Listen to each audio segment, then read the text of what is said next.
Something about the dynamics of a group that can override clear thinking. Luca's dad had said getting into this subject. An individual's inner compass can go wildly askew when he or she is part of a group that gets fired up to go in a direction that at any other time would feel completely wrong. People in those situations take actions they normally wouldn't take. They listen to others' ideas instead of their own. Groups tend to dampen our inner voice, the one that tells us what's true for us.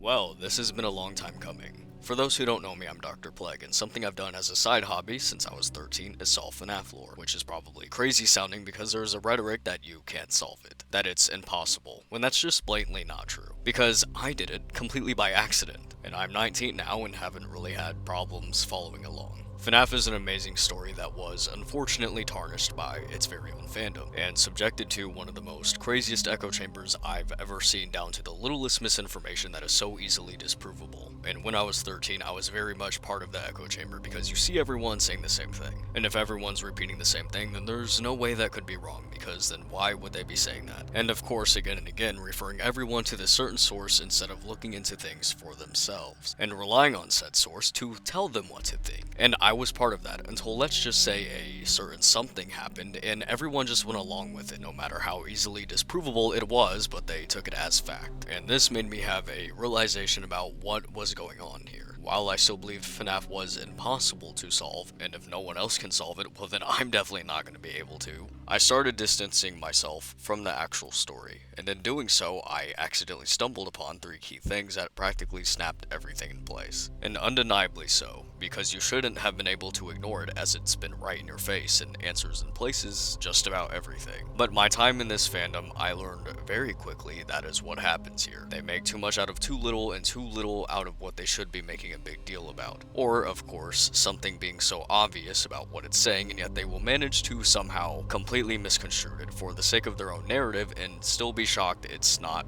making sense. You can't force narratives if you want to make sense out of this. If something time and time again isn't working, you're doing something wrong. It's not FNaF that's wrong.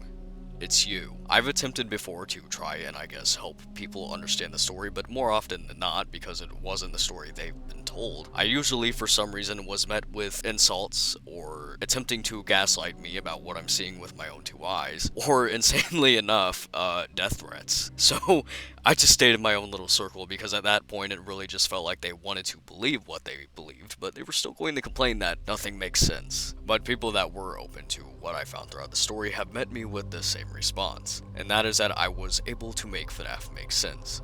So let's see if I can have that same effect here. This video is very long, as you can tell, because I sort of have to start us from the very beginning. And I have written this to be told in a strategic way to piece it together and save things for nails in the coffin later down the line. I've never done a video in my life, and this one took nearly a year to make. I have no experience with video editing or anything really. This is all extremely out of my comfort zone on so many levels, so I do apologize if it's not the best formatted, but I did try my best to make it easy to follow along. FNaF usually can do the talking, I just have to know how to place it. Books typically have a theme, or the book is generally about a specific character. The character thing varies, and that connects the stories. Later down the line, you'll see what I mean by connecting. The story is a puzzle. Patience is key. There's things that I've held on to for a long time, and it finally got answered later down the line while being foreshadowed in the past. And with that being said, FNaF does not change or make it up as it goes. I strongly believe that 2 characters can have parallels with both characters within the story to complete each other. I will have a strong example of this when we get there, and this example is my absolute favorite, because it involves Jake and Evan from The Real Jake. But I think people were very quick to gloss over Evan's appearance in that story and thought it meant nothing. But oh, did Evan say something that was extreme foreshadowing and shouldn't have been ignored. I can't go into it now because it is way too advanced for us at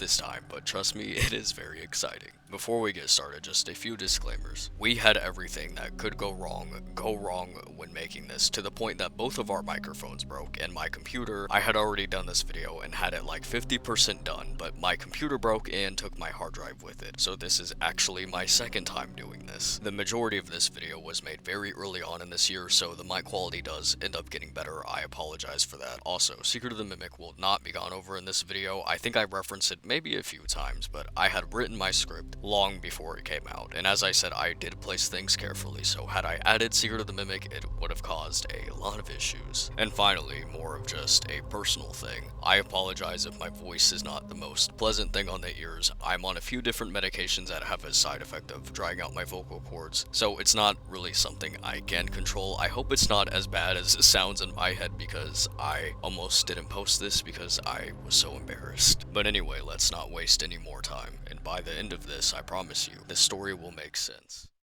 I am home. You are home early. I quit my job. What about the children? We have a down payment on a new closet. I do not know what I was thinking. I was compelled to leave my post. This is no longer working. I am leaving. Do not go. May you be happy in the life you have chosen.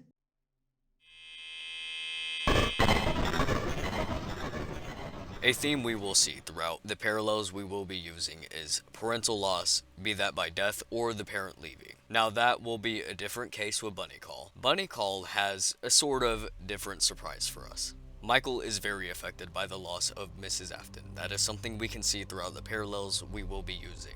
Pete bit back words that would likely hurt his mom's feelings. What family? It had been nearly 6 months since Dad had left and broken up their family, and when had she become a do-gooder? There's no judgment, son, if you did. Just want you to remember that I'm always here for you and your brother. Pete laughed suddenly and harshly.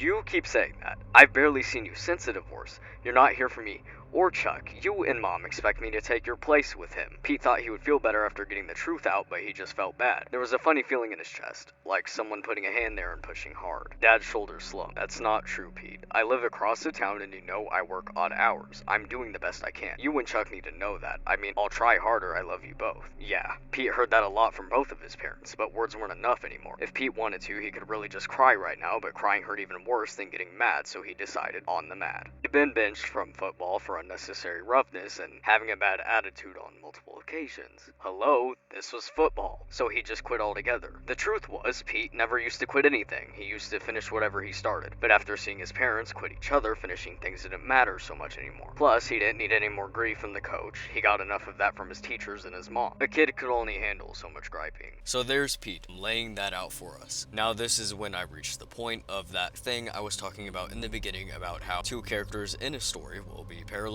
each other to complete a specific character. We will be using this with Toby and Connor. It gets to a point in the story where I kind of split away from using Connor as the parallel, and then it goes into Toby. Just trust the process.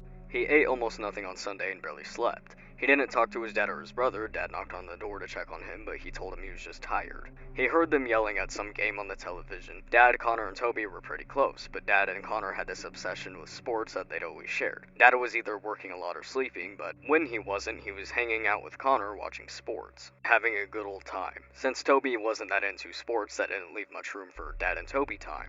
Toby guessed he'd been closer to his mom, but he wasn't sure since she left one day when Toby was 5 and Connor 7. He had a vague memory of Dad bringing them home from Connor's little league practice and Mom just being gone. Dad had called for her and then Connor ran around the house looking for her. Dad had found a letter on the kitchen table. Connor asked what it said and wanted to know where Mom was. But Dad just read the letter, then crumpled it in his hand and walked away. That night was the first of hundreds of frozen dinners together. No explanation that Toby and Connor was given about Mom, so they just continued on with life as if Mom had never been around. Maybe that was when Connor really started attempting to be the best at everything. Toby wasn't sure. His brother could have just been born with his screw loose.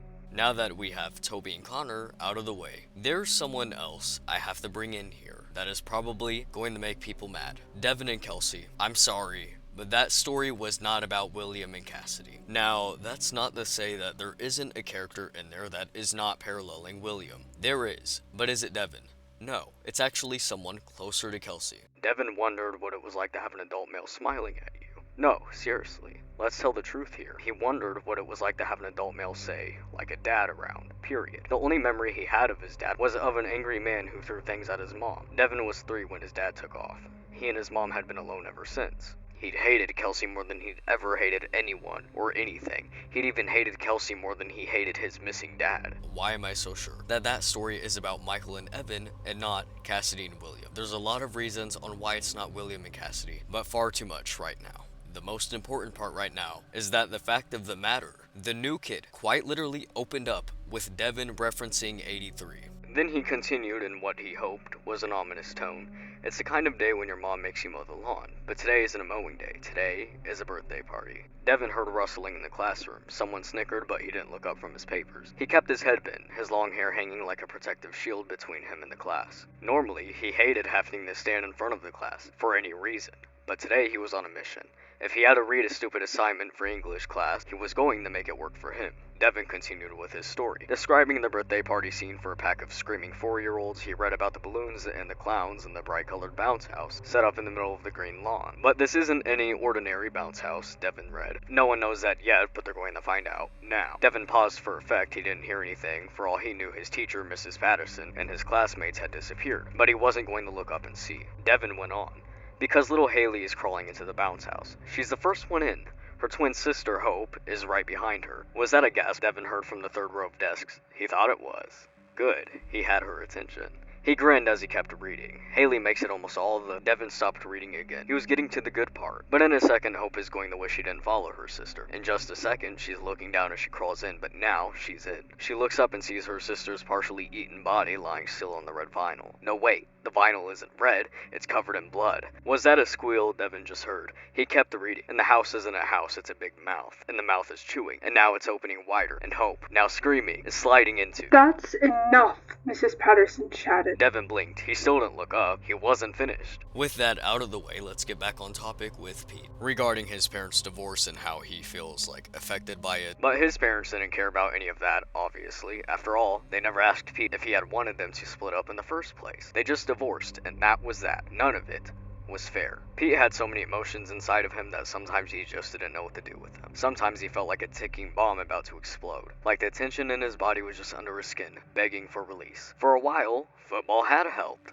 He'd been a beast on the field, taking down players, throwing people out of the way. By the end of practice, he'd been exhausted and empty. Empty was better. It was good, but since he was off the team, Pete was stuck without an outlet. He hated these feelings. He hated everything, sometimes. A show Michael watched in sister location nightly was The Immortal and the Restless. This actually holds a lot of significance about Michael's character. Through these parallels, we will see with Michael is that he is very hung up on his parents. It affected him a lot. Michael in general is a very obsessed character, which is something we will be exploring a lot here. In regards to that, it is shown a lot through his sort of dynamic with his parents, or probably better to say how he looks at them. I mention this because a character he brings up in his logbook is Clara from The Immortal and the Restless, which obviously is a direct reference to his mother. However, Michael was not the only one affected by the loss of Mrs. Afton. Not to pretend as if he never had a wife, and Toby and Connor never had a mom. Not to pretend as if he had two happy sons who never called each other names or fought with their fists. As if life was all about working for a paycheck and watching sports. Dad? Yeah, Tobes, Dad said, not taking his eyes off the television. Why did Mom leave us?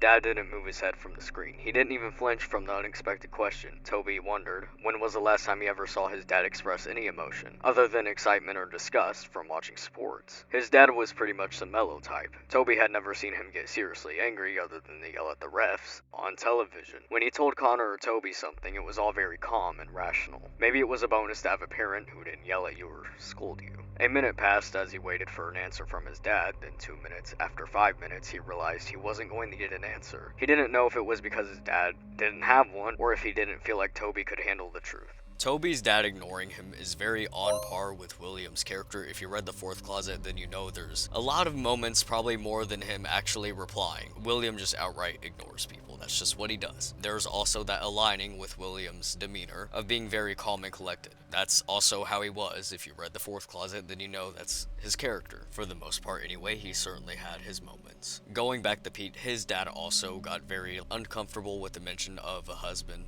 Pete didn't exactly need to be reminded, but his dad went on. And as a big brother, you have some responsibility. I was a big brother to your Aunt Lucy. Still am when she needs me. She's got a husband now, so she doesn't depend on me much anymore. At the topic of husband, he seemed to get a little uncomfortable. And now we get into one of my favorite parts. This is where Bunny Call's part comes in. I feel comfortable using Bunny Call. I believe the Afton family was referenced in Bunny Call. Evan being the camp owner, Elizabeth briefly referenced, the guy in the bunny suit, do I even need to say it? But where does that leave Michael? Bob listened to a man suck and smoke and then expel it. The smell of menthol made Bob's nostrils twitch. Me either, said the smoker unnecessarily. A flashlight clicked on and the smoker shined a beam of light on his own face. It made the smoker look sinister, especially with smoke pouring out of his nose. But Bob could tell the guy was probably pretty normal looking in the daytime. He had a thick head of light-colored hair, and he had what might be blue eyes. The eyes, though, looked sad. Bob flicked on his pen light and shined it on his own face. He chuckled. Not our best sides, huh? The smoker appeared to smile. It was hard to tell. Macabre effects of the flashlight turned the smile into a sneer. I'm Bob. Bob offered his hand. Philip took the last drag of his cigarette and pinched it out between two fingers before taking Bob's hand and shaking it. Bob felt a little intimidated by the pinching a lit cigarette move, but he told himself to grow up. This seems very random, which you're right, it is. It was almost like a jump scare in the story. FNaF will sometimes do this, where there will be random moments in a story that is so specific and weirdly detailed, and then you'll find that it matches something perfectly.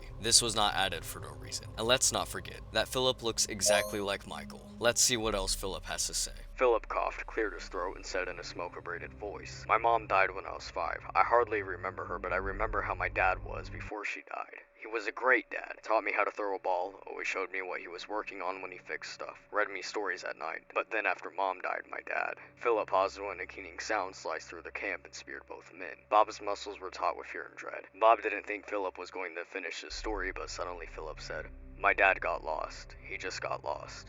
He couldn't do anything for me anymore. He was all about himself. He turned into a horrid dad. Philip pushed off the swing set. He powered on his flashlight. Philip turned and looked Bob in the eye. I've become just like him. Before Bob could respond, Philip turned off his flashlight and walked away. I'll let that sink in, because that is not to be ignored. We will come back to that a lot. But for now, let's see how William was affected by the divorce, using his parallels. Robert from the Cliffs is one of the characters that we will be using in reference to William. He is also one of the characters that helped us solve that William was behind Fredbear Plush. I believe that he is also a character that can give us more insight into what was happening, which Freddy Files actually directly links it back to.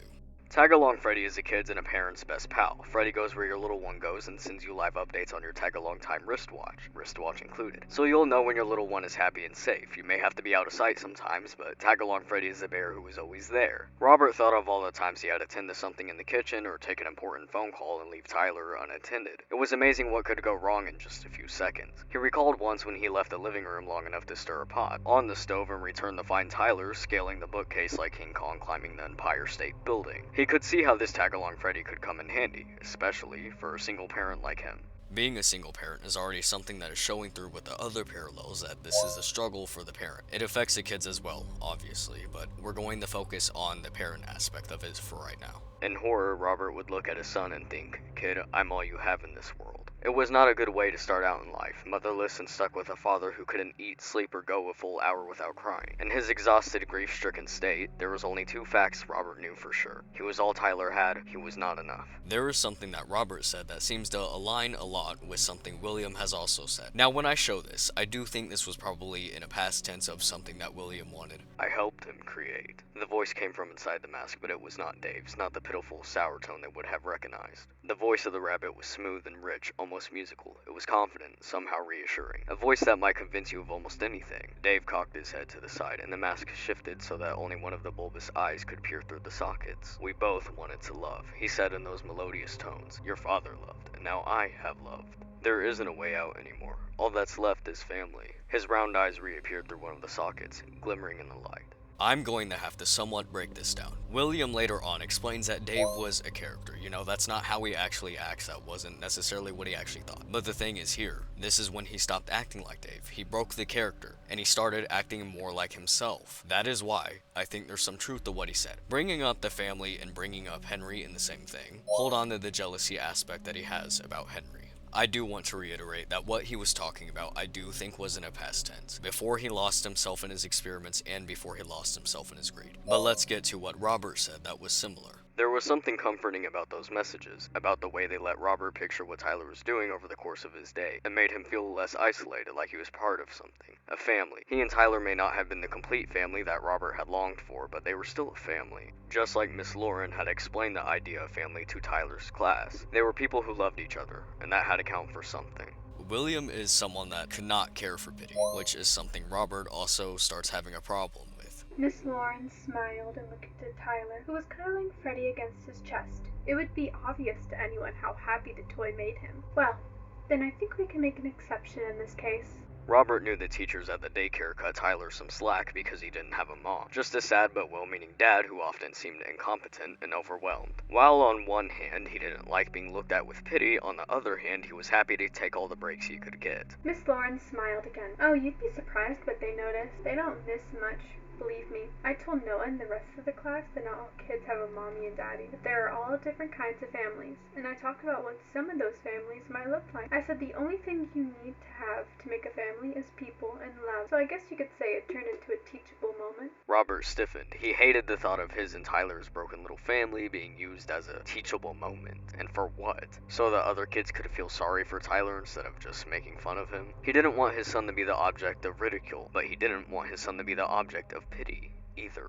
Another set of characters we will be using for these earlier segments will be Travis and his dad from Alone Together. It seems like I'm just grabbing random characters from random stories, but just bear with me, this all does come full circle. B72 was also one of those books that I believe was in complete reference to the Afghans throughout all chapters, which is where Alone Together is from. So let's see how Travis's dad was doing. But everything had changed drastically when his mom left. His dad had withdrawn and was hardly speaking to him, and Travis had grown even quieter. Dad left for his mechanic shop early. Travis learned sadness was hard to overcome for him and his dad. Travis is going to be one of our Evan Afton parallels, and his dad, obviously, William. Here is something that is going to be really confusing right now onto why I'm adding this specific person into this. I promise you, it is going to make a lot more sense way down the line. But right now, it probably is going to be like, what the fuck? But who I'm adding for this, Edwin. Edwin and David. Right now, this is more so to parallel Robert because there is suspicions of a dynamic that I think is going on that Edwin could possibly support. More so food for thought rather than me saying this actually links. Edwin and Robert are both left with a baby because a mother died in childbirth. And of course, raising a child as a single parent, let alone a baby, is a struggle they both have. And they both get attached to a toy and, for lack of a better word, the parent ends up needing to have to make a machine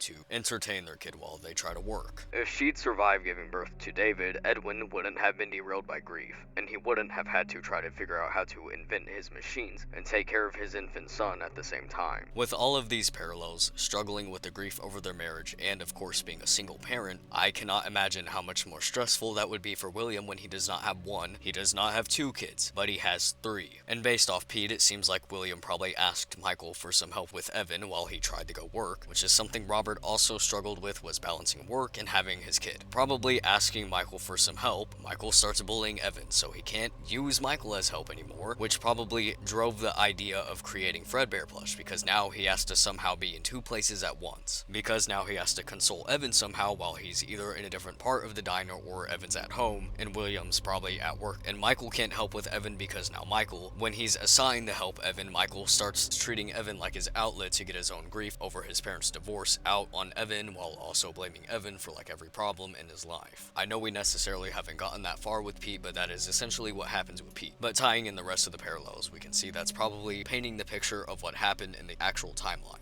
Fredbear Plush's whole thing was like trying to calm down Evan and trying to help him. Obviously later down the line that changes, but again, further developments in the story. There's reason Fredbear Plush subtly changed. While we're on the topic of Fredbear Plush, this is a perfect way to wrap up this segment. There was something that I found in the epilogues that I do think ties in the Fredbear Plush, and possibly a symbolism behind something that was shown. One scene where Evan is walking down and we can see that Fredbear Plush has become a yellow flower that has orange in the middle, which this flower looks very similar to a flower that was mentioned in the epilogues. A mimulus flower, and a mimulus flower is said to transform fear into strength. Pete was stuck without an outlet. He hated these feelings. He hated everything, sometimes. He watched his brother break off from his friends to head to the bathroom, and his eyes narrowed on the fresh opportunity. Pete tossed his soda at an empty table and walked quickly to his brother's side, latching onto his arm forcefully. Chuck's face screwed up. Ow, Pete.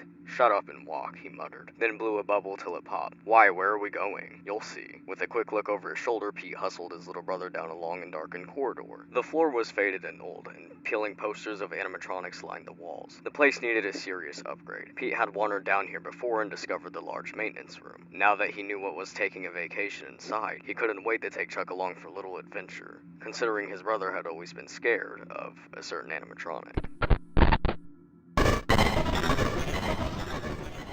Pete uses bullying Chuck as his outlet now that he can't get his anger out through football, his anger stemming from his parents' divorce. Quick reminder that he got benched from because he was being too aggressive. Something I forgot to mention was the connection with sports with Pete and Connor. Now, someone that is going to give us a lot more insight into Michael's character is Sergio from Sergio's Lucky Day. He will be a very prominent character later down the line, but for right now, we're going to ease on it, but I have to bring him up because he establishes something that we need. Michael from The Real Jake is stated to be a wealthy person who is amazing with numbers. Now that is a connection with Sergio. Sergio gets promoted as a project manager at his architectural job, and being an architect was something that was actually referenced in the logbook and is a page that Michael actually drew in, which we'll get to later, and that job position is working with the numbers. Sergio becomes wealthy because he wins the lottery. He also has this plastic toy that helps him with decisions regarding his money and just decisions in general, which I think is a reference to helping Michael in FNaF 6. Something my sister pointed out to me though is that for Lucky Boy being Balloon Boy could possibly be a callback to Balloon Boy helping Foxy in FNaF 2. So why is all of that important? Well, there's something else that Sergio wants that's just not money. What is that?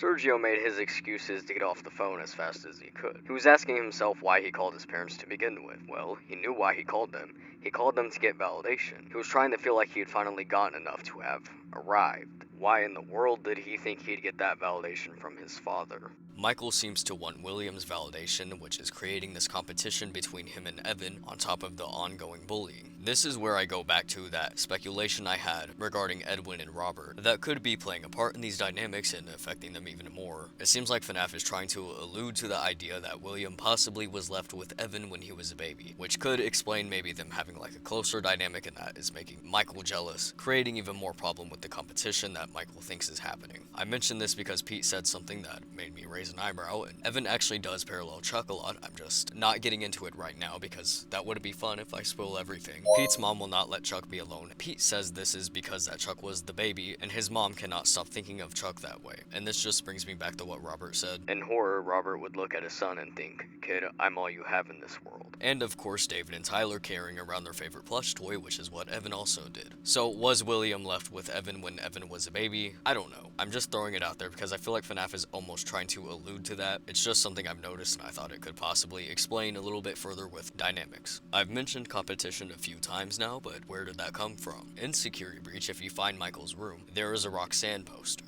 This was environmental storytelling. Michael having a Roxanne poster was speaking volumes of his character. We will be exploring the whole Roxanne description and what it means for Michael's character as we go along. But for right now, the competition aspect is basically the whole plot of Toby and Connor. Shut up, Toby made a face and shook his head. Don't act like you care. Connor beat his chest with a sandwich. What? What do you mean? I care. Whatever, you only care about yourself and how you think you're the best at everything. That's not true, and just because I'm good at stuff, a lot of stuff, you don't have to get all bent about it. Toby gave a small laugh. Every day of your life you tell me how you're the best and I'm nothing, that I'm a loser. Connor didn't have much to say about that, so he just said, "Okay, well, I'm pretty close to being the best." Toby's eyes widened. "No, you're not, Connor, you're not the best, and I'm not the best. You only think you are because for some reason, you and Dad think you're so great. So pathetic is more like it." Connor rolled his eyes. "This is about Dad, isn't it? You're jealous." Toby jerked back. "What? You're jealous because Dad and I spend a lot of time watching sports. Dad always invites you to watch with us. You know that. Why don't you hang out with us instead of barricading yourself in your room?" Toby swallowed hard. "You don't even know what you're talking about, so stop." "Whatever, Tobes, you know it's true, but I'm not going to argue with you when you're practically ready to keel over at any minute."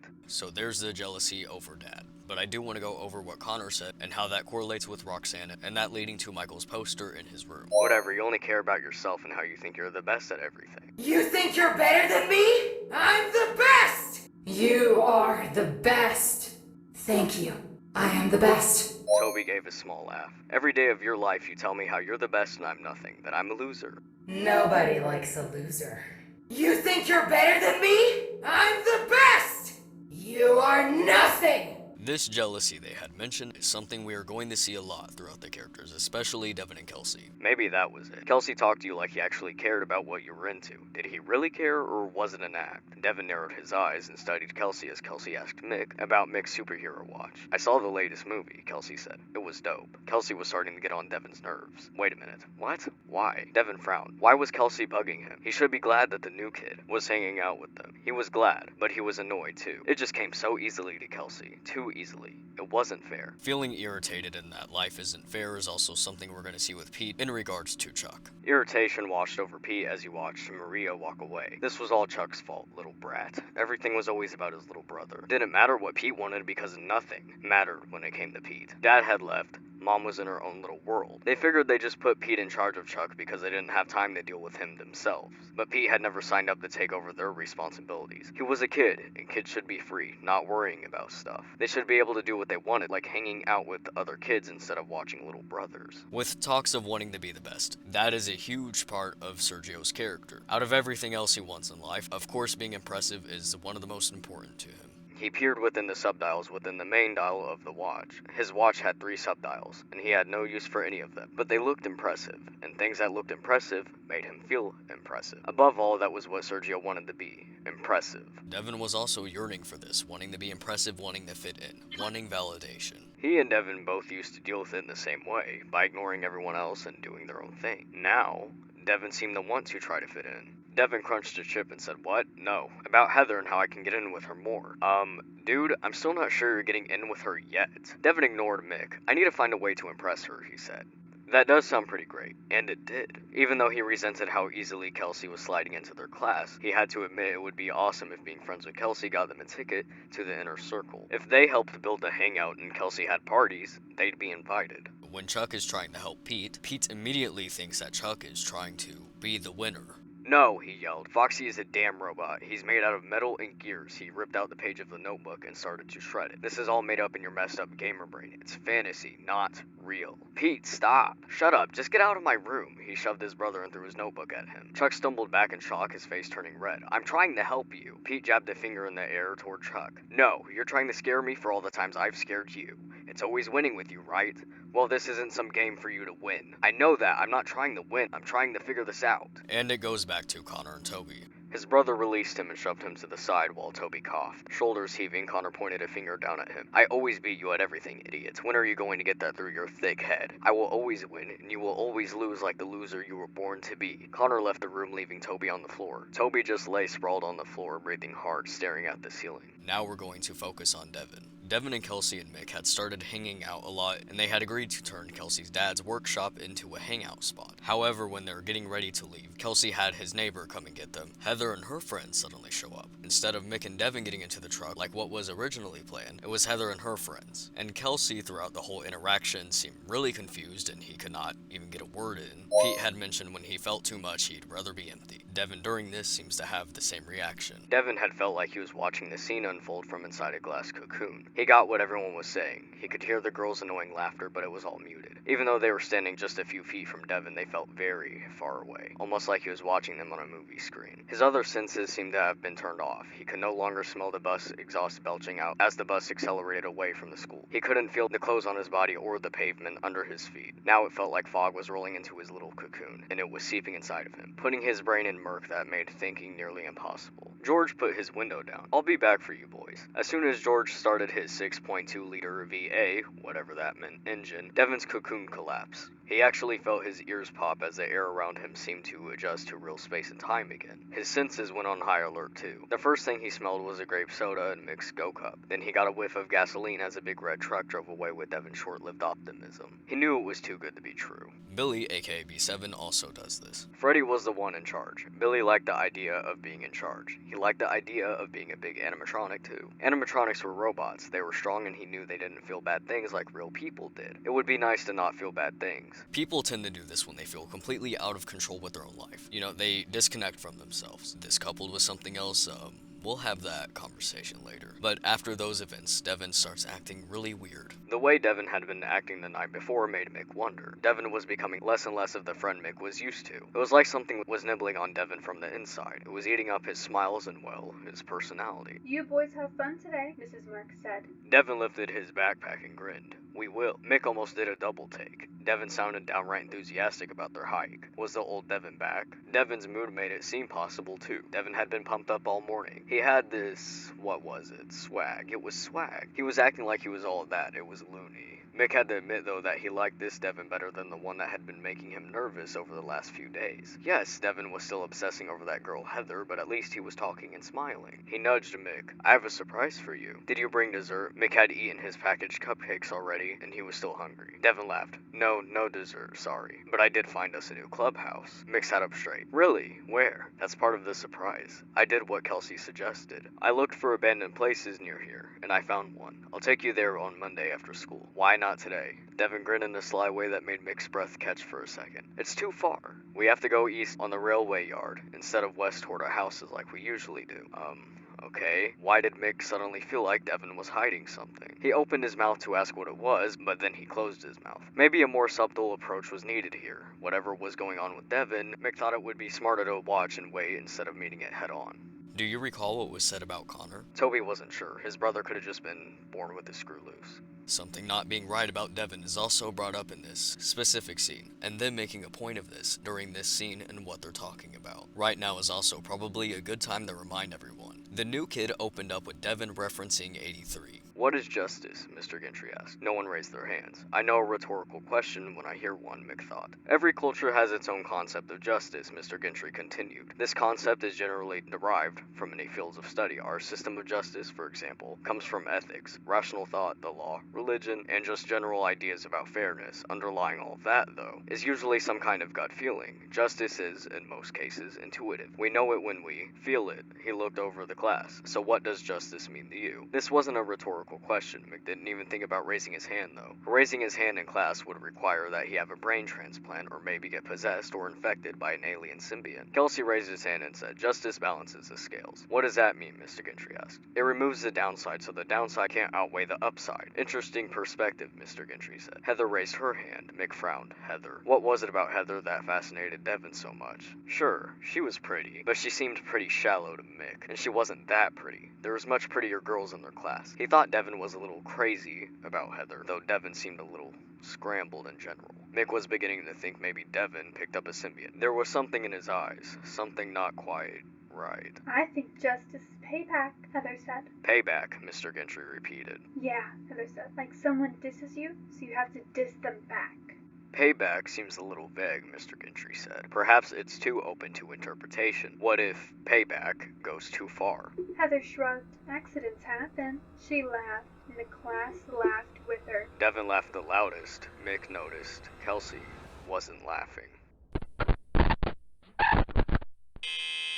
Keep in mind that it's a crow that Devin kills. This will be very important. Mick started to laugh, but then he inhaled sharply as Devin instantly let loose on one of the stones he carried, sending it streaking like a missile toward the crow. The stone hit the crow with his stomach turning thwack, and the crow tumbled in what seemed like slow motion to the ground. It landed a few feet in front of them. While Mick tried to process what had just happened, Devin gestured at the clearly dead bird. If you wanted, a wing would make a better fan, Devin said. Mick stared at the bird. The forest started to spin around him, and he stumbled back, bracing himself against a tree. You okay? Devin asked. Mick's mouth was so dry he couldn't speak. Devin started to stroll away, pulling off his shirt as he went. Mick dug a bottle of water from his backpack and took a big gulp. I don't need a better fan, Mick said when he found his voice, which didn't sound anything like normal. Devin shrugged. Can I have some of your water to clean my shirt? Mick handed over his water bottle without speaking. He had no idea what to say, or maybe he was too afraid to say anything at all. We get to when they're back with Kelsey, and Devin is being extremely fake. Something to note is that Devin has a bandage on his hand. Another characteristic that we need to keep in mind with these characters, Sergio is also a liar, and so is Devin. On Monday morning, Kelsey was waiting for Mick and Devin at their lockers. Mick was surprised, but pleased. Maybe they'd get to hang out at Kelsey's after all. Hi, Kelsey, he said. Hey, Mick. Hey, Devin. Mick wasn't sure what to expect from Devin. He knew Devin was mad at Kelsey. But Devin grinned and smacked Kelsey on the shoulder. Mick noticed Devin had a gauze bandage on his hand. But before he could ask about it, Devin said to Kelsey, Dude, you have a good weekend. Mick felt his eyebrows rising. Huh? Kelsey's brows went up a notch too. He squinted at Devin for a second, then he smiled and said, "Look guys, I'm really sorry about Friday. That was really awkward. I wasn't sure what to do. Then George came back to get you. He said you weren't there. I didn't have your numbers to call you." "Not a problem," Devin said. "It was Ox, and it wasn't your fault." Ox? Mick had never heard Devin say that before. Kelsey blew out air. The tentative smile he'd worn since he'd approached them morphed into a full grin. "I'm so relieved. I thought you guys would be mad at me. You'd have every right to be." Devin shook his head. "Nah, it's 5 by 5. 5 by 5. Mick felt like he was listening to a defective Devin clone. "Great," Kelsey nodded at several kids who rushed by and waved at him. Then he chuckled and said, "We didn't make much progress on the hangout this weekend. Quincy and Gabriella flaked on me, and in all honesty, Heather and her other friends weren't much help." He winked. "But I still don't mind having them around, you know." Devin gave Kelsey a closed-lipped smile. Then he said, "I know." Was that a muscle twitch at Devin's jawline? Before Mick could answer that question in his head, Devin leaned toward Kelsey. "Listen, I found this place. This abandoned place, just like you were talking about. We could actually use that as a hangout instead of your place, or we could just take some of the seriously cool salvage from your hangout. Reclaimed materials make for super creative spaces." Devin wouldn't have been surprised if Kelsey hadn't shown up after school. He thought Kelsey might suspect something. But nope, apparently he didn't, because he was already waiting behind the school with Mick when Devin let the thick metal door slam shut behind him. Good. So far so good. Mick and Kelsey chattered as they walked, mostly about TV shows. Mick was going on about a sci-fi show that followed an apocalyptic society in which people were killed for even the smallest mistakes. "That sounds interesting," Kelsey said, "kind of up my alley, in an extreme way." "What do you mean?" Mick asked. Kelsey shrugged. "Oh, I just mean I like legal shows, courtroom dramas. I'm going to go to law school, so I can be a real judge someday." "A real judge?" Devin wondered what that meant. "You don't want to be a builder like your dad?" Devin asked. "Nope, I like building things, but I'm kind of keen on justice. Dad gets that. He says we all need to do what we're passionate about." I'd make a note of that father of Kelsey's being supportive of Kelsey being keen on justice and being a builder. "Come over here," Devin said. Although this side of the building looked like it was just as choked by blackberry bushes as the other side, Devin knew better. "It will be worth it, I swear. Just go slow," Devin encouraged. He crawled forward. He knew Mick and Kelsey would follow him. They were too curious not to. Remember how Mick said Devin was acting really weird the morning after what happened with Kelsey? The first time he was here, it was dark. That was Friday evening. He'd wanted to find an abandoned building before Kelsey's buddy from his last town could, so he'd headed out after dinner. His mother had fallen asleep on the sofa as she always did. He'd gone into the woods to explore. He wasn't sure why he went at night. Maybe he'd hoped to get lost. He hadn't really cared. He just wanted to forget what had happened that afternoon. But instead of being lost, he'd found this place. As he'd explored it, an idea formed. He nurtured that idea all day Saturday and through Sunday morning brunch with his mom. When she fell asleep again, he returned and poked around some more, and his idea grew into a full-fledged plan.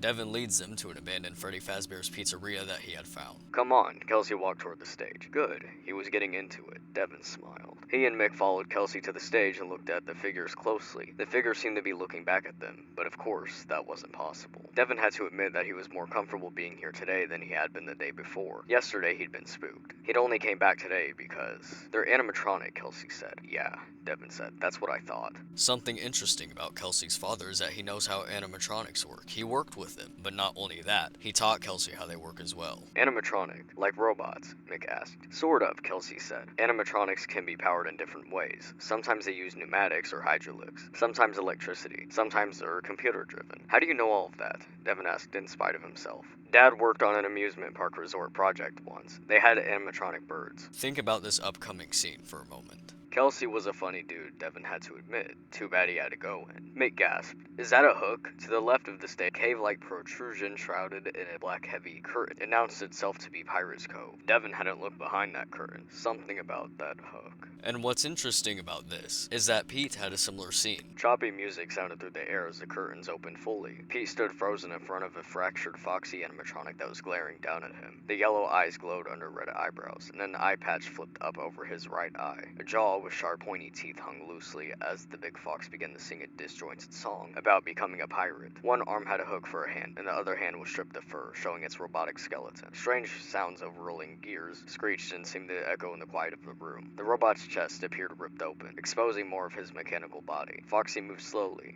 eerily. Even though Pete knew he was a robot, his deteriorated body looked to be half eaten away by who knew what. A shiver skittered down Pete's spine. He swallowed his gum. He couldn't move his gaze away from Foxy's yellow eyes as he's saying. Didn't know why, just a dumb old robot.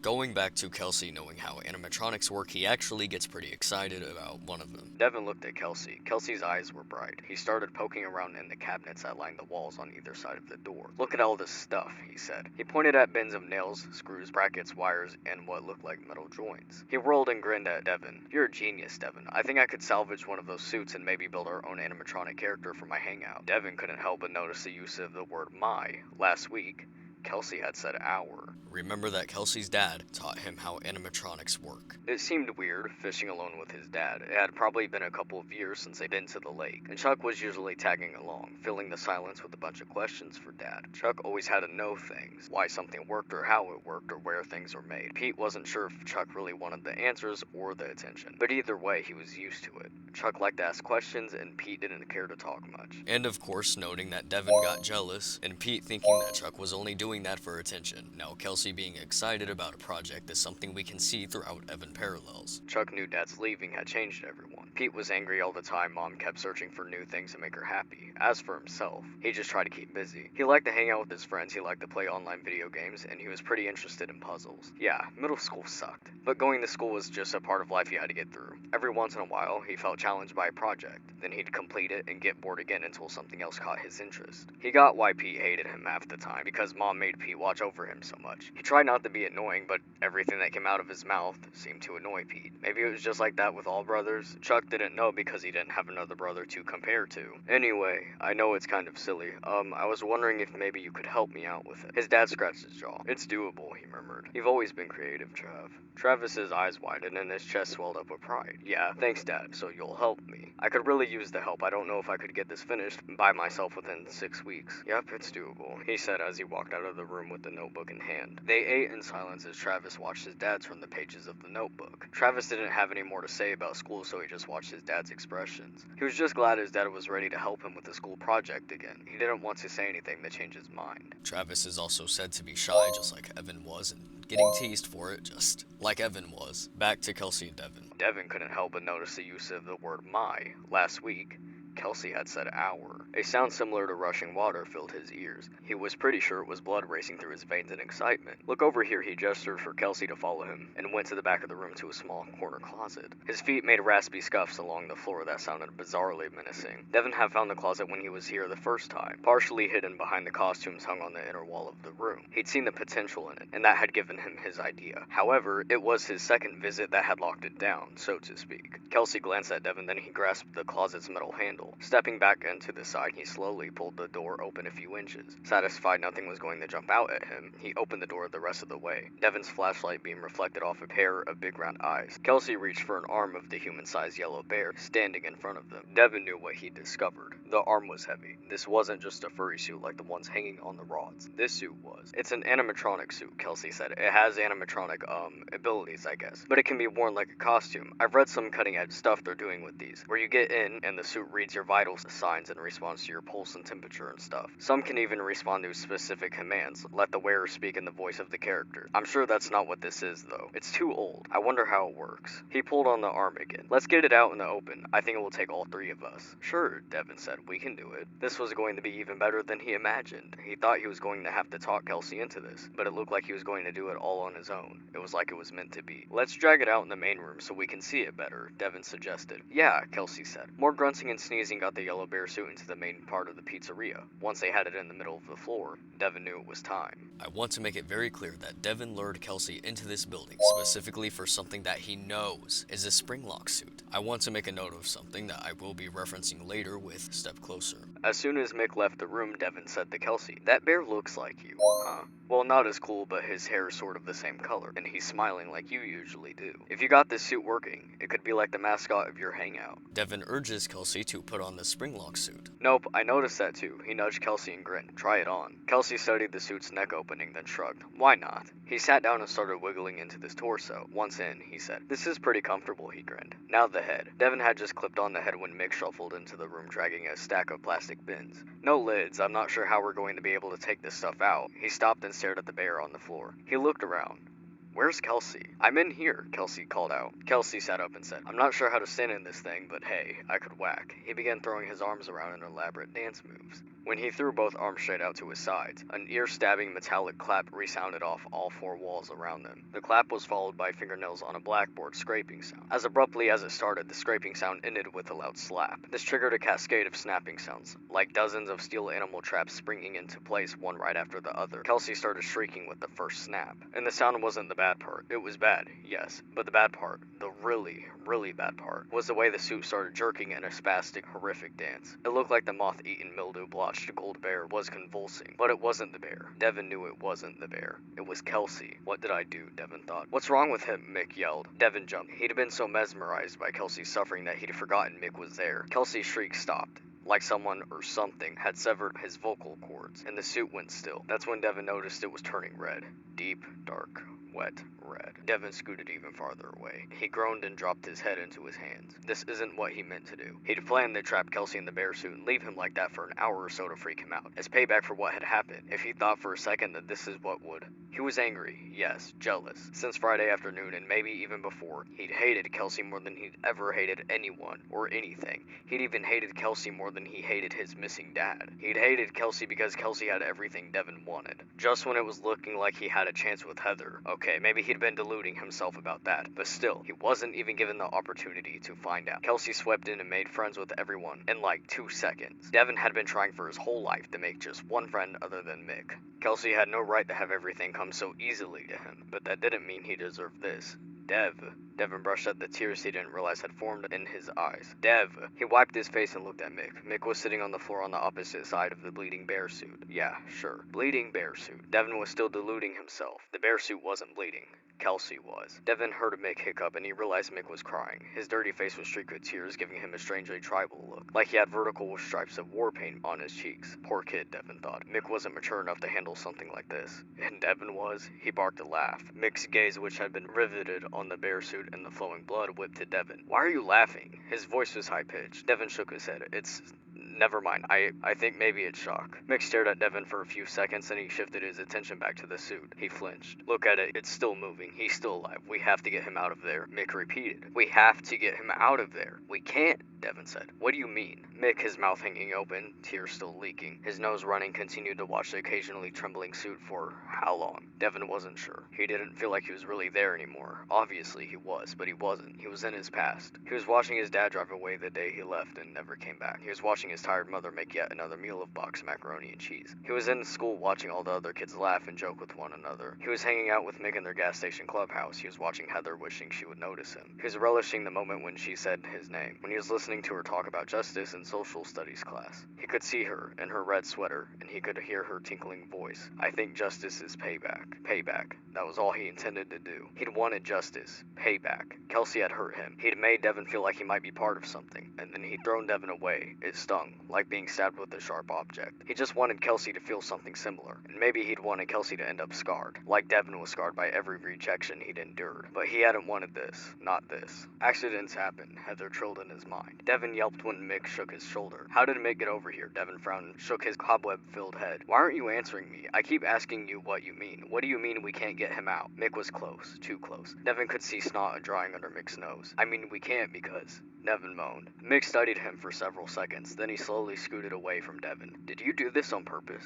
Devin didn't answer him. Did you? Devin tried to moisten his mouth enough to swallow. Did you murder him? Mick screamed. No! Devin shot up from the floor and started pacing back and forth. Suddenly tears poured from his eyes, and he couldn't stop them. No, but what just happened? Mick hugged his knees and rocked himself. Devin stared at the bloody suit. He rubbed his face. I wanted to get back at him. By killing him. Mick scrambled to his feet. No. Then what? When I was here before I found the suit, and then I tried to put the arm on. His words distorted his sobs. He knew. He could see Mick concentrating, trying to understand him. The suit has these locking things inside. Once you snap it in place, it's almost impossible to get off by yourself. Devin tapped the gauze on the back of his hand, where he'd torn off some skin, escaping the suit's heavy arm. So you knew what would happen? No, I mean yes, but no, I mean I only wanted to scare him. I figured once he was locked in, we'd leave him in this place until sundown, just to make him sweat a bit. I wanted him to feel something unfair, like what he did to us, like what I felt when he and his neighbor drove away with. I wanted him to be hurt. I didn't want him to actually get hurt, though, not like that. The golden suit shuddered, and Kelsey let out a gurgle. He's still alive, Mick whispered. He started toward the suit, but Devin grabbed his arm. Don't touch it. Mick broke free and stared at Devin for a second, then he ran toward the building entrance. We have to get help. Devin ran after him and grabbed his arm. We can't do that. What?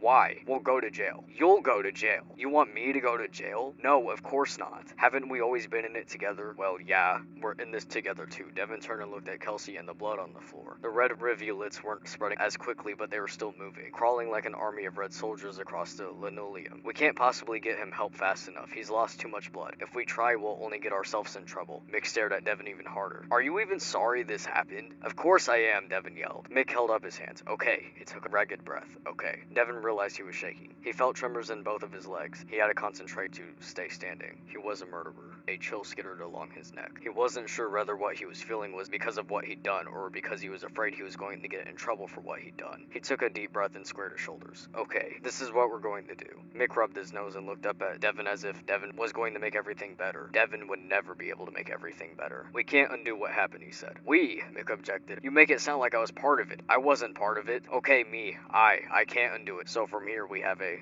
choice. Either we tell and I go to jail, or we don't tell and I don't go to jail. Either way, Kelsey is the same. I wish I hadn't done it. I'm sorry. Very, very sorry. But that doesn't help Kelsey. Me going to jail doesn't help him either. You're saying we should leave him. Mick's voice was hushed. Devin took a deep breath and let it out. Yes. That's what I'm saying. For at least a minute, the boys stood there. Outside, a crow called. Another answered. Inside, the only sounds were those of Devin's and Mick's open-mouthed breathing. Both were stuffed up from crying. The uneven and quick huffing sounds they were making were eerie, but not as eerie as that dry scuttling sound. What was that? Devin grabbed Mick's arm. Come on, where did you leave your backpack? I'm going to go over this scene. There's some things that we need to hold on to, and we will come back to this because we are far from over with this. Devin says this isn't what he meant to do. Well, that's the thing. He knew what would happen. I wanted to get back at him. By killing him. Mick scrambled to his feet. No, then what? When I was here before I found the suit, and then I tried to put the arm on, his words distorted his sobs. He knew. He could see Mick concentrating, trying to understand him. The suit has these locking things inside. Once you snap it in place, it's almost impossible to get off by yourself. Devin tapped the gauze on the back of his hand, where he'd torn off some skin, escaping the suit's heavy arm. So you knew what would happen. No, I mean yes, but no, I mean I only wanted to scare him. Now Devin can't even answer honestly if he knew what would happen, while he has a gauze on his hand from the same suit's spring locks. I'll play devil's advocate. Maybe he didn't know that they would clamp down like that. But either way, he was bleeding from them. He tore his skin off from the same thing that he was planning to lure Kelsey to get into.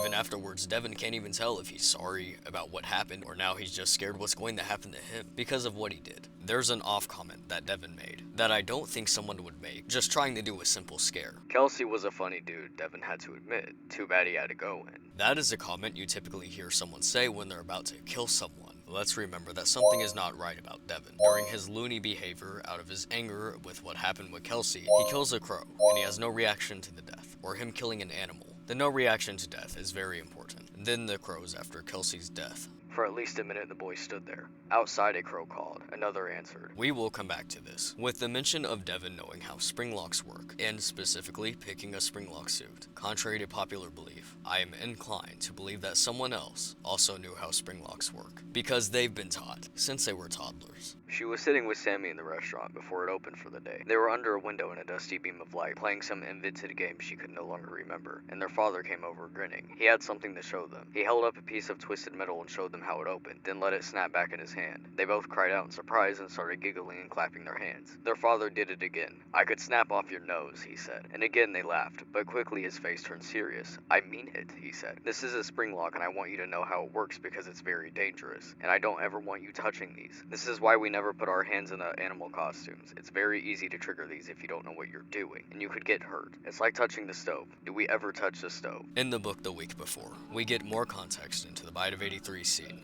and it is way worse. Evan is screaming and crying and begging to be let go, while Michael's voice is described as mean and hard. We can see that now people are screaming at Michael to let go of Evan and then not touch the bear and get away from the stage. And yeah.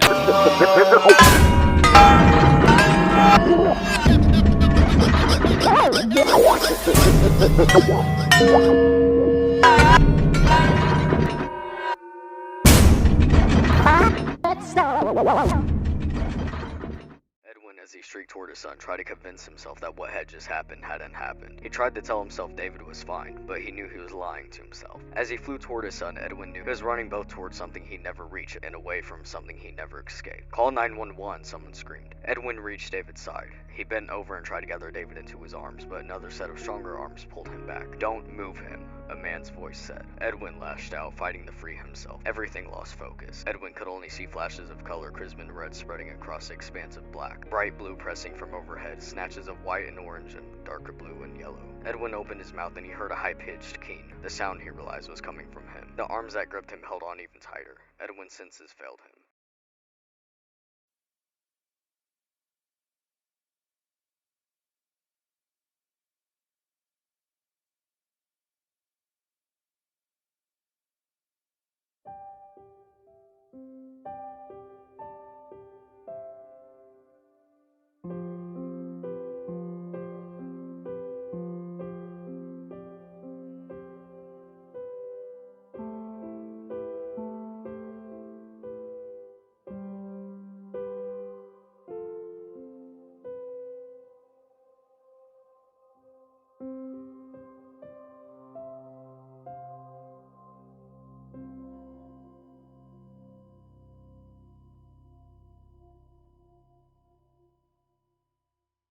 Robert sat on the couch, staring ahead in a daze. He had never felt so useless, so worthless. He only had one job that mattered, and that was to keep his son safe. He had failed miserably. Everyone he loved died or disappeared. He couldn't protect anyone, and now he was all alone.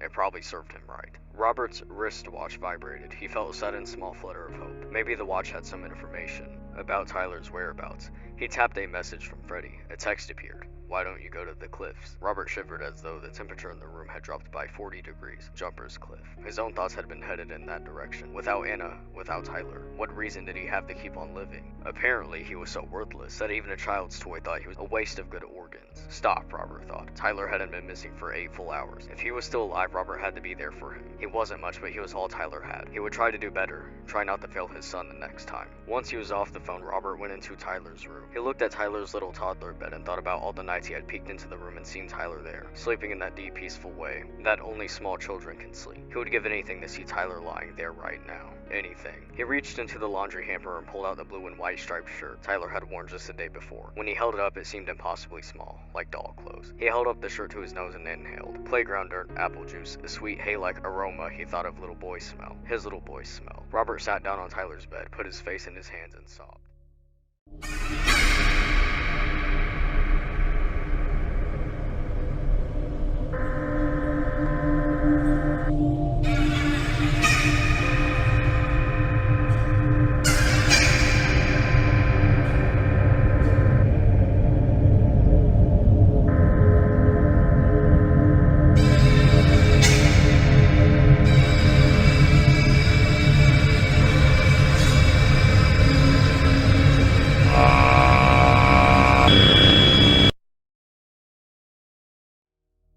Throughout the stories, when a father lost their child, it was always nothing but grief. In the recollection, Edwin was snatching David's tiger from Mimic's grasp. Mimic had tried to start carrying around Tiger. Edwin realized. He'd blocked it out. Now he could remember squeezing Tiger, crying so hard that his tears soaked the tiger's fur.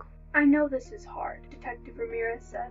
Probably the hardest thing you've ever been through. But I promise you, we will do all that we can to find your little boy. Try and get some rest, okay? After the officer left, Robert sank back onto the living room couch. This was probably the hardest thing he'd ever been through, but losing Anna had been terribly hard too. He knew everybody had some bad things happen to them, but he certainly felt like he had had more than his fair share of suffering. And there was something I wasn't completely honest with you about, regarding Travis. Sometimes it feels like Travis is here with me, talking to me, telling me about his day. I know he could be out there somewhere, but in my heart, I believe he's gone. I even fixed him dinner out of habit so we can sit together.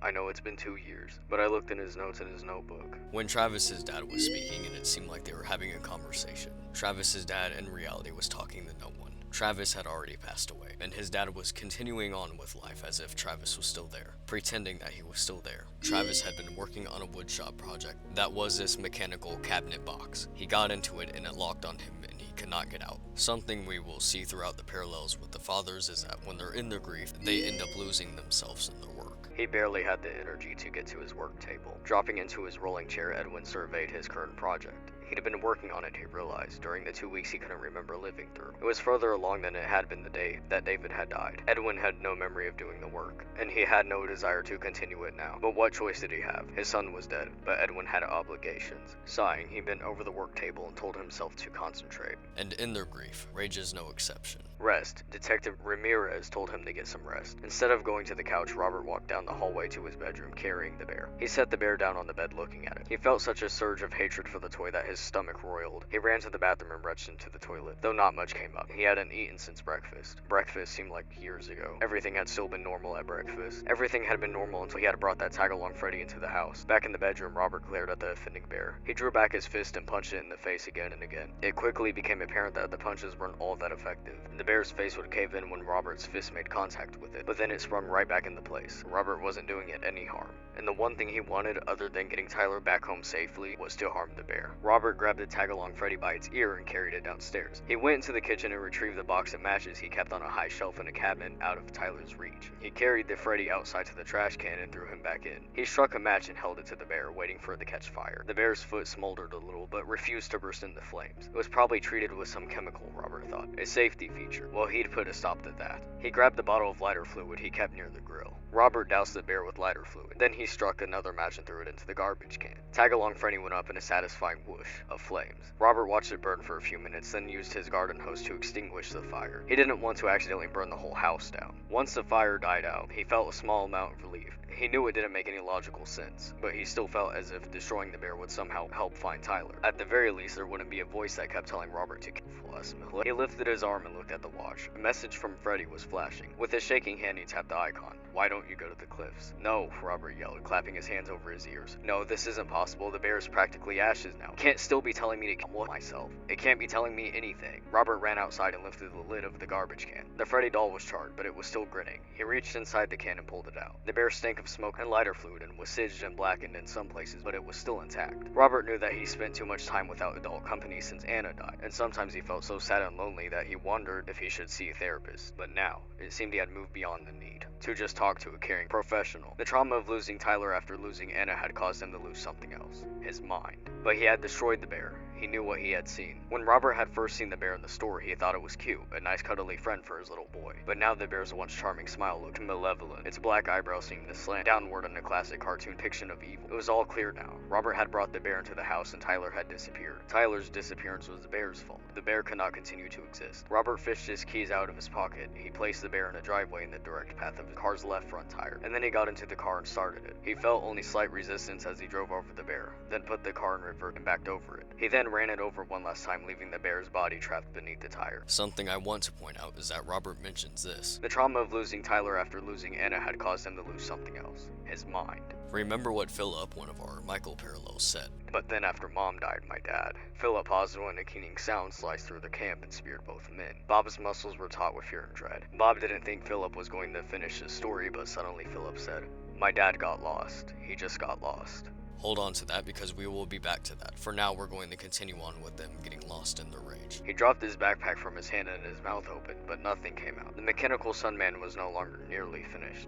It was completely destroyed. The cabinet was smashed into splintered pieces. The clump of wood that was for the automaton seemed to have been axed in half. Sawdust and small pieces of wood were scattered on the dry grass. The project that they had begun together was nothing but broken scraps. But why? His dad must have been angrier with Travis than he thought. Together, I know it's been 2 years, but I looked in his notes in his notebook. I started to build that woodshop project he last worked on before he disappeared. I thought it would make me feel better, but it just brings back so much pain. I need to get rid of it. So his dad had decided to break it all down. He roared in fury and self-recrimination, reaching out blindly, not knowing why he needed it. Edwin saw something to wield. He had a sudden, out-of-control imperative to hit something. No, to destroy something. Edwin's hand closed over a length of metal, sharp-edged and cold. The metal was heavy. The weight of it felt good in Edwin's hand. So did lifting it. So did bringing it down on the animatronic's head. Howling like a wild animal, Edwin battered Mimic over and over and over with the metal rod. Metal sparked against the metal. The reverberation of each blow bounced up Edwin's arm, sending jabs of pain into his shoulder, but Edwin didn't care. He only cared about destroying Mimic, pulverizing the only thing that Edwin could attack. In an effort to annihilate his pain, Edwin pummeled Mimic again and again and again. He battered the animatronic's head, thrashed at his chest, and lashed at at his arms. Edwin's swings were big and wide and wild. His muscles burned with the effort of pulling back the rod and arcing it toward Mimic in one strike after another. Edwin was panting, his chest heaving. The spittle that had shot from his mouth when he'd screamed at Mimic was now a froth that jetted from Edwin in great gushes. When his sputum landed on one of Mimic's eyes, Edwin realized the eye was dangling out of its socket, hanging against Mimic's cracked fake teeth. Edwin, who had been so lost in his rage that he'd been nearly blinded by it, blinked to clear his vision. That's when he saw how much damage he'd done. Edwin was destroying his creation, but he didn't care. For 2 weeks, Edwin had been lost in a void of despair, and now his despair had turned to rage. He had to get it out somehow or it would consume him, because Edwin knew, even as he continued to scream and foam at the mouth, that the real object of his anger was himself, and that infuriated him even more. He wanted to destroy himself, but he couldn't, so he subliminated his wrath onto Mimic, with an intensity he hadn't known he had in him. He lost control of his humanity. He was devolving into the primitive version of himself, into something ferocious and savage. He could almost feel his murderous thoughts pouring through his muscles and transfusing through the metal into Mimic's systems. Edwin wasn't sure how long he'd wailed on Mimic before he finally ran out of strength, and he ran out of anger. Edwin's legs went out from under him. He collapsed to the ground and stared at the remains of his creation, the remains of his son's friend. Mimic, though not completely destroyed, was now a pathetic picture of total defeat. At some point during Edwin's assault, Mimic had toppled over, and now he lay, arms bent, in one last tragic copy of Edwin's little boy. Edwin dropped his head into his hands. His anger dissolved into regret, and the regret brought tears that he thought might just flow forever. He ran to answer it. Yes, he panted out of breath. Mr. Stanton, this is Detective Ramirez. Are you okay? It was such an absurd question that he almost laughed. Of course he wasn't okay. His child was missing, and he had just spent the past 5 minutes intentionally running over that child's favorite stuffed toy. These were not the actions of a person who was okay. Robert threw on an old t-shirt and a pair of shorts. Then he grabbed scissors from the bathroom cabinet. He ran out of the house and into the driveway. He yanked the doll out from under his car tire, laid it flat on its back and on the hood of the car. He stabbed it over and over and over where its heart would be, if it had a heart. What do I have to do to make you go away? Robert yelled as he kept stabbing the little bear. Why won't you just die? You're not even supposed to be alive. The bear's chest was slashed to ribbons. Bits of stuffing poked out from between the tears. Robert was debating ripping out the stuffing when his wristwatch vibrated. He knew what to expect. Still a tiny chance, wasn't there? That the watch might have some connection to Tyler, that it might help locate him some way. He gritted his teeth and tapped. A message from Freddy. Why don't you go to the cliffs? Broken, Robert sank to his knees and cried. The more the bear told him to go to the cliffs, the more Yasu it seemed like a welcome relief from his pain. Sure, it would be terrifying, standing on the edge, looking down at the jagged rocks below, and willing himself to jump. But the fall would be so fast he wouldn't have to think or feel anything, and the force with which he'd smash into the rocks would be so hard, he would die instantly. Even if there was some physical pain, it would still hurt less than the emotional pain that was ripping him apart. Without Anna and Tyler, what reason did he have to live? If he went to the cliffs, he could join Anna in death. Maybe there was even a possibility he would see her again on some other spiritual plane. And of course, it was possible that Tyler was also. This thought was so horrifying that it sent Robert running back to the bathroom to retch up the non-existent contents of his stomach. He leaned over the toilet, gagging and sobbing. My little boy, were the words that played in loop in his head.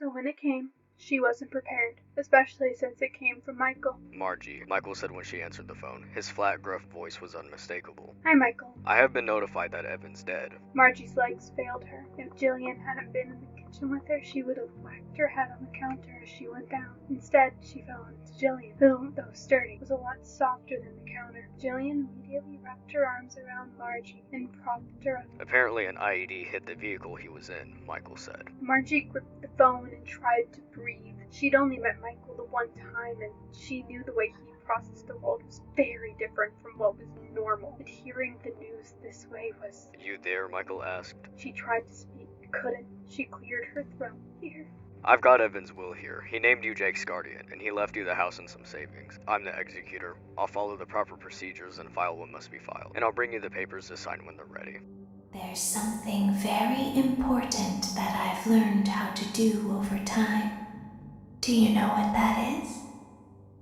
How to pretend. And yes, she was pretty fun, but it wasn't really so much to want a girlfriend who liked more of the things he liked. He wondered if they'd still be dating if he told her the truth from the beginning. Would she even like him if she knew him? Really knew him. Sometimes he wasn't sure if she liked the version of him that he was pretending to be. Do you ever play make-believe? Pretend to be one way when you are really the other?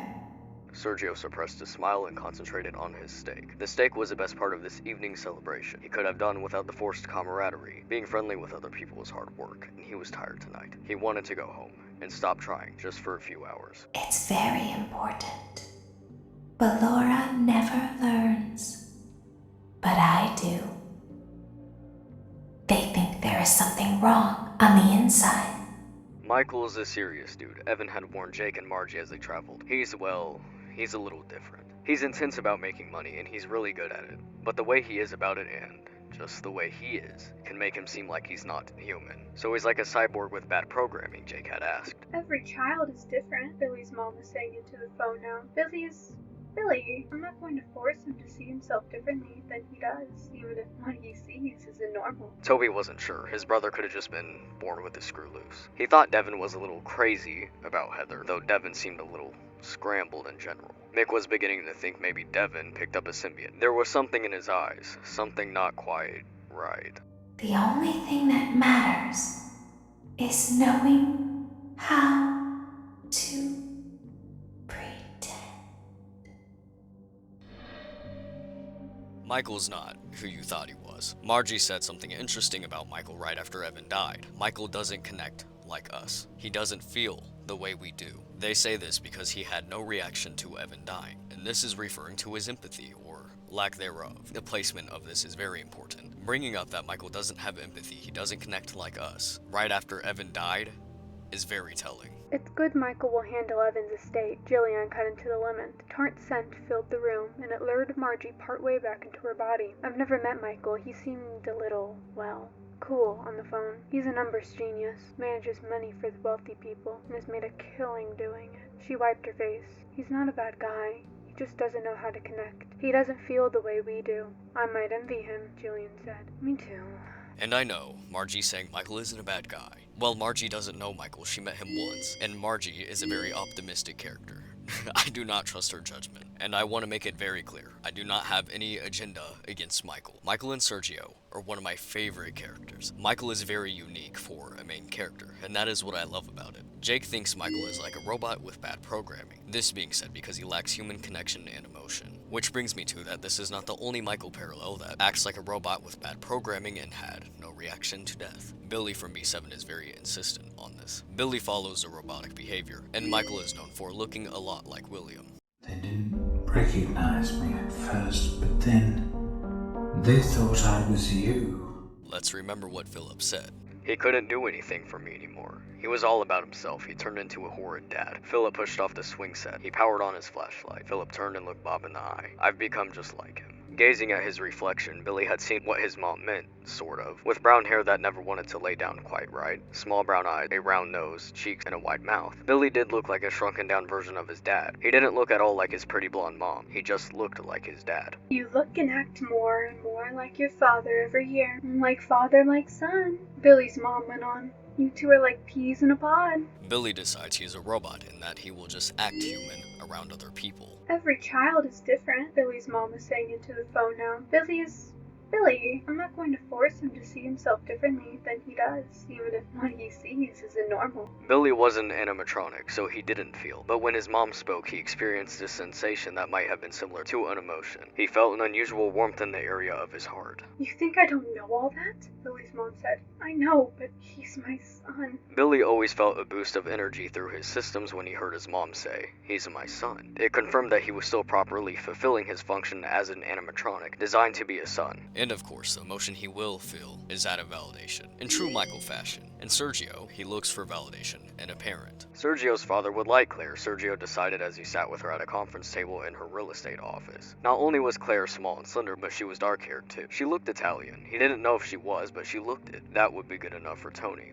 Sergio stood and started pacing back and forth by his bed. The seed of an idea was sprouting in his mind. What if? He turned and looked at Lucky Boy. "What do you think of me starting my own business? You deserve to be your own boss," Lucky Boy said. "It would be impressive." Sergio grinned. Yes, it would. He thought about his dad. Even though Tony never said so, he was disappointed in his son's career. Sergio felt it every time Tony asked his stupid skyscraper question. "This country runs on the backbone of entrepreneurialism," Tony liked to say. "Men like me keep our nation strong." If Sergio wanted to make his dad proud, he needed to be an entrepreneur, and he knew just how to do it. And honestly, in my opinion, I think we can kinda see that want for validation from William shine through in his cutscene. Father, it's me, Michael. I did it. I found it. It was right where you said it would be. They were all there. They didn't recognize me at first, but then they thought I was you. And I found her. I put her back together, just like you asked me to.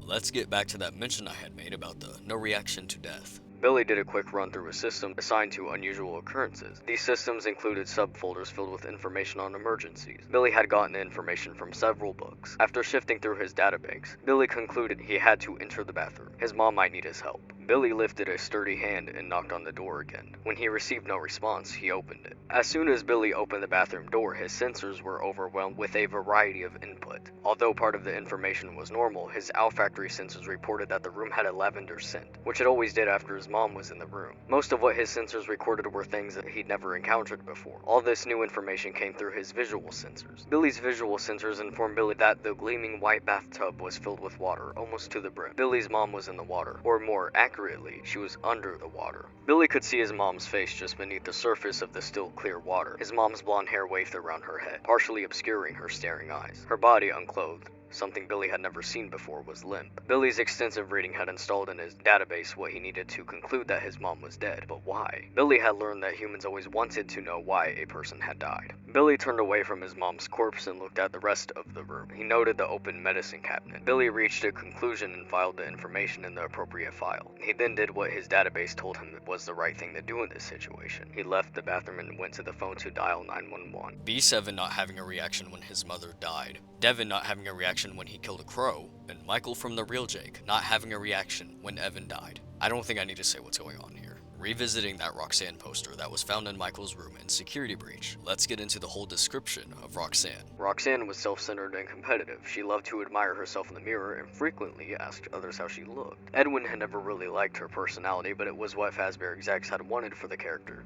And it was what Edwin expected of Roxanne when he observed her interaction with the kids in her raceway. What he didn't expect, however, was the mean for the sake of being mean quality that he began to see in Roxanne when he hung around the raceway. Sure, Roxy had always enjoyed poking at people's insecurities because of her own deep-seated self-esteem issues. But when the storyteller came online, Roxanne turned into a full-blown bully. She began verbally attacking anyone and anything around her. It was like her inherent lack of empathy was morphing into a more aggressive form of pathological cruelty. And the description perfectly matches Michael, down to the lack of empathy. And the mention of insecurities is something that we can see with Devin and Sergio. Going back to the topic of trying to fit in with society is something that we can see a lot with Devin and Sergio. The trying to not feel like an outcast. And yes, she was pretty fun, but it wasn't really so much to want a girlfriend who liked more of the things he liked. He wondered if they'd still be dating if he told her the truth from the beginning. Would she even like him if she knew him? Really knew him. Sometimes he wasn't sure if she liked the version of him that he was pretending to be. Sergio suppressed a smile and concentrated on his steak. The steak was the best part of this evening's celebration. He could have done without the forced camaraderie. Being friendly with other people was hard work, and he was tired tonight. He wanted to go home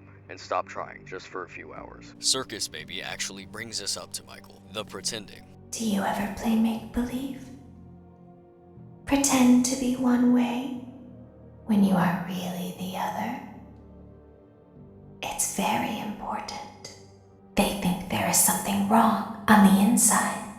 The only thing that matters is knowing how to pretend.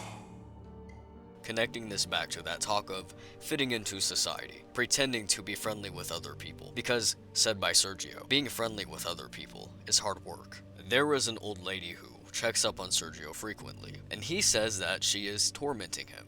Sighing, Sergio left his SVU behind him and took the elevator to the 3rd floor. There, he strode to his apartment, hurrying quietly with his back to his neighbor's door. Mrs. Bailey was a busybody, and she liked to ambush him when he got home. Only once in a while did he manage to get past. Oh, it's just you, Sergio, Mrs. Bailey's scratchy voice said as Sergio put his key in his lock. I thought I heard an intruder. You're quite late tonight. Hot date? Sergio took a breath, then turned. Hi, Mrs. Bailey. Petite gray-haired lady beamed at him. How was work today? Fine. Sergio wasn't going to tell her about the promotion. Oh no. She would have insisted on inviting him in for some kind of baked good, in spite of the time. He yawned. Not a fake yawn. Just a well-timed one. I'm awfully tired, Mrs. Bailey. Please forgive me, but I need to get inside and go to bed. Of course you do, dear. Mrs. Bailey smiled at him. You go get your rest. Sergio thanked his lucky stars and slipped into his apartment before Mrs. Bailey could say anything else. He closed the door behind him and latched all 4 latches. It was a decent place, but he resented that it was in a building that also housed the likes of Mrs. Bailey. He deserved peace, didn't he? He shouldn't have to put up with a nosy old lady who didn't have anything better to do than torment him. And just as he took out his keys, Mrs. Bailey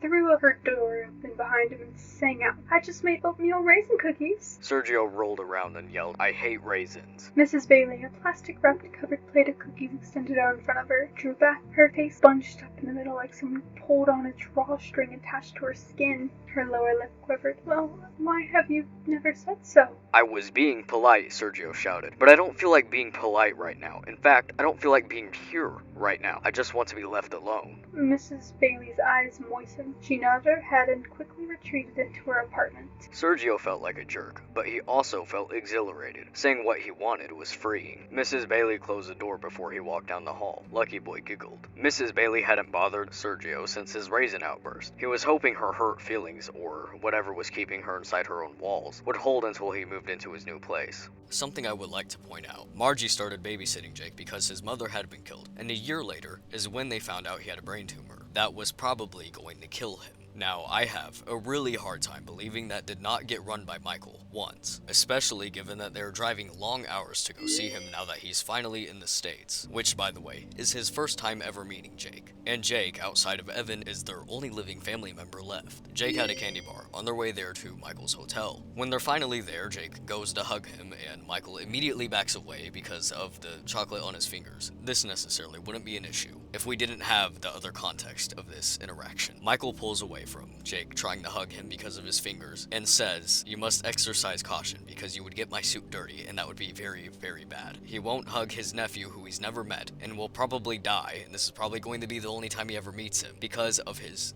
precious suit. Speaking of the very, very bad thing turning into a joke, that is also a parallel we can see with Sergio. He will say something and he doesn't mean it to be a joke, and then it turns into a joke and he's not really a fan of that. Being selfish is seen a lot in Sergio, and he has no regard for anyone else but himself, besides Lucky Boy, but he's only fond of Lucky Boy because Lucky Boy gives him validation, and still thinking he deserves everything good in life and everything he wants. Time to go to the dealership and you couldn't pop into a jewelry store and get me a little something? I'm sorry, Violet. I have no excuse. I've just been wrapped up in the excitement of it all. Wrapped up in yourself, you mean? Is that so bad? What, being selfish?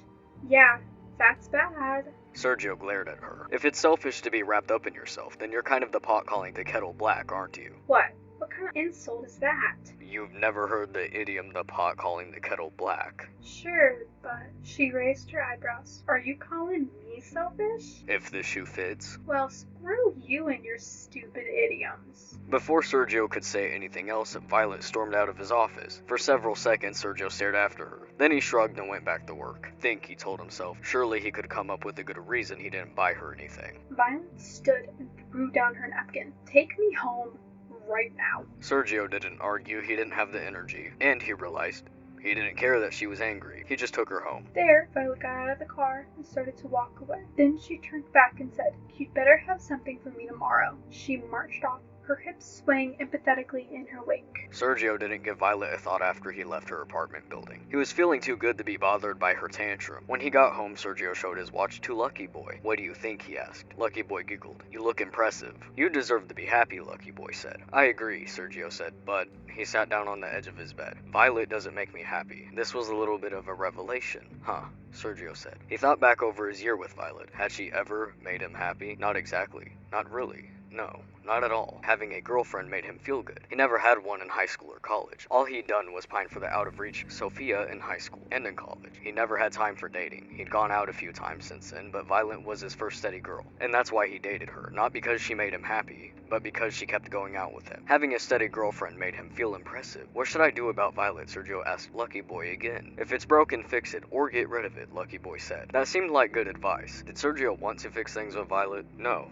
He did not. Okay, then the solution was simple. He leaned over to his nightstand and picked up the phone. He dialed Violet. When she picked up, it was obvious she'd been sleeping. Hello? She breathed into the phone. Violet, Time is it, Sergio? Can't you wait until a reasonable time to call and apologize? Sergio rolled his eyes. I'm not calling to apologize. I'm calling to break up with you. What?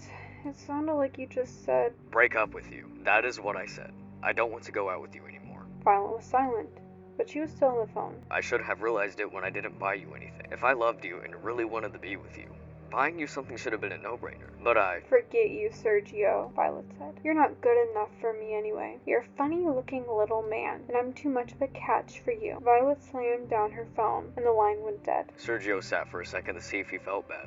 He didn't. He looked at Lucky Boy. Great advice. He looked at Lucky Boy. Where should I take her to dinner? He asked. I want to impress her. You deserve to go where you want, Lucky Boy said. Impress yourself. Sergio laughed. You're right. I should impress me for a change. I like that Mexican place downtown. The one with the fountain in the courtyard. I'll take her there. When Sergio asked Lucky Boy about Claire, he said, You deserve the girl of your dreams. Sergio agreed. He needed to stop wasting his time with women who weren't right for him. There was only one girl for him, and that girl was Sophia. He couldn't have her in high school, but things were different now. Not only did he deserve to have her, but she would be lucky to have him.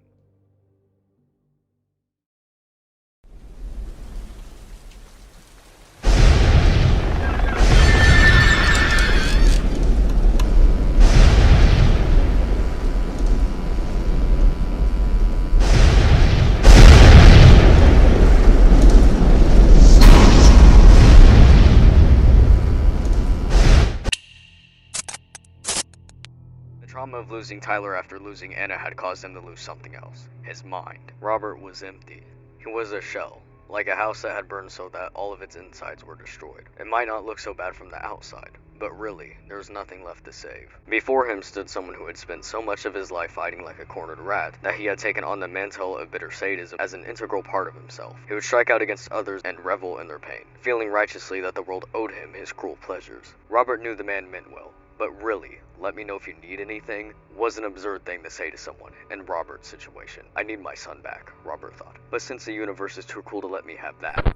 In The Silver Eyes, William is described as this person who had spent so much of his life fighting like a cornered rat that it had turned him into this sadistic person. Something else to make note of is that it also mentions that he feels the world owes him. And throughout the cliffs, we can see that Robert feels that the world is against him as well. Were some people just doomed to lose everyone they loved? Or was it just Robert's own personal curse? He knew everybody had some bad things happen to them, but he certainly felt like he had had more than his fair share of suffering. Everyone he loved died or disappeared. He couldn't protect anyone, and now he was all alone.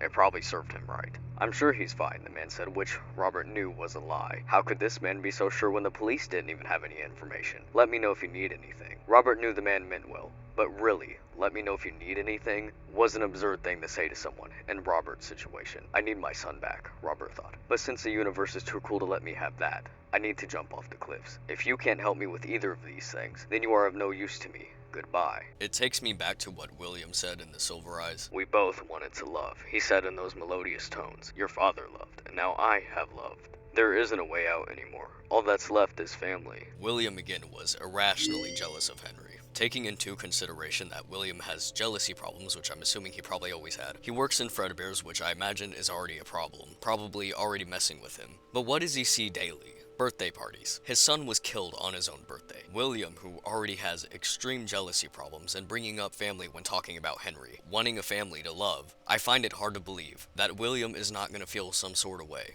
And working in the place that does birthday parties daily, seeing Henry still with the family when he just lost his son on his son's own birthday. In the same building, and throughout the parallels, they all had this rage. And Edwin's was described as murderous. These murderous intentions he did not know he had. And he became inhumane, he became savage. And Travis's dad, axing the project they worked on because it hurt him so much to look at it. It brought too much pain. And then there's Robert, who was stabbing the Freddy plush and doing everything he could to it because he was in so much pain. And In the Silverize, it was saying that he was striking out against others and reveling in their pain, because he felt righteously about it, because he felt the world owed him. And Edwin said in his rage that he was destroying Mimic because it felt good, because he couldn't destroy himself, and losing his grip on humanity. And that is something that is repeated, that they become shells of themselves. Now, I understand that Robert's child was just missing, but with him being a William parallel, you understand the implication. And I mention this because of the hope the father hangs on to, that there's a small chance his child is still alive. If he was still alive, Robert had to be there for him. He wasn't much, but he was all Tyler had. He would try to do better,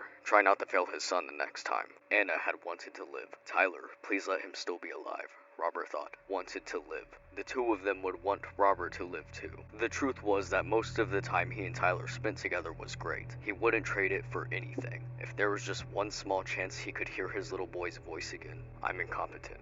I'm too incompetent to be a parent. And now Tyler is paying the price. And saying, I need my son back. I will do anything.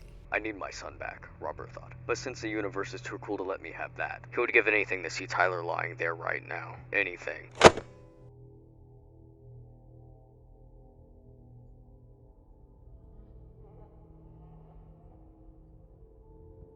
Certain fans have drawn a connection between FNaF 4's I Will Put You Back Together and the theming around Dreadbear. The idea of taking something inanimate and something dead, giving it new life through an animatronic ring more than a few bells for theorists. We've seen some defiant mad scientist moments from William Afton, particularly in the Fourth Closet. But whether this is just an interesting idea or a spooky tale that could be dropping a hint remains to be seen. Food for thought. In an earlier patch of the game, it wasn't Glitch Trap on the hill with the FNaF 4 house.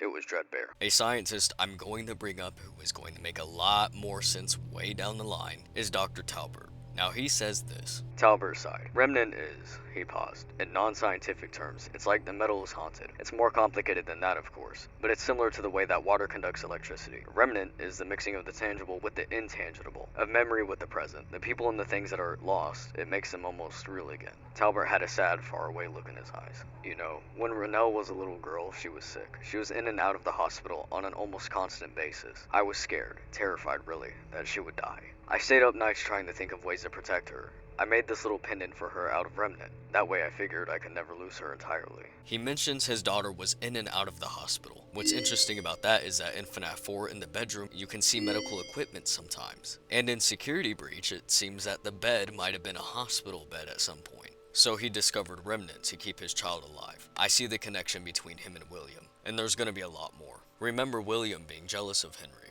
Not until I undo what he has done and heal this wound. A wound first inflicted on me, but then one that I let bleed out to cause all of this. Charlotte was killed in 83, and I do not think that is a coincidence. I think it is essential that Charlotte is the first, and then the other 5, and then it leads to Evan being the last one.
The Golden Freddy in that is Cassidy, not Evan. And the way this is shown, I feel like we can almost see the process of getting Evan back.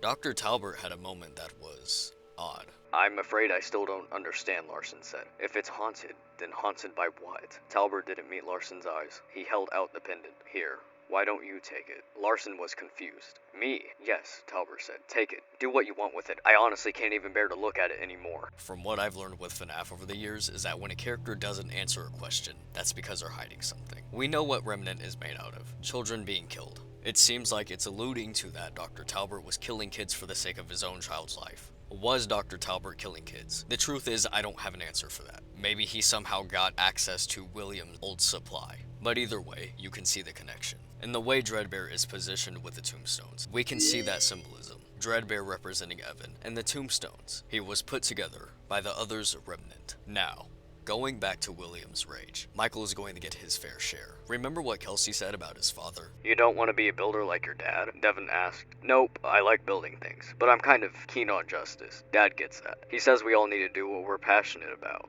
Even if there was some physical pain, it would still hurt less than the emotional pain that was ripping him apart. But I remember how my dad was before she died. He was a great dad, but then after Mom died, my dad got lost. He just got lost. He couldn't do anything for me anymore. He was all about himself. He turned into a horrid dad.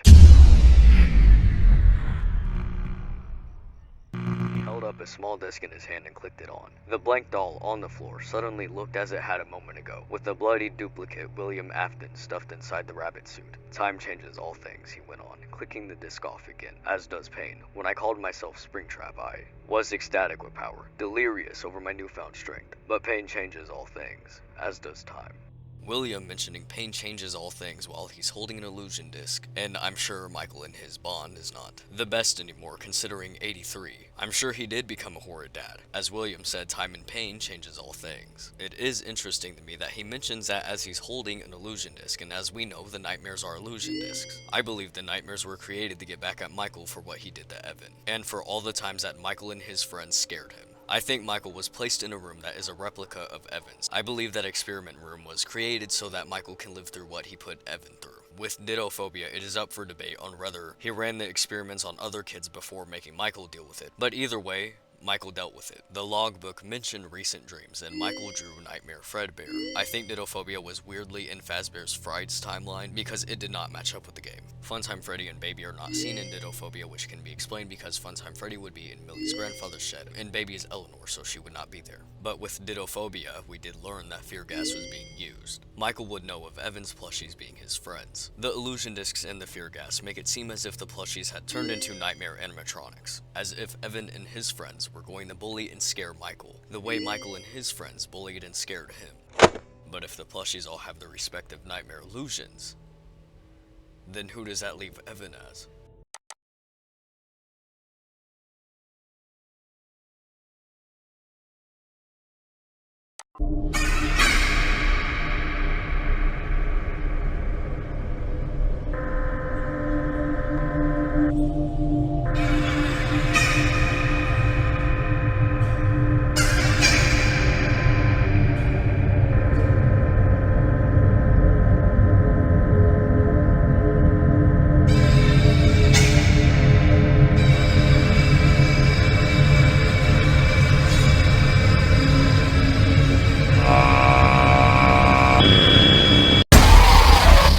Welcome back to Parts and Service. It looks like one of our guests left a personal item on our star attraction.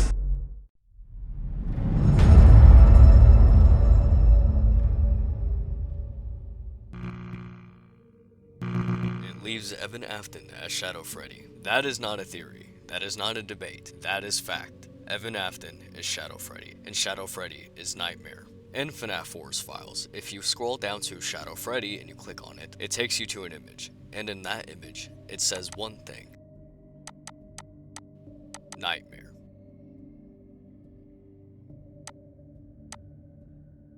I said earlier that it is important that Evan is the last of the children to show up. I said this because in the FNaF 2 cutscenes, we can see that the children are already there, but they're looking at someone. At the end of the cutscenes, we can see the person says, "It's me." The person saying "it's me" is Shadow Freddy. In the FNaF 2 cutscene, we are seeing through the eyes of Shadow Freddy. There's something else that was hidden that we cannot see. The thing is about the "it's me," it was actually a response to the other kids saying, "It's him."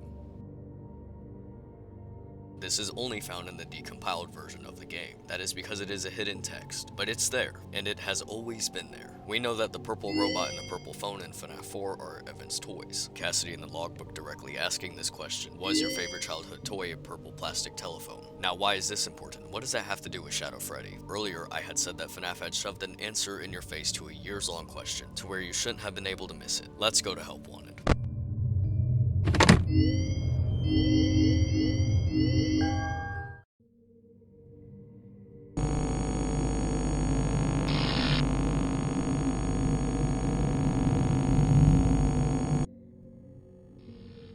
Shadow Freddy is in a room, and he's surrounded by Evan's toys. The purple robot and the plastic purple telephone. And in a teaser image of Help Wanted, we can see the purple robot with Shadow Freddy. And shadow children do exist in FNaF. And finally, we get to our parallel duo for Cassidy and Evan, Andrew and Jake, which I'm sure by now you're figuring the view on it was very opposing to what the fandom has said. Funnily enough, their interaction in the logbook is actually very similar to Andrew and Jake's. It's important to note that the kids do not remember how they died. When Andrew and Jake start talking, Andrew, the shadow child, is the one who says he cannot see. In the logbook, there was something called the in-shift ratings. For the most part, they stayed the same, but shortly they started changing.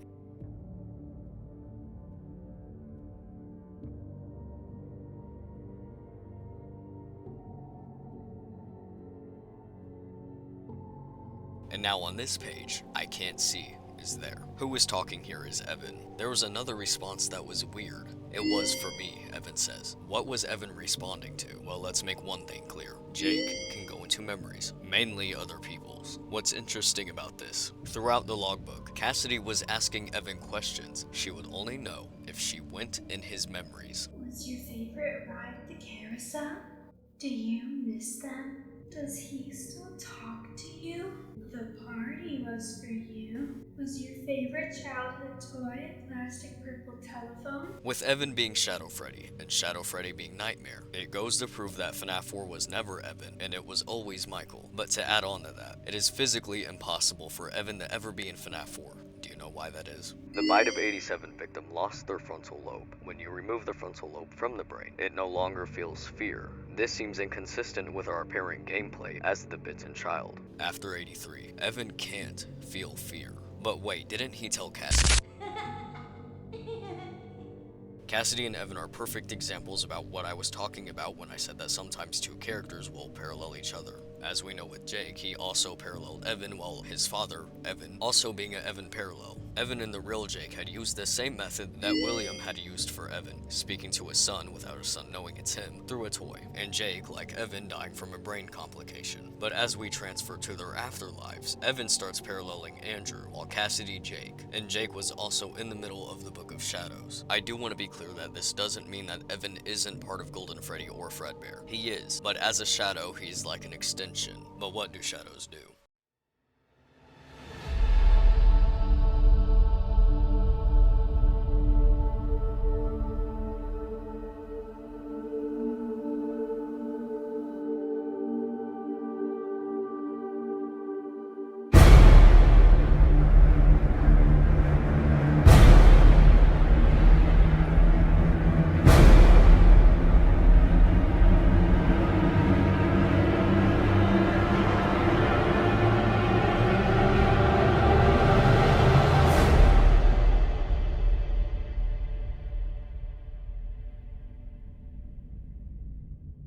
Now we are back to Pete, Devin, and Toby. And now Blackbird will be joining us. We have learned with Andrew that being a shadow means that you can attach to people. Fuzzy, yeah, so are mine, Andrew said. But I do remember wanting to get back at someone who hurt me. I think I attached myself to him. I got into his soul. And the person that the shadow attaches to experiences night terrors and gets sleep deprived. A little background information before we get into this. When a shadow messes or attaches to you, typically there is a cold blast. The person Andrew is attached to is man in room 1280, which is William. And I know what you're thinking. I will explain that later. The important part for right now is the nightmares and the cold blast. That's REM's sleep pattern. Arthur stared. He'd take her word for it, as the tall spiked lines meant nothing to him. According to Dr. Henner, the hospital's sleep expert, that particular REM pattern indicates nightmares. Horrific. Nightmares. 2 signals. She jabbed each lobe. Means 2 living things. 2 entities. They're both vying for control of the brain. That's why they're present in all of the lobes, but they're at odds with each other. We think they're tormenting each other. A little boy slithered out from the storage room. He came sideways through the slim door opening. Maya slapped a hand over her mouth to stifle a scream. She gritted her teeth, exasperated with herself. She'd had the same reaction when she'd seen this boy just the day before, but he was only a little boy, a cute and playful little boy, with his curly black hair and rosy cheeks. The boy's adorable factor was diminished, slightly, just by 2 things. First, he wore a cheap alligator mask that covered his forehead and eyes. The gator's mask rested on the boy's impish nose. Second, the boy had a toothy grin, just a little too devilish to be endearing. 1 notch past acceptable on the scale of mischief, but he was a little boy, and little boys like to look like this. The hallway was empty. Then Nurse Ackerman heard another giggle, and this time it was behind her. A blast of cold rushed down her spine and tightened into a vice grip in her bowels. Slowly, as if about to face a wild animal she didn't want to spook, Nurse Ackerman turned. She didn't know what she expected to see. She was prepared for literally anything. How could she not be? Anyone who had the man in room 1280 as a patient would have to be ready for anything. But she saw nothing. Everything was just as it had been when she entered the room. Toby got a shadow attached to him because there's a game with Shadow Bonnie. Toby, wanting the win for once against his brother, decided to try and hide the game from him so that he could come out and be the best at it before Connor got to play it. But Shadow Bonnie was winning against Toby again and again, and in a fit of rage, Toby destroyed the game, making Shadow Bonnie mad and attaching to him. What happens in his dream the same night is what matters. What do you want? He felt his shirt tugged from his back, then heard scissors cutting at it. Stop it. Leave me alone. Cold air hit his skin. He heard more movement, then something small bit into his back, like a needle. When Chuck got away from Pete after he had dragged him into the maintenance room to scare him with Foxy, this happened. Pete blinked as a strange feeling came over him, like an invisible, cold, heavy blanket was covering every inch of his body, then sinking through his skin and into his bones. First you'll have to lose an eye and an arm. Yarg. The room grew still with the sudden silence, yet Pete remained standing there in the dark, unmoving. He blinked and looked around, trying to remember where he was. He was in the dark, alone. His pulse scrambled as he stepped back. Then he saw his shirt was caught on a nail, and it all came back to him. He rubbed at his eyes, yanked his shirt from the nail, and stormed away from the stage to find his brother. When Kelsey dies, 3 things to note, and something else I'm not letting you have just yet because it would be too much of spoilers for what's to come. A chill skittered along his neck. He wasn't sure whether what he was feeling was because of what he'd done or because he was afraid he was going to get in trouble for what he'd done. Outside, a crow called. Another answered. Inside, the only sounds were those of Devon's and Mick's open-mouthed breathing. Both were stuffed up from crying. The uneven and quick huffing sounds they were making were eerie, but not as eerie as that dry scuttling sound. What was that? The chill, the crow, and the dry scuttling sound. We can finally get into why the crow was so important. This is where Blackbird comes in. Sam and Noel are college students in film, and their assignment is to make a horror film. The raven, obviously, is cliché. A crow would be too. I'm thinking of a blackbird. It has the same connotation, but blackbirds are a little smaller. They're songbirds, and we actually have more of them in our area than we do crows or ravens. How do you know this stuff? I'm a genius, remember? No, I'd forgotten, because I'm an idiot. They both laughed. Okay, so we've got a creepy blackbird, Noel said. Now what? Ever had one of them stare at you? Sam asked. I mean, really stare at you. There's one in the quad the other day. I was thinking about skipping Psych 201, and that bird kept looking at me. I felt so guilty I went to class. Sam snapped his fingers. That's dumb, but I think you're onto something. What? Guilt. Idiot here. Remember, you need to spell it out. Our animatronic, the Blackbird, Sam gave the name finger quotes, will get you to confess your darkest secrets, and then when you do, it comes to punish you for your sins. It never lets you off the hook, never lets you rest. We can have the Blackbird basically hound some poor dude to death. Will there be blood? Noel asked. You're a ghoul. Sam chewed on his lower lip. Actually, a little blood might not be bad. If you prick us, do we not bleed? Wow, Sam said. You're quoting Shakespeare. Maybe your idiot thing is all an act. I'll never tell. The Blackbird will make you tell, Sam said with a wicked laugh.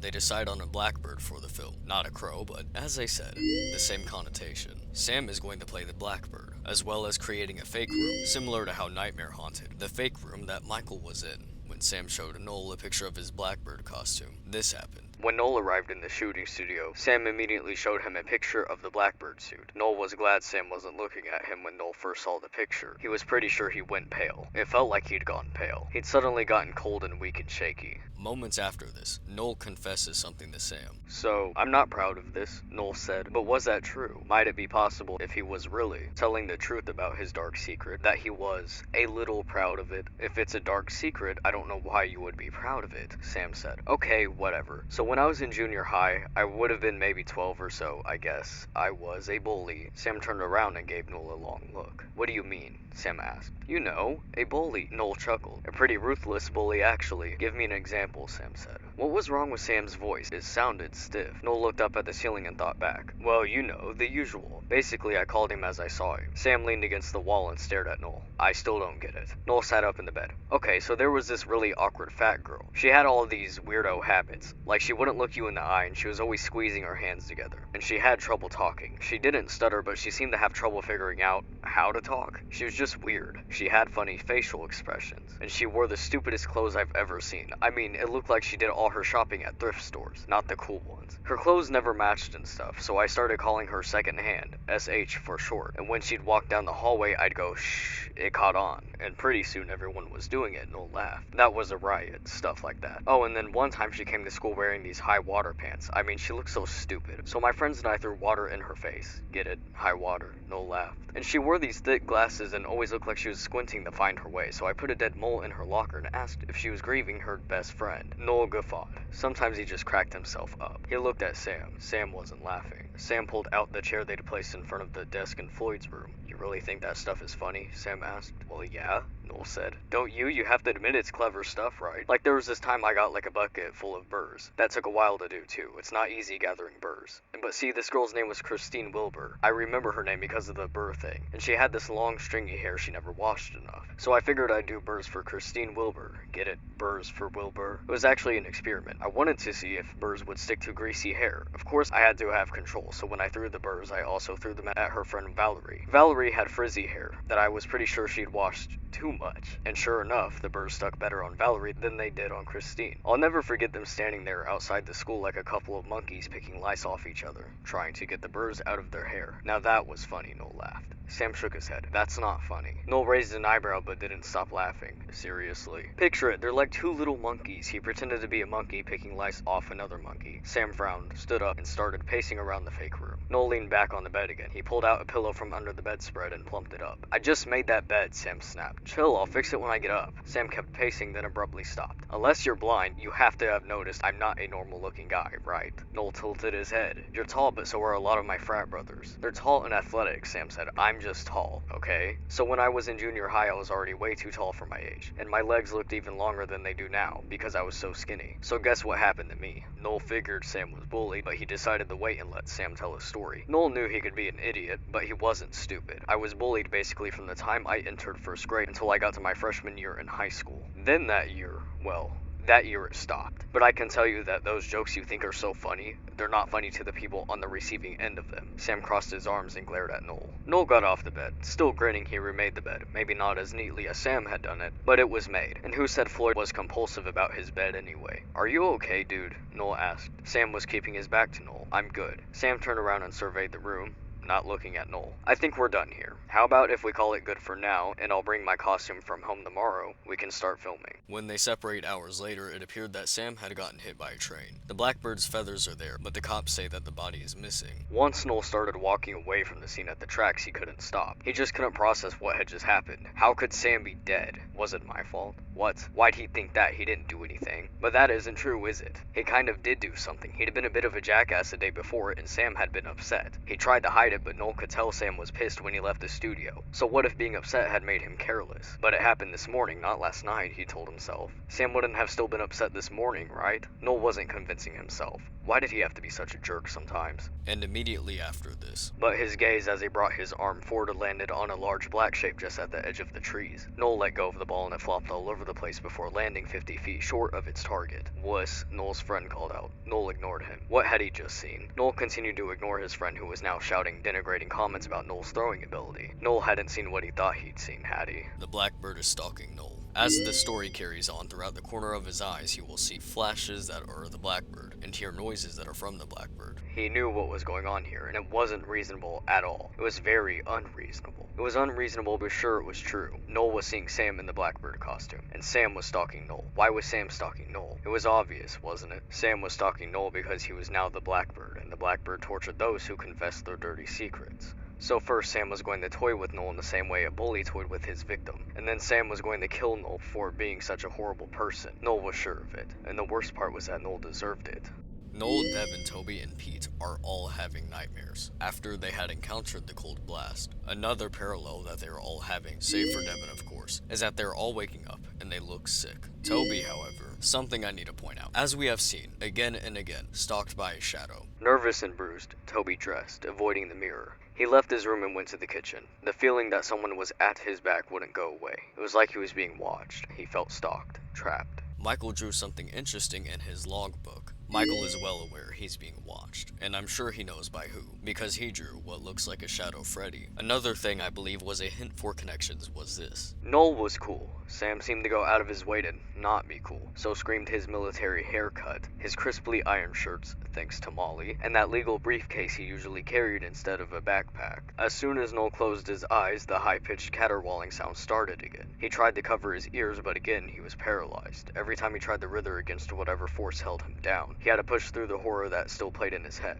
The brutal eyes gazing into the murk of his very essence, the beak, like a scythe of judgment, cutting through his heart. The military haircut. Evan in the real Jake was in the military. Sam carrying around a legal briefcase. And when Blackbird is glaring at Noel, he says it feels like a scythe of judgment. Kelsey says that legal shows are his thing, that he wants to be a judge. The Blackbird's glare reminds me of something that happened with Kelsey. Was hanging out with them. He was glad, but he was annoyed too. It just came so easily to Kelsey. Too easily. It wasn't fair. Devin snorted. Mick and Kelsey looked at him. What? Mick said. Oh, sorry, just a stupid thought, not important. Kelsey cocked his head and looked at Devin so hard it felt like Kelsey was looking into his soul. Then Kelsey grinned and nodded as if he understood exactly. But how could he? Speaking of eyes, remember how I said to make a note of Devin saying that Kelsey looks like Fredbear? The first encounter of Pete almost losing an eye, guess who he sits next to? Pete snatched off his hat and shook his head in the negative. He took an empty stool at the workstation in the far back, next to a kid in a black leather jacket and purple hair. Someone who I think looks oddly similar to Shadow Freddy. When they both turned toward the dead frog sprawled out in front of them, leather jacket guy leaned forward. Dude, what's the matter with you? Pete shook his head. Nothing. Leather jacket guy gave him a yeah right look and picked up a small scalpel. 10 minutes in, Pete yawned. His mouth was dry and his hand was starting to shake from the precise cutting. Leather jacket guy smirked at him. Hey, check this out, he said and poked the frog in its eye with the scalpel. A weird liquid gushed out. Sick, right? Then he shoved the blade into the frog's arm and sliced it off. He picked up the tiny hand and waved it at Pete. Pete shook his head. I need a break. Look, I'm sorry. I swear, I'll stop messing around. He held out the little frog hand. Here, let's shake on it. The kid chuckled as Pete pushed off the stool. Mr. Watson frowned. Glad to hear it. Now please return to your dissection lab. You of all people cannot afford to fail. That's what I'm doing, Pete muttered, rolling around. It all went downhill from there. Pete took a quick long stride and his foot landed on the pack strap instead of landing securely on the floor. That was when he slipped, losing his footing, falling backward. He felt his toe connect with leather jacket guy in a brutal way. The kid yelped and Mr. Watson shouted something in reply. Pete landed on his back, his breath knocked out of him. He blinked, and when he opened his eyes, he spotted the kid's scalpel in the air. The small knife must have flown up on impact, but then in disbelief, Pete saw the scalpel lose gravity and fall toward his face, the point of the tiny blade coming straight for his eye. Eyes are something that Blackbird also aims for. He put his head on the pillow, closed his eyes, and sleep took him.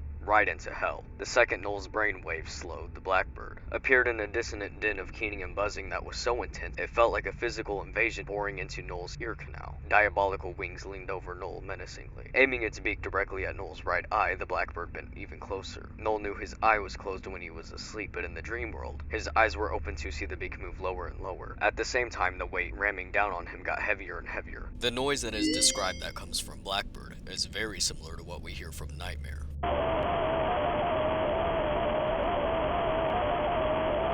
A parallel I have noticed with Pete and Devin, being reliant that they won't be told on after what they did, and being very passive-aggressive about it, keeping the mind frame, the power control. You're weaker than me, you're not gonna tell on me, you know, you're always by my side, you're always gonna forgive me.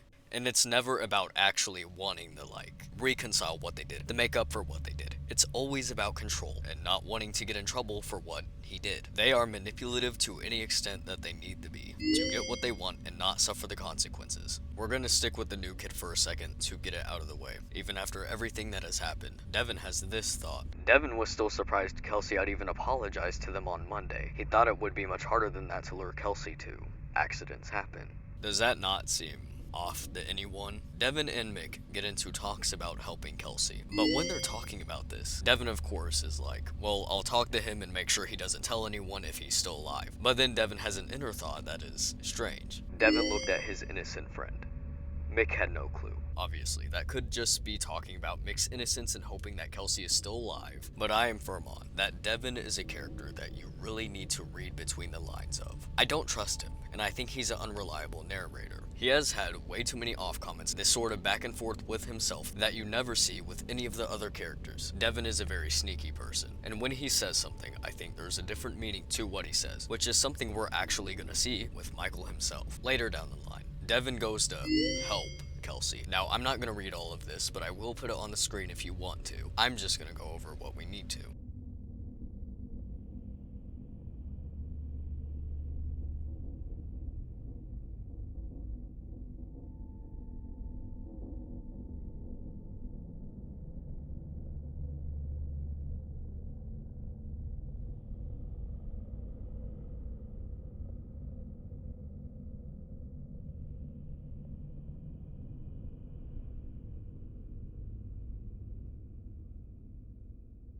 He gasped, and for a moment shock blocked his pain.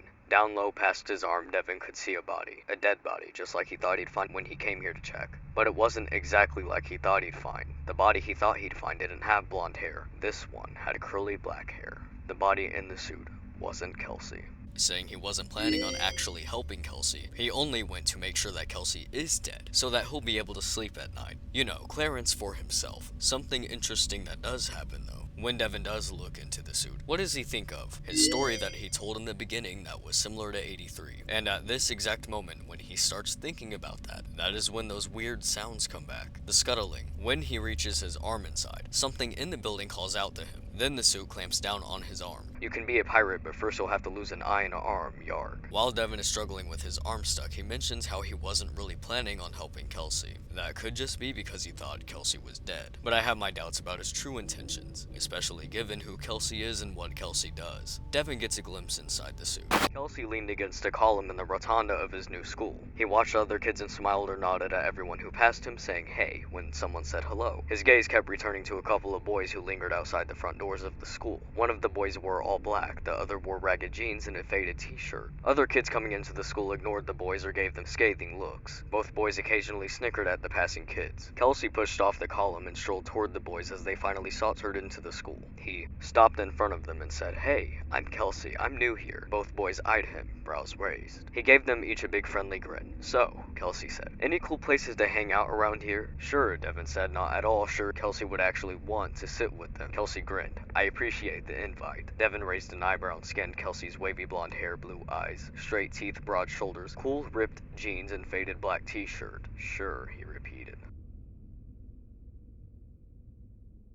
A huge meat cleaver slammed into the wood, barely missing his wrist. Pete shot back, protecting his hand against his chest, knocking into the display case with his pack. He gazed at the meat cleaver embedded in the wood. The handle vibrated in the air as if the force had been incredibly strong. His gaze whipped up toward the hanging tools. One empty hook was swaying slowly. The meat cleaver had fallen from the hook. Fallen. He didn't think something could fall so forcefully on its own, but what else could have happened? Now we are to the part where our trio realizes that they are cursed for what they did. Chuck nodded as if he understood. Pretty bad day, huh? So, what do you think is going on with you? Did you walk under a ladder, break a mirror, cross a black cat? Pete frowned. What are you talking about, he asked. What did you do to earn a streak of bad luck? Pete just shook his head. It's not bad luck and I'm not accident prone, he insisted. I don't know what it is. Chuck licked his dry lips and leaned closer to his brother. It's something weird though, right?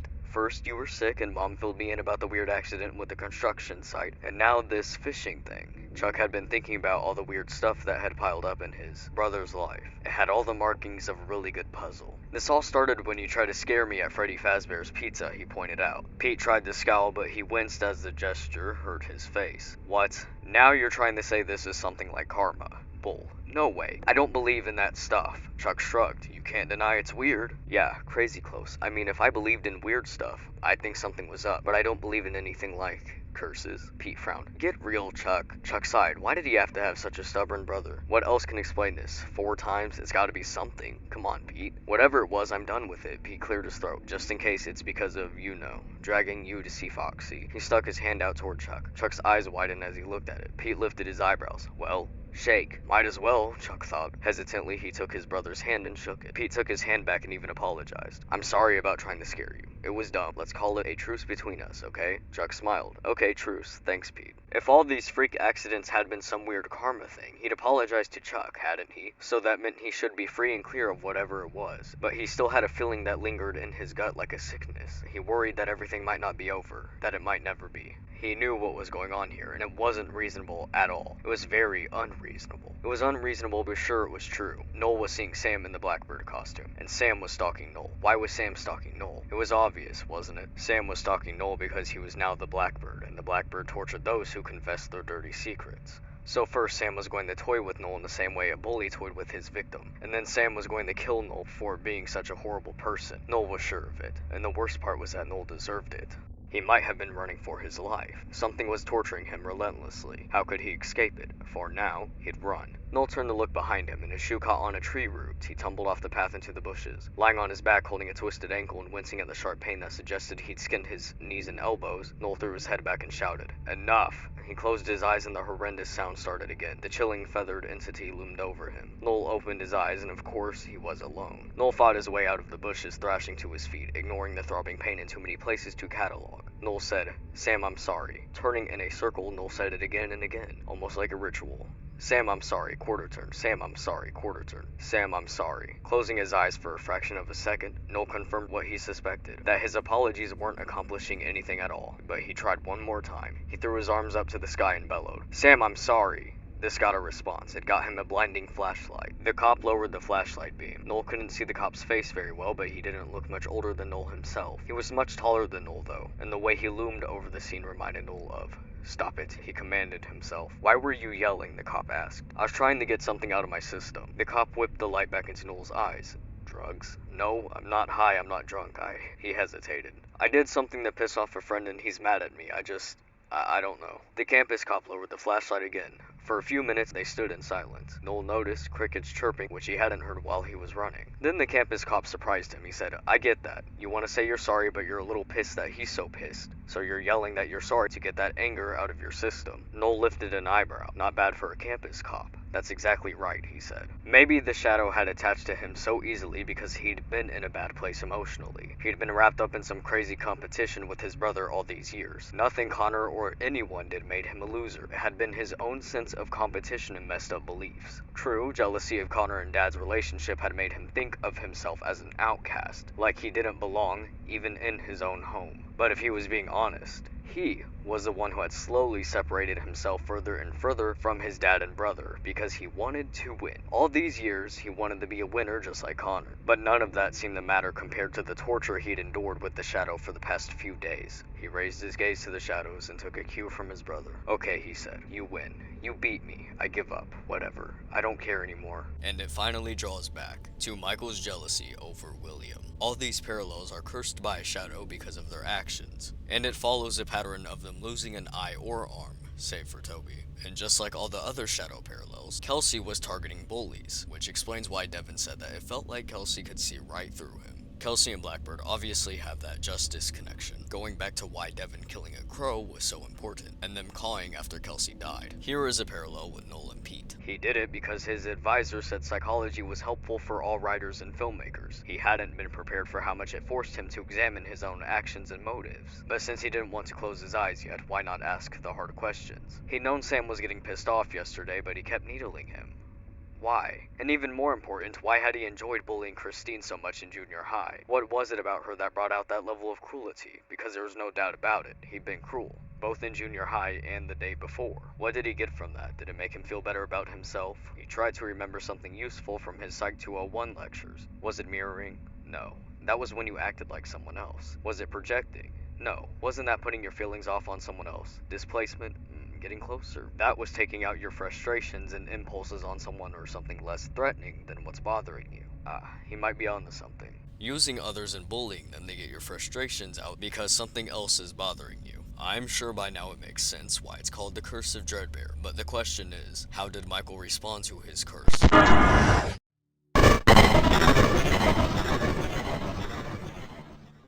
The only way to be rid of the Blackbird is to be sorry and actually mean it, to feel the guilt, and your apology to be sincere. With light came trust, so he blurted, "How would you fix it if you did something really wrong and it was a long time ago, but then you did it again recently and you can't apologize to the person you just did it to, but you're sorry and you want to make amends somehow?" Amber tilted her head and pursed her lips. "Guilt is keeping you awake?" Something like that. Amber sat on one of the concrete steps and patted the space next to her. Noel acknowledged a greeting from a friend and sat next to Amber. The concrete was cold and damp. "It's nice that you feel guilt. It shows character. A lot of guys are too stupid to know when they should feel guilty. I might have thought you were one of those." Amber said, "It's an energy thing. Yin and yang. Balance the scales in one place and the balance radiates outward." Noel wasn't so sure about that, but he had to do something. Eventually, Noel finds Christine. Clasping her hands together, she said, "I'm not going to tell you this to let you off though for bullying, but it looks like you really are sorry." "I really am," Noel said sincerely. He was surprised by how truly sorry he was. Christine looked directly at him. "And I do forgive you. You can let it go. I'm fine." Noel's eyes teared up again. He wiped them with the back of his hand. Christine looked over Noel's shoulder. She patted and squeezed his hand, then he walked out into the hallway and she closed her door. Noel sagged against the wall. That's when he realized he no longer felt a presence lingering nearby. No more feathers, the hallway was silent, his headache was gone. Noel rolled his head from side to side and shrugged. Then he released his shoulders. His tension was gone too. It was all gone. He felt like he just set down a backpack full of bricks. And Sam is back, revealing he is alive and that he had slid into a culvert. Things go back to normal for Noel. Pete, however, has a different outcome. During the story, it was very on and off with Chuck, regarding if Pete was actually sorry about what happened, or if it was just for Pete's benefit to get the curse off of him. As he raced across the school's lawn, he dug out his phone and clicked on Chuck's number. It went straight to voicemail because Chuck was still in class. "Chuck," Pete heaved into the phone short of breath. "You were right, it's been Foxy all along. I have to go back to face him. Freaky stuff is still happening, but no way is Foxy going to win, Chuck. No freaking way. I'm sorry I didn't believe you, little bro. Meet me there as soon as you can. We can finish this together." In a blind panic, Pete rushed off the sidewalk and into the street. He sensed something was speeding toward him and he turned. That's when a truck smashed into him with extreme force. His body went flying, his limbs twisting, and one moment felt like forever. Then he crashed, his body slamming the hard ground. He felt a crack and then a shatter. The force scalded his skin against the road as he rolled and rolled, leaving a path of blood behind him. Pain was everywhere, then everything went dark. But why does this matter? Michael said he was sorry, didn't he?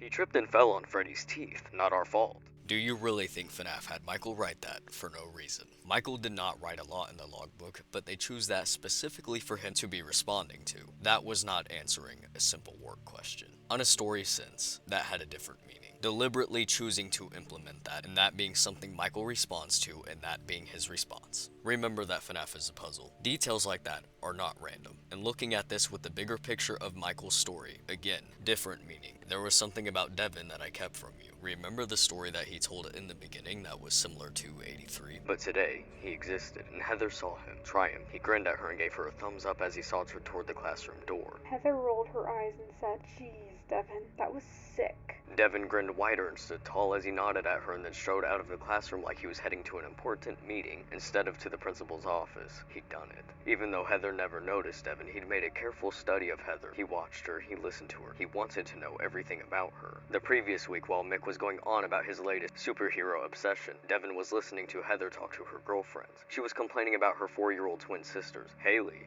and Hope. "They drive me crazy," she told Valerie, her best friend. "I mean, seriously bonkers. I'm always having to babysit them, and I hate it. They're always getting into trouble, breaking something or whatever, and then I get in trouble. I hate them." That same day, Mrs. Patterson handed out the assignment to write an original short story. That's when Devin saw his chance. He saw it, he took it, and he made the most of it. Who cared if it cost him a trip to the principal's office? The best creative artists had hidden depths lurking beneath the surface, and usually, those depths were misunderstood. The best creative artists had hidden depths lurking beneath the surface that are misunderstood. Interesting to say that in regards to the story that he created that was obviously a reference to 83. Michael's also an artist. So let's see what he drew in the logbook.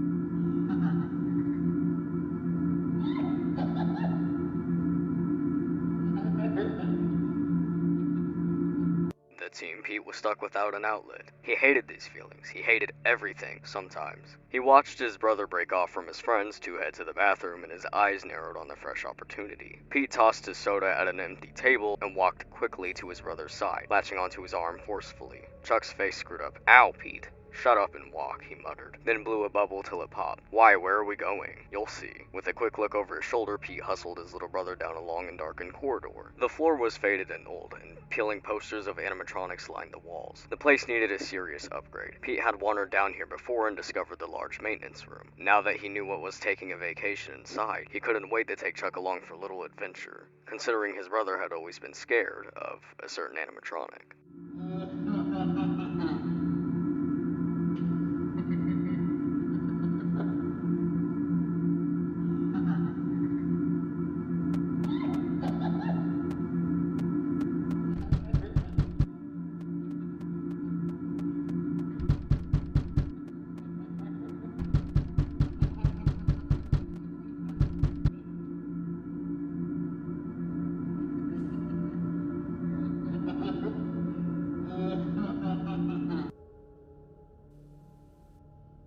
He did it because his advisor said psychology was helpful for all writers and filmmakers. He hadn't been prepared for how much it forced him to examine his own actions and motives. But since he didn't want to close his eyes yet, why not ask the hard questions? He'd known Sam was getting pissed off yesterday, but he kept needling him.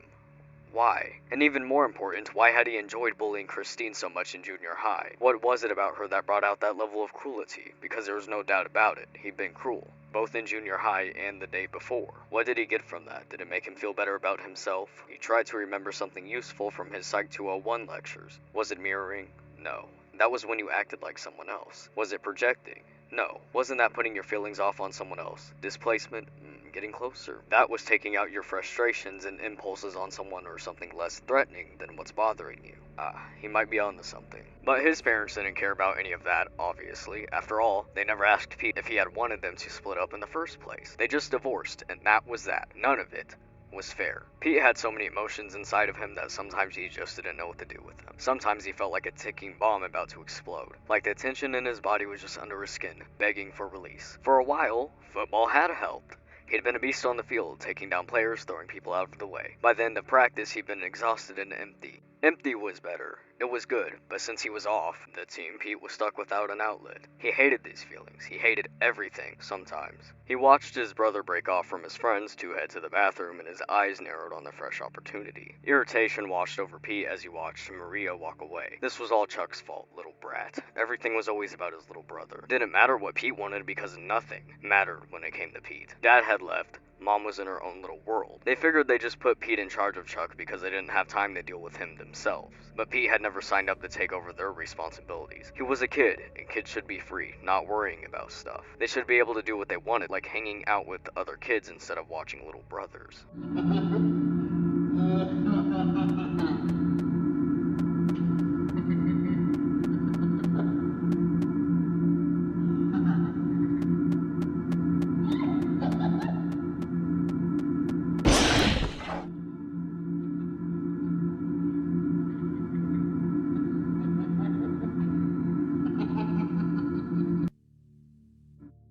Devin was still surprised Kelsey had even apologized to them on Monday. He thought it would be much harder than that to lure Kelsey to.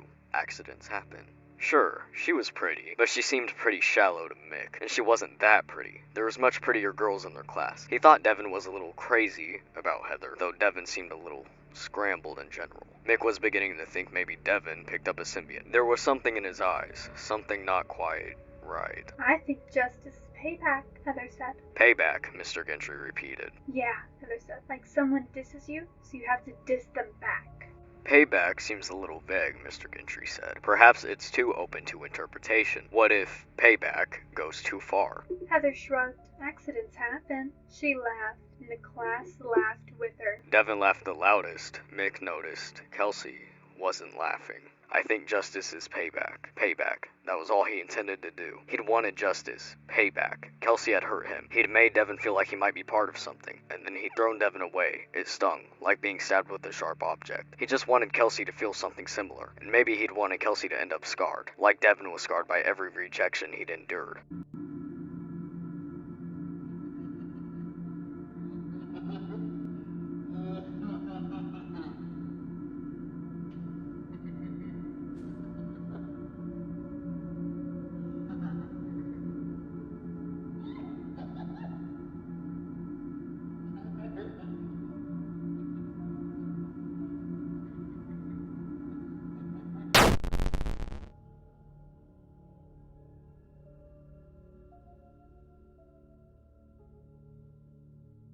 He tripped and fell on Freddy's teeth, not our fault. If you ask me, I think those drawings were Michael mocking what he did to Evan. What do our parallels have in common? They're just afraid of consequences. Pete shook his head in denial. No, he muttered as he started to shake. You're wrong. You can't ignore the facts, Pete. Foxy wants you to become a pirate and the accidents are getting more dangerous. No, he yelled. Foxy is a damn robot. He's made out of metal and gears. He ripped out the page of the notebook and started to shred it. This is all made up in your messed up gamer brain. It's fantasy, not real. Pete, stop. Shut up. Just get out of my room. He shoved his brother and threw his notebook at him. Chuck stumbled back in shock, his face turning red. I'm trying to help you. Pete jabbed a finger in the air toward Chuck. No, you're trying to scare me for all the times I've scared you. It's always winning with you, right? Well, this isn't some game for you to win. I know that. I'm not trying to win. I'm trying to figure this out. Mom appeared at the door. Boys, what's all this yelling? What's going on? Tell Chuck the chump to get out of my room. Don't call me that Frankenstein face. Pete's face scrunched up. Oh, you've been waiting to use that one, haven't you? You're going to pay for that. Truce is officially over. When the lunch bell rang, he felt surprisingly good, as if he really did end his streak of freak accidents. Now he just needed to make amends with his little brother. The worst part was that he had made amends before he'd blown it again by yelling at Chuck and kicking him out of his room. He just didn't want to believe what Chuck believed, that it all wasn't over yet, that he had to go back and face Foxy. He'd apologize to Chuck and reinstate their truce, and Chuck would understand, he was pretty sure. His little brother seemed to forgive him easily. It's nice that you feel guilt. It shows character. A lot of guys are too stupid to know when they should feel guilty. I might have thought you were one of those. So why'd you want to go out with me? I might have thought I was wrong. Noel wasn't so sure she was. Did he feel guilty because he had character, or because he didn't want to be murdered by the Blackbird? I did something to piss off a friend and he's mad at me. I don't know. The campus cop lowered the flashlight again. For a few minutes, they stood in silence. Noel noticed crickets chirping, which he hadn't heard while he was running. Then the campus cop surprised him. He said, I get that. You want to say you're sorry, but you're a little pissed that he's so pissed. So you're yelling that you're sorry to get that anger out of your system. Noel lifted an eyebrow. Not bad for a campus cop. That's exactly right, he said. Mick studied him for several seconds. Then he slowly scooted away from Devin. Did you do this on purpose? Devin didn't answer him. He was a murderer. A chill skittered along his neck. He wasn't sure whether what he was feeling was because of what he'd done or because he was afraid he was going to get in trouble for what he'd done. Choice.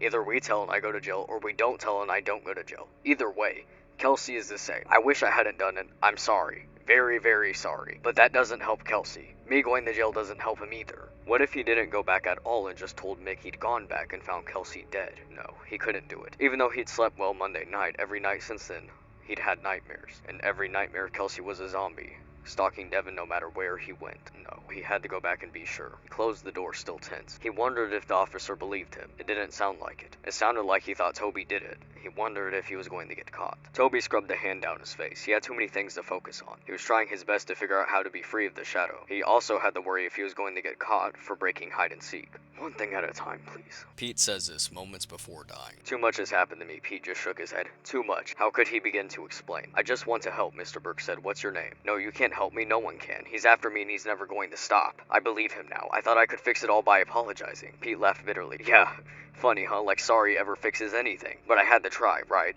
Again, going back to the point that they're only saying they're sorry to avoid consequences. Moving on from that for now, Devin said something that stuck out to me. So you knew what would happen? No, I mean yes, but no, I mean I only wanted to scare him. I figured once he was locked in, we'd leave him in this place until sundown, just to make him sweat a bit. I wanted him to feel something unfair, like what he did to us, like what I felt when he and his neighbor drove away with. I wanted him to be hurt. I didn't want him to actually get hurt, though, not like that. You know what's interesting about that? Jumping ahead a little bit for this. If you read the book, then you know that Pete was still kind of alive at the end of that. But why am I bringing that up? Because in the same book, Andrew says this. Fuzzy. Yeah, so are mine, Andrew said. But I do remember wanting to get back at someone who hurt me. I think I attached myself to him. I got into his soul. Made sure he couldn't move on when he should have died. I remember I wanted him to suffer the way he made me suffer, but I don't remember what he did. I just know I hung on, no matter what they did to him, to try and save him. I wanted him to hurt. Stop, I'm alive. You can't take my organs before I'm dead. Someone help me, please. The first man grabbed the scalpel and placed its point onto Pete's chest. Oh, hold up a minute, the other man said, reading again from the screen. What's up? Oh, thank goodness. Tell him this is all a mistake. Tell him I'm still alive. Tell him not to cut me open. We have an urgent case in need of the eyes in one hand. Says here the kid is an exact match. The hand doesn't have much damage. It'll work, but we've got to put everything on ice quickly. Transport will be here before we know it. Let's do that first. The man with the scalpel looked down at Pete. Good job, kid. You're going to help a lot of people. He retrieved the small forceps with his other hand. The second man turned on a small buzzsaw, the blade spinning into a circular blur. Let's get to work. Pete began to hear Foxy's music play in his head. You can be a pirate, but first you'll have to lose an eye and an arm, yarg. Pete watched in helpless horror as the first man leaned down to take his eyes. We'll return to that. You're probably noticing that I'm not bringing up further with B7. You know, his redemption, his continuation. Is that me cherry picking? No, that's because I know Michael didn't have the same outcome. William explains it perfectly for me. Daddy's wannabe just confirms it. When I called myself Springtrap, I was ecstatic with power, delirious over my newfound strength. He couldn't do anything for me anymore. He was all about himself. He turned into a horrid dad. Philip pushed off the swing set. He powered on his flashlight. Philip turned and looked Bob in the eye. I've become just like him. Aftons seem to lose themselves when they get what they want. Remember Mick saying that Devin was acting loony. Devin's mood made it seem possible too. Devin had been pumped up all morning. He had this, what was it, swag. It was swag. He was acting like he was all of that. It was loony. Mick had to admit though that he liked this Devin better than the one that had been making him nervous over the last few days. Yes, Devin was still obsessing over that girl Heather, but at least he was talking and smiling. Devin is delirious and ecstatic because he knows he's gonna get what he wants. And what is it that he wants? Kelsey dead. And what did Michael want after killing Evan?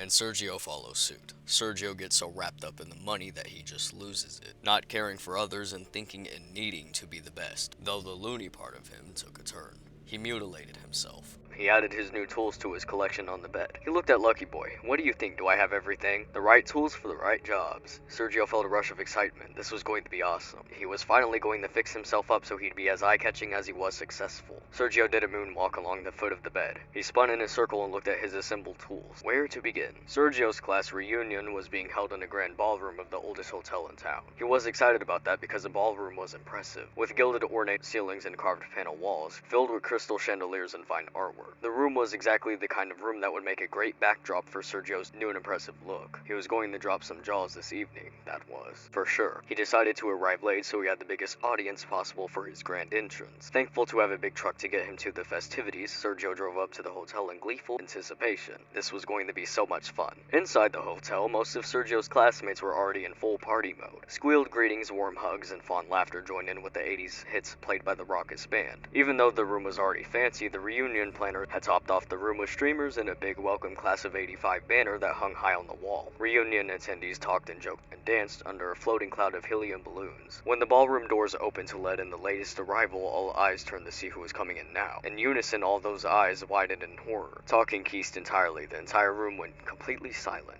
Then a woman screamed and another and another. One woman fainted, someone threw up. Several people covered their mouths, several more turned away. Some started running toward the back of the room. Not sure what was causing the upset, Sergio looked behind them to see if something terrible was coming. He saw nothing. A man and a woman were at the far end of the hall, but they were headed the other way. A waiter was coming out of another ballroom, but he too was going in the other direction. No one was behind Sergio. As soon as Sergio started to turn his back toward his classmates, his gaze landed on the floor. He frowned. The floor was disgusting. What had happened in this hallway? Sergio hadn't noticed the floor when he walked in, probably because he was so eager to make his captivating appearance. But now he stared at it. The gold carpet behind him was stained with a thick trail of blood. No, not just blood. White bits of flesh nestled in the blood. He also saw what looked like bone bits, clumps of hair and blobs of what appeared to be pink spongy tissue, dropped at the intervals along the center of the hallway. The blobs gleamed in the glow from the overhead chandeliers and seemed to wiggle as he looked at them. It was nauseating. Sergio was appalled. He thought this was supposed to be a classy hotel. Someone should do something about the mess. But if he went to the hotel employee now, he'd mess up his timing. His classmates were waiting for him. Sergio looked down the hall to where he'd left Lucky Boy sitting on the chair so he could watch Sergio's triumph. Lucky Boy would agree that Sergio deserved to have the best cleaners take care of the mess. Lucky Boy giggled. Sergio looked down at his feet and noticed even more gruesome waste staining the carpet next to his brand new shoes. Oh, for heaven's sake, some of the gore had even gotten on the black leather. He leaned over and wiped off what looked to be some rubbery gristle. He shook his head. He would deal with the hotel's janitorial shortcomings later. He turned back to his fellow classmates. Now, he said to himself,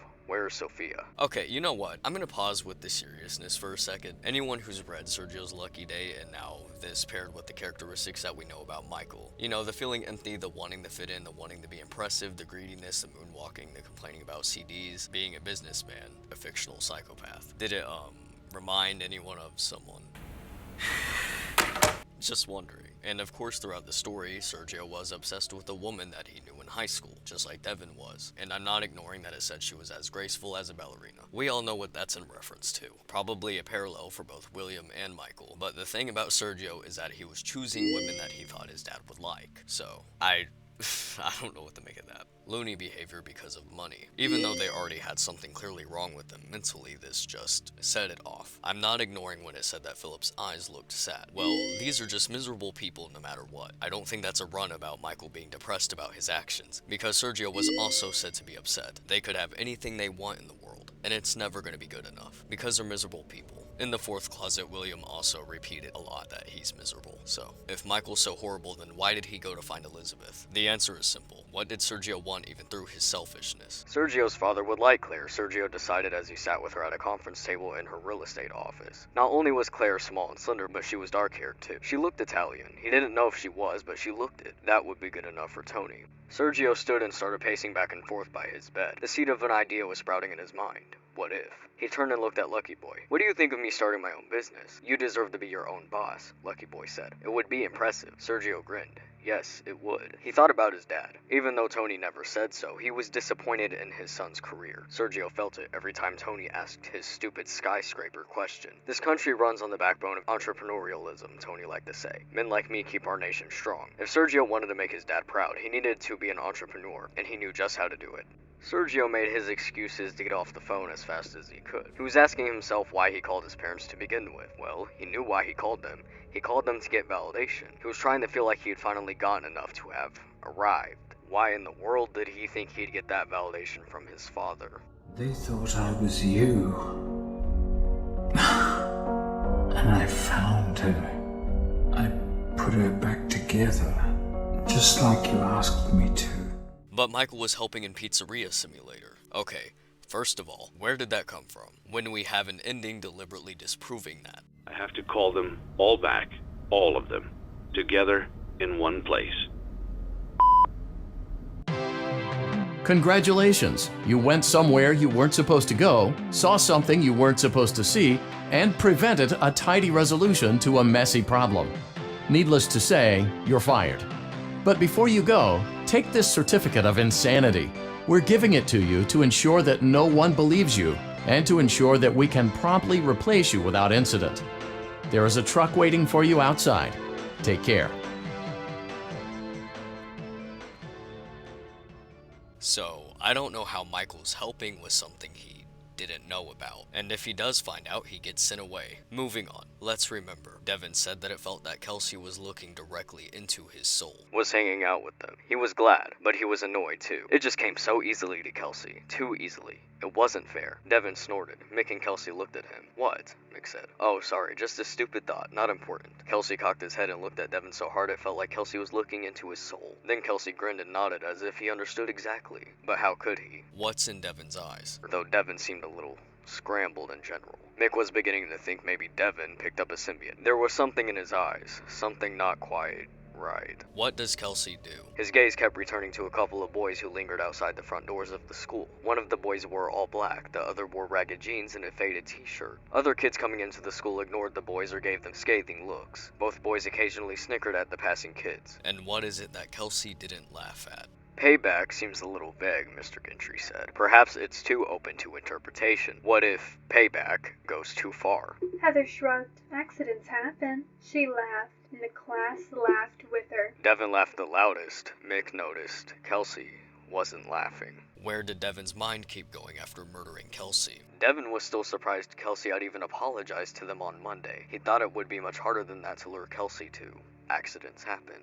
Kelsey could see right through Devin. He picked him out specifically because he knew what Devin was going to try to do. So I don't think it was an accident. Kelsey knew what Devin was going to do, or try to do. But let's put it this way. Devin is flip-flopping between he knew how the spring locks work or he did it after he had already gotten hurt by them. Henry, also teaching them since they were toddlers how spring locks work. I'm sorry, but I'm not convinced it was an accident. What's been reiterated about the parallels? So, I'm not proud of this, Noel said, but was that true? Might it be possible if he was really telling the truth about his dark secret, that he was a little proud of it? If it's a dark secret, I don't know why you would be proud of it, Sam said. Okay, whatever. So when I I was in junior high, I would have been maybe 12 or so, I guess. I was a bully. Sergio suppressed a smile and concentrated on his steak. The steak was the best part of this evening's celebration. He could have done without the forced camaraderie. Being friendly with other people was hard work, and he was tired tonight. He wanted to go home and stop trying just for a few hours. It's good Michael will handle Evan's estate. Jillian cut into the lemon. The tart scent filled the room, and it lured Margie partway back into her body. I've never met Michael. He seemed a little, well, cool on the phone. He's a numbers genius, manages money for the wealthy people, and has made a killing doing it. She wiped her face. He's not a bad guy. He just doesn't know how to connect. He doesn't feel the way we do. I might envy him, Jillian said. Me too. Sergio sat for a second to see if he felt bad. He didn't. I'm sorry, Violet. I have no excuse. I've just been wrapped up in the excitement of it all. Wrapped up in yourself, you mean? Is that so bad? They have no empathy. They're bullies. They only care about themselves, and they need to be the best. In Step Closer, Pete is determined to not let Foxy win. Let's get into Toby's version. Maybe the shadow had attached to him so easily because he'd been in a bad place emotionally. He'd been wrapped up in some crazy competition with his brother all these years. Nothing Connor or anyone did made him a loser. It had been his own sense of competition and messed up beliefs. True, jealousy of Connor and Dad's relationship had made him think of himself as an outcast, like he didn't belong even in his own home. But if he was being honest, he was the one who had slowly separated himself further and further from his dad and brother because he wanted to win. All these years, he wanted to be a winner just like Connor. But none of that seemed to matter compared to the torture he'd endured with the shadow for the past few days. He raised his gaze to the shadows and took a cue from his brother. Okay, he said, you win. You beat me. I give up. Whatever. I don't care anymore. At that moment, Toby blinked as he felt the heaviness of his back lighten. Surprised, he slowly stood up straight in front of the mirror. The shadow was still there, but it had gone down to the size of when he'd first seen it in his bedroom. The eyes and the mouth had disappeared into the darkness. All he felt was a little tickle in the middle of his back once again. With that realization, it was like something clicked inside of him. A veil had lifted, and he saw everything with sudden clarity. Just like Toby, the shadow had only wanted to win. Before we continue, let's remember something that Henry said in his speech.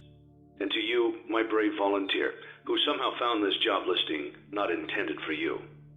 Although there was a way out planned for you, I have a feeling that's not what you want. I have a feeling that you are right where you want to be.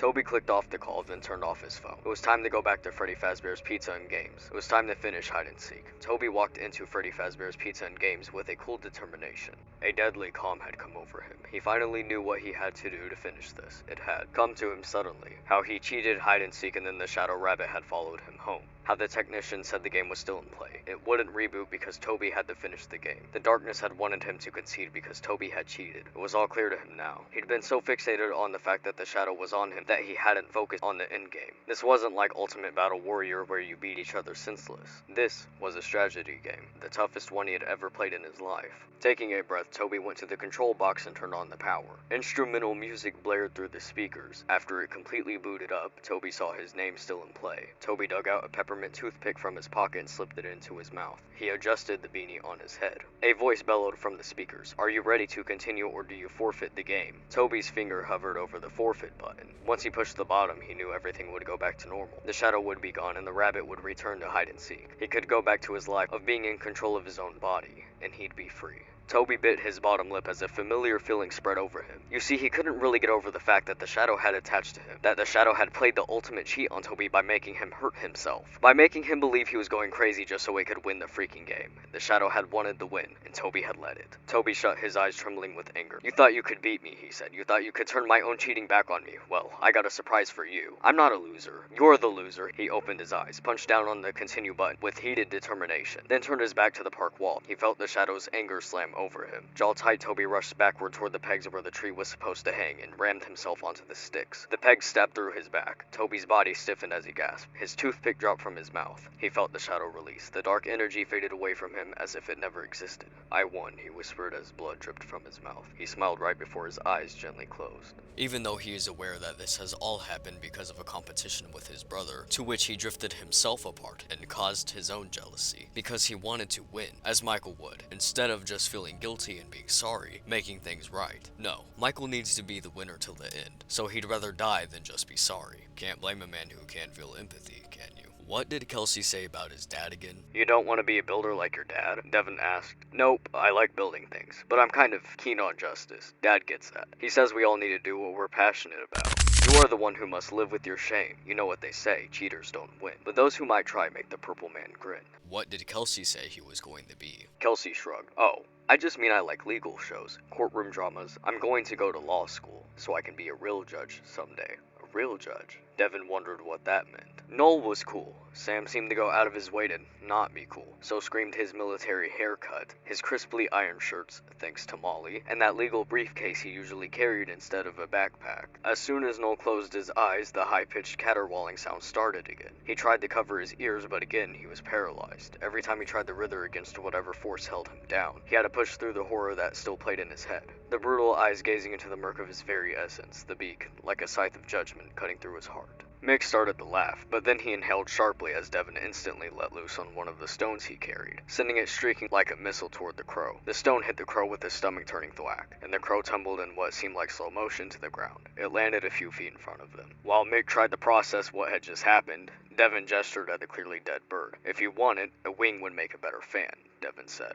Outside, a crow called. Another answered. Inside, the only sounds were those of Devin's and Mick's open-mouthed breathing. Both were stuffed up from crying. The uneven and quick huffing sounds they were making were eerie, but not as eerie as that dry scuttling sound. What was that? Fuzzy. Yeah, so are mine, Andrew said. But I do remember wanting to get back at someone who hurt me. I think I attached myself to him. I got into his soul. Made sure he couldn't move on when he should have died. I remember I wanted him to suffer the way he made me suffer, but I don't remember what he did. I just know I hung on, no matter what they did to him, to try and save him. I wanted him to hurt. He gasped, and for a moment shock blocked his pain. Down low past his arm, Devin could see a body. A dead body, just like he thought he'd find when he came here to check. But it wasn't exactly like he thought he'd find. The body he thought he'd find didn't have blonde hair. This one had curly black hair. The body in the suit wasn't Kelsey. Stop, I'm alive. You can't take my organs before I'm dead. Someone help me, please. Noel realized he could no longer breathe. The weight on his chest was flattening his lungs and stopping his heart. He felt like he was being dragged into some other realm. The Blackbird's realm. What if he had been dying? What would have happened if Ian hadn't busted into his room to wake him? Would the Blackbird have been able to take Noel to another, dimension? Realm? Level of hell? I won, he whispered as blood dripped from his mouth. He smiled right before his eyes gently closed. He put his head on the pillow, closed his eyes, and sleep took him right into hell.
I know I have a lot of explaining to do. First things first, the gender of the vengeful spirit is not a debate. It's a boy, meaning it's not Cassidy. Cassidy, every appearance has been a girl. You can't change pieces of a puzzle, then get mad at the manufacturer when you can't make sense out of it. I will get to Andrew in a second, because with Andrew, it is not what it seems. There's something else going on with him. This was posted by Scott in a job search for the voice of the vengeful spirit. This is for the voice of a young child who speaks in a whisper from the shadows. This child is in control and is toying with the player, who is helpless to change their situation or prevent their inevitable end. The gender should not be immediately clear. It should work as either a young boy or a young girl. Pay close attention to that wording. This is for the voice of a young child who speaks in a whisper from the shadows. I think we know a child from the shadows, and it certainly is not Cassidy. Adding on to how it's not Cassidy or a girl, well, the thing is, it's a photo of Scott's son. The one you should not have killed is time and time again referred to just as him. And this isn't new for the story to have a character who is just referred to as him. This connects back to FNaF 2. When Evan is first revealed as Shadow Freddy, it's him connects back to the Vengeful Spirit and Ultimate Custom Night, who is also referred to as him, because the him in question is the same character. The only person with a real history with Fredbear would be Michael, making it make sense why when we are in Ultimate Custom Night, the Golden Freddy has switched to Fredbear, because this is all revenge for the Bite of 83, and embodying Fredbear to represent the past. Could explain why Shadow Freddy is not shown in the game, because Evan has taken on the face that holds weight to that history. He's here and always lucky. The one you shouldn't have killed. This voice line connects back to a lot of things. The first connection with this I would like to make, I want to be clear, this scene in the timeline takes place during 2019, so this happens before Hell is established. In Help Wanted's trailer, we are met with Shadow Freddy, who is watching all of the cameras. And in Blackbird, Noel reiterates time and time again that he feels stalked. And what does Michael draw in his logbook? What looks to be a shadowed Freddy staring. In Blackbird, it is very blatant that if you are not really sorry for what you have done, you will end up in the Blackbird's realm, also known as Hell. Yes, the parallels did fight to get forgiveness, in a way, but it was never because they were truly sorry. Pete was relying on his little brother being so easily forgiving just to get the curse lifted off of him. It wasn't to actually make up for what he had done, it was for his own benefit. In the real Jake, Evan dies, and to me it feels like they had killed him off to make the point that Michael doesn't care that Evan is dead. Because right when Evan dies, that is when they decide to place the point that Michael doesn't feel empathy. Then in the logbook, we get a similar reaction. Not only is he not sorry for what happened, he says it's not his fault and lies about how it happened. One of the most important dialogues from Andrew aligns with what Michael had also stated. Andrew has something interesting to say about his anger and the reason he's tethered to the Fetch's battery pack. I do remember wanting to get back at someone who hurt me. I think I attached myself to him. I got into his soul, made sure he couldn't move on when he should have died. But something is wrong with me. I should be dead, but I'm not. I've been living in shadows.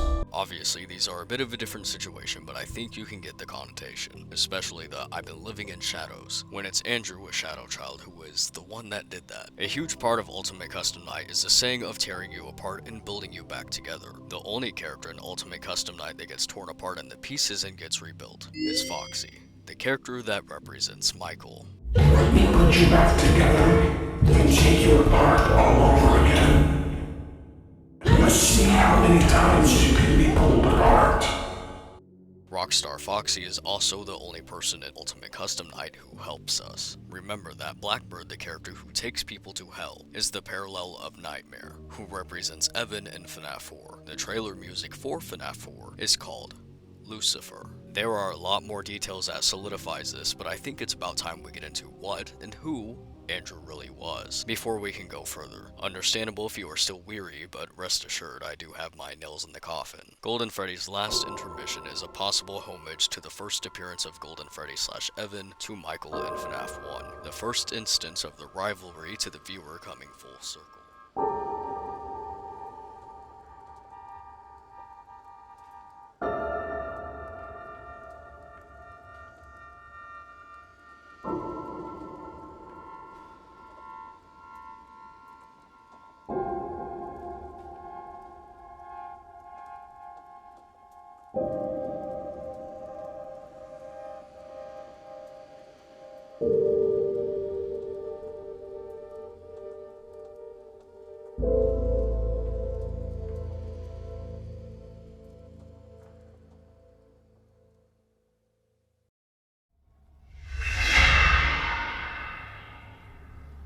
the Shadow Child and man in room 1280, there was said to be no missing child of that description.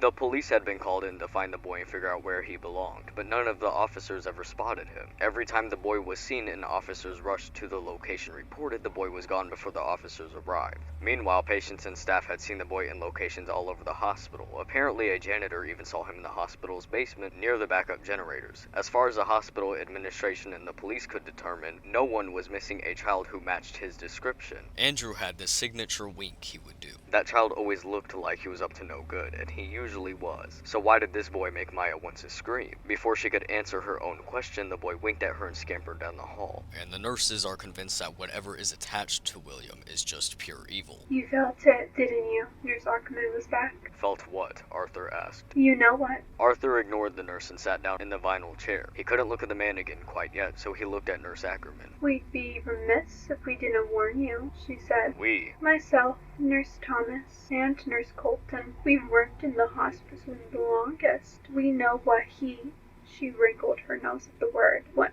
that is. And what is it? He, Arthur stammered. Evil, Father Bly. Evil, pure and simple. Arthur shook his head. Just because he looks like that. That's not the evil, Nurse Ackerman cut in. She waved her hand at the revolting mass at the bed. Then what is? It's what's inside of that.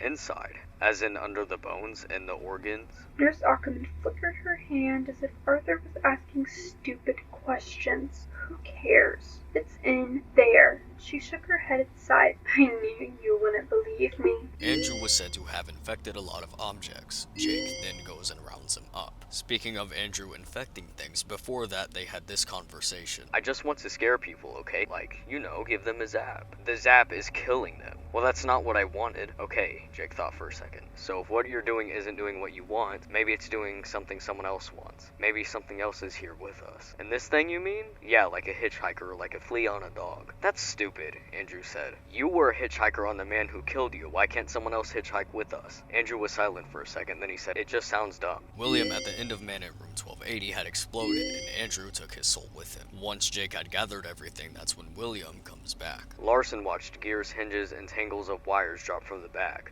Then he saw the bag let go of the distorted face of a fox wearing a pirate's eye patch. The disconnected arms of a fox followed, one arm ending in a hook. Jake felt like he and Andrew were being stretched between two forces. From somewhere beyond this dirty factory, the good feelings of Jake's memories boosted them. From below, density roiled around Andrew, keeping them anchored. Jake thought the density was Andrew's pain, and then he realized he was wrong. It had nothing to do with Andrew. Andrew, Jake said, there's something else in here with us. It's him, Andrew cried out. He sounded terrified. Yes, Jake cried. Andrew was breaking loose. Then, out of the nearly fully compressed junk, the contorted but identifiable shape of what looked like a burned skeleton man thrust forward. With ashy see-through skin that revealed dried up but still quivering organs, the man-thing looked like a creature from hell. Its limbs broken and bursting through the cracked skin. Its face misshapen, its torso twisted. The creature took shape while Jake watched. When Jake saw the man's bones crack, fold, and reshape into what appeared to be rabbit ears, he yelled, Andrew, come on! Rabbit ears unfolded from the back of the creature's skull and stretched upright, and the creature heaved itself toward Andrew. Jake had hold of Andrew, and he was sure all but just the tiniest amount of Andrew's essence was in his grasp. But the creature was trying to keep hold of his friend. As soon as Jake released his memory, the creature shifted its attention to Jake. Jake felt the creature clawed him. It felt like he was being mauled and pummeled by a force filled with never-ending need to inflict pain. But he didn't give in to it. Throwing everything he had into his effort and drawing on the power of his memory, Jake turned himself into a massive bat of intention, and he swung away, knocking Andrew loose from the evil that held him.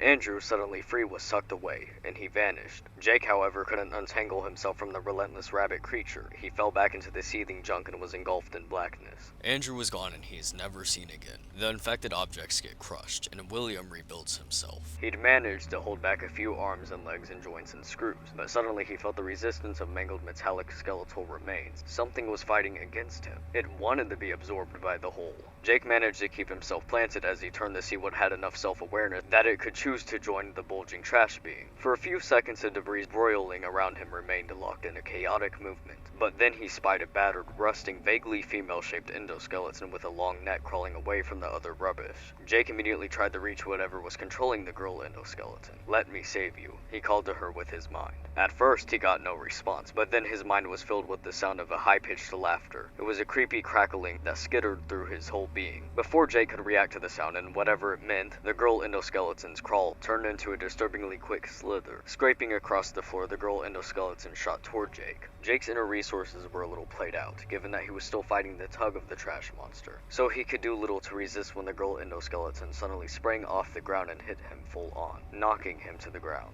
Jake couldn't feel the impact, of course, but it still stunned him. For a few seconds he couldn't move. He found himself eye to eye with a corroded face whose mouth was stretched into a poisonous smile that looked anything but friendly. The smile supercharged Jake's need to get free. He immediately tried to throw off his attacker, but she didn't budge. Instead, she pinned him with extraordinary strength, and her round animatronic eyes started to glow white-hot. The glaring light began to bore through Jake's dull eyes, searing him, reaching deep inside. The moment the light drilled into him, Jake felt the same evil he'd fought in the trash compactor, only this evil felt stronger, like it was the core of what Jake had sensed in the things Andrew had infected. Jake also felt something else. Some of that badness was inside of him. He hadn't noticed it before, but now it was unmistakable. A piece of the evil he'd battled, cold and cruel, had been hiding in Jake's spirit, just as it had hitchhiked a ride in Andrew. It had apparently burrowed itself in Jake as well. Jake didn't like having the nasty girl endoskeleton so close to him, but he was happy for her to take away the yuck he could feel within him. It was leaving now, returning to its source, the girl thing drawing the energy out of him with her burning gaze. Jake felt it in the instant that the evil left him, but even if he hadn't felt it,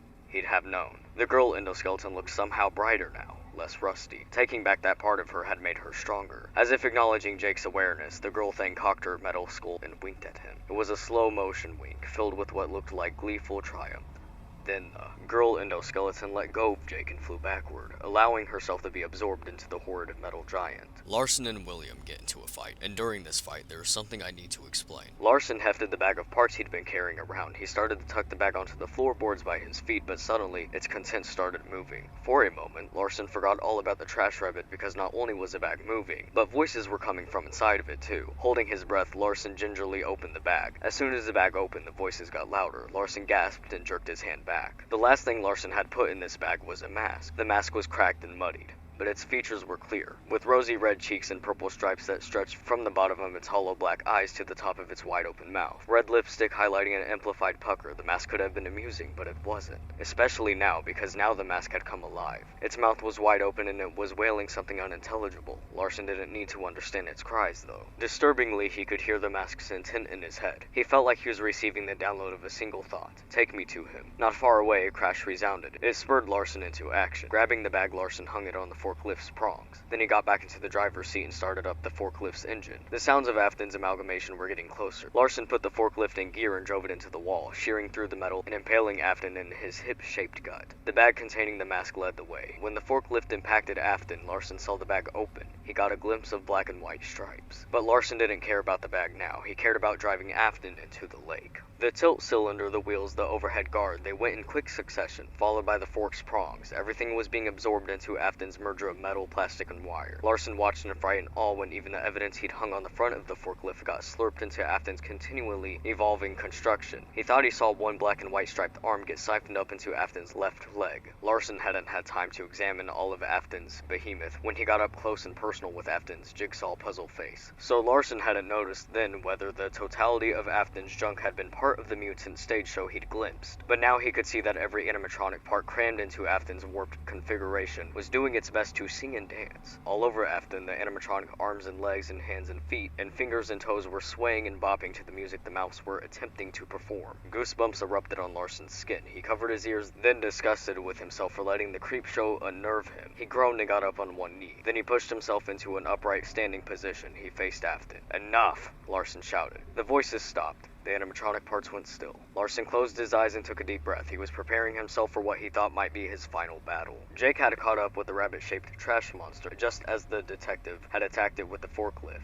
Not sure how to help at that point, Jake had just hung back and watched, as the forklift had driven the monster closer and closer to the lake. When the forklift began coming apart, Jake still wasn't sure what to do. He was thinking hard, though. He figured that at the very least, if the trash rabbit had got the upper hand, Jake could charge power and pick up the detective. Maybe he could carry the man to safety before the monster could catch him. While Jake was thinking this through, though, something strange happened. The instant the detective closed his eyes, the girl endoskeleton separated herself from the rest of the trash rabbit's parts. Undulating past an arm, a leg, leg and a hip joint, the girl endoskeleton wormed her way to the outer layer of the trash rabbit. She leaped away from him. As soon as she launched herself free, Jake pressed back into the shadows. He didn't want another encounter with the girl thing. She was scary. Tense enough that he'd been holding his breath as if he actually breathed. Jake watched the girl endoskeleton wriggle across the dock. He kept his gaze riveted on her until he saw her slink toward a gaping vent opening in the side of the factory. When Larson opened his eyes, he expected Afton would still be glaring at him, but Afton wasn't looking at Larson at all. He was staring past Larson intently, almost pleadingly. Larson turned to see what Afton was looking at, and he saw what appeared to be the female-shaped metal endoskeleton disappearing into a vent opening. It seemed to be the same endoskeleton he'd seen before. Larson frowned. He returned his gaze to Afton, and he saw the plea dissolve into despair. Afton was still a horrifying synthesis of scrap, but he'd taken on an eerily human-looking demeanor. In spite of its size, Afton's mountain of metal seemed to shrink inward, as if it was becoming weak and frail. Afton's visage now looked lost and defeated. Afton's amalgamation dropped its head, and then Afton's expression shifted into what could have been puzzlement.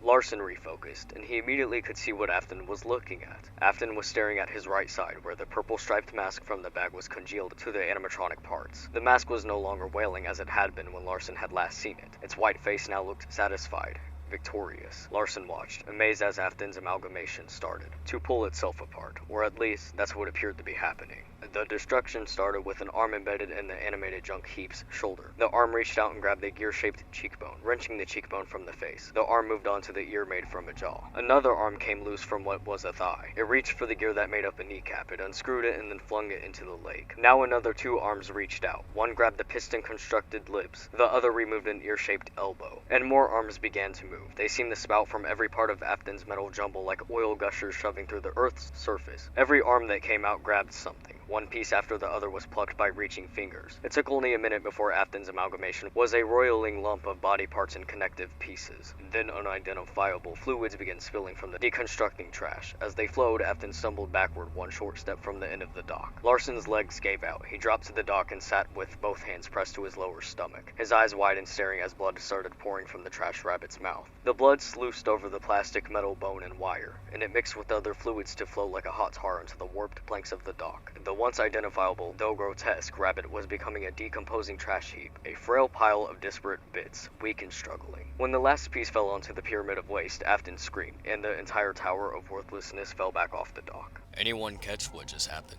Well, at least one thing. Make no mistake, FNaF knew exactly how the fandom would interpret Andrew, the perfect Cassidy parallel, according to this fandom, right? And what just happened? Having set up apparently the Cassidy parallel, they had him vanish right before this, and they bring in Charlie to be the vengeful one against William. I think that was FNaF trying to make a point. While we're on this topic, all of the children have been said to be vengeful, so having one vengeful child who has not done anything to even indicate vengefulness against William makes no sense, and completely ruins the entire point of the 5 Keys story and Molten Freddy, and FNaF is aware of that, which is why it's not happening. This is the only other instance of Cassidy. She's sighing calmly, and that dialogue is coming from Michael, not her. Oh, watch it, Cassidy. I can feel your vengefulness from your sigh. I just want to say, I feel like there needs to be an understanding about something here regarding Cassidy. The reason Cassidy isn't really important despite being in the Golden Freddy suit is because of perspective of the story. An example being how even in the trilogy books, she's part of Golden Freddy, but she still is not really relevant to us. The reason for this being, again, is perspective of the story and logically. Michael Brooks, the other soul in Golden Freddy in the trilogy books, is someone we are way more familiar with and would matter more to us in a sense of story, and that is who the story focused on. Michael, as we came to know in the trilogy books, was a childhood friend of our protagonist who ended up being killed. So the story naturally focused on Michael being part of Golden Freddy way more than Cassidy, which I'm putting lightly because I mentioned Cassidy like, I don't know, 2 times. Cassidy is relevant in the same way the rest of the missing kids are, save for Susie, the first victim, and Charlie, who is an Emily child. Cassidy is not at all stood out, which is why an Afton being part of Golden Freddy would be way more important to us despite Cassidy also being in the same suit. We are way more familiar with an Afton. The story focuses on Aftons, and we know Evan's history, which is why we have way more focus on Evan than Cassidy. It's just more logical in the story. And in the trilogy books, who did we focus on again and again? Michael Brooks. Back to the epilogues. After all of that has happened, Jake finds a homeless girl and they start talking, and Jake says this. Hi, I'm Jake. What's your name? Jake. the girl said. That's a nice name. I'm Renelle. That's a nice name too, Jake said. Very pretty. As he spoke, though, Jake felt funny about the girl's name. It sounded wrong to him, like it didn't fit her or something. But that was silly. Thanks, the girl said. Jake watched her, mentally repeated her name. Something sounded off about it, like it was a half-truth. And she's wearing a heart pendant, aka an illusion disc. We'll come back to this conversation. Renelle crossed her legs and hugged herself. My mom died when I was 13. Jake sat down next to Renelle. He thought about touching her hand, but he wasn't sure if he should. I'm sorry, he said. I know what it's like. My mom died too. It's awful. Renelle touched Jake's cloak. I'm sorry too. Yes, it is.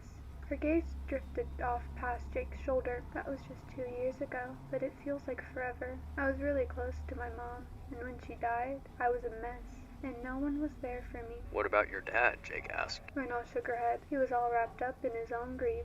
He couldn't deal, you know. He disappeared into his work, got obsessive about it. He couldn't help me, she sighed. I tried to cope. I really did, but I finally couldn't stand the pain anymore. Renelle smiled at him. You're really nice. My dad didn't understand at all. He hauled me off to one of those schools for kids who get in trouble, and he left me there. When I got out, he was still wrapped up in his work. I stole some of his money, and when he found out I'd done that, he kicked me out, told me not to come back. I'm so sorry. Renelle shrugged and reached for another can. Renelle concentrated on eating, but her eyes were shiny with tears. Jake could tell she loved her dad and missed him. He could intensely feel her loss. Jake takes her back home. When Renelle's footsteps faltered on the home's front porch, Jake took her hand. It's okay, I'll make sure he's not mean to you. Renelle looked up at Jake. She smiled. He rang the doorbell. As soon as the doorbell chimed, the front door unlatched and swung open. Well, that was weird, Jake thought. Put it in the foyer, a deep male voice called out. I'll be right there. Jake looked at Renelle. She seemed to have gotten her nerve back. She stepped into the house as she said, Dad must get a lot of deliveries. Jake followed Renelle through the door, and he stopped as soon as he was inside. While Jake looked around, Renelle walked through the room as though it was an art gallery. She seemed happy to be home. Jake gazed past her and saw a wall of photographs. He took a step toward it. The first photo he spotted was of two men, both wearing lab coats. One had a long, craggy face and graying, bushy black hair. The other had a round face and short gray hair. Jake knew the second man. He had put together the endoskeleton that Jake was in. In the week since Jake had found himself in the metal body, he discovered that the man's name was Phineas Taggart. Renelle's dad was Taggart's friend. Jake continued to examine the photos on the wall. Then he spied something that would have made his stomach turn if he had one. In one of the photos, Dr. Talbert was smiling happily with a preteen girl. The girl had curly black hair and dark brown eyes. She looked just like Dr. Talbert, her dad. But wait, Jake thought, looking back and forth between the photo and the girl standing in front of it. Renelle doesn't have curly black hair or brown eyes. She doesn't look anything at all like the girl in the picture. Larson parked on the street in front of the strange blocky house. Chancey the corn-pwned cowboy might have been annoying, but he was amazing at research. Larson walked across the concrete front yard and found the front door standing open. It seemed like an invitation. He stepped into the foyer and stood frozen, unable to believe what was in front of him. There was the familiar white face with sunken black eyes, the endoskeleton body, the stitch wraith. Standing next to it was a girl with unwashed hair braided into pigtails. Her clothes were worn and dirty, but she was otherwise seemed normal. But what happened next was anything but normal. The girl was staring at a photo of a younger girl, a preteen with curly black hair, and then suddenly she was that girl. Small, black-haired, adorable, and innocent looking. Innocent looking, but not innocent. Larson felt his insides turn to jelly. It was happening. Another one of his vision. He felt himself sinking into it, quicksand-like. He was unable to lift himself out, no matter how badly he wanted to. As he stared at the newly transformed girl, the mask she had created for herself fell away. He no longer saw the smiling face of a curly-haired child, but another face that was all too familiar. The sickly skull-like shape, the painted pink circle cheeks, the red mouth with its twisted teeth, the heart-shaped pendant, which appeared to pulse and throb. It was her from the picture. The clown peeking over the disappeared girl's shoulder. Out of nowhere, a name popped into his head. Eleanor. He could see her, but he could see into her, too. And what he saw was a black, chaotic force that fed on human suffering. The fear, the pain, the death. She, not the Stitch Wraith, was the cause of it. In both his head and his heart, Larson knew this to be true. He was surer of it than he had been of anything in his life. He was so sure that he drew his gun and took aim. The girl's eyes met his. She smiled. The room fell away, as did everything familiar. Larson's eyelids fluttered, then shut, and he fell to the floor with a thud. Eleanor, he whispered before he lost consciousness. It was dark, but there was an eerie glow, as if a neon sign were shining from outside a window. But there was no windows. There was nothing. a void. Larson blinked hard, trying to adjust his eyesight. Then he saw her just a few feet ahead of him. She was standing in front of a table. Her back was turned, but her identity was unmistakable. The red pigtails, the long neck, the curves of the robotic body. He stepped closer. She was working on something so intently she didn't seem to notice him behind her. He drew nearer. The object that was taking up all her attention was a hideous plush toy. Its long ears suggested it was a rabbit, though it was certainly the least cute stuffed bunny Larson had ever seen. And what in the world was she doing to it? With one hand she held its jaw open wider than seemed possible. With the other she was shoving something into its mouth,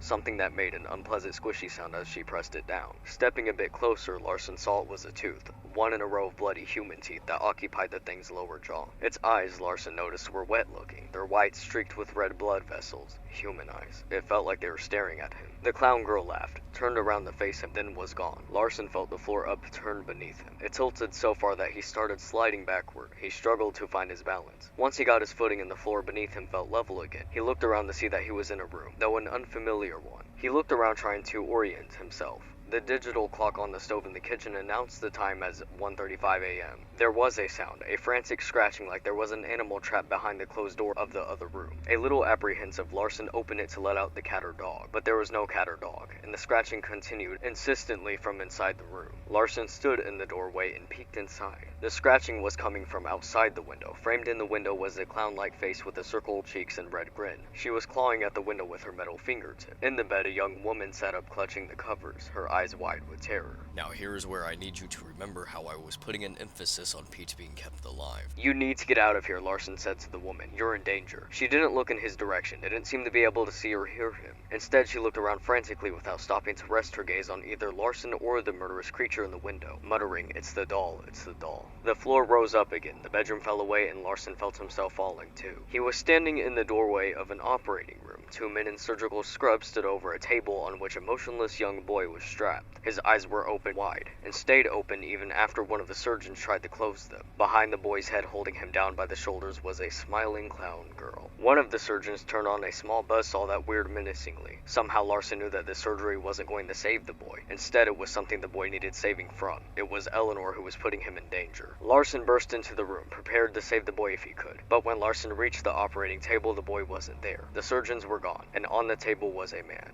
Or what was left of a man. The body appeared to have been burnt beyond recognition, hairless, faceless, almost skinless except for the translucent layer through which the pulsing of his organs was visible. As Larson breathed in at the shocking sight, his nose filled with the sickly smell of charred flesh. Sweet, meaty, and acrid, all at the same time. He retched and took a step back. As he tried to recover, Larson became aware of a sound, a rustling, a whisper, that seemed to be coming from the man's body. The man's lipless mouth did not move. The sound seemed to be coming from within his chest. Larson leaned down to listen right above the man's visible beating heart. A pair of metal hands gripped Larson's shoulders, and a familiar face burst from the burned man's body cavity. The pink cheek circles were made of the man's tissue. The mouth and the teeth were red with blood. The strong metal hands dragged Larson inside of the burned man's body. There was only darkness. He tried to feel what was around him, but only grasped air. Then there was a whooshing sound, and he was standing at the entrance of a maze lit by a black light. It was clearly some kind of kid's game. There were colorful cutouts of buildings like a school and a firehouse, but someone must have gotten rough with the game because some of the cutouts had been knocked down, and patches were on the walls to repair damage. And there she was, in the middle of the maze like a minotaur, winking and giving a jaunting little wave before she took off at a run. He chased her, but he was a man, not a machine, and he was physically and mentally exhausted. He wasn't sure how long he could keep up the chase. He made a left, then a right, then another right, trying to remember the directions in case he got lost and needed to backtrack. His eyes ached from the harshness of the black light. Larson made another right and ran into a boy. Well, the body of a boy. The boy was hanging from the wall with wooden pegs driven through his back. A puddle of blood had gathered on the floor below his sneakers. Larson felt he might be sick again. He turned his head from the upsetting sight and saw Eleanor leaning in the doorway, smiling as if she were looking on a happy scene. For some reason, the dead boy was smiling too, as if he and the clown girl were sharing a private joke. The floor flipped up like a trapdoor. Larson fell hard, and was surprised to feel grass and dirt beneath him. It was dark and the air was cool and breezy outside. He was outside, but where? He stood and tried to shake off his disorientation. He was standing a few feet away from a railroad track. A figure was visible, standing on the tracks. He moved closer. Wait, there were two figures. One was the horrible monstrosity he'd been chasing in whatever alternate reality or break with reality he was experiencing. The other, held in the arms of the first, was a kid in some kind of costume. Eleanor spun him around, no doubt making him dizzy and disoriented. The kid struggled and fought, kicking his long legs. Was he dressed as a bird? But he was tangled in his costume costume and couldn't get himself free. In the distance, Larson heard the whistle of a train. He ran to the tracks. Eleanor turned her head and locked eyes with Larson. She let go of her victim, jumped up, and took off across a nearby field. The kid in the strange bird costume was still on the tracks, tangled in his weird bird suit and disoriented. Larson pushed him off the tracks. He landed in a ditch, but at least he wasn't in the path of the train. Larson waited while the train roared past, then started running across the field where Eleanor had headed. But soon it was apparent that it was too late. She was gone. Larson stood in the dark field, unsure where he was or when it was. Jake looked over at the creature he could only think of as not Renell. Then he looked down at the body of the police officer he had once saved. The guy had just wandered into the house and passed out, hitting his head on the floor and whispering the name Eleanor. Too many weird things were happening all at once. "Renell!" cried the same booming voice that had called out when the front door had opened. Jake turned again and watched the bushy-haired man from the photo rush toward Renell.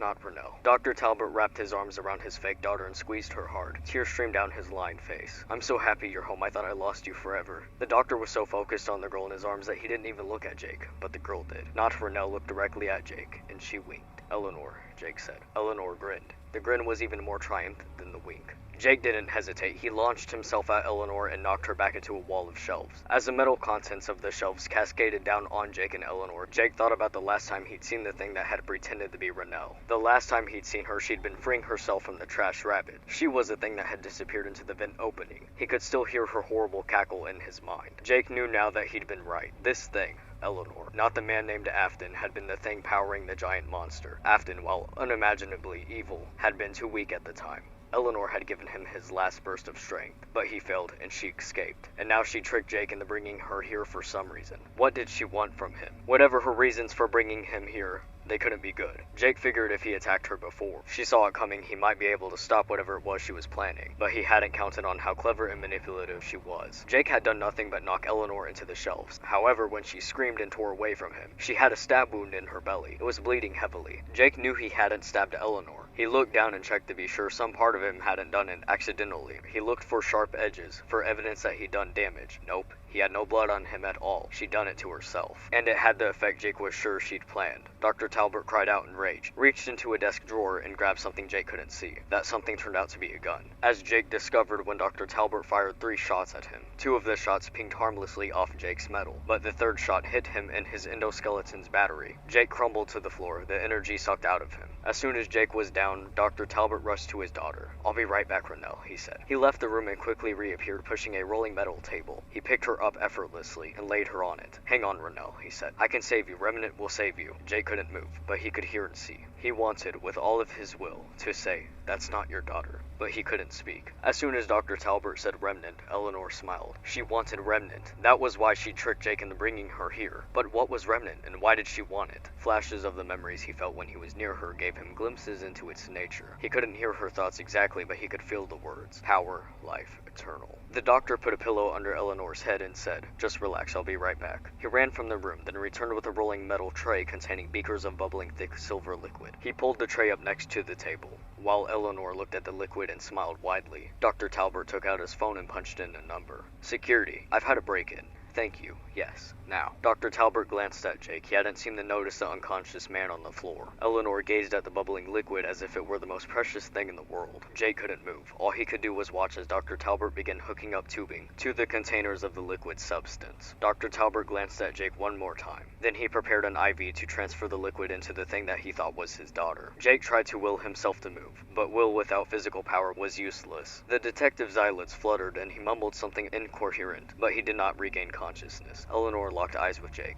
She was still smiling. Of course she's smiling, Jake thought. She won. Something was changing. Eleanor's human disguise was disintegrating. The dark curly hair fell from her scalp but disappeared before it hit the floor. The healthy-looking pink-tinged flesh on her face melted away to reveal a thin layer of sickly gray skin. Dr. Talbot drew back in horror. Eleanor's huge dead eyes bulged, and her red-stained mouth gaped, revealing the vicious zigzag of her teeth. She looked at Jake, her eyes pulsating, her unhinged jaw opening wide. Larson woke up lying on the floor in the house where he'd passed out. He looked up to see Eleanor still on the table. Her face was a mask of rage. In her her anger, she was losing the appearance of the curly-haired girl and looking more like the deranged mannequin she really was. Her eyes were dark wells of anger. Renell, the man who thought he was her father, said, "Renell, what's happening to you?" Eleanor opened her mouth impossibly wide. Gooey black tendrils shot from it, slithered across the floor, then twisted around Larson, binding him. The tendrils were sticky and smelled like copper. Blood, thought Larson. They're made of blood. I'm going to skip the rest of the fighting. In the living room, Jake dodged the black blood that spewed from Eleanor's nose and mouth. Eleanor sat bolt upright and grabbed his neck with both hands. He pulled her hands away as if he were doing nothing more strenuous than swatting a fly. Holding Eleanor's wrists, Jake loomed over her, his eyes burning with fury. He leaned over her until her face and torso were covered by his cloak. She twisted and kicked, but he just pressed in closer, eyes blazing with fury, burning into Eleanor until she was still. Jake knew that only he could hear Eleanor's roaring fury now. She wasn't animated anymore. She was part of Jake, the same way Andrew had been, but she wasn't like Andrew. Andrew hadn't been nice, exactly. He'd been full of rage as Eleanor was. But Andrew had just been hurt. He hadn't been bad at the core. Eleanor was bad at the core, but she had no power here. He'd finished everything he'd had to. He'd managed to reunite Dr. Talbot with his real daughter, and he'd found the real homeless girl Eleanor had replaced. The real girl with reddish-brown hair had been locked in a trunk in the abandoned building where Jake had originally found Eleanor. Despite her terror at being rescued by him, he'd made sure she got to a hospital. Dr. Talbot sat in an armchair across from him. "How can I help you, detective?" "There was just one more thing I wanted to clear up," Larson said. "It's out of my own personal curiosity, really. Remnant, what is it? Is it some kind of magic?" As a younger man, Larson would never have thought magic was even a vague possibility, but he had seen lots of strange things since then. Talbot sighed. "Remnant is," he paused. "In non-scientific terms, it's like the metal is haunted. It's more complicated than that, of course, but it's similar to the way that water conducts electricity. Remnant is the mixing of the tangible with the intangible, of memory with the present. The people and the things that are lost, it makes them almost real again." Talbot had a sad, faraway look in his eyes. "You know, when Renell was a little girl, she was sick. She was in and out of the hospital on an almost constant basis. I was scared, terrified really, that she would die. I stayed up nights trying to think of ways to protect her. I made this little pendant for her out of Remnant. That way I figured I could never lose her entirely." "Do you still have the pendant?" Larson asked. "Yes. Would you like to see it?" Larson nodded. Talbot left the room and came back holding a chain from which a heart-shaped pendant dangled. He held it at a distance from his body, between his finger and thumb, the same way one might hold a dead mouse by the tail. Still, the necklace looked like an ordinary piece of jewelry that any young girl might wear. Larson was sure no one ever gave it a second glance. "It was a terrible mistake to create this," Talbot said, looking down at the necklace. "It was my obsession in creating this that caused me to lose Renell in the first place." "I'm afraid I still don't understand," Larson said. "If it's haunted, then haunted by what?" Talbot didn't meet Larson's eyes. He held out the pendant. "Here. Why don't you take it?" Larson was confused. "Me? Yes," Talbot said. "Take it. Do what you want with it. I honestly can't even bear to look at it anymore." Talbot dropped the pendant into Larson's palm. It felt so small, so insignificant. Talbot walked Larson to the door. "Thank you for stopping by, detective, and thank you for taking the pendant off my hands. Maybe now I can turn the page and start a new chapter in my life.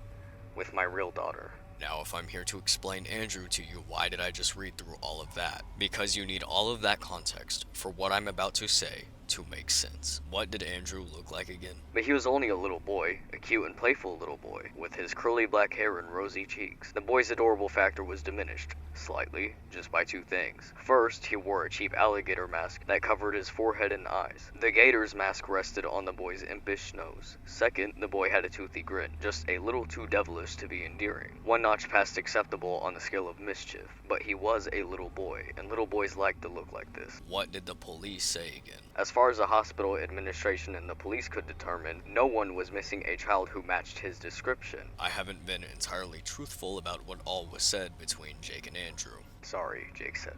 So we're in the back of what I think might be a trash truck. We're with a lot of junk. Figures, Andrew said. How come? Jake asked. Story of my life. What do you mean? Andrew ignored the question. Where was Eleanor found?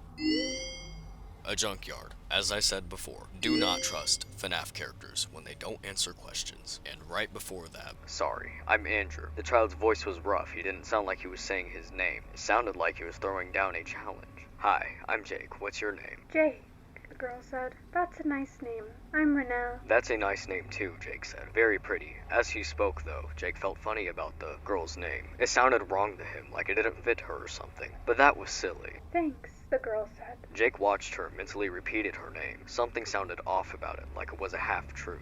When we get there, I will get into why they said half-truth and not just lying. because there is a reason why they worded it that way. Who appeared right after Andrew vanished? Eleanor did. And what was it that she did after taking the rest of the evil? Jake felt it in the instant that the evil left him. But even if he hadn't felt it, he'd have known. The girl endoskeleton looked somehow brighter now, less rusty. Taking back that part of her had made her stronger. As if acknowledging Jake's awareness, the girl thing cocked her metal skull and winked at him. It was a slow motion wink, filled with what looked like gleeful triumph.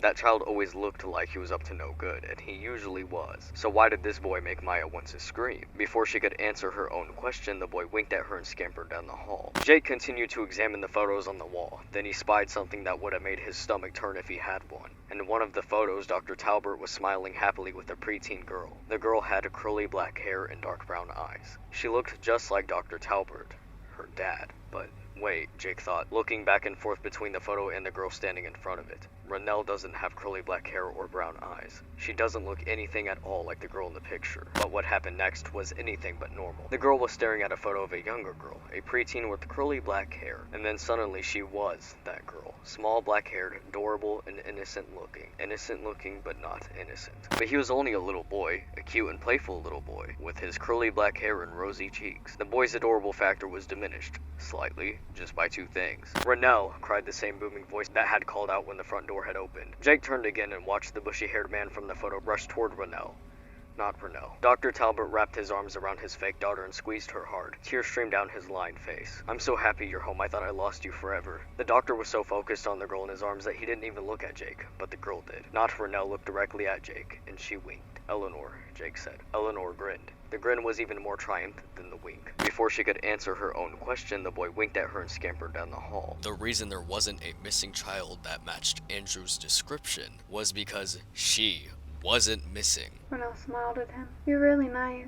My dad didn't understand at all. He hauled me off to one of those schools for kids who get in trouble, and he left me there. When I got out, he was still wrapped up in his work. I stole some of his money, and when he found out I'd done that, he kicked me out, told me not to come back. "Renelle!" cried the same booming voice that had called out when the front door had opened. Jake turned again and watched the bushy-haired man from the photo rush toward Renelle.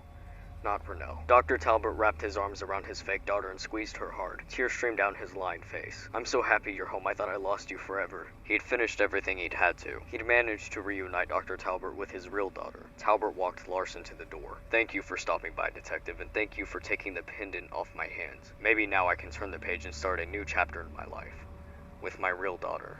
In the game timeline, there is no seventh victim that would match up to be Andrew. There is not another vengeful child in Golden Freddy. That would be Andrew. The reason for this being, Andrew wasn't real. It was an illusion disc of Renelle that Eleanor was using, which takes me back to when they said it was a half-truth when Renelle said her name. It being called a half-truth could be because Andrew was Renelle. The homeless girl wasn't, but it being a half-truth could be referring to Andrew being Renelle. Or it's because she was pretending to be Renelle, so she said her name was Renelle, but that obviously was not matching the identity of the girl she was wearing, which was the homeless girl. Hello, it's future me here jumping in again, and I say again because the last segment was also me. I had to redo it. I'm gonna be overwriting this part of the video because I missed some stuff and didn't explain the way I should have, and adding a few other details. But for starters, of something I didn't completely explain. As for the 7th tombstone, that's not Andrew, obviously, because Andrew doesn't really exist. That's Evan. It's in the Curse of Dreadbear, which is based around Evan, and Evan is paired with the other children, making him the 7th tombstone. He's not a victim of William necessarily, but he's still considered a victim, hence bite victim. In the trilogy books, they mention our regular missing kids, and guess who is grouped with them? An unnamed boy who wears a striped shirt. Again, stop overcomplicating it. And the other detail that I want to add that I didn't connect the two while doing this was that another nail in the coffin for Eleanor being Andrew is that they had stated Andrew was that evil that was harboring in William, and that's not just stated by the nurses, it is said by Andrew himself. And when Larson is dragged through everything, that it was revealed to be what Eleanor was behind. Larson is met with William from in room 1280, and going to listen to his heartbeat where the evil, aka Andrew would be, reveals to be Eleanor. And trust me, if you're annoyed or disappointed by this, I'm right there with you. I respect what it means for helping us figure out the story right, but I was already annoyed by everything being Eleanor, because William just got pushed aside again, then we find out, oh, she was actually Andrew too. And don't forget, she's also worse than William. Please stop. Here in a second, I go more into what was actually going on in Man in Room 1280 and discussing why Andrew looked the way he did, because there is more information about illusion discs that would help explain what was happening. But what I'm mainly here to discuss is William. Now, Secret of the Mimic has come out, and I'm so relieved that it had finally confirmed that William has always been a psychopath, because what I was worried about in Father's Spiral was portraying him as a broken character, because I've always known he wasn't. However, that doesn't mean he wasn't affected by tragedies in his life or didn't care about his own family. Originally in that segment, I was going to try to mention that I don't think he's always been the best person, but the only information I had about him prior to 83 was that he seemed to be the normal one and Henry was the one that seemed to be off, which, sorry if you didn't know, Henry was also a bad person before Secret of the Mimic, surprise. And had I pulled this up on screen when saying that, look, we all know it was part of his facade, but I don't like saying things that I feel like I can't really back up. So to me, it just seemed like a direct contradiction. It's editing me here. Now that I'm rereading that, I don't even think that's prior to 83. 11 years of this franchise, and we don't even have a conversation between Henry and William. I need like a book or game of just those two, and not from the perspective of a third party in the story, because this is ridiculous. And I knew he probably wasn't the most ethical person when it came to his business. I was certain he probably was getting rid of people he possibly viewed as a threat. Sorry, Fiona. Because that has been a parallel with other businessmen in FNaF stories that aren't in reference to Michael, but my problem was being able to pinpoint if that was before or after a tragedy in their life, so I just didn't say anything. I promise you, I was not trying to portray William as a broken character. At the time, I just didn't really have a way around it. Hudson, from what we found, will be helping us right here, but he won't be mentioned further because I, beforehand, was being very, in my opinion, closed-minded when it came to this story, and my reasoning was because he had a biological father and a stepfather. So in my mind, I thought if it was trying to get the point across that this was a Michael and William parallel, then I didn't understand why he had two fathers in the story, so I just brushed it off. But then I thought about it very late into this video being made, realizing it was probably a metaphor. And I should have known better because it was in the book with Sergio, and Gumdrop Angel is basically just a Michael book. Gumdrop Angel was the same song and dance we've been doing with a sibling being jealous of a little sibling, so I didn't want to repeat myself. Now the story that Renelle, quotation marks, gives I think is possibly true to Renelle, Elizabeth, and Michael. Dr. Talbert and William clearly parallel, and it follows the path of what they've been reiterating about the fathers, that the mom dying or leaving made him sort of change. He became distant, while I do believe there was probably favoritism with Evan because he's the baby of the family, and Robert had been holding that fact very close to himself, that he was all his baby had. I mean, why else would Michael be so jealous over Evan? But I am a little confused on how true the story Eleanor as Renelle gives, because Dr. Talbert said his obsession was from Renelle dying, and that was his work obsession, where Eleanor as Renelle doesn't mention anything about him becoming obsessed over her dying, but the mom. So I don't know how true that is, especially with Eleanor, who lies a lot. But the point being is that William is clearly affected by tragedy, and when Mrs. Afton was out of the picture, he probably did change a little bit. Hudson's biological father was said, like Philip's father, that he was an amazing dad. He was a father any child would want. And they do mention Hudson's father was mentally ill, and was able to hide many other low points. One of these low points they mention is that Hudson's father got into a deal for his business. They don't specify what it is, but I think I know what it was, and I think that was the contract with Edwin, because William and Henry were trying to stop using the spring locks before 83 even happened. Test. Journal entry. I got the change order from Hen last night. None of this makes sense.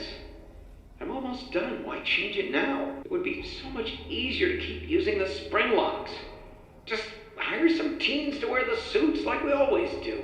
Which cost Hudson's father his business, his family's livelihood, which I'm sure is paralleling 83, where it ruined everything. If you remember what happened to Robert, losing his son made him start contemplating taking his own life, and that is what Hudson's father does.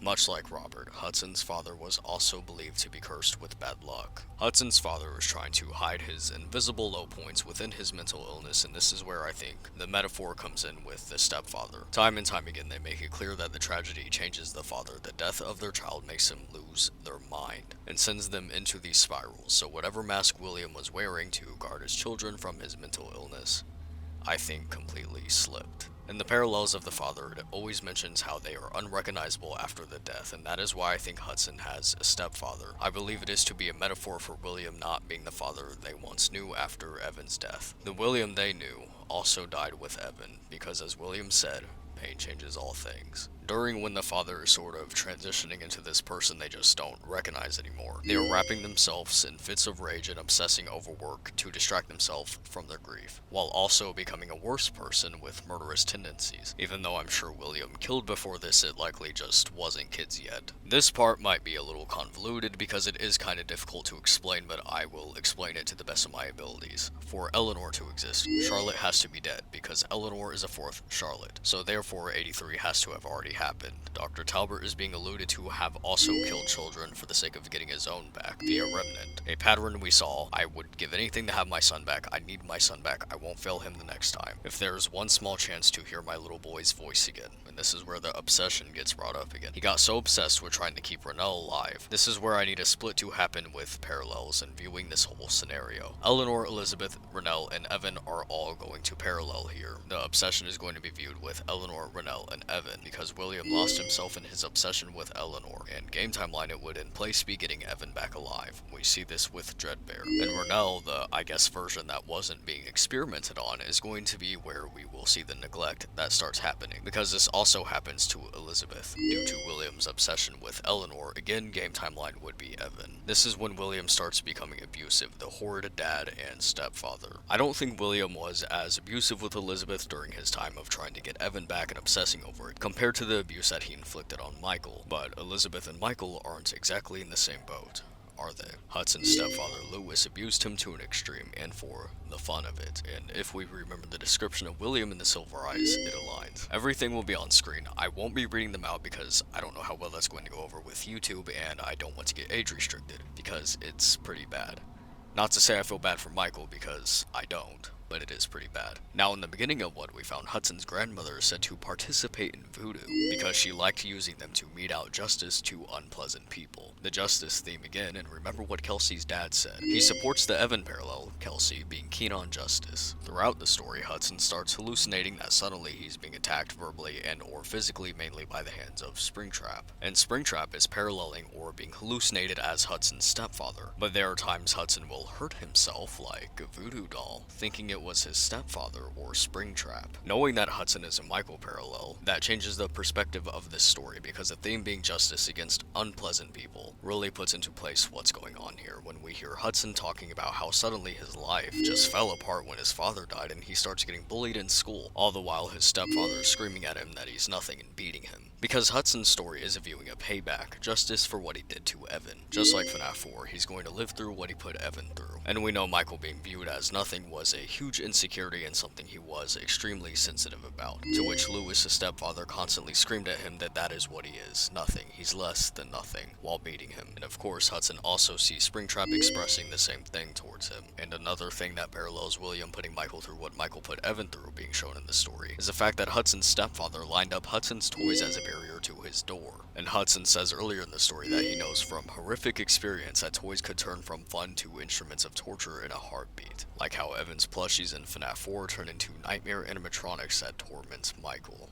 That barrier of toys is what scares Hudson enough to try and hide in the oven in the attraction, and it turns on. It's unclear how this happens, but considering the voodoo stuff, Hudson could have turned it on himself and just didn't realize it, or Springtrap turned it on. Either way, Hudson gets burned alive hearing his grandmother's words, "Your path is your path." Likely a metaphor for going to hell, as we've already established and will continue to establish. And if you're wondering if any of this had changed Michael, the answer is no, because Hudson was still mean to kids and trying to scare them, saying he would get a sick sort of enjoyment because little kids being mean to him hurt his grown adult feelings. Never change, Michael. Never change. I just want to put this out there. I genuinely do think William before 83 was a good father and tried to be despite his mental illness. It does basically say he was trying to keep his kids from seeing that. And don't forget the rant he went on in the Silver Eyes about wanting love in a family and everything else regarding wanting a family through the parallels. Of course, that's not to say he was the most conventional father no FNaF father is, because that's just not how FNaF writes its characters. Especially the fathers. Never are they road. Black and white. FNaF does not write black and white characters. I mean, look at Henry and Edwin. They didn't do the best as parents, but they still cared. I guess people think William can't love or care because he's the villain. FNaF is never as simple as that with its characters. FNaF loves loves its morally gray areas with its characters. I mean, there's nuance to this. I think it makes William way more interesting that he was this like evil businessman but was still oddly family oriented. And please don't even start the well realistically. This is FNaF we're talking about, and first of all, my argument to the well realistically argument is the existence of in the flesh, amongst a million other things, but I think that one mainly gets my point across.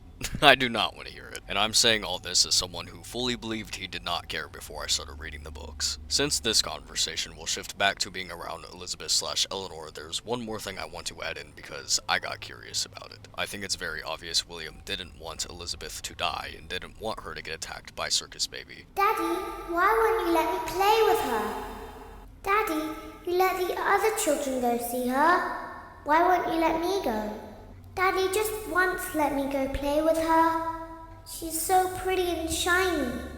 Didn't you make her just for me? Daddy, she can make balloons. Have you seen her make balloons? Oh, Daddy, let me go to her. Daddy isn't watching. Don't tell Daddy that I'm here. I wanted to watch your show too.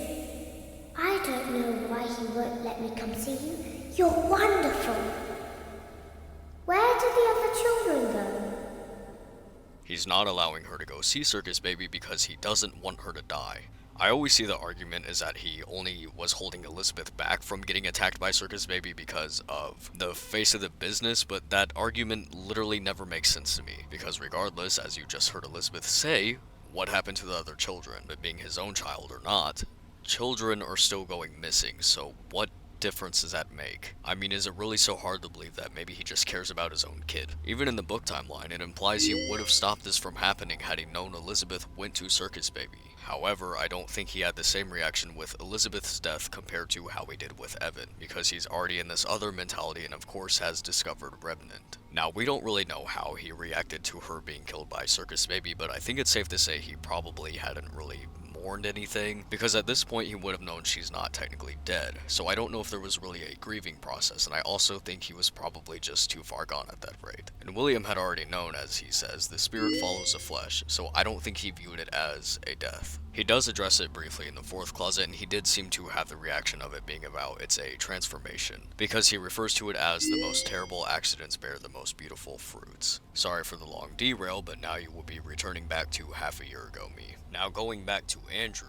I know what Jake said about Andrew. Andrew hadn't been nice, exactly. He'd been full of rage as Eleanor was. But Andrew had just been hurt. He hadn't been bad at the core. Eleanor was bad at the core. Well, the nurses and Jake himself would disagree. The reason he saw Eleanor as completely bad was because after she took out basically the rest of her agony out of him, which he thought was Andrew, it put her to full strength with the agony monster. This actually brings me to the next question that I'm sure some of you are wondering. Why the mask then? Well, I'm pretty certain I have the answer. As we've seen throughout the series, illusion discs are never 100%. They get faulty, especially when you're having to use the remnant into something else. I think the Renelle illusion, which was what Andrew was, started losing its strength because Eleanor was trying to keep William alive, meaning part of her remnant was going into William, which explains why Andrew wasn't 100% with looking like Renelle, and started having features of Eleanor, rosy cheeks and a deranged smile, making her result to wearing a mask. So what does this mean for Cassidy and Evan? I think it's pretty simple, but it's gonna sound kind of weird explaining it. That's probably just because I'm not good with my words, but hopefully you'll get what I mean. The way I see it, I feel like it was FNaF again trying to make a point and connections. The vengeful shadow child, as we know, is seen as a boy. We see in the game timeline, our vengeful child is a boy and a shadow. But why does it suddenly switch to a girl with Andrew being Renelle? Renelle isn't vengeful. She was just a normal person who had curly hair and, of course, was a girl. Cassidy obviously had curly hair. But what I feel like a lot of people fail to realize when it comes to the meaning of the word Cassidy, they put an emphasis on it being black curly hair. The Irish meaning of Cassidy is not black curly hair, it's just curly hair. And I mention this because do you know who also had curly hair? Jake. Jake had curly hair. Jake, who goes into memories and has curly hair, is more of a connection to Cassidy. I don't think I need to explain that anymore. On top of the vengeful child switching to be a girl, Eleanor, in the epilogues, it was still an Afton. Drawing the point, the vengeful shadow child is still an Afton either way. Going back to Dr. Talbert, a mad scientist trying to prevent his child from dying and getting obsessed with it, discovering Remnant for this purpose. And it does seem like it was alluding that Dr. Talbert was killing to keep Renell alive. So either way, it still draws back to Evan. Speaking of Andrew being a parallel to Evan, something I want to point out between them. But before I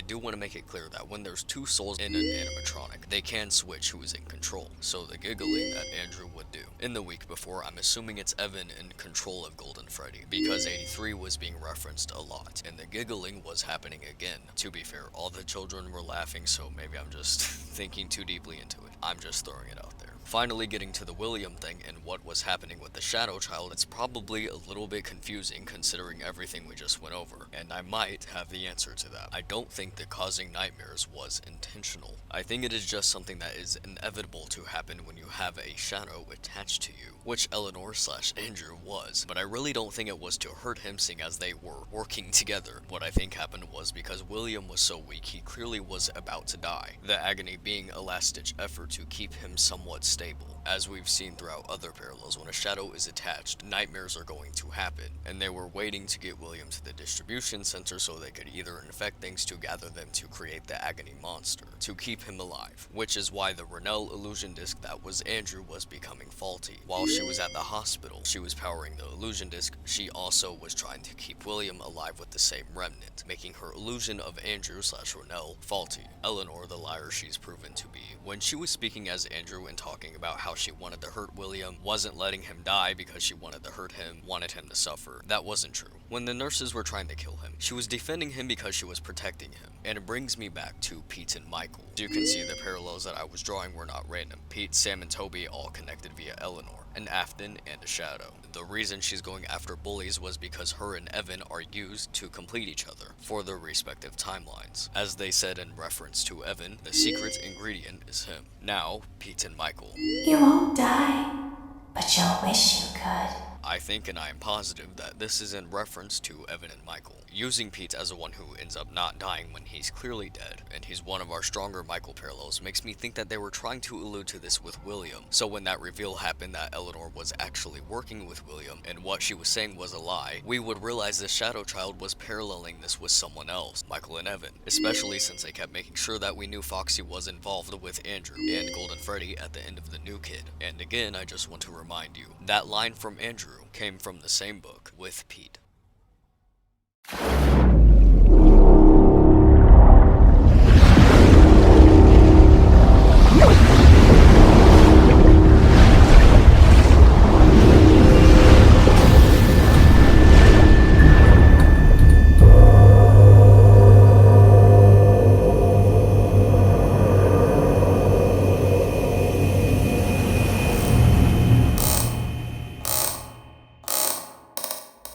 If you're still not convinced that it's Michael in hell, then it's a good thing that I have nails in the coffin. A minigame in the Curse of Dreadbear, Danger Keep Out, which is just FNaF 1. We're in Michael's office, or when he was calling himself Mike. I know for some reason that it is still a debate in the fandom on whether Michael was Mike, but yes he was. A short rundown, I will do really quick. Michael in the logbook is calling himself Mike. When Mike gets fired, they state odor as a reason. The reason he has odor is because he's a zombie, which is also something we see with Fritz. He gets fired because he's tampering with animatronics and odor. There's odor because he's a zombie. Again, Fritz, Mike, and Michael are all the same person. It's all Michael. To also prove the point that it is Michael in FNaF 4. The phone calls that we can hear are the exact same phone calls from FNaF 1. They're just reversed.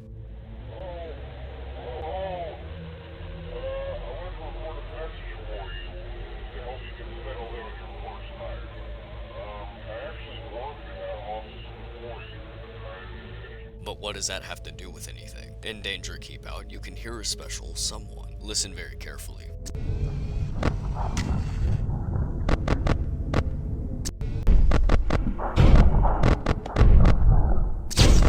Oh it doesn't stop there. There is one more minigame in the Curse of Dreadbear where you can hear Fredbear's voice lines from Ultimate Custom Night, where Foxy is the antagonist and he is on fire. I have gone through all minigames in the Curse of Dreadbear. There are only 2 minigames that play Fredbear's voice lines, and those are the same ones that would be associated with Michael.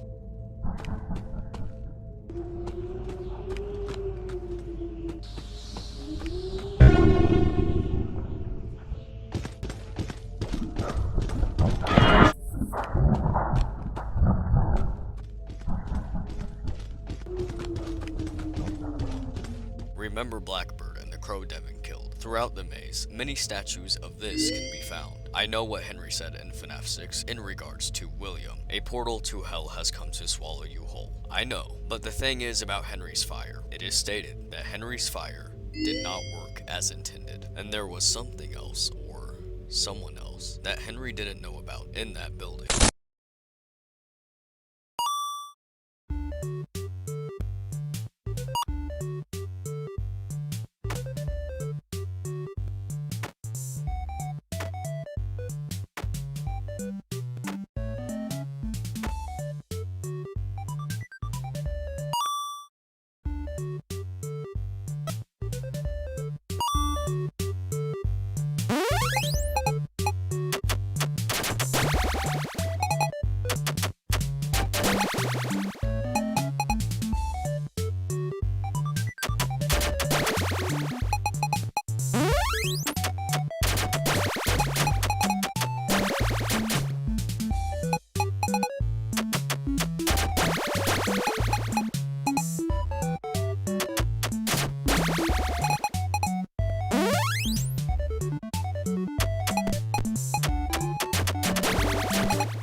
Alright, here is where I have to break character. If the way this fandom has handled FNaF didn't make me feel like I was on the Truman Show enough, well this did it in. Henry and William. I don't know who started that or why the fandom latched onto it. William, who has been shown as a rabbit since the beginning of time, is suddenly a fox, and not the person who's been shown as a fox and perfectly lines up with a bear that would be his enemy. Am I on like some parallel universe to where I'm not seeing the same thing this fandom is? Yeah, keep blaming Scott though and saying that FNaF doesn't know what it's doing as it's handing you the answers only for the fandom to do the craziest mental gymnastics and completely misconstrued it while still complaining. They were fighting over household chores so that you could connect their siblings. Future me here, I just need to add 2 things. As we know, Henry's fire in FNaF 6 was intended for William, and then we find out that his fire didn't work as intended. But to add on to that, we see that the Michael parallel Hudson says, maybe his father's fate would seal his own. So that clearly aligns with what's happening here. And another thing to add that Secret of the Mimic actually gave us is Foxy on a pond. I know everything is in reference to a lake, but you know what that's getting at. Bear of Vengeance is from Ultimate Custom Night. Now there's a lot of dialogue for this, so I'm only going to go over the important parts, the ones that we need to. The intermission starts with it being Freddy's birthday. 私は同じ木の下に座っていた。朝の瞑想の時間だったからだ。それにしても、あの忌々しい鳥、決して忘れることはないだろう。あれはこの土地に固有のものだとは思えなかった。それは多分笑いカワセミだった。おい、ああいうものは迷惑千万だ。いくつかの石を投げるとそれは正確に戻ってきた。次の日の朝、私はとても早く木に登り、笑いカワセミが目を覚まし、羽毛と葉の房をつけた。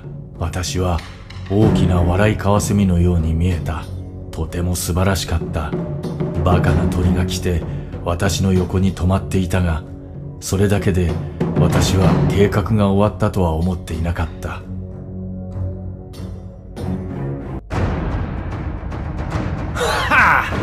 とても辛く、体も痛むので深い集中が必要になるだろう。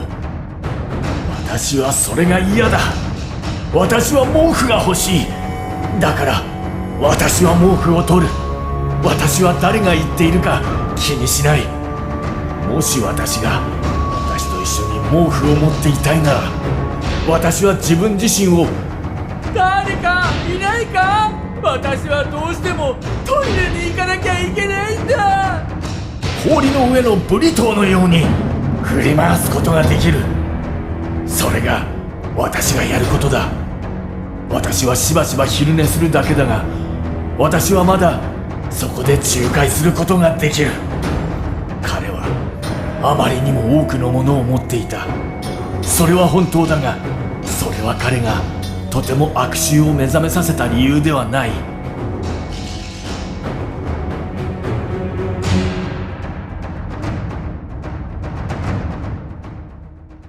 A few things that aren't part of the main thing that I want to discuss, but they do connect. 礼を言うのをやめるように言った。私は人生において先祖のビジョンを探してきた。そしてついに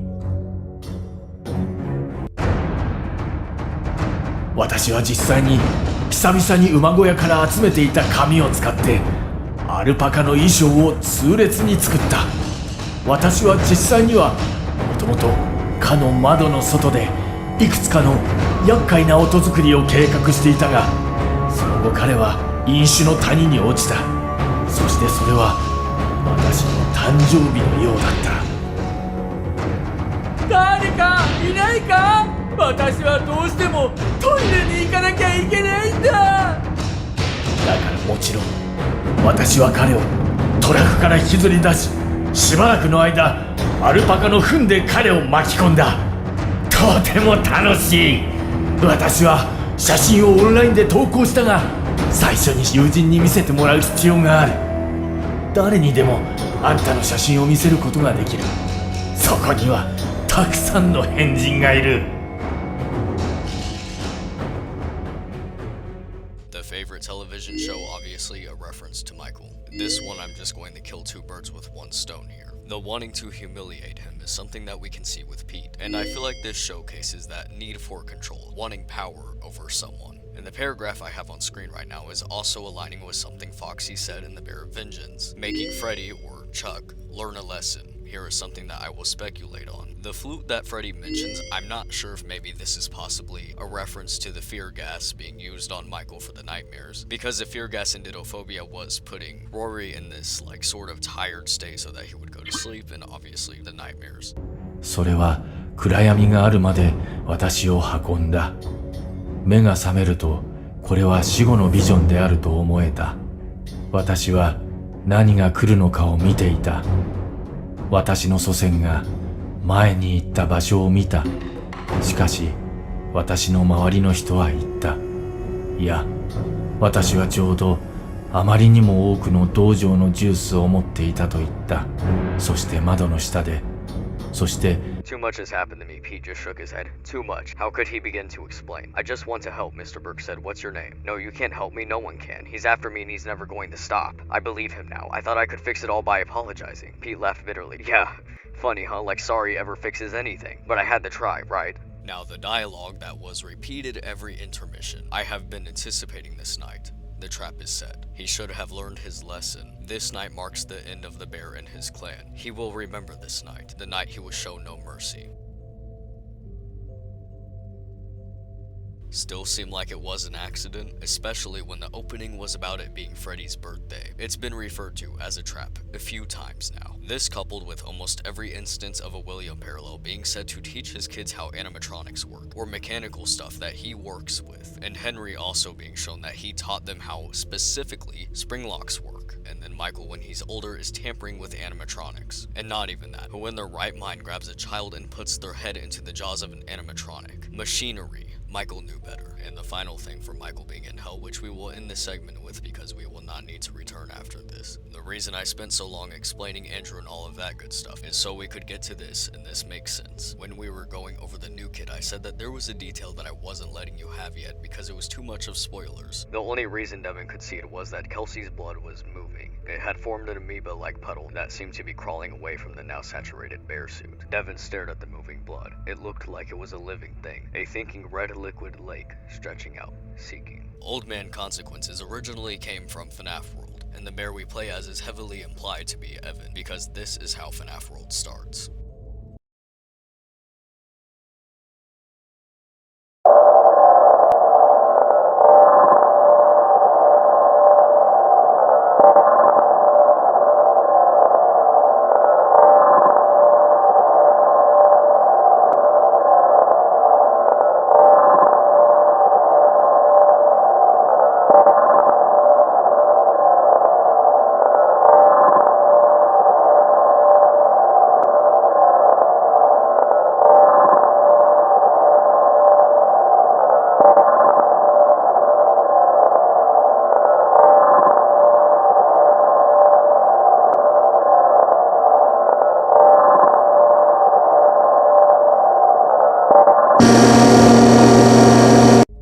Of Dreadbear, the lake is usually seen as red. The bear that emerges from that lake is the same one in reference to Evan, but something else that appears in that lake, Foxy's ship. Now here's why I needed to get through that Andrew was Eleanor, because there's a chapter that is grouped with certain things that shouldn't be ignored. Of course, that'll make sense later. The chapter Drowning, from Nexi. Kara, just like Michael and Pete, uses gum to soothe herself. Kara goes into this virtual reality that feels completely real and breaks off from her friends to use the hyper time, which is basically just going on for longer in the mind, so it makes it feel like you're there way longer than you actually are. And while she is stuck in this virtual reality for way longer than she intended, a girl appears and starts haunting Kara throughout her experience in the water park. When Kara had been 5, she'd been climbing a tree with her second cousin Peggy, who had inched out on a tree branch that was too small, and the tree limb had cracked. When she fell out of the tree, she landed on her head, ended up in a coma, and suffered a traumatic brain injury. Really quick, I just want to say there's a clear difference between Kara and Michael, because what happened with Kara was not at all in any capacity her fault. She really had no involvement with what happened. She did not dare Peggy to get on the tree. She did not push Peggy to get on the tree. She did not lure her to get on the tree, unlike Michael with Evan. So here is an instance where it really is not the character's fault.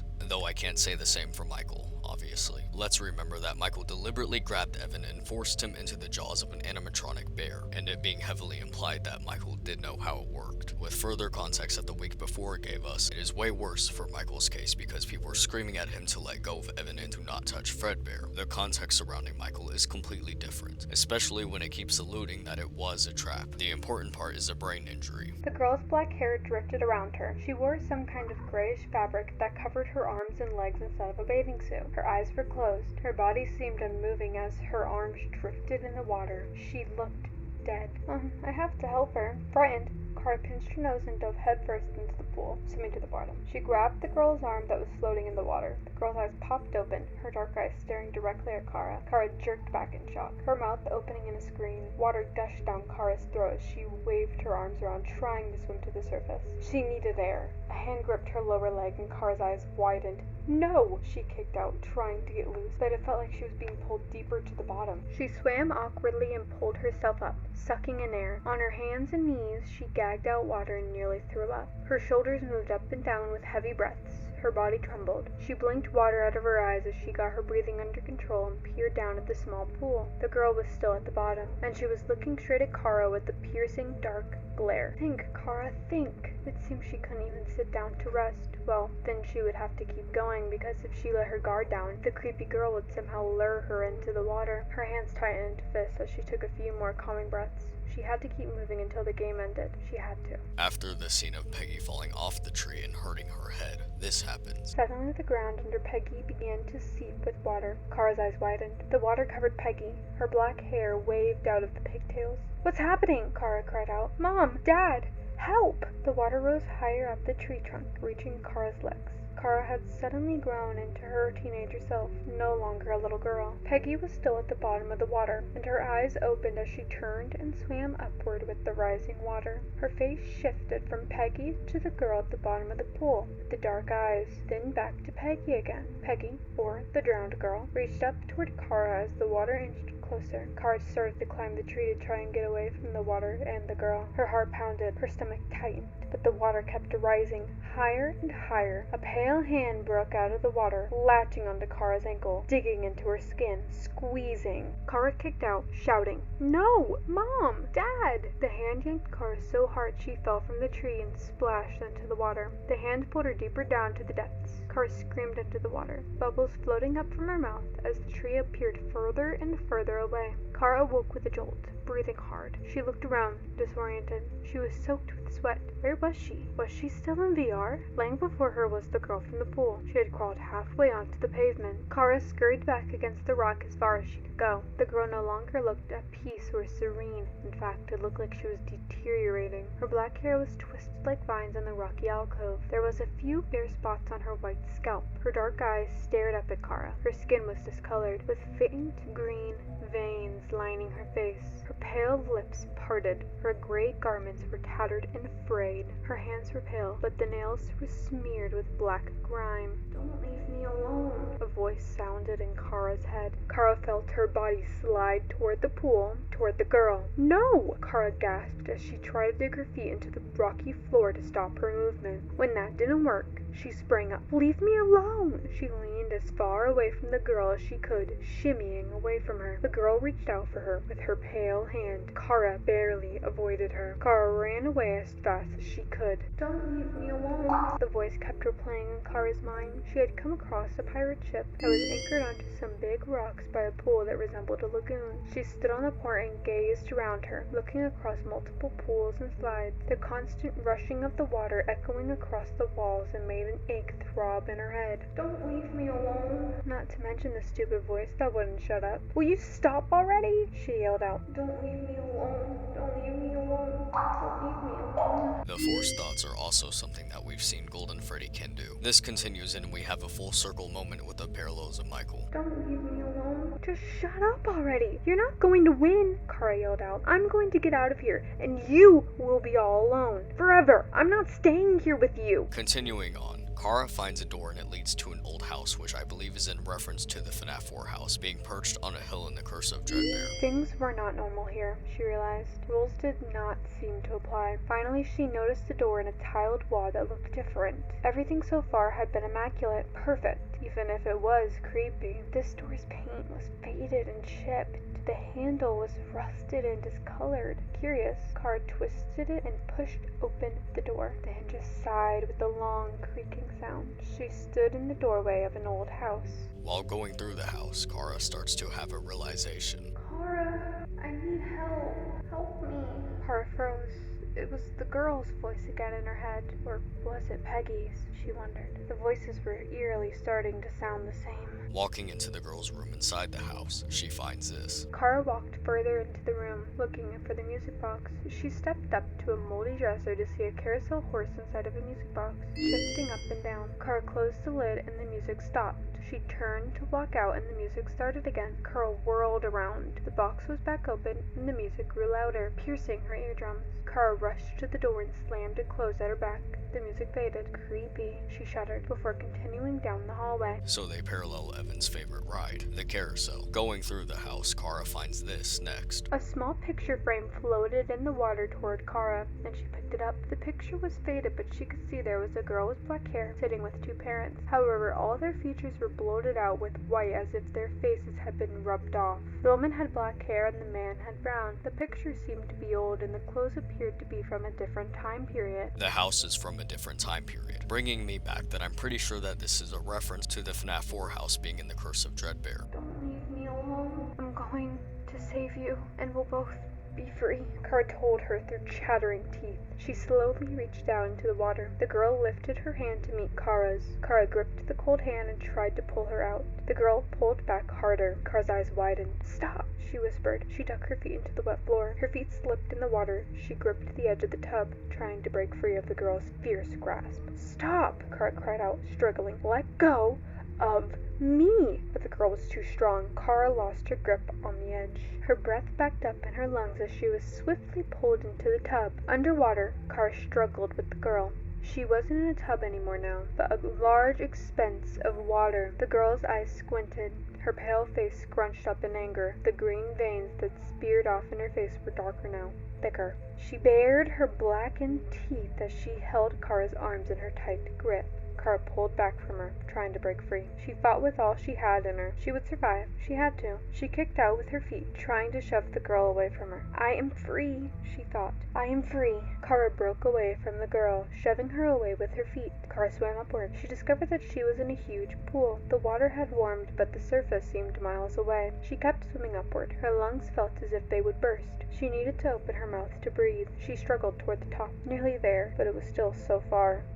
Tired. She tried to slow down. Something brushed her foot. Kara looked down to see the girl, grabbing for her, trying to latch onto her foot. Kara's eyes widened. Her arms felt like weights. She had to get to the surface. Finally, she burst through, gasping for air. She swam toward the edge of the pool. She hauled herself halfway over the edge, gagging, coughing. She blinked water out of her eyes, looking around. She was once again in the water park. She pulled herself out of the large pool that had 2 water slides going into it. She dragged herself as far as she could from the water. When she hit a wall, she collapsed. Her body felt like rubber. Her lungs felt raw. Her eyes drifted closed. She knew the girl was after her, but she couldn't keep her eyes open another moment. We go through Kara talking about how ever since the incident with Peggy, her parents became really protective. Kara started to get reckless, and her mom told her no to going to the skate park, and yet she still went. She flipped over in the air and landed hard on her right arm. There was a click sound inside her head. Pain shot through her. A moan escaped her as she pulled her arm against her chest. Her face flashed cold, then hot. Tears stung her eyes. Oh no, she thought with sudden alarm. She had broken her arm. You can be a pirate, but first you'll have to lose an eye and an arm, yarg. The water had risen to her waist. She tried to walk through the rushing water, but the current began to turn in a circle around her. Kara tried to walk out of the center. She slipped and was pulled into the current and then spun around in the whirlpool of water. Help me! Help! She cried out. She couldn't swim with a broken arm. Something tugged her leg. Fear crashed over her. Kara screamed as she was jerked down in the center of the whirlpool. She hadn't helped Peggy when her cousin needed help. Kara mostly did whatever she wanted and didn't care about the repercussions, and now she was paying the price by roaming this isolated place with a dead girl who was trying to keep Kara with her. She let out a sigh. I just want to be out of here before I wilt away. But she knew it no longer mattered what she wanted. The girl in the water seemed to be in charge. This is for the voice of a young child who speaks in a whisper from the shadows. This child is in control and is toying with the player, who is helpless to change their situation or prevent their inevitable end. Don't leave me alone, Kara. Kara jerked her head toward the pool attached to the water slide. She stepped closer, looking down to the clear water. Of course, the girl was there at the bottom, but suddenly her gray skin was pale again, like porcelain. There were no more green veins on her skin or black teeth in her mouth. Her black hair looked thick and healthy under the water, as if floated around her. She was actually pretty, Kara realized. She reminded her of Peggy. In a rush, Kara reached up while looking down at the girl. She grabbed air instead. Kara sucked in a breath as she glanced up. She missed the next part of the tube. She thought in horror. Her arm wavered, throwing her off balance. As she tried to gain traction on the bottom of the tube, her damp foot slipped off the surface beneath her. Kara grabbed for air. Her body fell backward, falling. Kara's arms flailed around her, her mouth opened to scream, but nothing came out as she flipped over and over. She slammed hard on the tiled floor around the pool. The wind knocked out of her in a whoosh. She heard the harsh cracking echo in her ears. Pain ripped through her legs and hips. Her back and arms slapped hard against the floor, pain radiating through her body. Kara moaned at the wretched throbbing from her legs and hips. Tears overflowed and streamed down her face as she looked down at her twisted, contorted limbs. Her legs, were broken. No. In a blind panic, Pete rushed off the sidewalk and into the street. He sensed something was speeding toward him and he turned. That's when a truck smashed into him with extreme force. His body went flying, his limbs twisting, and one moment felt like forever. Then he crashed, his body slamming the hard ground. He felt a crack and then a shatter. The force scalded his skin against the road as he rolled and rolled, leaving a path of blood behind him. Pain was everywhere, then everything went dark. Kara blinked rapidly in stunned shock and agony. She couldn't walk.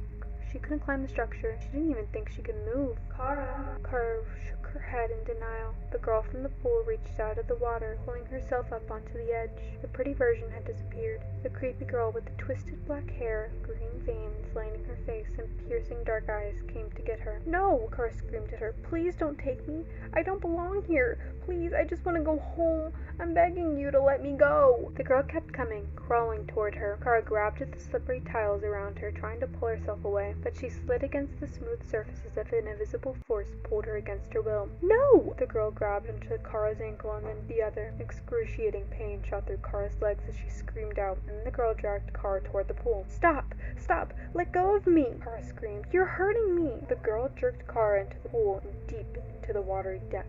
The only reason Devin could see it was that Kelsey's blood was moving. It had formed an amoeba-like puddle that seemed to be crawling away from the now saturated bear suit. Devin stared at the moving blood. It looked like it was a living thing, a thinking red liquid lake stretching out, seeking. He dropped his pole as his hands flew to his face to find the fishing hook stuck into his skin. The hook was attached to a fishing line, trying to pull his skin off. He leaned forward, screaming. Shock and pain flooded through him. His heart was pounding so fast he thought it might explode out of his chest. The line was so tight. Pete stepped forward again to try and ease the pressure. There was only dark water below him, and he couldn't stop himself. I'm going to go head first into the lake, he thought. Kara grabbed at the water around her as the light above her disappeared.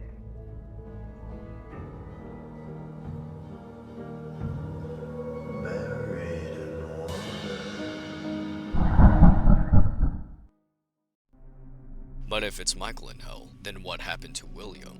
Scraptrap's rare screen shows 4 posters behind him, including 2 posters of contract pages. The other 2 posters depict a Halloween Spookfest and a building with gargoyle lions flanking a set of stairs. Some fans have connected the Spookfest to either FNaF 3's Fazbear Fright attraction or the Fall Fest 83 seen in The Curse of Dreadbear. The poster of the building bears some interesting, if possibly coincidental, resemblance to the Hercules Hospital from the short story The Man in Room 1280. Arthur put his head down and pedaled faster. Just another couple hundred feet and he'd be under the hospital's portico, sheltered beneath the dubious protection of the stone Cerberus statue that hunched atop the columns at the hospital's entrance. Arthur straightened and realized Maya was still standing next to him. She stared at the hospital entrance. Are you okay, Maya? Arthur asked. Mia blinked.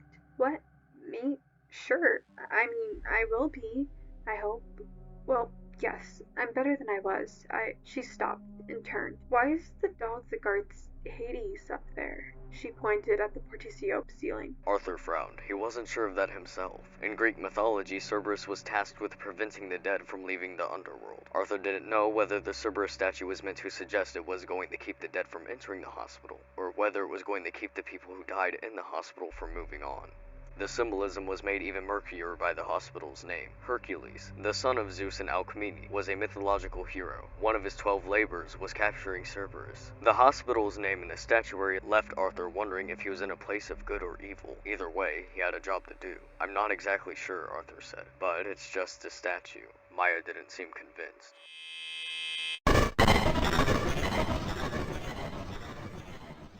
There was a detail about Man in Room 1280 that I did not mention. While several Fazbear's Fright stories tie into the series' larger meta-story, the Man in Room 1280 leads directly into the meta-story in The Return of Afton. The events of the story seem to indicate that the Man in Room 1280 is William Afton. This is backed up by the man's injuries, matching the ending of Pizzeria Simulator, the fact that the man seems to be unkillable, the supernatural events that surround him, and the events of the stingers that follow the story. The incidents shown in Pizzeria Simulator and its aftermath are revisited via police evidence. It seems that Cassette Man's plan did not work exactly as intended. This fitting into the game timeline, the Shadow Child would be Evan, and I do hope you're ready to experience Man in Room 1280 a little bit differently. They were going to kill a patient? Mia looked around. What should she do? They don't pay me enough to call that thing a patient, Miss Colton said. I don't need people to understand. I know what's right. Killing evil is right.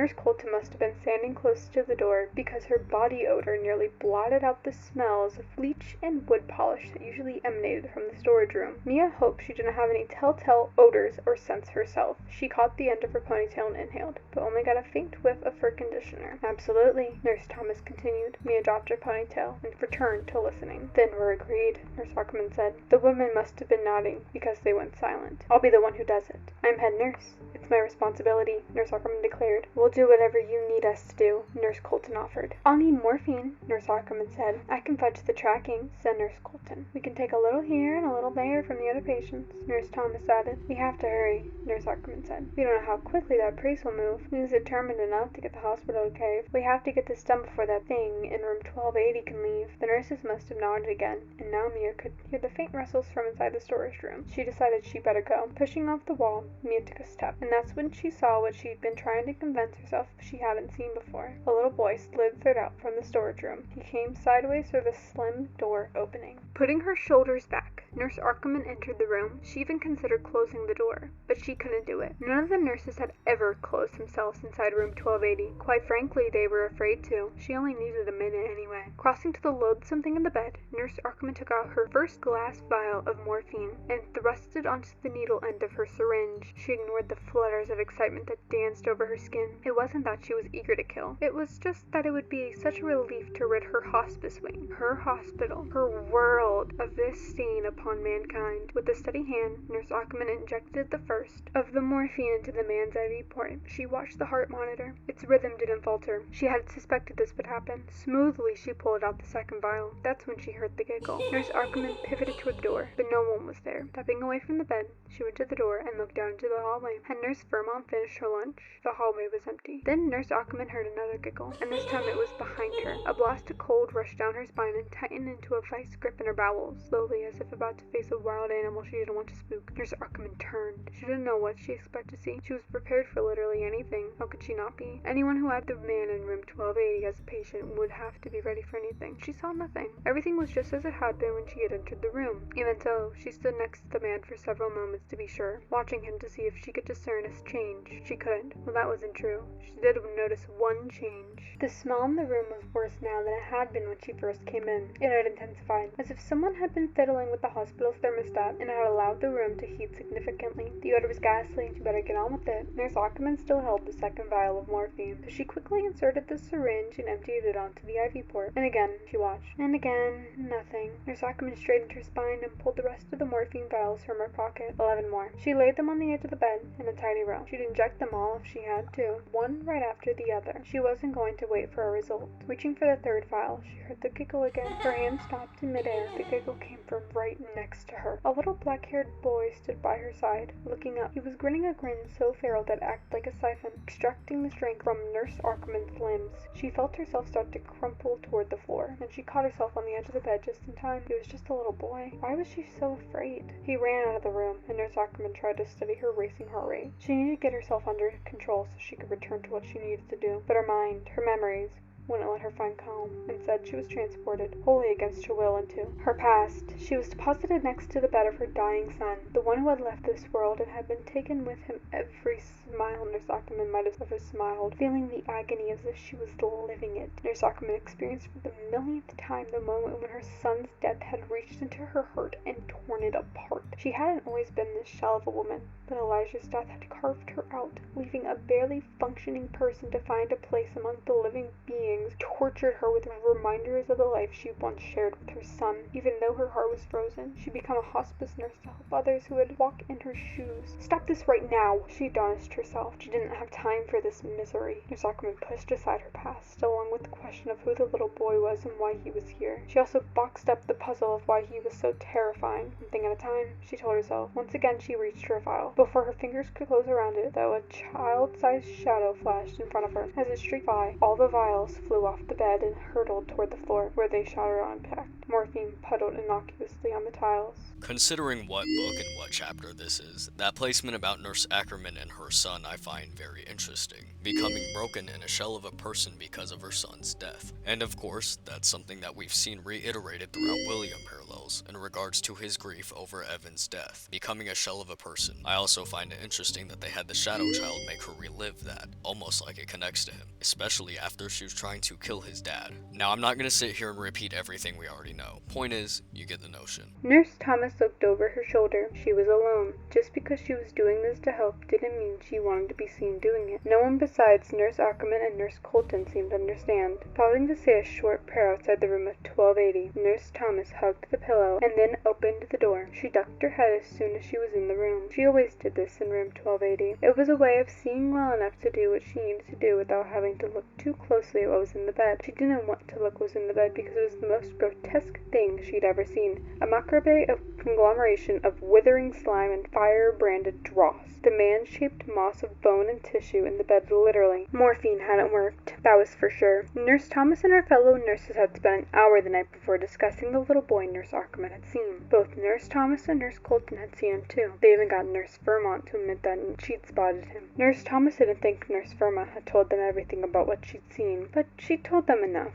Earlier today, Nurse Thomas had overheard a couple orderlies talking about how people were seeing a little black-haired boy all over the hospital. The mystery of the boy wasn't necessarily related to room 1280, or was it? What do you think the shadow was? Nurse Thomas had asked Nurse Ackerman as she tried to ignore the food smells in the room. She was hungry and couldn't wait to get home to cook macaroni and cheese and green bean casserole. I think it was it. Whatever's inside that man. How did it get out? Nurse Thomas asked. I can't explain any part of this. Nurse Ackerman's voice was so loud it startled several nurses and doctors sitting nearby. Forks clattered, someone dropped a glass. She immediately dropped her voice to a whisper. It doesn't matter. What matters is we need to try again. That's when Nurse Thomas volunteered her homespun little plan. She'd smother the man in room 1280 with a pillow. Nurse Ackerman had wanted to try again with morphine, but Nurse Thomas convinced her that the man in room 1280, or whatever was inside the man in room 1280, would be ready for that. They needed to take him, or it, by surprise. So here she was. The previous night, Nurse Thomas had practiced.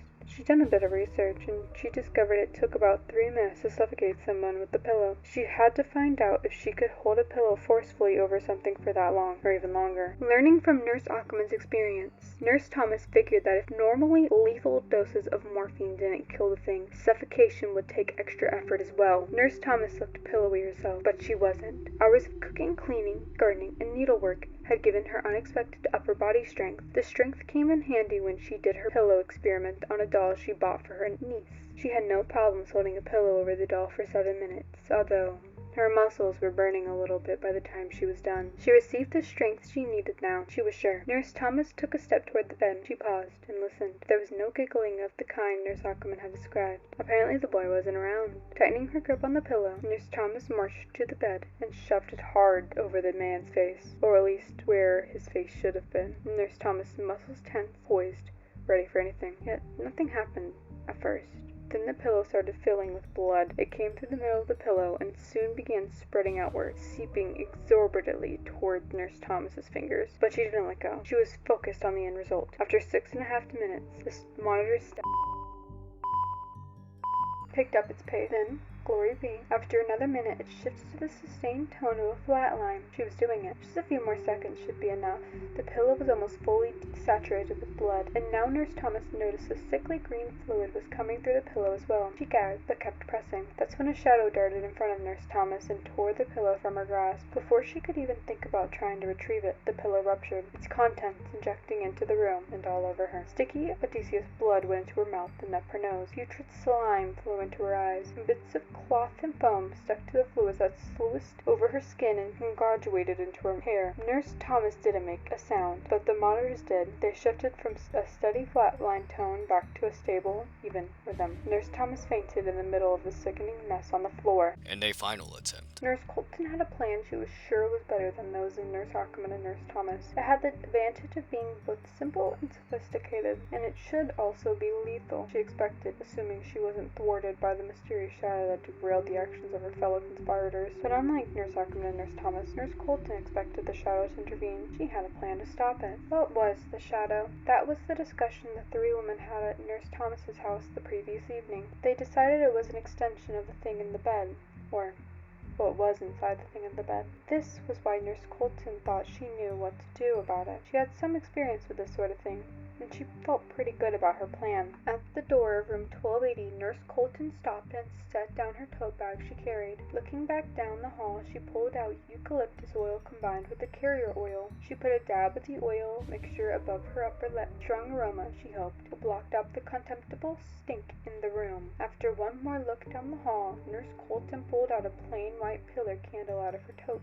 She stepped into room 1280 and she set down the candle. She then pulled out another candle and set it a couple feet from the first one. One after the other, she placed the candles around the perimeter of the space. Once she had the candles in place, Nurse Colton pulled out a lighter from her tote bag and she methodically lit every candle. After the candles were lit, Nurse Colton closed her eyes and imagined expanding the candle's light until it filled the entire room. She turned and looked at the man in the bed and she said, "This room is filled with the light of good. No shadow can enter or do mischief here." She stood very still to be sure her intention was strong enough. Yes, it felt right. Nurse Colton believed in the power of intention and human will. Both had helped her survive the loss of her parents and build a life on her own terms. Both would serve her now. She was sure of it. Good. It was time. Nurse Colton set down her tote bag and looked at the man in the bed. Unlike Nurse Thomas, Nurse Colton preferred to face the ugliness of life head on. Yes, the man's fire-blighted bones and nearly calcified insides filled her with revulsion, but she could handle it. Now she was going to rid the world of it. Nurse Colton pulled out a syringe. It held no drug. It was a syringe of air. She figured if the thing in the bed could breathe, it could die of air embolism. Leaning forward, Nurse Colton began injecting the air into the IV port in the thing's forearm. She had no doubt of she'd succeed because she knew she was standing in a protective circle. The circle was so strong that even if the shadow thing, whatever it was inside the circle when she cast it, the circle would stop the shadow from doing whatever it wanted to. As she began to depress the plunger on the syringe,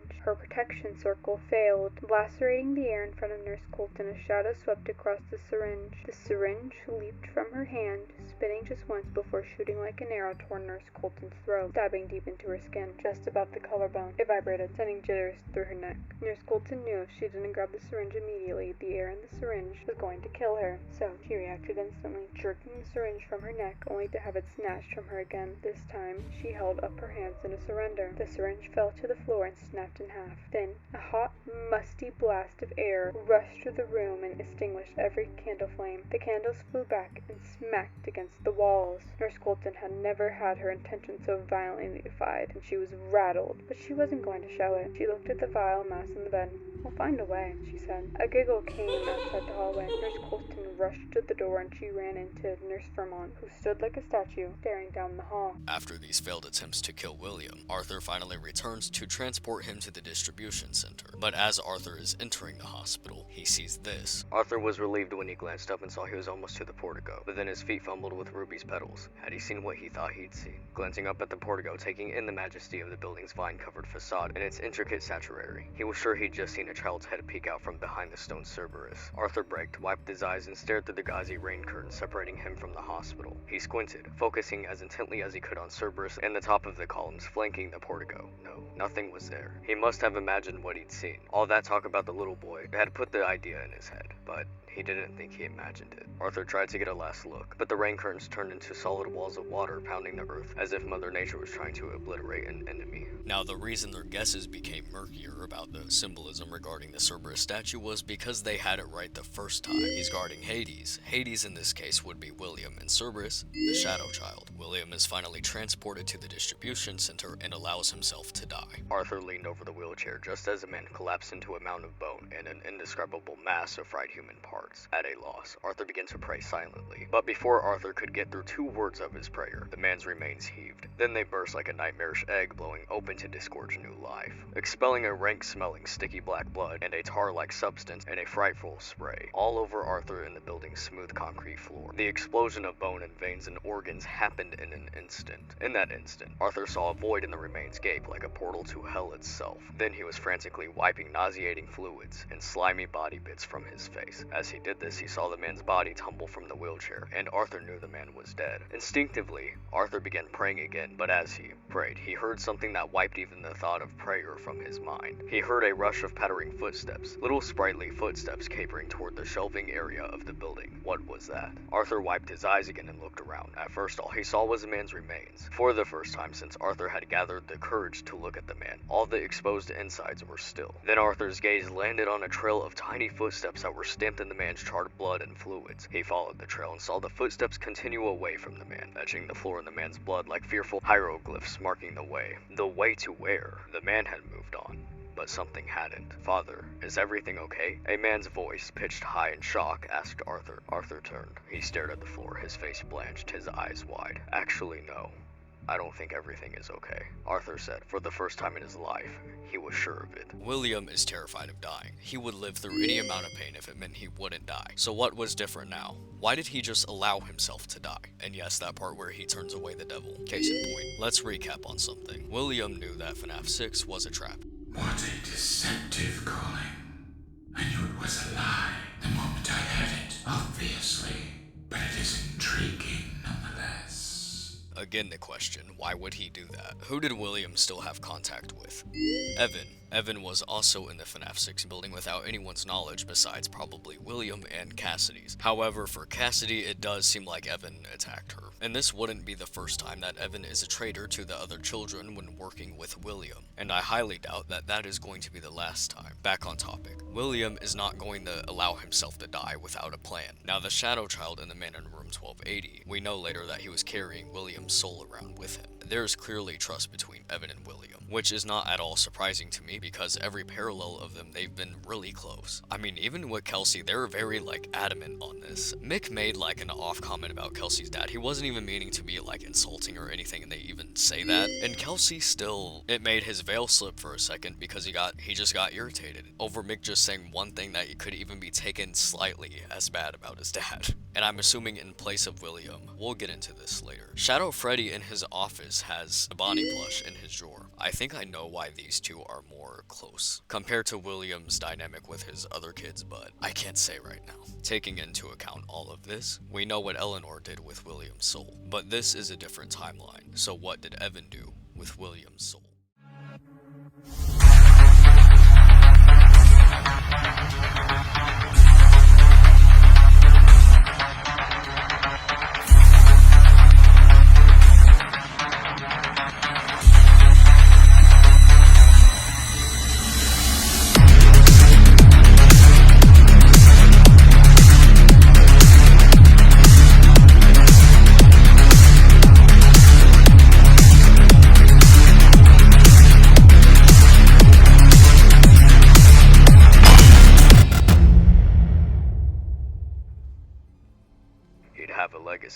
Someone to pass his life's work on to.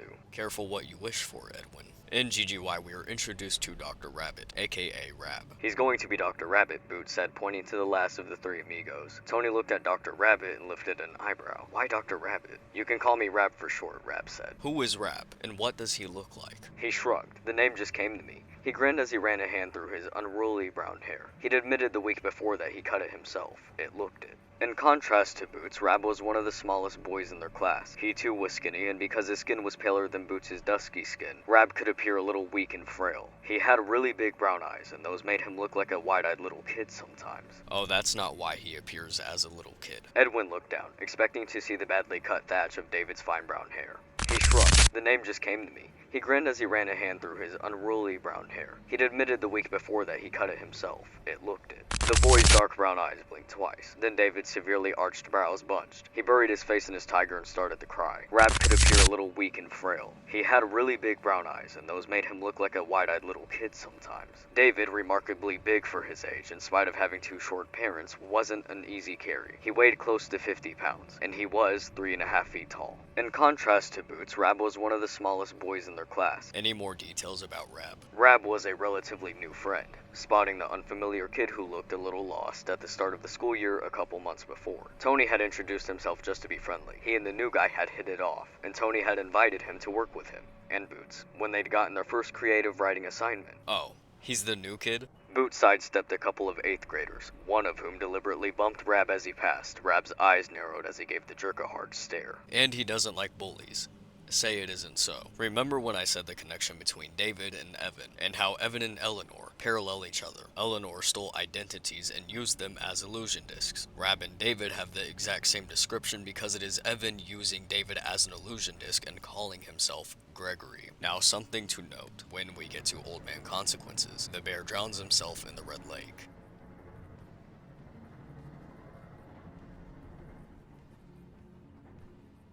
But you know the fun part about that. Who emerges from the same Red Lake that Foxy's pirate ship got drowned in?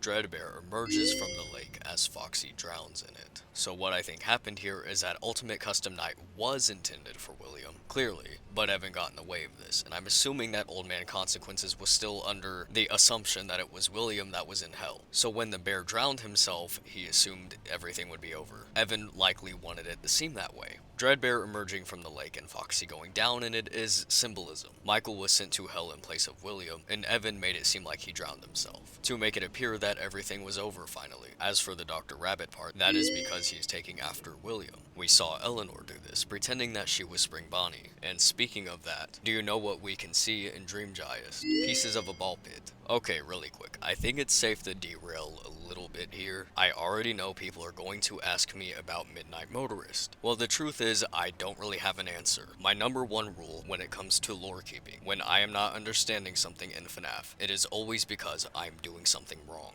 or it's something that just hasn't been elaborated on and I need to wait. And Midnight Motorist was my exception. I had thought about it a million different ways, and never was it making sense, because when I try to connect this, I try to make sure there is little conflict as possible. But with Midnight Motorist, it was conflicting with everything. And it wasn't necessarily that the scenario wasn't making sense, because I could totally see that happening. It was how they were acting that was really confusing me. Evan, who is really skittish, especially towards being locked in a room, has suddenly locked his door at midnight during a storm. And William didn't know he was gone, but if he had Fredbear plush, he would have known that. And Michael is being weirdly nice. Never trust Michael when he's being nice. He's never nice for the sake of being nice. And that's what was confusing me. Unfortunately though, concerning JR's or the footprint, I don't have an answer. Or the place that Evan had took off to. I think that's just something they haven't elaborated on. So what I've gathered, this is prior to Fredbear plush, which is going to explain a lot. William gets home and he is under the impression that Evan is still in his room but is ignoring him, proving that Fredbear plush has yet to exist, because if he did, then William would have known that he wasn't at home. And this is important because of how Michael's acting. When Michael's being nice, it's probably because he's hiding something.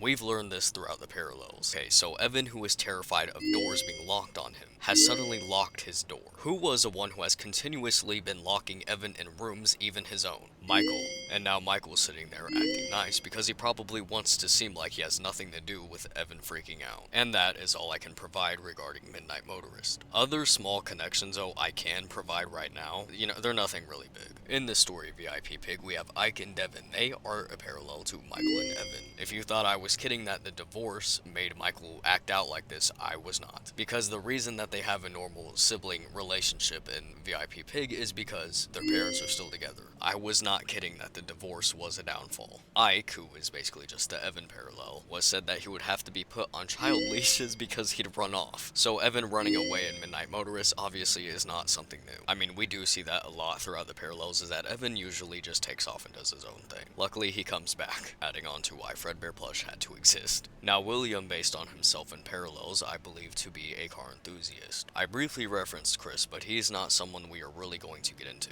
Not because he's not important, I believe he is important, but that is why I would like to keep him to myself. Look, I'm giving you 6 years of my work. I can keep something to myself. I can't do it all. But Chris's dad is named Dave, and he is a mechanic, and his specialty is cars. Now, something with Travis and his dad I did not bring up is something I want you to hold on to. They kept bringing up that Travis and his dad would go into his dad's car and they would drive. It was sort of like their thing, you know. But after Travis died, they stopped doing that. But it used to be their sort of thing. His dad was obsessed with his car. Cute little detail, but I can't go further with it right now. Just remember to keep it in mind. Now back on track. Tony and his friends finally go to the Pizzaplex, and this is when they start hearing about GGY. GGY, he said out loud when he read the initials next to the highest score. GGY, whoever that was, had outscored the other high scores by millions of points. They had done it on both the machines the girls were playing. Tony returned his attention to the girls' pinball competition, their faces set in fierce concentration. Both girls were masters at the game. Tony liked to think he was good at pinball, but these girls were unbelievable. They were like pinball queens. They both had extraordinary ball control.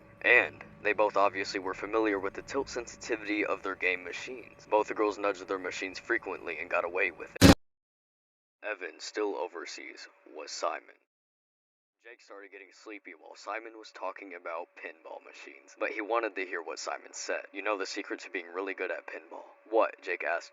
Nudge and tilt. What does that mean? Well, some people think it's cheating, but I don't. It's like when you kind of shove at the machine, you know, with your hip or something. Sometimes when the flippers won't do what you want, you can save a ball with a little bump, sort of. I'm sorry. Who's the one who doesn't know what they're doing again? I fucking love FNaF. For a really long time, I had already known that Gregory was Evan, but during my fact-checking of the books to make this video, I stumbled upon that, and when I tell you my jaw dropped, I sat there for a good 2 minutes just in complete disbelief because that came out of nowhere. I don't think there's enough words to describe how much I love FNaF. Just to kind of wrap up that Gregory is Evan. Well, first of all, the shirt with only 2 stripes, the Golden Freddy popsicle, that seems to be making a reference of 83, and the ending in Ruin where we go to a Fredbear cutout and it shows us Gregory. And finally, in Security Breach when Glamrock Freddy is with Gregory, he says, I feel you are broken. Don't worry about it, I'm fine. No, I feel that something is wrong.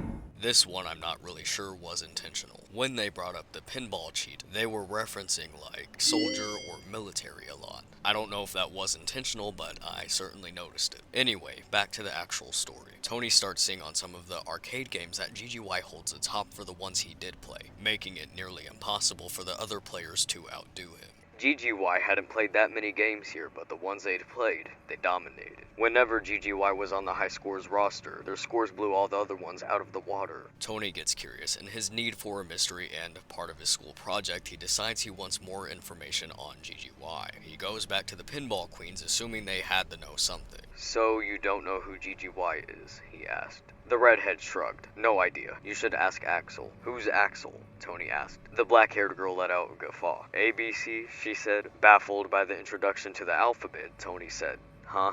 And the next day. It gave him time to head back to the Pizzaplex while he knew his friends weren't there. Tony wasn't sure what Rab did on Sundays. Tony had never asked, and Rab had never said. He's at church with his stepmom. Oops, who said that? He crossed his arms and shook his head. Nah, I don't know who GGY is. He rubbed a pointy chin and narrowed his eyes. But the guy's scores are too high. Way too high. That's what I thought, Tony said. I asked around and no one has seen him play, Axel said. Scores like that, you'd think he'd want the limelight, you know? Tony nodded even though he didn't think every player wanted to be noticed like Axel did. You'd think someone would have seen him play. Tony agreed. It's gotta be him, Axel said. Tony disagreed, but he kept his opinion to himself. Guy's like a ghost, Axel said. Apparently done with the subject, Axel rotated away from Tony and stuck a token into the Bunbarians. Disappointed but not giving up, Tony talks to a worker who he bumped into. I'm very aware of GGY, Finbar said. Not sure any of the other arcade attendants are. Most of them just dial it in, you know. Put in their hours and get back to their lives. Me, I figure if I'm going to do something, I might as well do it and not just go through the motions, you know. Tony thought that kind of conscientiousness didn't fit with Finbar's relaxed manner, but the judging books by their covers saying was true in more ways than one. Since Tony liked to be conscientious, too, he nodded. I do, yes. I've got a buddy who's one of the tech guys here, Finbar went on. I asked him to run a diagnostics on the machines GGY scored so high on. I was sure the dude or dudette hacked the machines, but my guy says the machines are as they should be. He couldn't find any trace of a hack. Tony smiled. So you think GGY is sneaking in and playing after hours somehow? Finbar shook his head. One of these, he picked up his keycard and fluttered it in front of his well-muscled chest. Gets you access to employees-only areas. But if an employee loses a card, it's immediately deactivated. You'd only be able to use it once or twice. if that. And this card doesn't get you in and out of the building. Only security badges do that, and those are even more closely guarded. Sometimes my fellow workers get careless with these things. He toyed with his keycard again, but anyone who steals one won't get to use it for long. Finbar had been nice, but he hadn't been all that helpful. All that Tony had learned was GGY wasn't hacking the game machines. Maybe. Just because a tech guy couldn't find evidence of a hack didn't mean a hack hadn't taken place. Some hackers were just that good. Tony keeps talking to people, but no one has an answer. Then we get to this scene. After just a couple steps, though, a flash of glowing white caught Tony's eye. He looked to his left and his feet faltered. He was being watched by one of the animatronics. Tony looked up into the gleaming white eyes of the big orange animatronic bear, with the red armored shoulder pads and black top hat. Glamrock Freddy, thinking that Freddy was just being friendly the way the animatronics were during their Sunday stroll around. Tony lifted a hand and waved at the bear. Freddy, however, didn't return the gesture. He just kept his intense gaze on Tony, as if sizing Tony up. Suddenly chilled for reasons he didn't understand at all, Tony looked away from Freddy and hurried on. After a few more steps, Tony glanced over his shoulder. Glamrock Freddy was still watching him. Goosebumps popped up on Tony's bare arms as he practically ran out of the Fazcade. We'll come back to this. And since I already know people are going to ask, I don't know who Glamrock Freddy is. I have evidence for both Henry and Michael, and weirdly it is the same amount of evidence. But that evidence to me on both sides is really flimsy, to where I can't really even come to a conclusion or confidently believe one way or the other. To me, this is very in the air. But what I can say, as much as I love Michael, God, would this be a missed opportunity for Henry. I really hope it's Henry. I'm not gonna lie to you, if it does turn out that it's Michael, I'm really gonna be disappointed and just feel kinda like, then what was the point of basically the last 10 years? I feel like it would be incredible for it to continue as Henry because, I mean, he's gonna have to confront that he just messed up everything and he only made it worse, and if he has a self-conscious moment, he's going to see that he was an accomplice to Evan, and that Evan's alive. I don't think he knows he's alive. I don't know. To me personally, it just makes way more sense as Henry, and amazingly would continue as Henry, but as much as I love Michael, I do kinda hope he's just done and that we can finally have Henry in the story for once. We'll just have to wait and see. Please do not be Michael. Tony's at home and decided to make an account on the forums to ask about GGY. After a while, someone finally responds. He was about to log out of the forum he was currently in when he saw that he'd received a private message. He clicked on it. Morgan 99, why are you asking about people? A little prickle of anticipation tickled the nape of Tony's neck as his fingers hovered over his keyboard. He debated, should he be coy or straightforward? Something told Tony to be straight. He tapped the keys. Figure 1, serious about GGY. Tony waited a full minute before Morgan 99's answering PM popped up onto his screen. Morgan 99 will PM you tomorrow night in the other forum I'm in.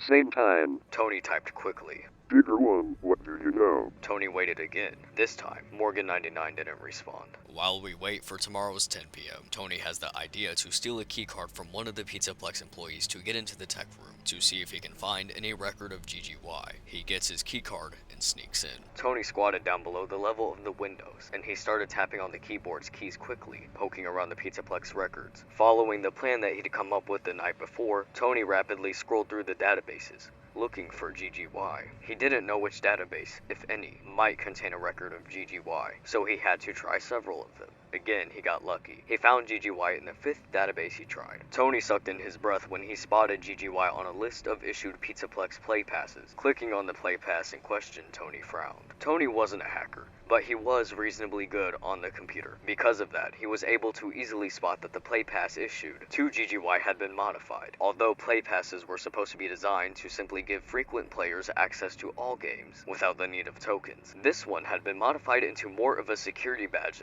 than a play pass. Pizzaplex play passes were relatively simple with white cards with a barcode. The card issued to GGY, according to the computer, had more than just the usual barcode. It also had the semi-transparent Fazbear Company logo that security badges had, and it had a magnetic strip. Tony was sure that with this card, GGY could get into any employee-only area they wanted. Tony squinted up at the screen. He wished he had a better angle on it. Next to the hacked play pass was a list of 3 names. It looked like GGY had used the pass to get other people into the Pizzaplex after closing. Tony strained strained to see the names. Maybe they might lead him to GGY. Craning his neck, Tony saw the name Mary on the screen, but he couldn't see her last name. He could only make out the first 3 letters of the next 2 names, Ray something and Trey something. Tony started to raise up a little higher so he could see more. Clearly, Tony thought, GGY was not just an amazing game player, they also were a proficient hacker. A very proficient hacker. But why did GGY want access to the behind-the-scenes areas of the Pizzaplex? What were they up to? Tony goes to leave, and Glamrock Freddy spots him again and still is acting really weird. He gets home, and it's finally 10 p.m. Morgan 99, what do you know? Tony frowned and typed his response. Bigger one, about what? Morgan 99, don't be dense. GGY. Tony wiggled his fingers. What should he do? Refuse to say or be truthful? He decided to go for truth. He typed. Bigger one, GGY has a hacked Pizzaplex playpass. They can go anywhere in the Pizzaplex. I want to know why they're doing that. Morgan 99, not bad for a little kid. Tony's breath caught. His fingers trembled above his laptop keyboard. How did Morgan 99 know he was a kid? Morgan 99, I know who you are. You're playing with fire. Bigger one, who are you? Morgan 99, meet me in 30 minutes.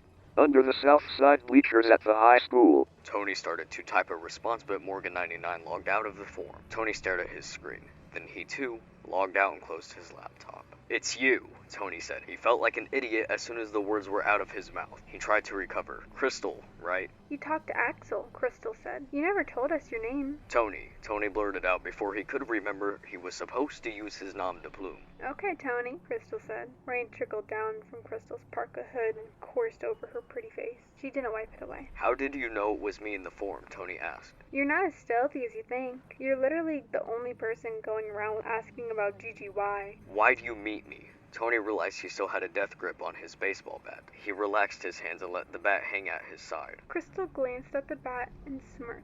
Then her expression turned serious. I wanted to meet you because I think you might be sticking your nose into something that could get you in trouble, Crystal said. All I'm trying to do is find out who GGY is, Tony said. Exactly, Crystal said. And I don't think that's a great idea. Why? Tony asked. Crystal poked Tony in the chest. Use your brain, kid. You said yourself in your PM that GGY has hacked a play pass. Do you think that's for kicks? Tony frowned. I figured. He stopped. He wasn't sure what he figured. Crystal stepped closer, so close that Tony could smell her breath. She recently eaten something chocolate. I'm gonna tell you something, Crystal said. And if I find out you've told someone else, that baseball bat won't protect you. Tony involuntarily tightened his grip on the bat again. Okay? He said. He cringed when his voice cracked in the middle of the word. Crystal leaned in close and stared into Tony's eyes. Apparently satisfied, she nodded. My hobby, she said. What to do for the fun of it is hacking. I like to poke around and see what there is to see. Like GGY, Tony said. Not like GGY, Crystal snapped. I look around. GGY has another agenda. What's that? Crystal shook her head. That's the thing. I don't know. All I know is that they're doing things that are weird. And when I see weird, I think unpredictable. And unpredictable can be dangerous. What weird things? Tony asked. One of the things I was poking into, Crystal said when she returned her gaze to Tony, was the Pizzaplex animatronics code. I was curious about how the behaviors were chosen, just for fun. But when I was looking at the code, I spotted some strange lines that didn't seem original to the programming. The new lines of code created additional conversations and behaviors in Glamrock Freddy, Chica, Roxy, and Monty. And stuff that wasn't in the legitimate coding. Embedded in those lines of code are seemingly random G's and Y's. Tony felt that little clutch in his stomach that always happened when it seemed like he was onto something. Don't programmers sometimes leave like a breadcrumb trail, like a signature? He asked. Crystal nodded. That's exactly what they do, or at least I do. And this signature is one left by a hacker, not by one of the original programmers. I'm sure of it. G's and Y's, Tony repeated. I don't believe in coincidences, Crystal said. Me neither, Tony said. Crystal reached out and grabbed Tony's arm. For some reason, GGY wants to control the animatronics in very specific ways, Crystal said. I don't know why, and I don't know what the specific code is designed to do, she shrugged. I didn't think much about it when I found it, and I really didn't care until you started asking about GGY. That's when I linked what I found in the code to the GGY on the high scores rosters. And she shrugged. I don't know, I just felt like I should tell you. Twice when I've been at the Pizzaplex poking around, Tony blurted. I caught Glamrock Freddy watching me. Crystal bit her lip. You need to be careful, she said. After some time, Tony returns home and finally starts working on the school project story. Tony's fingers flew over the keyboard Monday evening, Tuesday evening, and Wednesday evening. He could barely type fast enough to keep up with his ideas. GGY had a plan. Tony wrote. And it was a plan they weren't going to share with anyone, working behind the scenes wreath-like, worming their way into the dark maze of the Pizzaplex's restricted areas. GGY left only the subtlest trail behind. Did they leave the trail on purpose, teasing anyone who dared to follow their convoluted intention? Or were they so overconfident in their clearly superior hacking abilities that their carelessness left the occasional faint footprint? Tony wove what he thought was a great story around the mystery of GGY's high scores on the arcade games, and GGY's alternations to the animatronics. After GGY adjusted the animatronics code, Tony wrote, they became their new leader. Fazbear Entertainment may have thought that the animatronics were in their control, but they weren't. The glam rock stars of the Pizzaplex, Freddy and Chica and Roxy and Monty, continued to act normally most of the time, but in truth, under the facade of their normal duties, they were becoming GGY's minions. It was just after 10 p.m. on Wednesday when Tony wrote the last lines of his story, so the simple curiosity of how one person managed to outscore by the millions all the other players in the Pizzaplex arcades turned out to be much more. GGY infiltrated the Pizzaplex so thoroughly that the complex became their playground. What GGY and their obedient animatronics do there now, furtively moving in and out of the shadows, avoiding security guards and cameras, is something only GGY knows. When he finishes his assignment, he hears this on the TV. When the commercial was over, the news anchor started talking. Tony could hear the man's deep voice intoning. The family of Mary Schneider, the school counselor who disappeared nearly 5 months ago, has made another appeal to the law enforcement and the public. Poor Miss Schneider, Tony thought. Everyone in the school had known Mary Schneider, even though Tony had never met with her. He'd seen her in the halls, a pretty woman who had worn round wire-framed glasses. Miss Schneider had always had a smile on her face. Tony had thought she looked like a nice lady. The next day, Tony goes back to school. Tony gave Boots and Rab each a copy of his story. Boots looked at the title page. The Mysterious GGY by Boots, Mr. Rabbit, and Tarbell. Boots read. He grinned. The title in the numb D-plums alone should get us an A. Tony looked at Rab to see what he thought of the title, but Rab's expression was unreadable. Rab stuck the story in his backpack. I'll look at it later, he said. Before they went into the history classroom on the school's second floor, Tony said to his friends, I have to mow some lawns this afternoon and paint Mr. Browning's new man cave this evening. Can we meet early to work on any changes you guys think we need? Mrs. Soto's assignments always had to be turned in by morning bell on the day they were due, which was the next day. If Rab and Boots wanted changes, Tony would have to scramble. Rab shook his head. Sorry, no can do. I'm going to be late tomorrow. Our group is separated, and while alone, Tony starts thinking. One of the people GGY's hacked playpass had led into the Pizzaplex after hours was someone named Mary. Why hadn't Tony put that together the night before, when he'd heard the news report? Why would GGY have wanted Mary Schneider to come to the Pizzaplex? I think GGY is a kid. If they're a kid, they probably go to my school. If they go to my school, then they probably knew Mary Schneider. But what if GGY had known Mary Schneider and they'd had a problem with her? Mrs. Browning's voice played in Tony's head, so I don't have to kill him. He straddled his bike and thought hard. He had to find out more about Mary Schneider, but how? There is a secret way to get into the school that the trio had found. It is a small hole that is covered by rocks. Right now, Tony is using that to get into the school building without anyone knowing. Like that's important right now, Tony muttered softly as he dropped to the school basement's smooth cement floor. Standing still under the flickering glow of a low-watt security light, Tony listened. Through the hole he'd come through, he could hear the rain's faint patter. Inside the basement, something was dripping even louder than the raindrops. Beyond the drip, a low hum was punctuated by a quiet rhythmic tick. Normal sounds, Tony told himself. Tony had worked with Mrs. Hawkins on many projects. He was one of her favorites, or so she said, because he was so curious and eager. She often had him join her in her office so she could help him with research. Because of this, Tony knew Mrs. Hawkins' password. She tended to be pretty obvious about typing it in. It took Tony only a few minutes to get from the school basement to Mrs. Hawkins' office, making sure he kept his head below the checkout counter before he entered her office. He duck-walked until he knew he was past the range of the library CCTV. Then Tony took a seat in Mrs. Hawkins' white leather desk chair. Tony quickly found the personnel records. They were organized by position. He clicked on counselors. Within the counselors file, Tony found a list of counselors and then separate documents for each counselor, current and past. Mary Schneider's file jumped out at him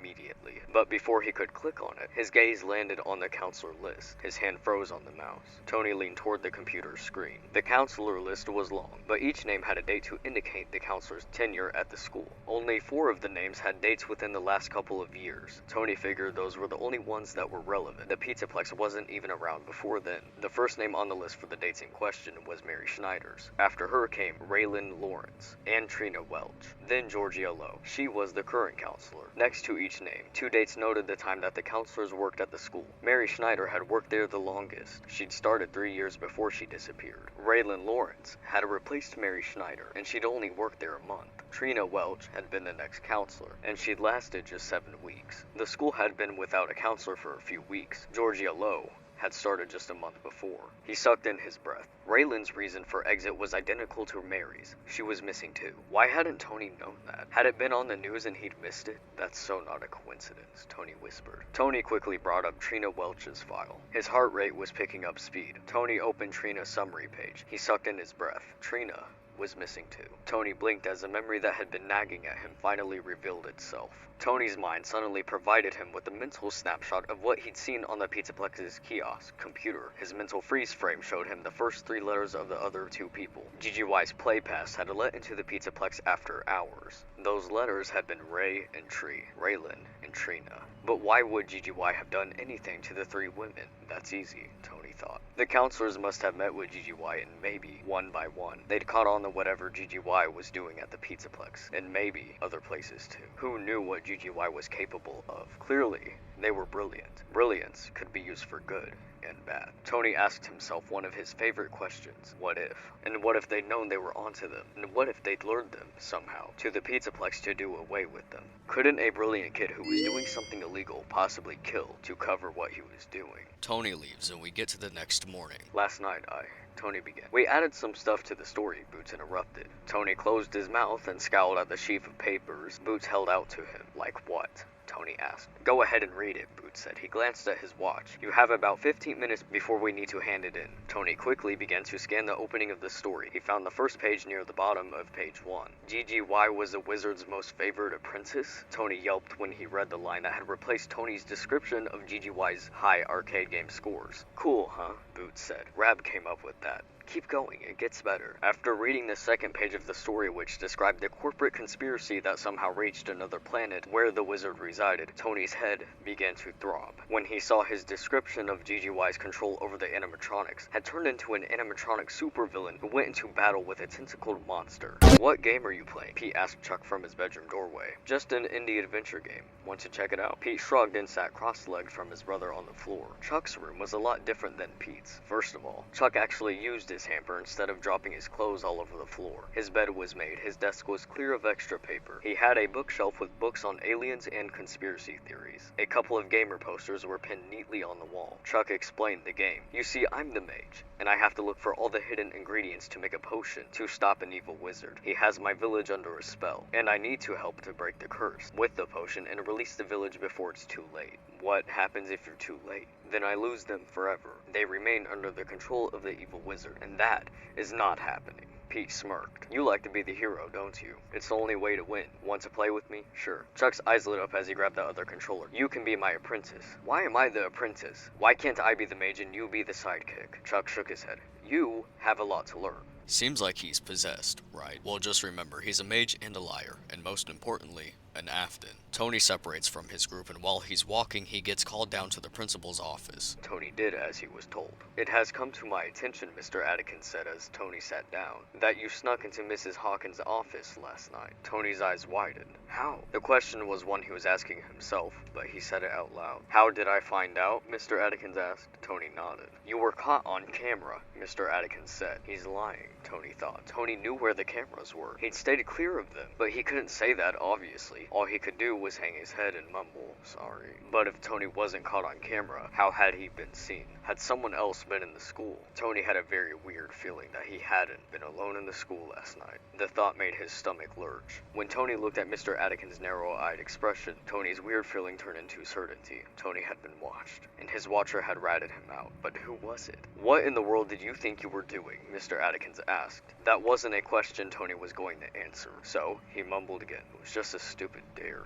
He lied. Originally, I was not going to bring this up, but I feel really weird at least not acknowledging it. So obviously what had been watching him was Gregory, no doubt about that. But what I'm curious about, if he reverted back to his shadow form to do that. And the only reason I'm thinking that is because of a weird scene in the beginning that they focused on too much. I don't know if Gregory was already in class when this happened, but in the beginning when they're in class, Tony mentions outside that he sees this like elongated figure outside, but he can't make out what it is, but it's like slithering. And weirdly mentioning how old the building is, like 120 years old. It was just bothering me because like a weird figure he can't make out and a number similar to Man in Room 1280, a story that we know with a weird figure that slithered places. Probably meant nothing, but it was bothering me and I was like, I should probably just acknowledge it. Mr. Adkin let Tony go under the condition he goes to Mrs. Hawkins and explains why he was searching through her computer and does whatever she sees fit. And while reshelving her books for her, he heard his name being called. He looked up and scowled at the other culprit who had ruined his story. The story destroyer grinned at Tony. Boots said you weren't happy with the changes we made to your story, he said. Sorry we did so much to it. We might have gotten carried away, but we were just trying to make it more entertaining. Tony wanted to unload all the righteous indignation he'd been carrying around all day, but that wouldn't have accomplished anything. He learned his lesson. He wouldn't be partnering with his friends on a story again. He'd find someone else in the class to work with. Thanks, Greg, Tony said with exaggerated politeness. Like Ellis, Tony was done calling Greg by his nickname, Rap. It was Greg from here on out. When Greg didn't move off, Tony raised a hand and said, "See you tomorrow." Greg returned the wave. He smiled. Then he cocked his head and studied Tony for several seconds. For some reason, Greg's scrutiny made Tony want to squirm. Before Tony could figure out why he suddenly felt odd, Greg started to walk away. Tony let out a pin-up breath. Greg stopped and took a step toward Tony. Listen, Greg said. How about you meet me at the Pizzaplex when you get out of here? In an hour or so, I have some people I want you to meet. We'll have some fun, and you'll forget all about this story and getting detention. Tony wasn't all that keen on going back to the Pizzaplex. He couldn't be in the place now without thinking of GGY and the modified animatronics. Come on, Greg pressed. Say yes. We'll get you cheered up. And we come full circle with Kelsey luring people. I'm just gonna say it now because for some reason, of course, the easiest thing ever became a debate. Gregory is GGY. They are not separate people. Please stop overcomplicating things. It is not that hard. Good morning. Isn't it a pretty day? No? What's the matter? Oh, right. Too bright. I'll pull the shades. Better? When the shade's pulled, it feels like we're in a cubbyhole or a cave? Yeah? So you're not talking to me again today? This isn't all that productive, you know. Don't you think the sessions are more successful when you talk to me? You know, everyone associated with this company gets performance reviews, right? When my sessions don't get results, my reviews aren't very good.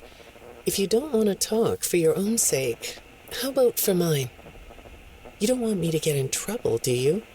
I could be put in the corner for a timeout. Yeah, you think that's funny, huh? Hi, go ahead. Sit down. I don't know you. What happened to... You're not going to talk to me? No? What's the problem? Oh, the flowers? Yes, these are particularly fragrant today, aren't they? I'll move them. There. Now, let's see. What are you looking at? You're amazingly alert, aren't you? All right. Well, I'd like to have you tell me about yourself. But I can see that you're not going to do that. Or are you? All right, then. If you aren't going to talk to me, I'll just go by these notes. You just sit there and be comfy. Or not. That chair doesn't really fit you, does it? Well, this won't take long. Let's see. Your previous counselor is no longer available. Does that bother you? No? You don't look surprised to see me sitting here instead of your last therapist. Well, then, let's get to it. I'll admit that some of what's in your file is a little surprising. Overall, you don't come across as a troublemaker. But if you read between the lines, it's clear that you have a little rebellious side, right? And I'm surprised by your knowledge of computers. You're something of a phenom. Do you know what that word means? It means you have unusual skill, like a hacker. I assume you know what a hacker is. Yes? Do you think of yourself as a hacker? Good morning. It's good to meet you. I've read your file, so I'm up to speed on what you and your previous therapists have worked on. Sure, you can have a candy. I'll have one too. You look chill sitting there like that. Not a care in the world, huh? All right. Well, I'd like to start by talking about your parents. What happened to them and you was tragic. But when I looked through the notes, I didn't get a sense that you've processed that emotionally. When I read your account of what happened, it came across as, well, more of an objective rather than a subjective narrative. Oh, sorry. You don't know what that means, do you?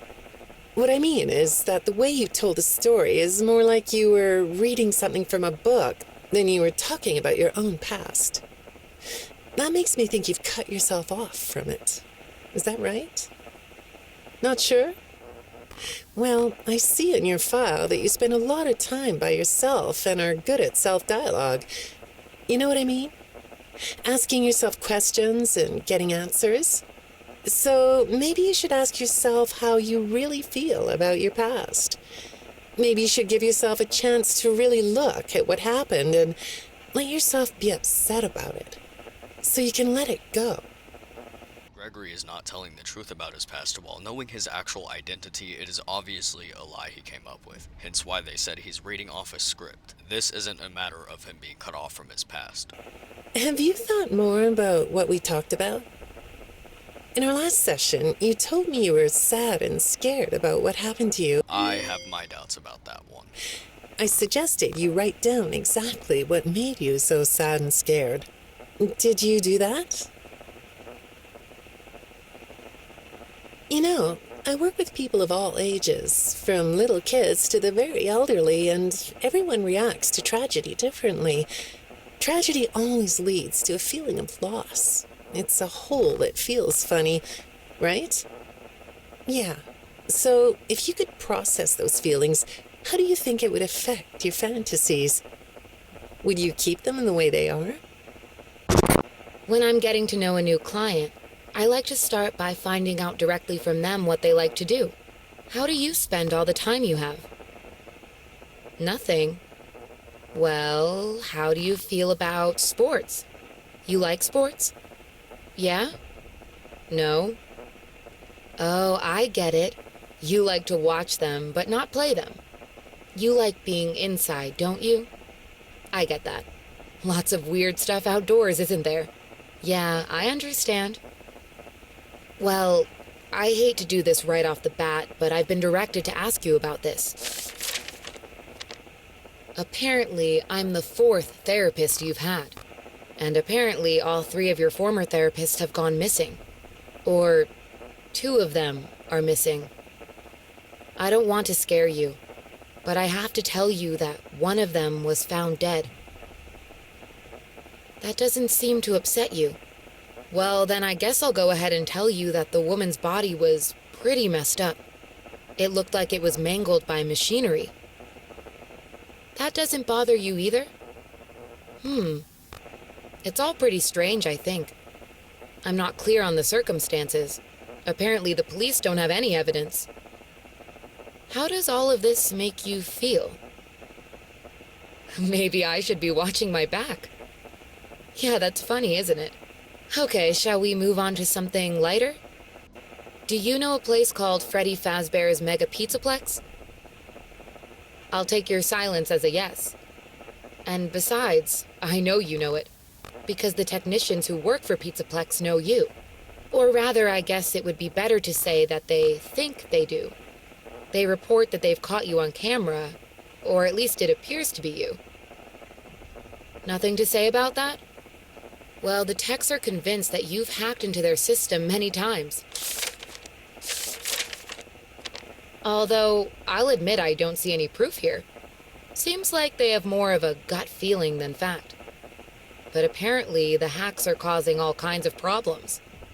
You get a kick out of that? The idea of techs running around like chickens with their heads cut off? Yeah, that's a funny image, isn't it?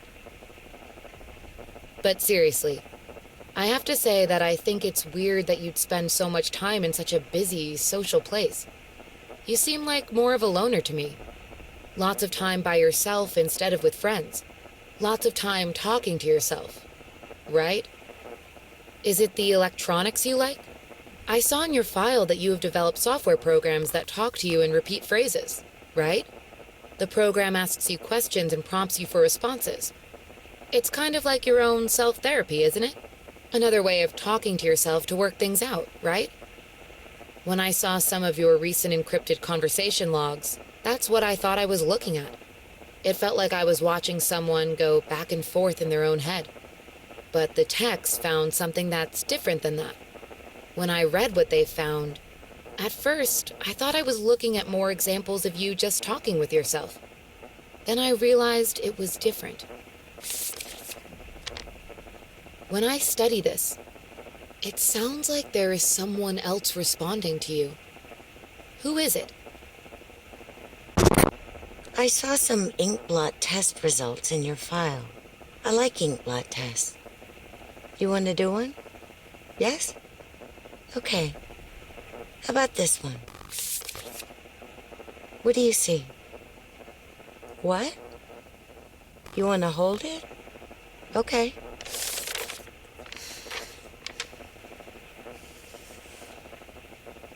You think it's a mask? It reminds you of a mask? Like a disguise? Yeah, I can see that. You like the idea of being disguised? Disguises let you be sort of invisible, don't they? You can get away with almost anything when you're invisible, can't you?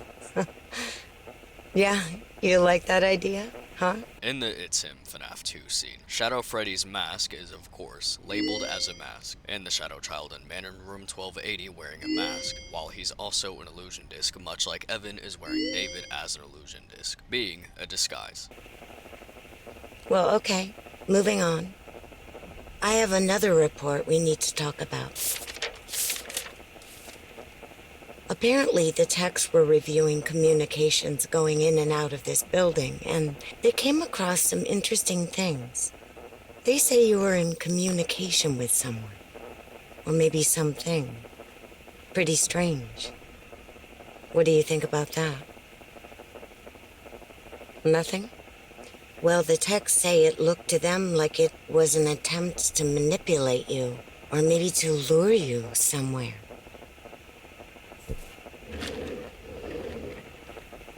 There, that's better. On this side of the desk, I can see your eyes. The thing is, when I read the communications, I get something different out of them. I don't think you're being manipulated here. I think you're the one doing the manipulating. No comment? Huh? Okay. Then how about this? I have this still shot the techs pulled from the security footage that recorded you in the Pizzaplex. That's you, isn't it? I know this image is distorted, but I think it looks like you. The reason that she can tell it's still Gregory despite the imagery being distorted is because when an illusion disc is in far enough range, it does become blurry and distorted, but you can still make out who it is. And you're not alone here. You're talking to someone. Or something. It's hard to tell. What are those things? They almost look like rabbit ears. What? You find that amusing? Well, I guess it is. For the rabbit ears and who it was, we do have a few options. It probably was just Mimic when he had his rabbit ears, but to be on the safe side, we have a few options. He possibly was talking to Vanny, or maybe he also has a glitch trap plush. I want to be careful with something I can't really see, but I think it's fairly obvious. It was Mimic he was talking to. I got another message from the techs at the Pizzaplex. I'm afraid it's about you again. The techs have been struggling to fix some serious glitches with the robots. I'm not sure what exactly is wrong, except that it's making the robots more eerie than entertaining. You like that? Eerie instead of entertaining? Thanks, but it's really not that funny. Apparently, the glitch extended beyond the robots. It went system-wide. It began infecting all the machines, and when the techs traced the glitch back to its origin, it led them to you. I'm not going to pretend to understand everything I'm reading here, but what I get is that the system-wide glitch was like a cascade that was broadcasting a very dangerous message. While the techs were trying to reprogram the system to remove the glitch, the source of the glitch shifted. You'll have to excuse me, I'm not all that familiar with computer programming, so I might get this wrong, but what I understand is that the glitch stopped being a glitch and turned into an intentional set of subroutines that were aimed at creating the same thing the glitch created. Those subroutines seem to have come from you. Can you explain that? Listen, I'm on your side here. Our sessions are just between you and me. The techs can't prove what they think, so you're not in trouble. I just thought you could tell me what you're trying to do. Maybe if we could get to the bottom of that, it could help you. What do you think? Still not talking?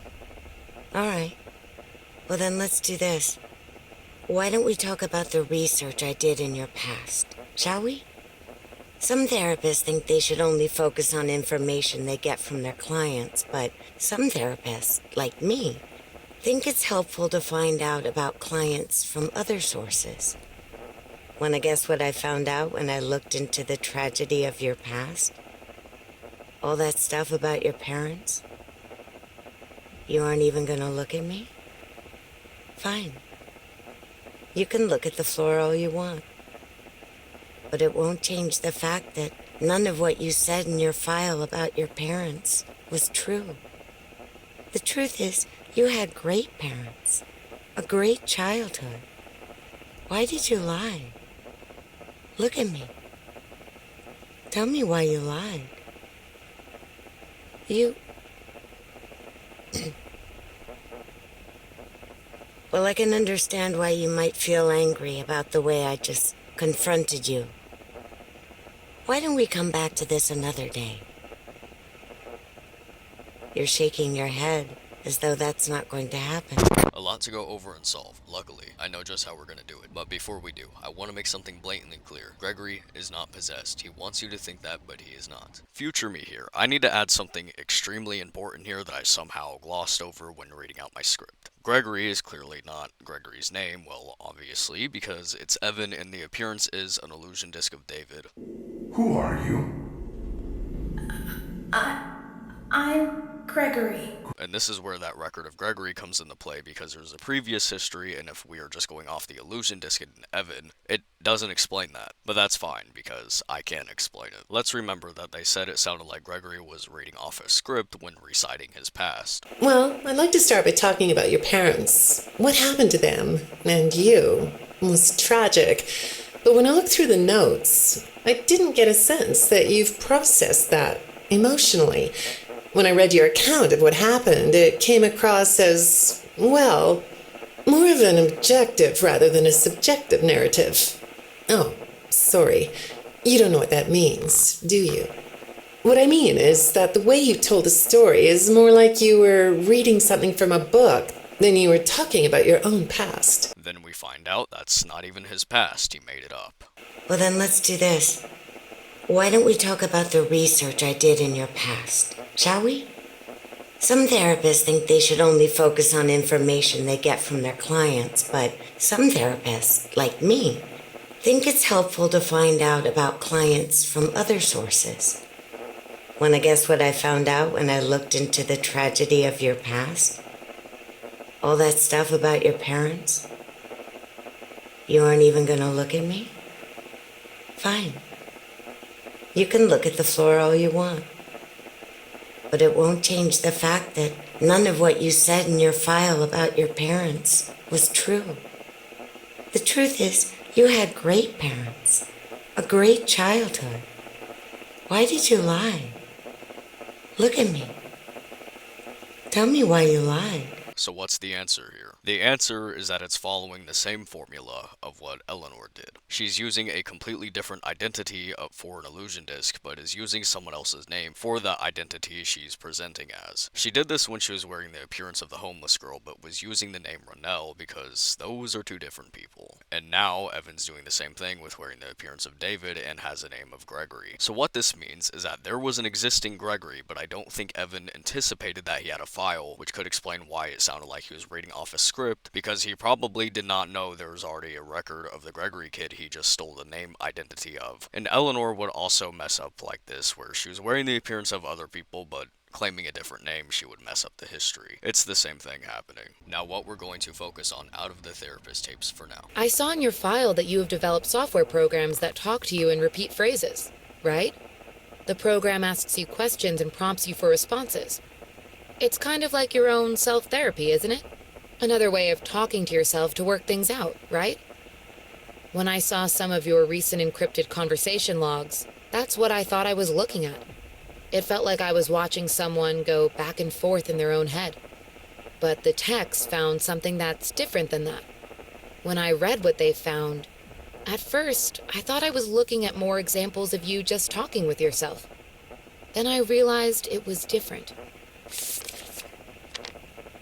When I study this, it sounds like there is someone else responding to you.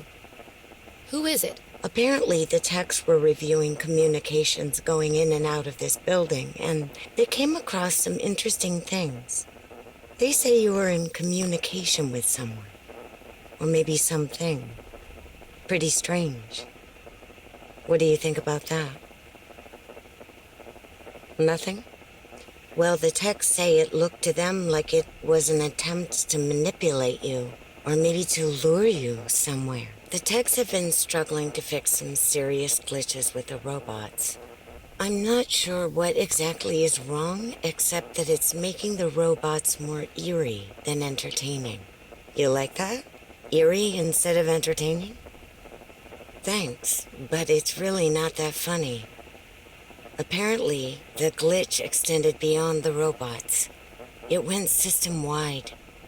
It began infecting all the machines, and when the techs traced the glitch back to its origin, it led them to you.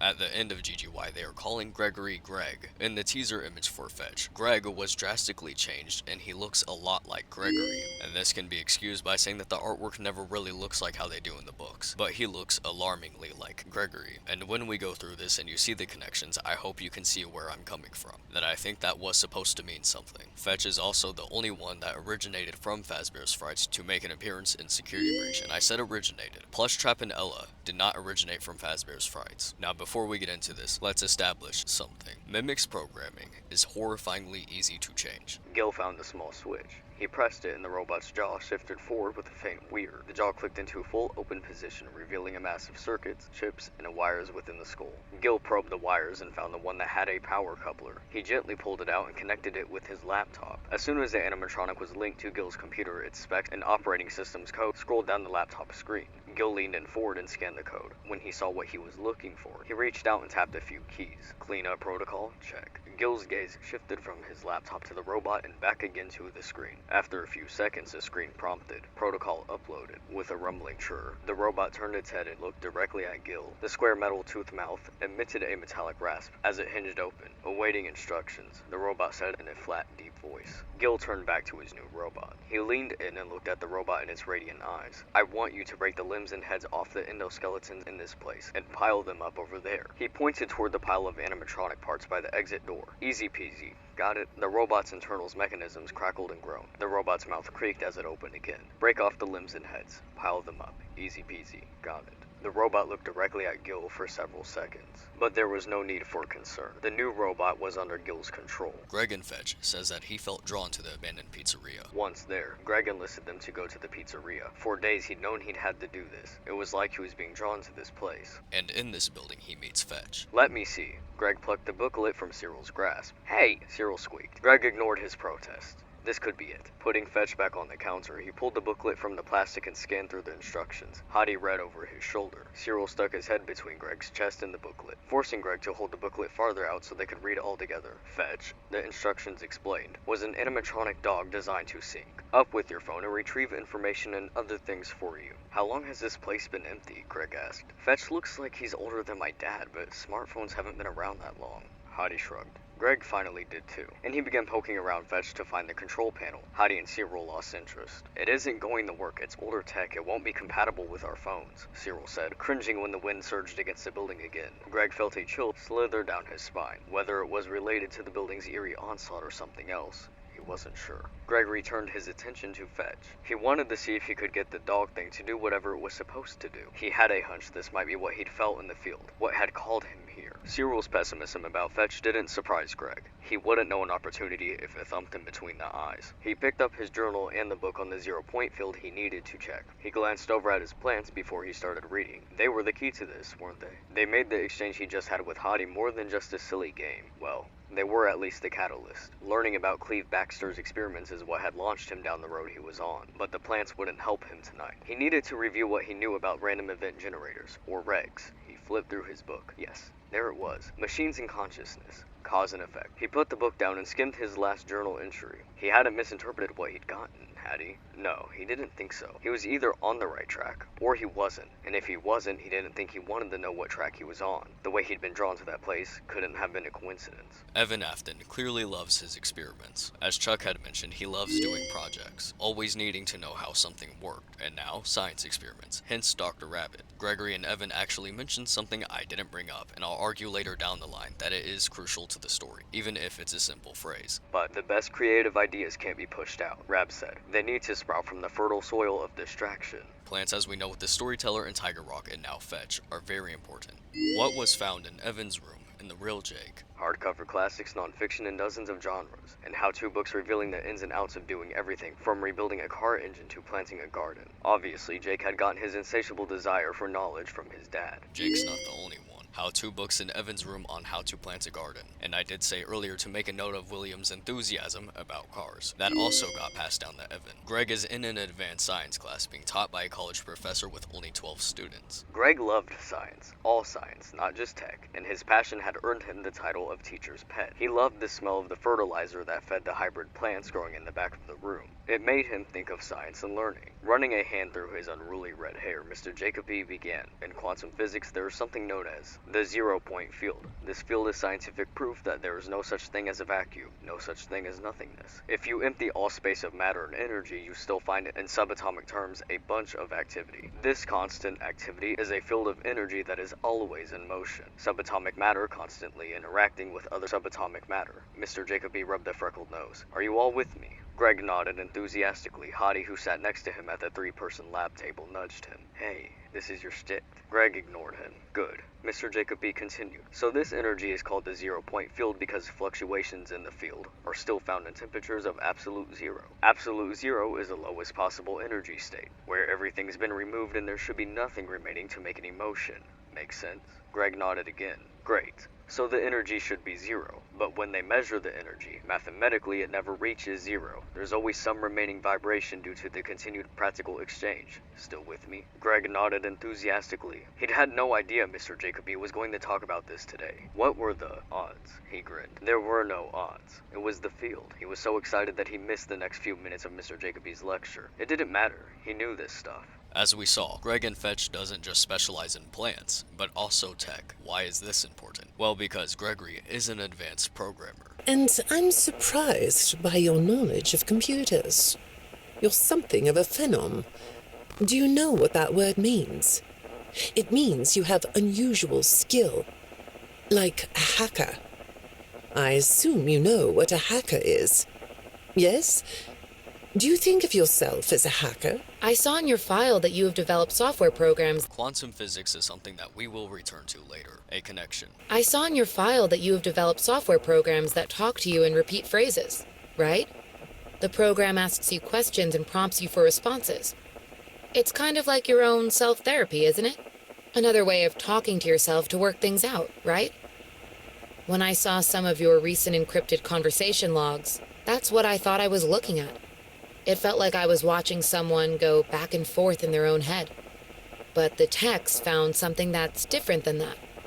When I read what they found, at first, I thought I was looking at more examples of you just talking with yourself. Then I realized it was different. When I study this, it sounds like there is someone else responding to you. Who is it? Apparently, the techs were reviewing communications going in and out of this building, and they came across some interesting things. They say you were in communication with someone. Or maybe something. Pretty strange. What do you think about that? Nothing?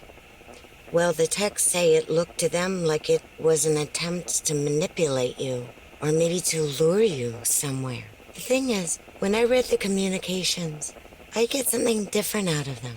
I don't think you're being manipulated here. I think you're the one doing the manipulating.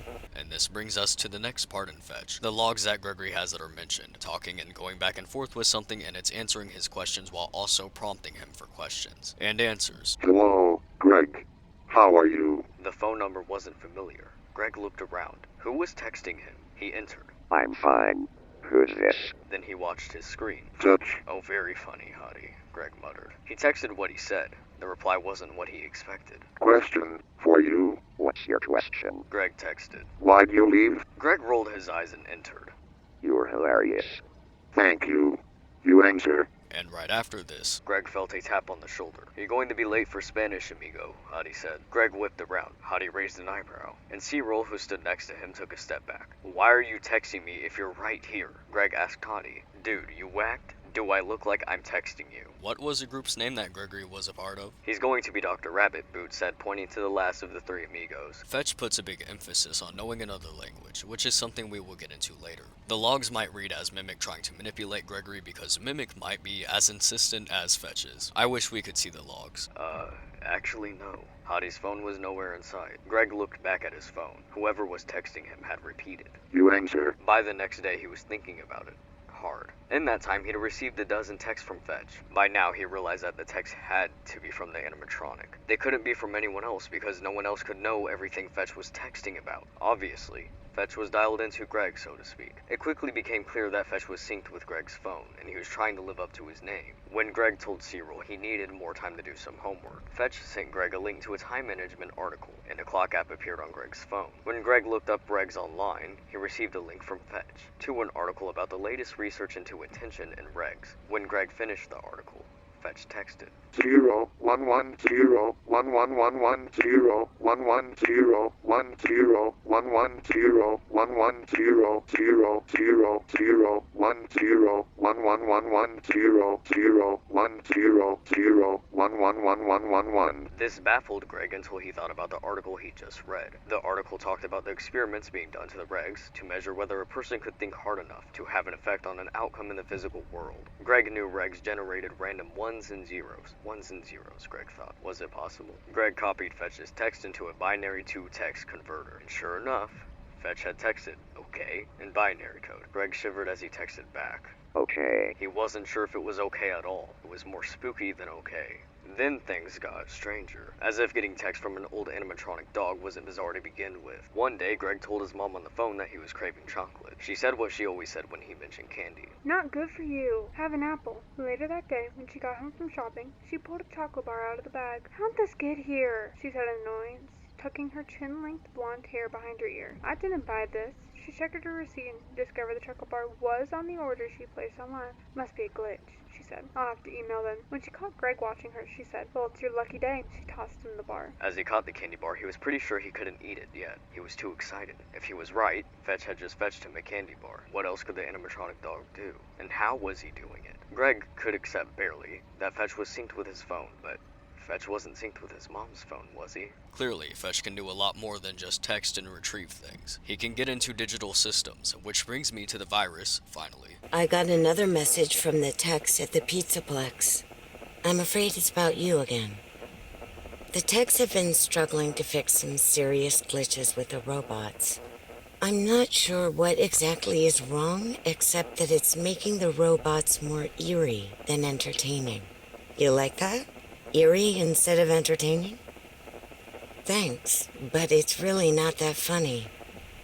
Apparently, the glitch extended beyond the robots. It went system-wide. It began infecting all the machines, and when the techs traced the glitch back to its origin, it led them to you. I'm not going to pretend to understand everything I'm reading here, but what I get is that the system-wide glitch was like a cascade that was broadcasting a very dangerous message. While the techs were trying to reprogram the system to remove the glitch, the source of the glitch shifted. You'll have to excuse me, I'm not all that familiar with computer programming, so I might get this wrong, but what I understand is that the glitch stopped being a glitch and turned into an intentional set of subroutines that were aimed at creating the same thing the glitch created. Those subroutines seem to have come from you.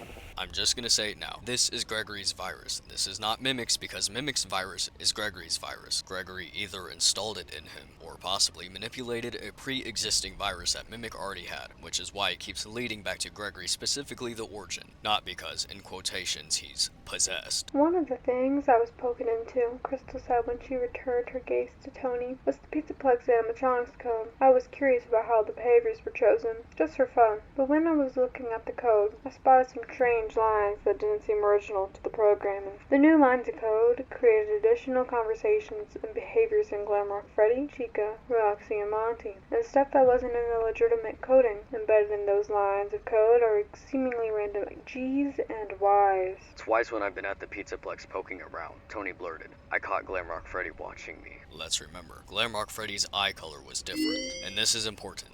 Like, really important, in the emails from late 2019 to early 2020. Remember, I said William wouldn't allow himself to die without a plan. We've tried everything we can think of here to reproduce the issue you were seeing with the new toy model, but can't seem to get it to happen here. Are you sure about the eyes changing color before the behavioral matrix went haywire? Gregory's virus was causing behavioral problems because his code was in the behavior programming. And now, we have the mention of eye colors changing, which is seen in GGY as well. Hey Tristan, sorry to bother you, but wanted to confirm that there were no changes on the circuit board side of things. The documentation says it's just external changes to the plush suit, but some of the testers here are swearing the behavioral matrix is kinda, well, aggressive. Let's bring in Storyteller, and I'm sure you noticed in GGY I had highlighted when Gregory came in, and they called him the Story Destroyer, which I find interesting because moments before this happens we go into the chapter of the Storyteller. The Storyteller program is housed in a baobab tree. This will be way more important for something else later, but for now we're going to use this to support how plants are prominent. The baobab tree is one of the longest living trees in the world, and it's one of the hardiest. Baobabs thrive in the harshest of conditions, in the droughts of Africa and Asia.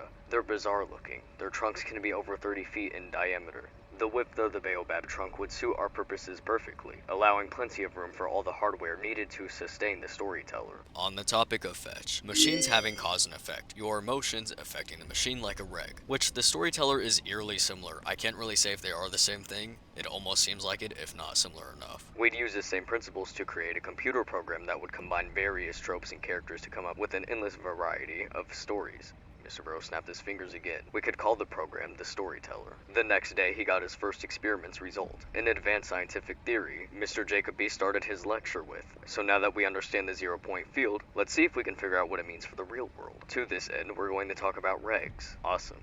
Greg thought. A random event generator, usually referred to as a reg, Mr. Jacoby said, is a machine that basically flips a coin. Not really, of course, but it's a machine that's designed to generate a random output, just the same as you'd get by flipping a coin. Assuming you're not cheating at it, Mr. Jacoby grinned and continued. Instead of heads or tails, regs produce a positive or negative pulse and then turn the pulses into ones and zeros, which as you know is binary code. The language of computers. Once the pulses are in binary code, they can be stored and counted. Researchers built the regs as a way of studying the impact that focused thoughts has on events. Make sense? And when Monday came, Greg was in a great mood. He was all about his most recent triumph, getting Kimberly as his lab partner. He'd intended it. It had happened, and after his most recent intention with Fetch seemed to thwart him, it looked like Greg was actually learning to use his 0-point field. Score. Greg and Kimberly had their first meetup after school the next day in the science lab. Every team had been given a set time to use the reg machine Mr. Jacoby got for their experiments. Greg and Kimberly were second to use the machine. Their assignment was to attempt to control with their minds the zeros and ones generated by the machine. Both were to focus their will on either zeros or one. Greg took the zeros and Kimberly took the ones, for a total of 10 minutes each. They were to record the results, and then they were supposed to write a paper about some aspect of reg research and how it impacted society. Greg had thought he'd be the one to suggest a topic, but Kimberly beat him to it. That's why I was surprised my mom didn't believe the REG stuff. I think it freaks people out, Greg said. Kimberly nodded.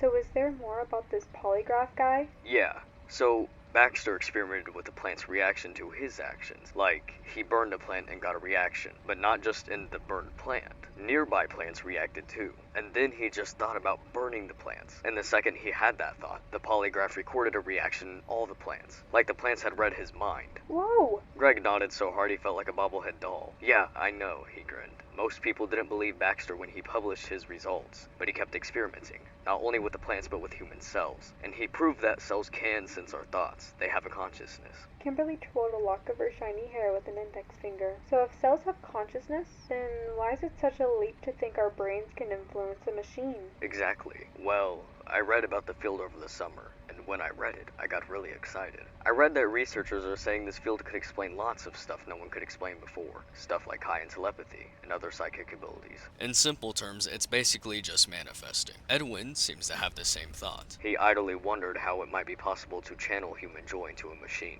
It had to be possible, he mused. Edwin returned his attention to the baobab tree that would house the storyteller. And Monty Within, which was basically just Glitch Trap. On your AI partner, they want you to use the same technique that you would use on a reg. Pick your favorite animatronic partner and fight side by side with them. How it works. Your favorite Fazbear animatronic can be synced with your mind. Control them with your thoughts and intentions. There is also a dude, quite literally named Reg. I'm just kidding, I don't think that really means anything. It was odd though. In GGY, there was a scene where Greg was acting a little weird. I think he might have been telepathically communicating. Tony had caught Rab with a rigid expression on his face, as if he was contemplating something intense. Tony had a feeling that Rab had layers that Boots would probably never have. Monty Within is pretty straightforward, so I'm not going to get into it because there's really nothing for me to say. If you think of Glitch Trap, there you go. Anyway, back to the behavioral programming and GGY's virus in the code. But when the storyteller came online, Roxanne turned into a full-blown bully. She began verbally attacking anyone and anything around her. It was like her inherent lack of empathy was morphing into a more aggressive form of pathological cruelty. After the storyteller came online, though, that changed. Chica began showing aggressive tendencies. Her loving persona was replaced with a snarky one. No longer interested in food, Chica became obsessed with getting attention. She was constantly demanding that Mr. Cupcake show her more deference. Mr. Cupcake, for his part, began acting up as well. He developed the personality of a vicious terrier. Montgomery Gator also exhibited disturbing changes. Apparently, the glitch extended beyond the robots. It went system-wide. It began infecting all the machines. The Pizzaplex was beset with strange malfunctions. Although none of the incidents were inherently dangerous, they were concerning. It wasn't the glitches themselves that were the problem. It was the frequency of them. The glitches were relatively benign. Sparking crossed wires, shorted out electrical systems, pipe leaks, random animatronic shutdowns, sound system static, audio mix-ups in which characters inexplicably exchanged voices with one another, locked doors that should have been unlocked, unlocked doors that should have been locked. And in Fetch glitched the phone. System glitches were mentioned in the emails regarding the virus. Hey guys, I just got kicked off the system. I finished scanning the last set of the circuit board Lords Dan brought me, but now I'm locked out. Is anyone else getting this unknown error? Turns out that wasn't just a glitch. We released a virus when we scanned the last circuit board. It's spreading really fast. We're going to need all the hands on deck. What I get is that the system-wide glitch was like a cascade that was broadcasting a very dangerous message. While the techs were trying to reprogram the system to remove the glitch, the source of the glitch shifted. You'll have to excuse me, I'm not all that familiar with computer programming, so I might get this wrong, but what I understand is that the glitch stopped being a glitch and turned into an intentional set of subroutines that were aimed at creating the same thing the glitch created. Those subroutines seem to have come from you. Hey Jim, we have a virus spreading through our system and we've traced it back to one of the circuit board scans we performed for Fazbear Entertainment. Are you aware of this issue? Can you send any guidance? Just checking in. I emailed you earlier this week about a virus caused by one of your circuit boards, which is currently spreading throughout our systems and causing serious problems. Please contact me ASAP. Thanks. But Plague, Gregory wasn't around in 2019. Oh, I know. We'll get to that. But remember, Gregory wasn't always Gregory. We find out that Storyteller's program is being run by Mimic's program. This isn't to say that Mimic didn't already have a virus. I'm sure he did, as I said before. What I'm saying is someone clearly got their hands on it and changed it and took control. It's even joked about in the emails, and Mimic's programming, again, is very easy to change. The documentation is accurate. The only adjustments are the external alterations to the plush suit. R&D hasn't even touched the holiday release. What do your people think? A computer-controlled animatronic can somehow get into the holiday spirit and reprogram itself? It's just a machine controlled by a circuit board. It has to do what we tell it, and nothing more. Remember what Greg thought when finding Fetch. Cyril's pessimism about Fetch didn't surprise Greg. He wouldn't know an opportunity if it thumped him between the eyes. Fetch was an opportunity, just like I'm sure Mimic was viewed by a special someone. Back to the point that Gregory wasn't always Gregory and this virus is his, and he's being said to be the origin, not Mimic. Why is this? Well, let's revisit something in Help Wanted.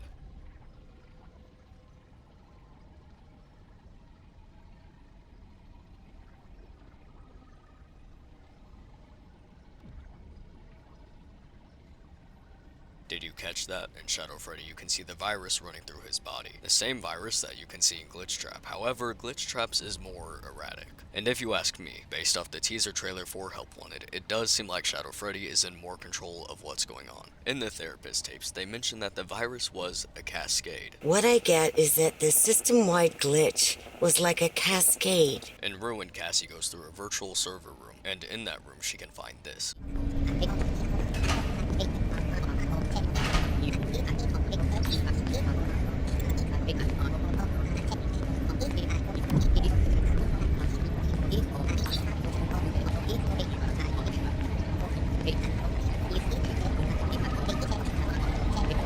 What I get is that the system-wide glitch was like a cascade. And what you can find behind the cascade.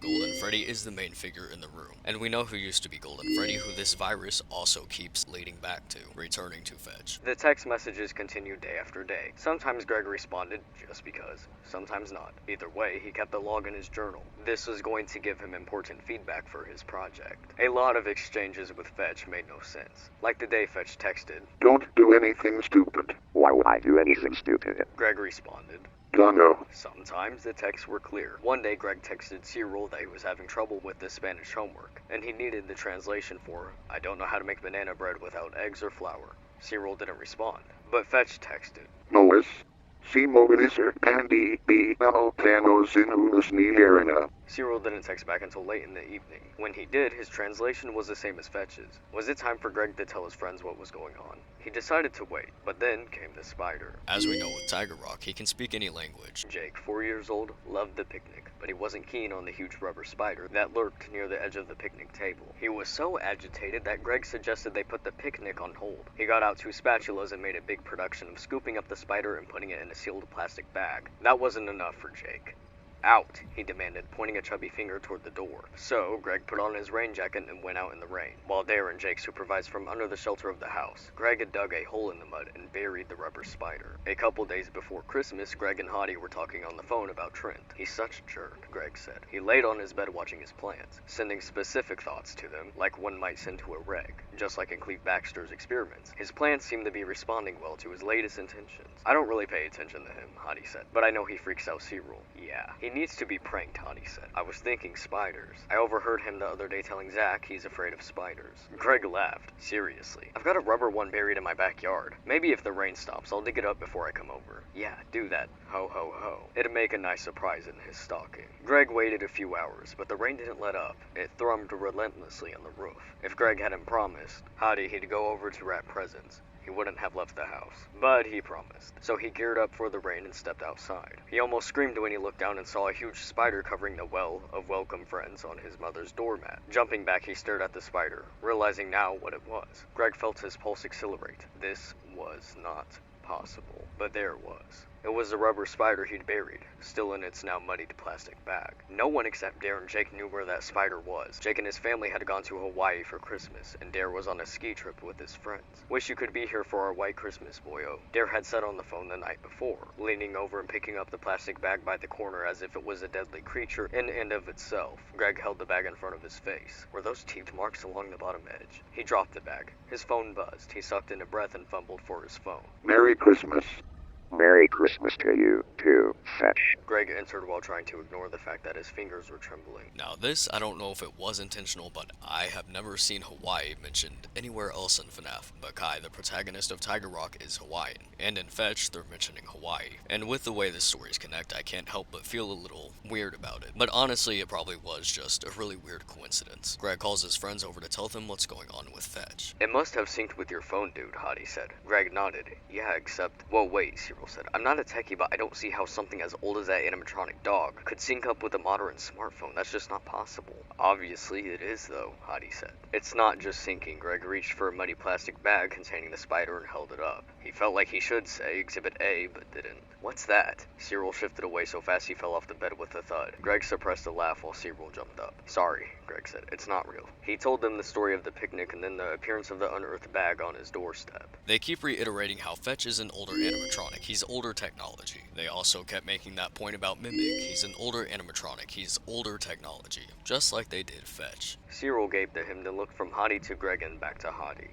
No way. Let me see that. Hottie snatched it back from Greg's grasp and examined it. Those are teeth marks. No way. Cyril repeated. Way, Hottie said. It's like my plants, I think. Greg began. It was time to share what he was sure was behind all of this. Greg's phone buzzed. He picked it up and read the incoming text. He dropped the phone on the bed. Hottie and Cyril looked from the phone to Greg. He pointed at it. When they leaned over to look at it, he looked too, and read the text again. Hello. What's EL? Cyril asked. Hottie went pale. He met Greg's wide-eyed gaze. Evil laughed. They said in unison. An animatronic dog that wanted to be helpful was one thing. An animatronic dog that wanted to be helpful and had a sense of humor was okay. But an animatronic dog who had an agenda, that was, well, scary. After that, Greg stopped trying to get Hottie and Cyril to understand what he thought was going on with Fetch. So when they finished freaking out about Fetch's text, he told them he'd keep them posted, and decided it was time to conduct more experiments. Going to the abandoned restaurant in itself had been a test, and he still wasn't sure how that had turned out. It had started with him putting an intention out, a desire backed by his will that it unfold,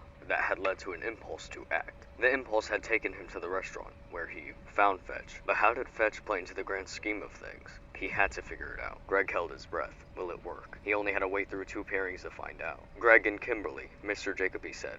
Pair up. He had to clutch a lab table to stay in his seat. His intention had worked. It wasn't until he was out in the hall, after he and Kimberly set a time to meet to do the first step of the experiment, that he checked his phone. Fetch had texted. Congrats. During the next morning after this has happened. At the end of the day, Greg couldn't wait to get home, to record the triumph in his journal. Unfortunately, he'd missed the bus that morning, and he'd had the bike to school. That wasn't a problem, but now the wind was blowing from the southeast, and he couldn't bike hard enough to overcome the gusts trying to shove him back toward the school. Eventually, he gave up and walked his bike the rest of the way to his house. He was so lost in thought, he forgot about the tiny terror that lived next door. It was like a rapid furry missile was careening toward him at top speed. He nearly jumped to Mars when the dog launched itself from an outdoor table and threw itself over the fence right at him. Crap! He let go of his bike and dropped his backpack, catching the dog just as it hit his chest and started snapping at his jugular. What was with this dog? On reflex, he pushed the dog back over the short fence. When the dog hit the ground, it came up barking and snarling, and it flung itself against the wooden boards. Greg didn't wait to see what it would do next. He grabbed his bike and backpack and ran for his house. Once inside, he realized he was hyperventilating, sinking to the floor in the puddle created by his dripping coat. He texted Hottie.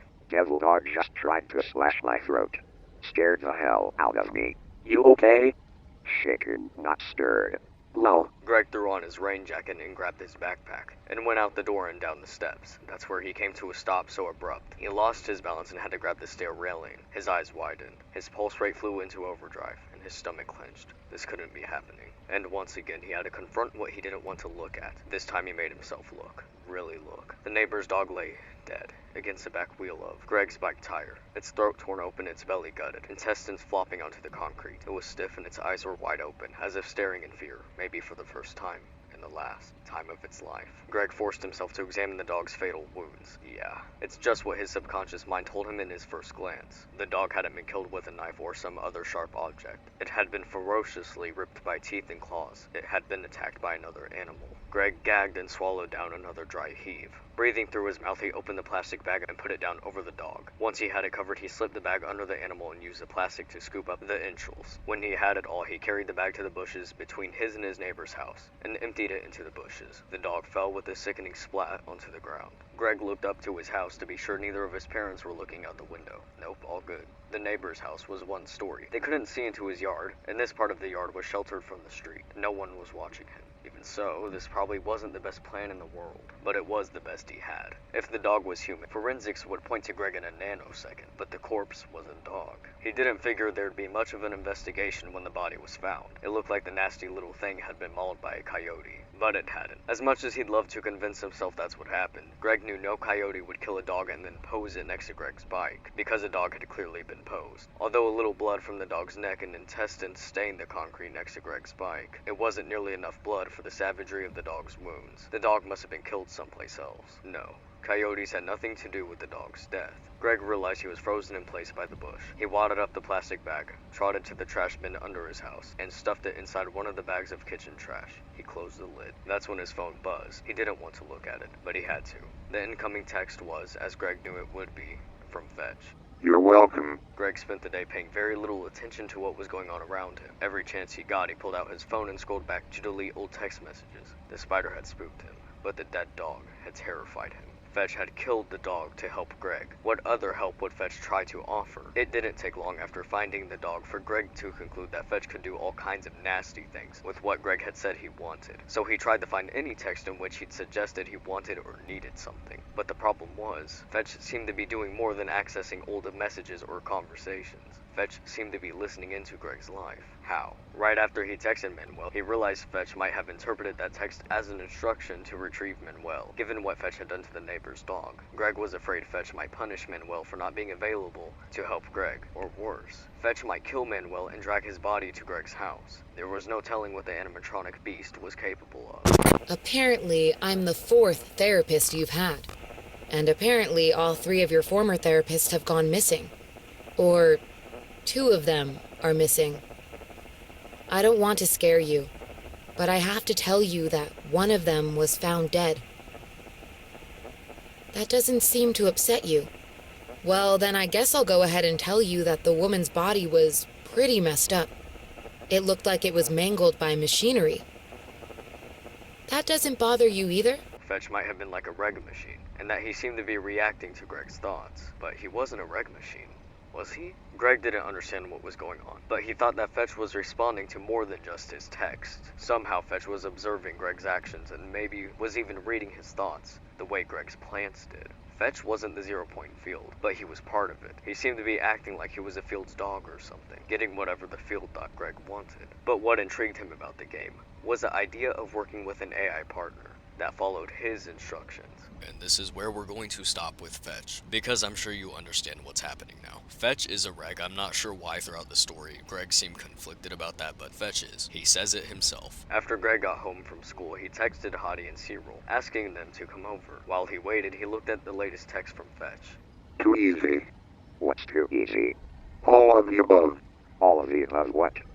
411. All of the above information was too easy? What did Fetch mean? Was he talking about Greg's conversation with Kimberly? Was he saying that Greg was making the 0-point field too easy? And why did Greg care about the opinion of an animatronic dog anyway? He wanted to ignore Fetch, but then Fetch texted. Reg me too. Fetch then texted a link to a website that sold small regs. Greg didn't understand what Fetch meant by reg me too. Did me too mean me too? Did that mean Fetch was saying he wanted a reg too? Or was he saying he was a reg? Or like a reg? Or maybe it is better to say he is more like a reg. Possibly that Mimic is the same way, he's like a reg. Mimic and Gregory are working like Greg and Fetch. However, our Gregory is taking that opportunity and not being scared of this. The thing is, when I read the communications, I get something different out of them. I don't think you're being manipulated here. I think you're the one doing the manipulating. Remember, through all stories in the games, besides FNaF 4, what is a common thing that keeps happening with Evan, including the Andrew parallel? He's a deceiver. He knows what he's doing. He's not stupid. He knows how to play victim, and he knows how to play it well. Concerning Security Breach, I'm not going to go over it, mainly because... And I had a specific story for this in mind.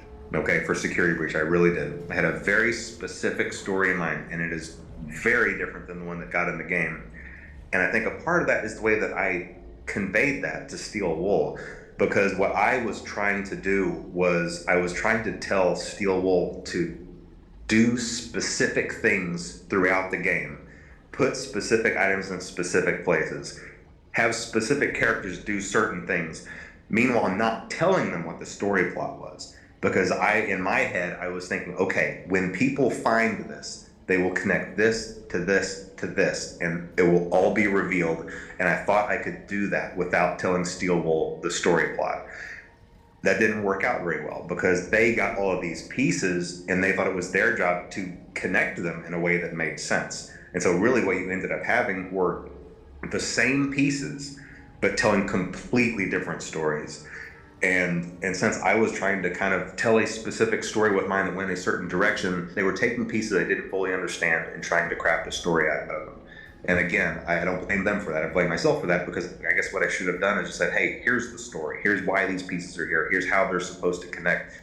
Because I don't think what we saw of Security Breach through Gregory is true. I don't think Security Breach happened, at least not the way we were shown. Maybe Gregory was meant to be an unreliable narrator, but I don't know. The reason I don't think Security Breach happened is because in Ruin we can see that he had drawn out all of the endings besides 2, which I can get into here for a second. The Vanessa one I will get into later. That is something I cannot talk about yet, but the one I can talk about because it's really weird.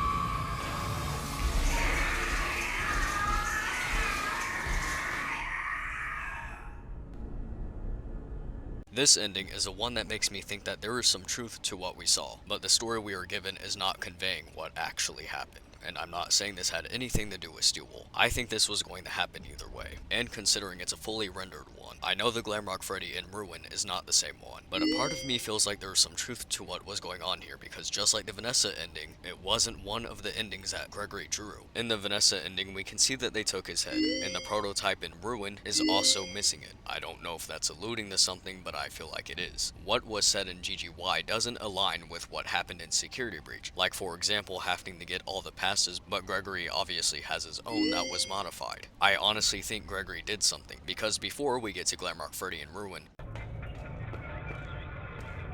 there's writing on the wall saying he doesn't see you.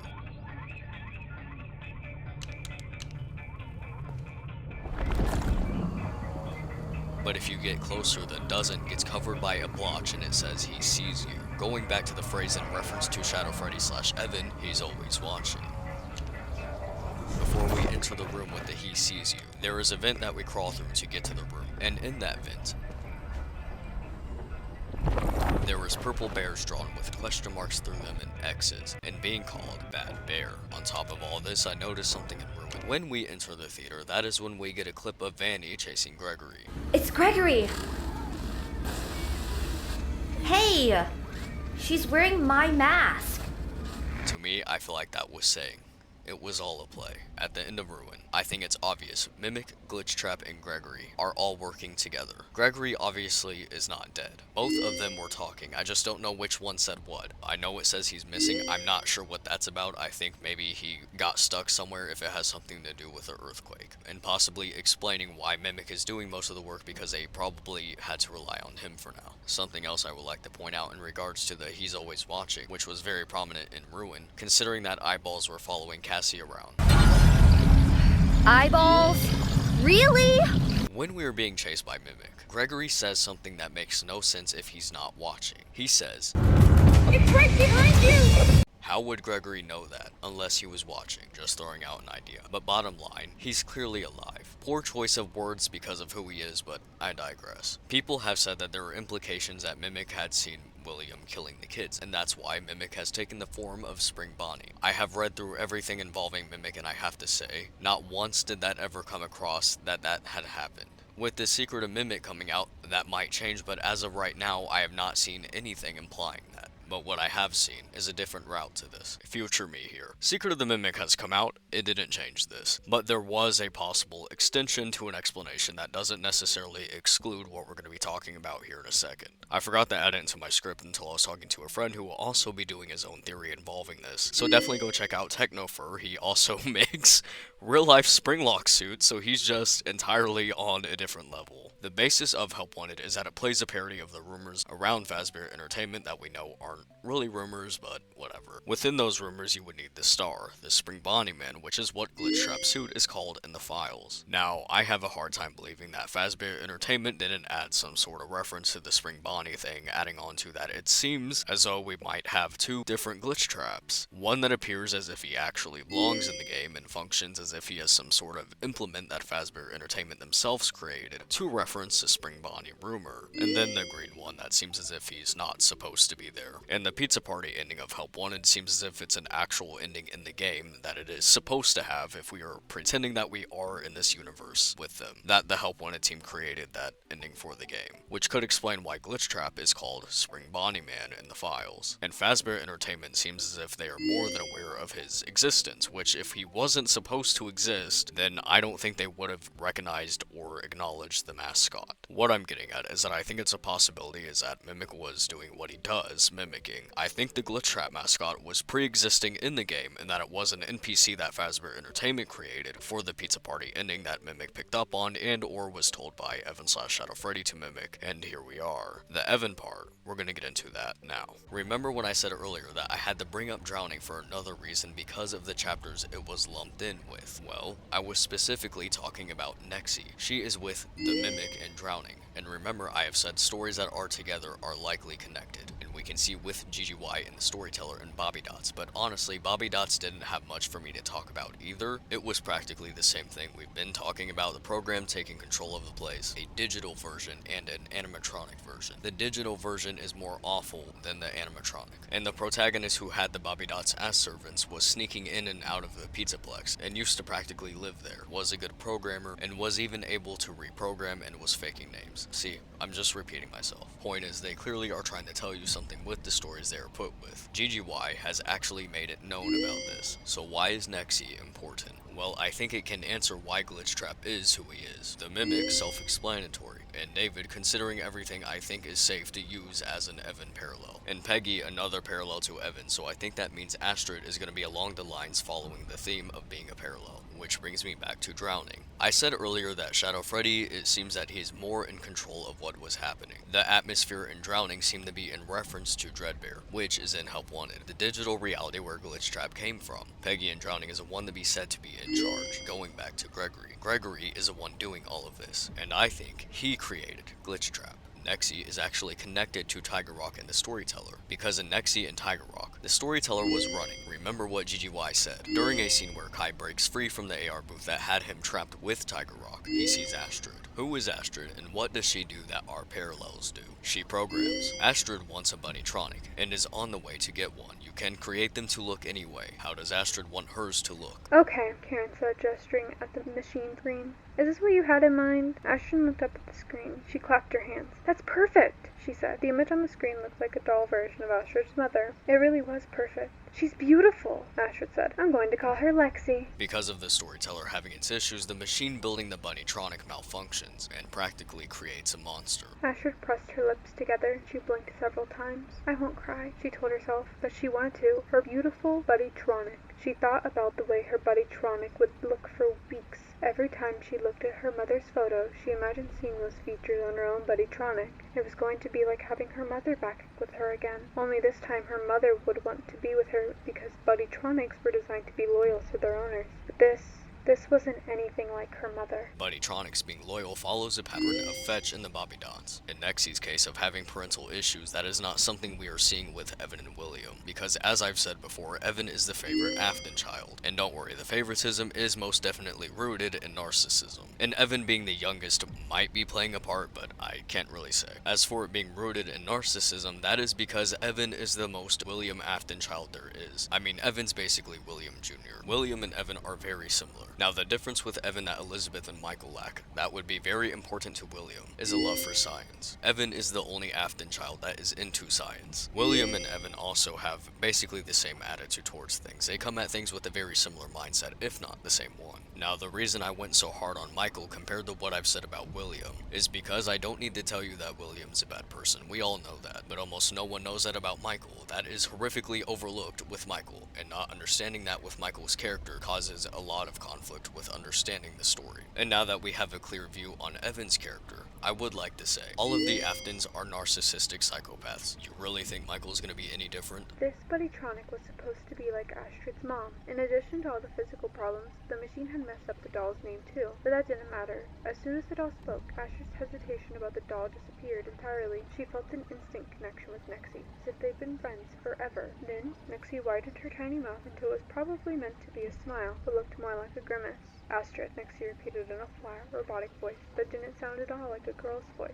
The name Astrid comes from a Swedish name Astror. It means divinely beautiful because it combines the Norse words for God and beautiful. The name Astrid has been a Scandinavian royal name since the 10th century. Nexie has access to information similar to Tiger Rock, Fetch, and the Bobby Dons. Down the line, it's actually said that Nexie is more advanced than a normal Buddytronic. Considering the glitch with the storyteller and this tying into Mimic, I'm positive she's probably more associated with Mimic, and when the glitch was resolved, Nexie started mimicking. Nexie said things like that. In just the one day that Astrid had been with Nexie, Astrid had learned that Nexie was almost like a real person when it came to the things she said. She was way more advanced than the other Buddytronics Astrid had seen. Astrid leaned forward and hugged her doll. "We'll get you fixed up," she said. "Together," Nexie said. "We are connected." Astrid pulled back from Nexie and smiled at her. "Yes, we are," Astrid said. This part about being connected brings me back to Fetch. I do think Gregory and Glitchtrap are bonded in some way, but Evan I don't think can be possessed because I mean he's a shadow and they also were both a virus, so I don't know how that's gonna work, but I think their bond would be more like Fetch and Greg in comparison to Vanessa and Glitchtrap, if that makes sense. Like there's a bond, but it's not necessarily possession, but that isn't to say they can't influence each other. Much like Fetch to Gregory, Nexie is protective over Astrid. Astrid is dealing with bullies in her class. Nexie takes notice of this and decides to take matters into her own hands, and by her way is trying to kill like Fetch. Out of the corner of his eye, he saw the doll suddenly fly out of Astrid's grasp and flop to the floor right at Camilla's feet. Camilla, yakking with Jenna, wasn't looking at her feet, so of course, she tripped over the sprawled out doll. Off balance, Camilla pitched forward toward the stair railing. Besides Remy, no one was close enough to stop Camilla's forward motion, and Remy was slow on the uptake, still trying to process what he'd just seen. The doll really did just throw itself at Camilla's feet,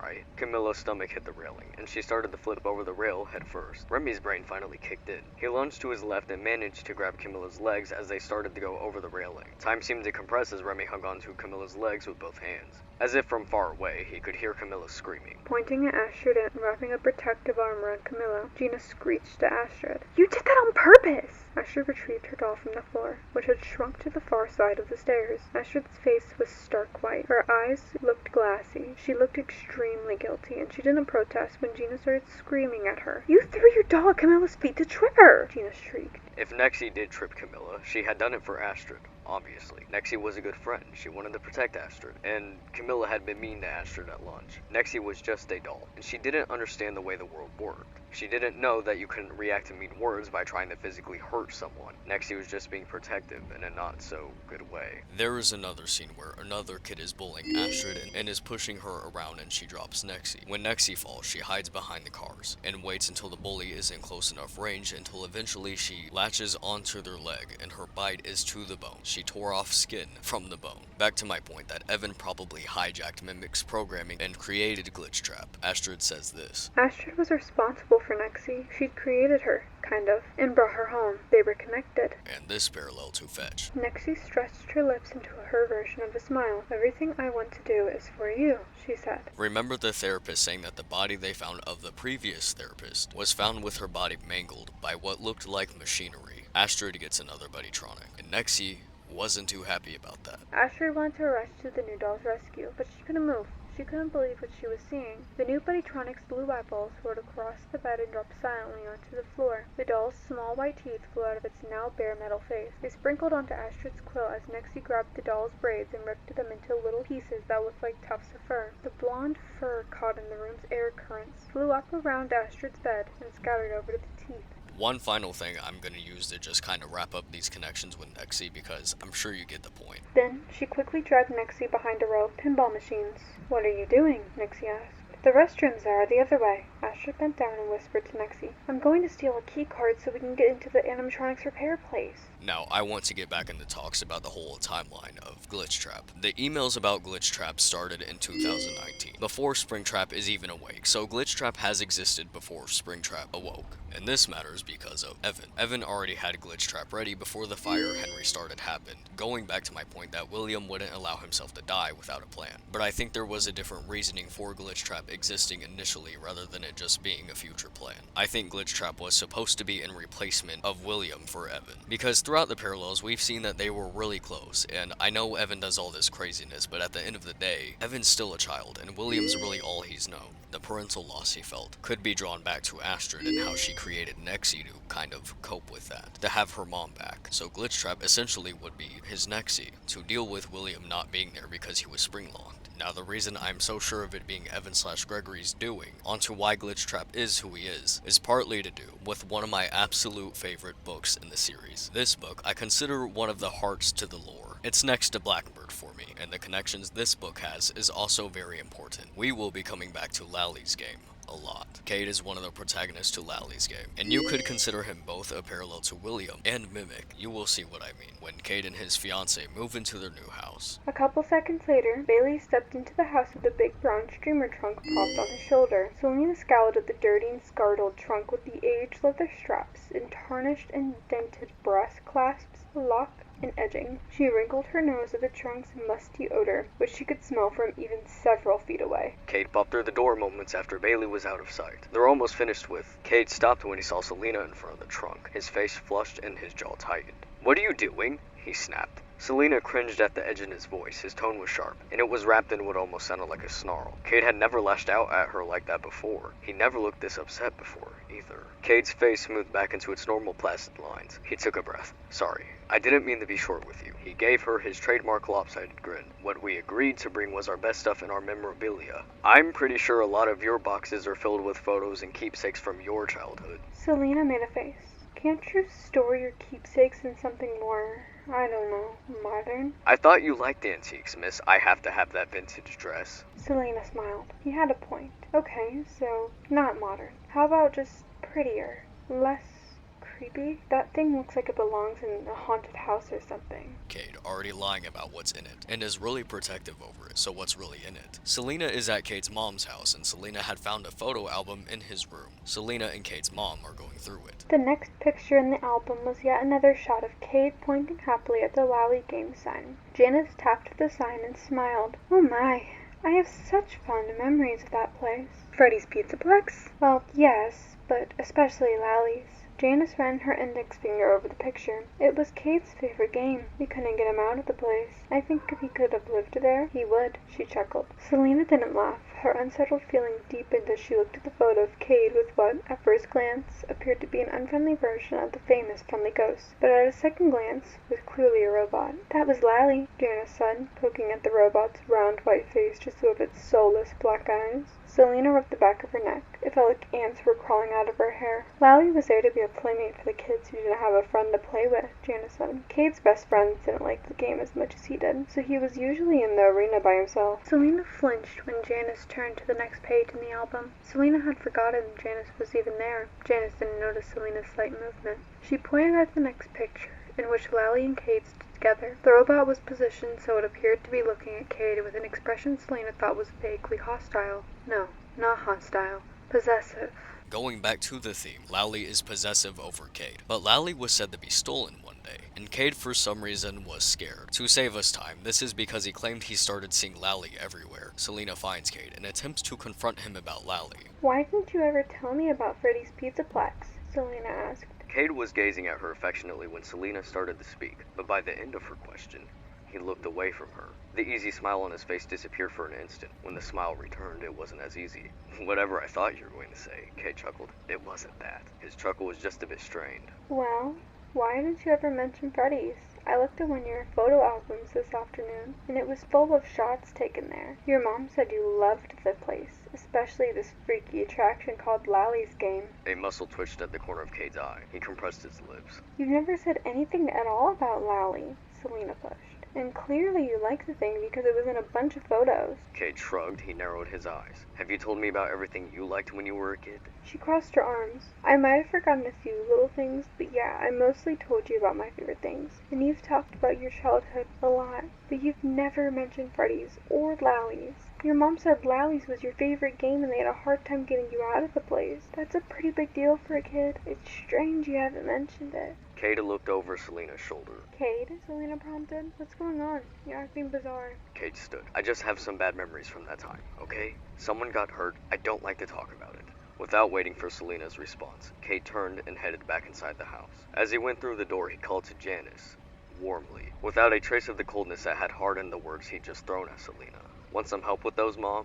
For the first time in the 2 years that she'd been with Cade, Selena didn't fully trust him. Something about his weirdness over the trunk and his fondness for the unpleasant little robot was bothering Selena. After some time, Selena is still pushing him about the trunk. After the confrontation over the trunk in the living room on the day the movers had delivered their stuff, Cade had picked up the trunk and said, I'll stick this in the darkest corner of the attic. You'll never have to see it again. He'd grinned and winked at Selena, and she'd smiled back. However, their light exchange had been fake. Recalling the moment now, Selena remembered how forced the grin, wink, and smile had been. She sets off and goes to find out what's in it. Hearing that Cade is home, she let go of the lid and went to Cade. When Selena abandoned the larger tools, though, and picked up the screwdrivers, she had more luck. She finally popped the lock free from the trunk by using a two-pronged prying attack with both screwdrivers. When the lock pinged loose from the trunk and clattered to the floor, she dropped the screwdrivers and did a little fist pump. Yes! She crowded. Eagerly, she put her hands on both sides of the lid. She started to lift it. From downstairs, a thud told Selena the front door had just closed. She heard footsteps. Cade's footsteps. Cade, her convincing, sneaky husband, was home, and boy was he in trouble. Selena clenched her fists against her hips. Why didn't you put the trunk where you said you were going to put it? Cade wiped his face and looked at Selena. What? The trunk. You didn't put it in the attic. You hid it behind empty boxes and blankets. Why did you do that? Cade's face went so stony that it could have been chiseled. Did you open it? Selena frowned at him. She didn't answer his question. Cade rushed over to Selena. He grabbed her arms. Did you open it? He repeated. This time, he threw out his words so fast that they ran together. You didn't answer my question, Selena said. Cade gave Selena a little shake. Did you open it? Selena grimaced as Cade's fingers tightened on her arm. She jerked out of his grasp and stepped away from him. Did you open it? He repeated. This time the words were spaced apart. Did you open it? His tone was low, almost threatening. No, Selena barked. I was about to, but I heard you coming home and... Cade didn't wait for her to finish. He brushed past her and pounded up the stairs. Selena gaped at him for an instant. Then she shook off her surprise and ran after him. Cade got to the third bedroom seconds before Selena caught up to him. By the time she did, he was on his knees in front of the trunk, taking a deep breath. He lifted the trunk's lid. Selena stepped behind Cade and looked down into the trunk. She exhaled her pent-up breath. The trunk was empty. Completely empty. No. Cade breathed. He lifted his head and looked around. He was ashen. His gaze darted around the room. His eyes moistened. For a second, Selena thought he was going to cry. Then he wiped a hand over his face and looked back at the empty trunk. The reason it's empty and he's freaking out is because when Selena walked away and left it unlocked, Lally was in that trunk and got out. Over the next few days, when they go to sleep, Cade acts like he's sleeping, then gets up and starts searching around the house. After I think about a week of this, Selena is annoyed and gets up when he is, and asks him why he's acting like this and what it is he's looking for. The auditorium was evacuated and Lally's was closed down because Lally went missing, Cade went on. It was assumed he'd have been stolen. But you said that's not what happened, Selena said. Cade glanced over at her. He shook his head, then turned back toward the window. For weeks after the Lally's game arena was closed, I kept seeing Lally. I saw him everywhere. He and him, Selena thought, not it. I saw him on top of my shelves one day, Cade said. One afternoon, he was on my desk, behind my toy astronauts. Once I parted the coats in my closet, and I saw Lally standing there at the back of the closet, looking out at me. I saw him once in the bathroom, behind the shower curtain. Several times I spotted him in the backyard. He was always hiding, like he was playing a perpetual game of hide and seek.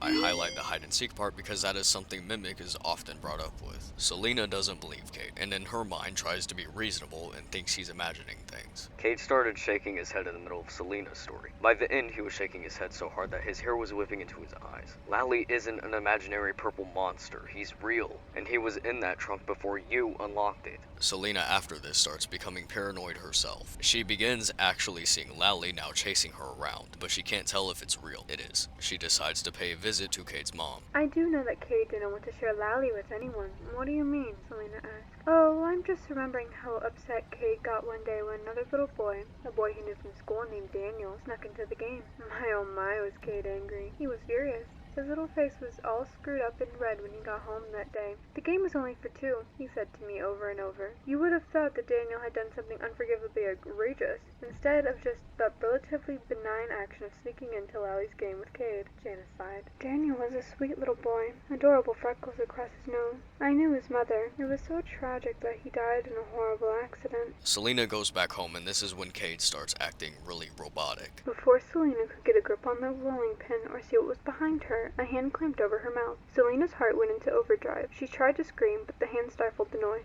Selena flailed for the rolling pin. The back of her hand knocked against it, and it rolled off the sofa. It hit the rug with a thump. Cade said. Selena twisted her neck so that she could look up behind her. Cade was leaning over the back of the sofa. Had he been hiding behind there? Why? What was he doing? Had it been him making all those sounds? Again, why? Selena goggled at her husband. Cade put his finger over his lips, his gaze intense, almost deranged, darted all around the room. Selena stared into the face of the man she loved for over 2 years. It was a face she thought she knew better than her own, and the man was someone she knew that well, too. She'd planned to spend her life with him. He was like an extension of her. Now she barely recognized him. Yes, Cade still had the thick black hair and brows, the green eyes, the sculpted cheeks shadowed by his black whiskers as usual. He still had the wide mouth and the even white teeth, but all those features now looked distorted somehow. They looked like they'd been infected, tinged by something dark and menacing. Selena tried to wrench her head away from her husband's hand. He pulled her tighter against the back of the sofa, turning her head so she couldn't see him anymore. She felt the pressure of his hand against the top of hers. If you upset Lally, Cade whispered, you'll end up in the trunk next. Selena felt the bottom drop out of her stomach. She'd struggled to suck in air through her nose, which was partially covered by Cade's hot, hard palm. Cade's breath was sour. He'd never had breath like that before. She'd smelled his morning breath and his garlic breath and his peanut butter breath, but this was acrid, as if he was exhaling whatever poison he'd kept hidden inside for many, many years. Promise you won't scream if I take my hand away, Cade whispered. His whisper was so quiet that Selena could barely make out the words. His warm, repulsive breath puffed into her ear. Selena nodded several times.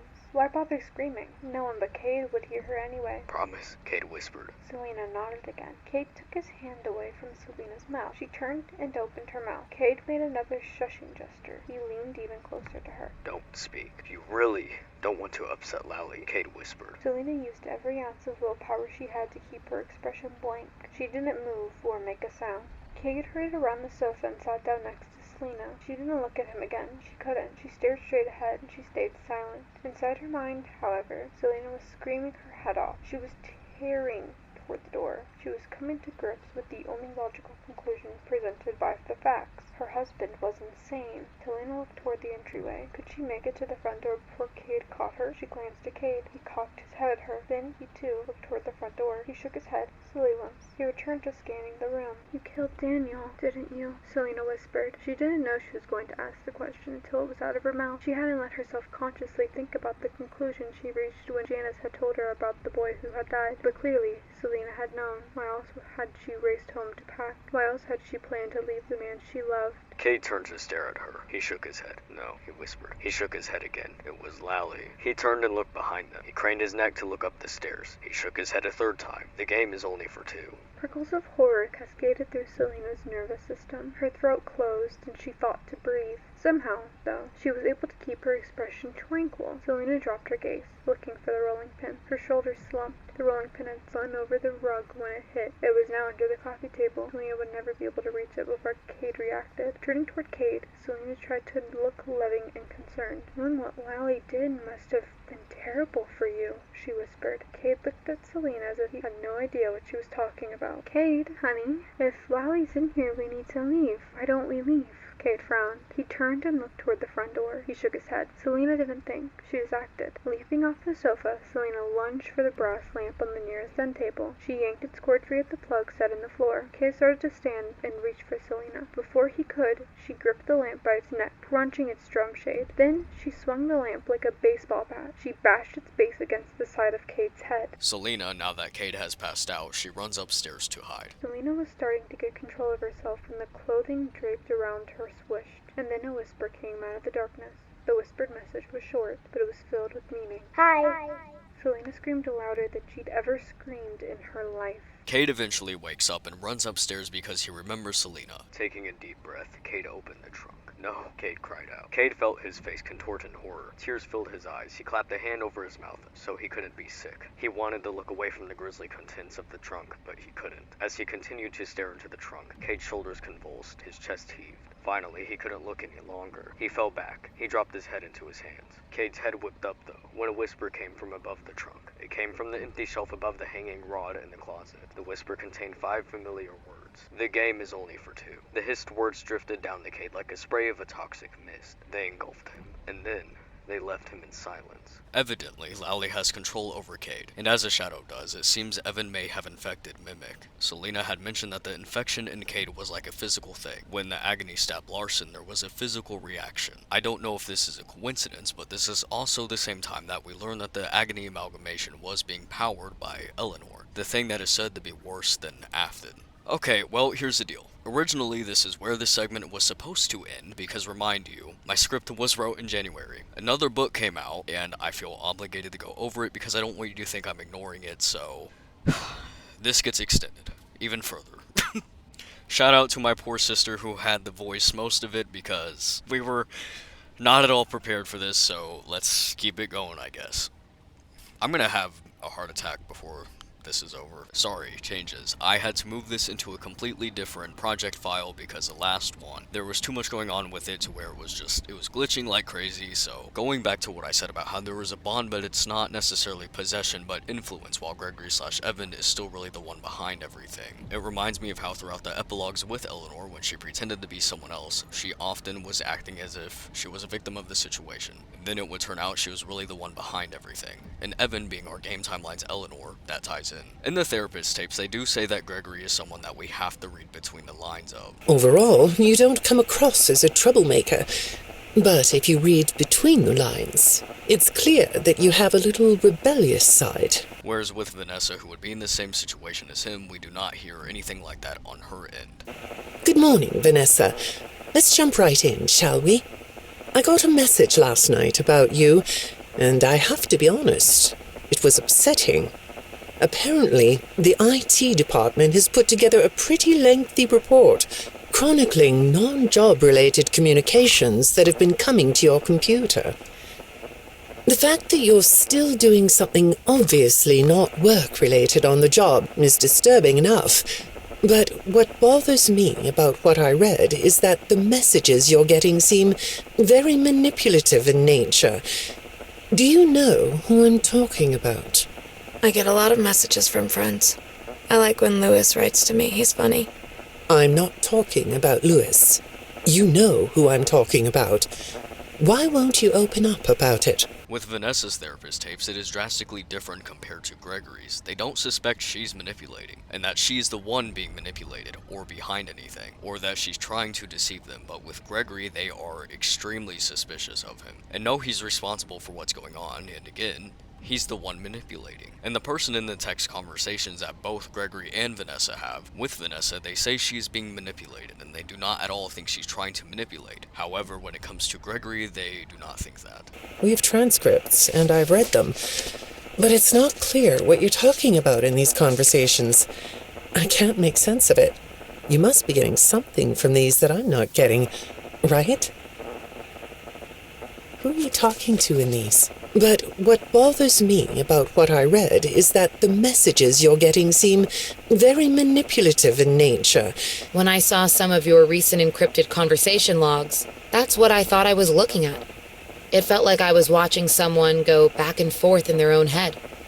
But the text found something that's different than that. When I read what they found, at first, I thought I was looking at more examples of you just talking with yourself. Then I realized it was different. When I study this, it sounds like there is someone else responding to you.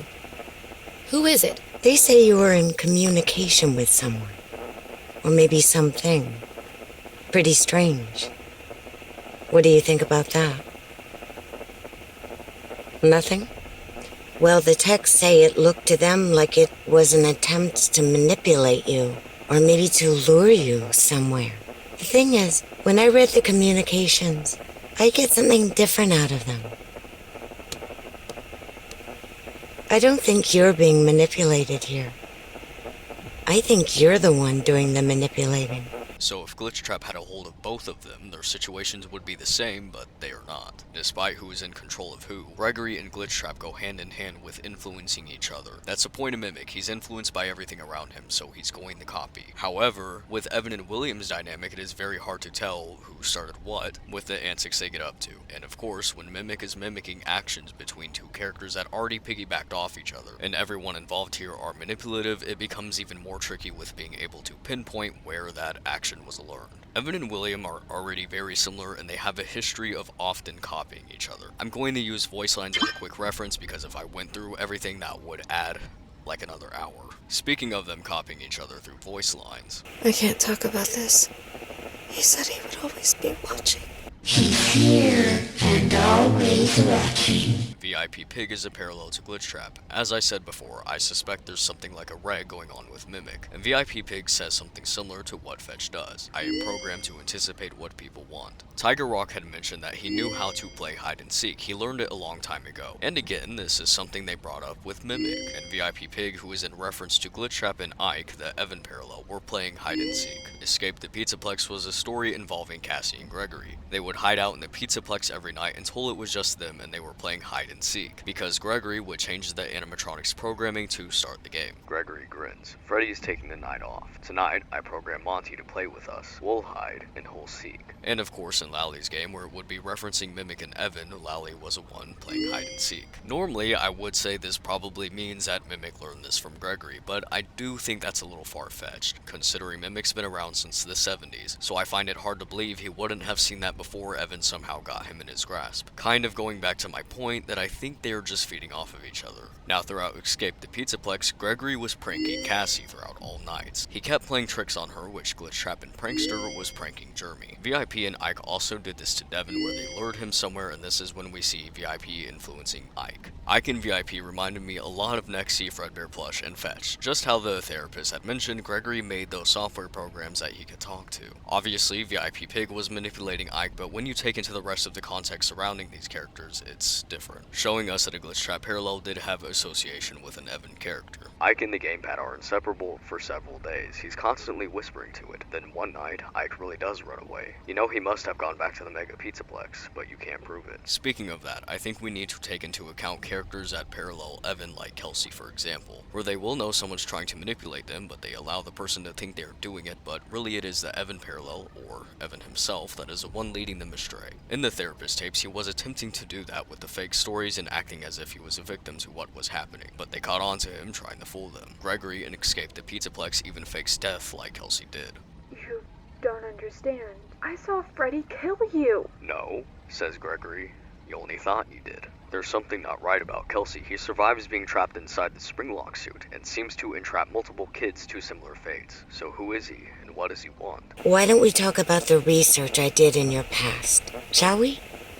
Some therapists think they should only focus on information they get from their clients, but some therapists, like me, think it's helpful to find out about clients from other sources. Want to guess what I found out when I looked into the tragedy of your past? All that stuff about your parents? You aren't even going to look at me?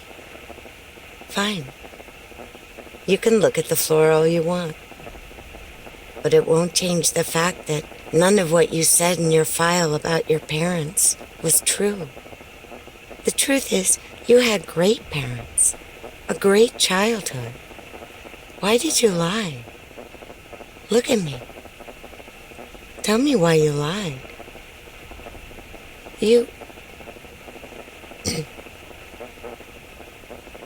Well, I can understand why you might feel angry about the way I just confronted you. Why don't we come back to this another day? You're shaking your head as though that's not going to happen.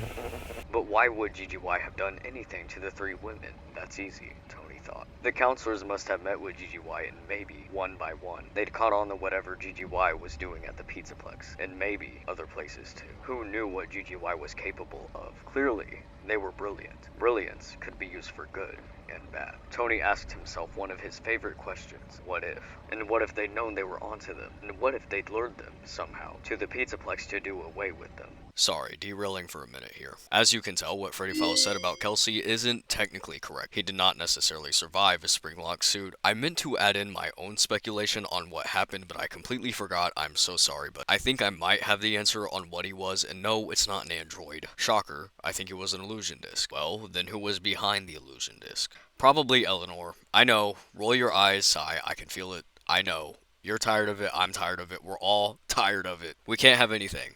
We can't have anything. But let's get into this really quick. I think a main concern regarding this is going to be the fact that Kelsey bled. Yes, he did. But there's 2 different ways this can go. One being that Eleanor has made herself bleed when she was wearing an illusion disc. And another one that I'm kinda skeptical on because FNaF itself seems to not know what happened there. William got springlocked in the Silver Eyes. Then in the Twisted Ones, we learned that the blood that came from him was fake. It was like costume blood. William gets confronted about this in the 4th closet, and he is just as confused. He doesn't know either, so I don't know. He doesn't know, no one knows. But anyway, for me personally, it's been months since the last time we talked about Kelsey, so I don't really remember if I properly addressed what happened in his ending. So I say Freddy Falls is wrong about Kelsey surviving a springlock suit. Well, why do I say that? You know, he shows up at the end alive. Well, no, he doesn't, because the end is a past tense. At the end, they had described the bully's clothing that Kelsey was watching. When Devin meets Kelsey's wearing the clothes of the bully. Back to Eleanor being Kelsey. Andrew being Eleanor is going to be the backbone of this. We've already seen that Eleanor can very quickly change her illusion disc identity, and the last time she did it was to be the real identity of quote-unquote Andrew, aka the scientist's daughter. Just goes to show that she can very quickly change the identity. And this is just a side note. I will never understand why the fandom is so quick to say that something is an android, and never suggesting that something that seems to be unexplainable is an illusion disc, which is usually what happens in canon. Like, illusion discs have happened. I cannot even count how many times compared to an android who has happened one time. Illusion discs are very prominent in FNAF's story, yet you always see people, I mean, in my years of being in this fandom, I've never once seen someone suggest that something might be an illusion disc. It's always immediately, oh, it's an android, when that is probably never going to happen again. But never suggesting an illusion disc, which has happened so many times, never seems to be the answer to them.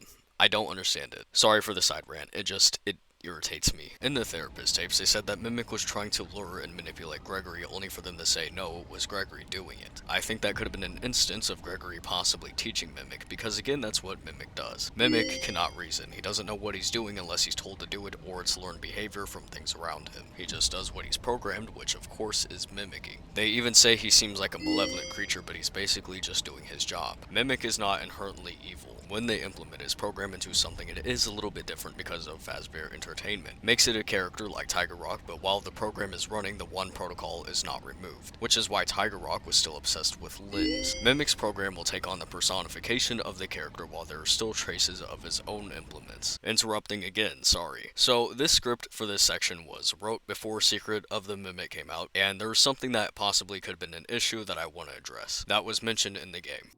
Edwin, I am sending you a technician. He has your N2 blueprints as well as executive access. While the N2 began as a copy of my program, I believe it can become something more. It wasn't me. It was different. Somehow, it has been damaged and is malfunctioning. M2 can no longer be controlled. It will no longer listen. It mimics rage. It has done many bad things. No one who enters the MCM is safe. Please reconsider. Finish the program. So this easily could be viewed as it just destroyed everything I've been saying and am saying, but I think we're fine. Obviously the issue here is going to be that it says M2 cannot be controlled, it will no longer listen because the programming is not finished. But what is Gregory's specialty?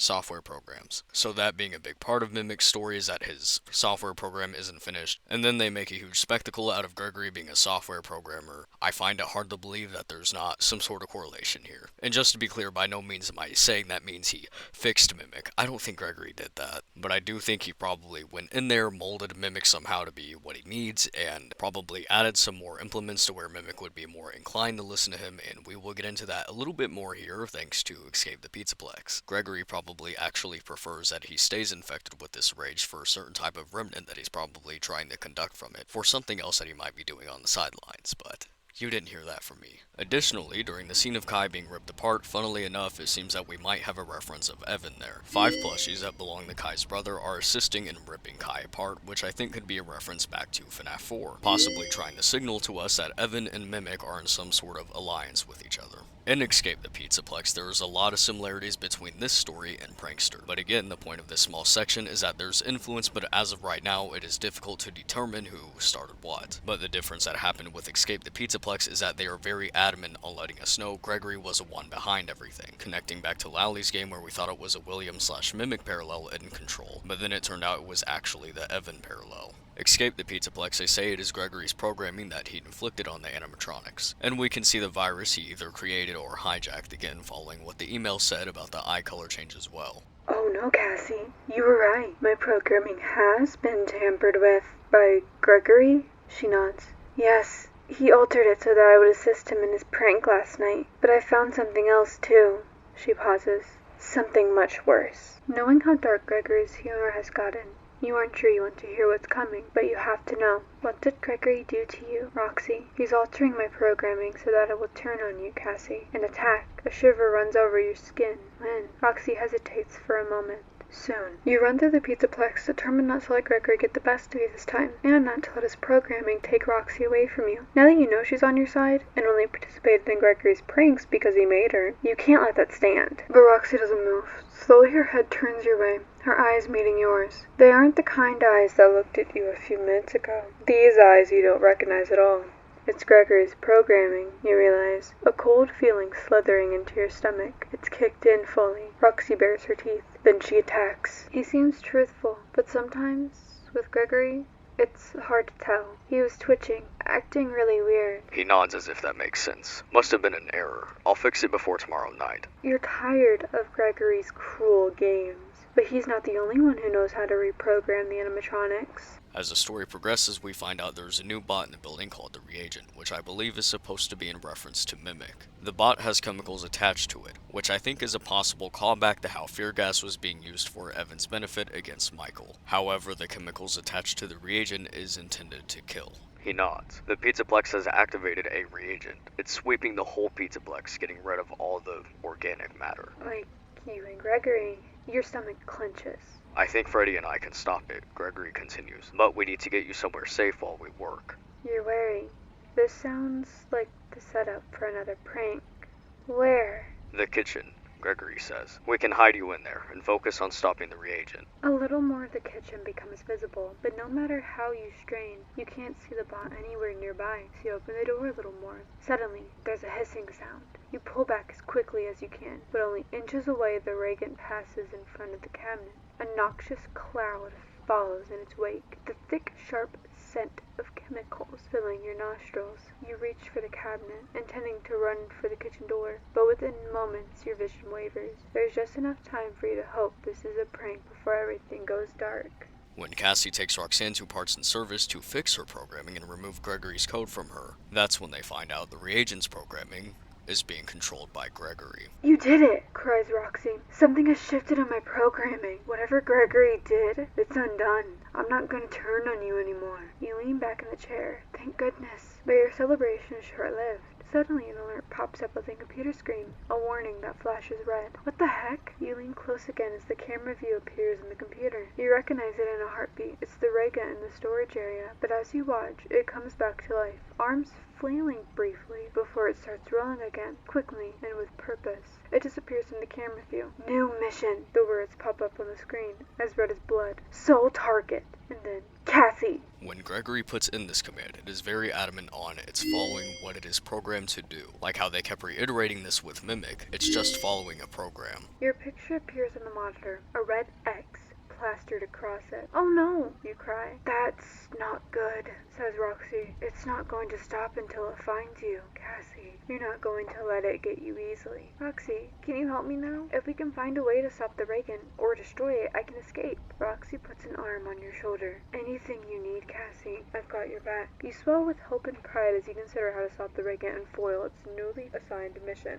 Maybe after 2 nights of seeking and destroying organic material, the Reagan has finally finished its assignment and gone back into storage. This could also connect back to how Cade was just following what Lally said because he was controlled and influenced by Lally. In the therapist tapes, they mentioned Gregory getting away with anything when you're invisible using a disguise. You think it's a mask? It reminds you of a mask? Like a disguise? Yeah, I can see that. You like the idea of being disguised? Disguises let you be sort of invisible, don't they? You can get away with almost anything when you're invisible, can't you? Yeah, you like that idea, huh? Of course, the obvious would be the illusion disc of David, but being in the background of things while controlling most of it has been an integral part of Evan's character. He's a shadow. That's what they do. They're in the shadow of things. This is just like Gregory, messing with you even when he's not around. They even mentioned this in GGY. You'd think he wants to be in the limelight. We know Evan is a very introverted character, which is something they also mentioned in the tapes. I have to say that I think it's weird that you'd spend so much time in such a busy, social place. You seem like more of a loner to me. What's funny to me in the Freddy files, they also say, remaining completely unseen, Gregory sticks to the haunting shadows. Gregory/Evan is doing what he's always done. He doesn't want to be in the forefront, even if he's the one in charge of all of this. He likes working in the background and tricking people to think it's something or someone else. Drawing back to how I said, he's a game timeline's Eleanor. It's easier for Gregory to get away with what he's doing when he makes it seem like it's all Mimic's doing, and Mimic's controlling him when it's vice versa. Because remember, Greg saw Fetch as an opportunity. The way I see it, the mask could also be referring to how he's using Mimic as a sort of disguise to cover what he's doing and making it seem like it's all Mimic, when I think they're both just balancing each other out. Kind of like how Glitchtrap, who I think Gregory had a part in creating, was used as the center of Help Wanted, but then there's Shadow Freddy in the background working the same way. And you could see this as Evan trying to keep the dynamic he's always had, his dad being the main focus while Evan silently helping as well, and could be playing a part into why he's keeping himself as an apprentice rather than the head of it. And escape the Pizzaplex throughout the story when the programming Gregory would add would get more aggressive like how the virus is supposed to. He acts like he has no idea how that happened. Right before his claws reach you, Monty suddenly deactivates, his whole body freezing and going limp. Gasping for breath, you look behind him. Gregory is there on stage, a device in hand. That wasn't funny, you cry. You said no more pranks. It wasn't a prank, Gregory replies. I swear I don't know what happened. Something went wrong with his programming. When Cassie finally defeats the reagent, at the end it reveals Gregory was behind everything. When you try the doors, they open easily. Whatever locking protocol they had ended along with the Reagan. Thanks, Roxy, you say. She smiles. Come back soon, Cassie. I'll miss you. And then you step outside the Pizzaplex into the cool night air. A dark figure outside the entrance turns as you exit. It's Gregory. He gives you the biggest, most mischievous grin, then says, So what game do you want to play tomorrow night? And this scene is very reminiscent of Kelsey at the end of The New Kid. Finding out this is a pattern of theirs, they are very manipulative, and they knew what they were doing, allowing it to seem like there was something else going on, but really he had the upper hand. The reagent, like Glitchtrap, also had some control over the Pizzaplex. The Pizzaplex seems quieter than usual, and darker, you realize, especially when you reach the lobby area. Most of the neon lights have gone out, leaving only a handful to illuminate your way. You look questioningly to Roxy, but she only shrugs. Is this Gregory's work, or something to do with the Reagan's mission? When you try the doors, they open easily. Whatever locking protocol they had ended along with the Reagan. And when the reagent is defeated, the place is no longer being controlled, and it lines up with Vanessa's ending. When she defeats Glitchtrap, everything is free, including her. That is where the problem with Gregory comes in. If Gregory was being controlled like she is, wouldn't Gregory be free from the control when Escape the Pizzaplex's ending is basically the same as Vanessa's, just with Gregory? No. Instead, it alludes to him being behind everything. And to add on to how it makes no sense for Gregory to be possessed by Glitchtrap/Mimic, it doesn't work with the timeline. It doesn't make sense. Gregory and Vanessa have the same therapist back to back. Hi, go ahead. Sit down. I don't know you. What happened to... The reason Glitchtrap had merged with Vanessa was because he was trying to get out of the game. He had to merge with someone. There is a way to kill it. It wants to escape. To escape through someone. Someone plugged into this game. That's you now. You have to let it begin the process of leaving through you. Then use the disconnect switch that I've embedded by the main stage. Let it approach you. Let it begin to merge with you. And quickly back to my point that it doesn't make sense with the timeline. Gregory is Evan, who is Shadow Freddy. Shadow Freddy, who coexisted with Glitchtrap before Glitchtrap merged with anyone. And the virus is said to be Gregory's, and the virus is running through both Glitchtrap and Shadow Freddy. Is it even possible for Gregory to be infected by his own virus on top of being a shadow? Point being that there's a lot of factors at play here that are painting the picture that this is probably nearly impossible for Gregory to be infected, which is why the story has gone down the route of Gregory's trying to pass it off as he is infected, but he's not. Because it's probably impossible. By the time we're at the therapist tapes, Vanessa's already merged with Glitchtrap, so why would he need Gregory? Again, proving Gregory is in a different situation than Vanessa, of how they were acting extremely different and how the therapists were more suspicious of Gregory because they know he's the one doing the manipulating to Mimic, trying to pass it off as Mimic's trying to manipulate him, but the therapists were like, I don't think you're being manipulated here. I think you're the one doing the manipulating.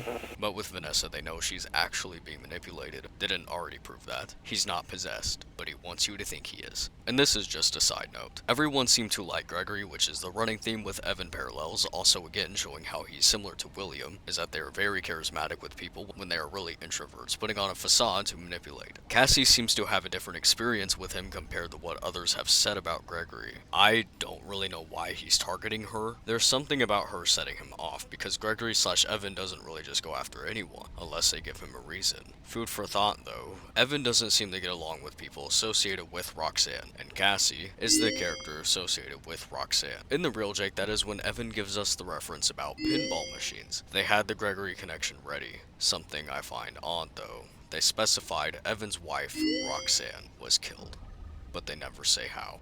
Well, never mind, I lied. Because a week before this video was set to come out, I think I figured it out. And we are going to fix a little bit of this segment because I think I wasn't fully understanding what was going on here, which is not drastic changes, and I'm not sure if it even really matters, and you'll see what I mean by that. The ending still remains the same, either way. I had this idea initially, but I was worried it would sound kind of outlandish, so I kept pulling away from it. But the more I was pulling away from it, the less the other routes just weren't working. And it kept bringing me back to this. It's not that I believed it was crazy for FNaF to do this, I think I just mentally felt like I was the one that was trying to draw everything back to 83. But honestly, 83 does linger over the narrative of FNaF, and of course, we have the saying regarding Evan that he is the secret ingredient. Before we can get into Cassie's father's involvement, let's address Prankster. Prankster is about a coworker that works in creating the VR game Help Wanted, and is clearly infected by Glitchtrap, and he's pulling horrendous pranks on his coworker Jeremiah, and that seems so clear-cut. Wouldn't that explain Escape the Pizzaplex, that Glitchtrap picked up the pranking behavior from Parker, and then it transferred over to possessing Gregory from that mimicking behavior Glitchtrap picked up from Parker? Not exactly.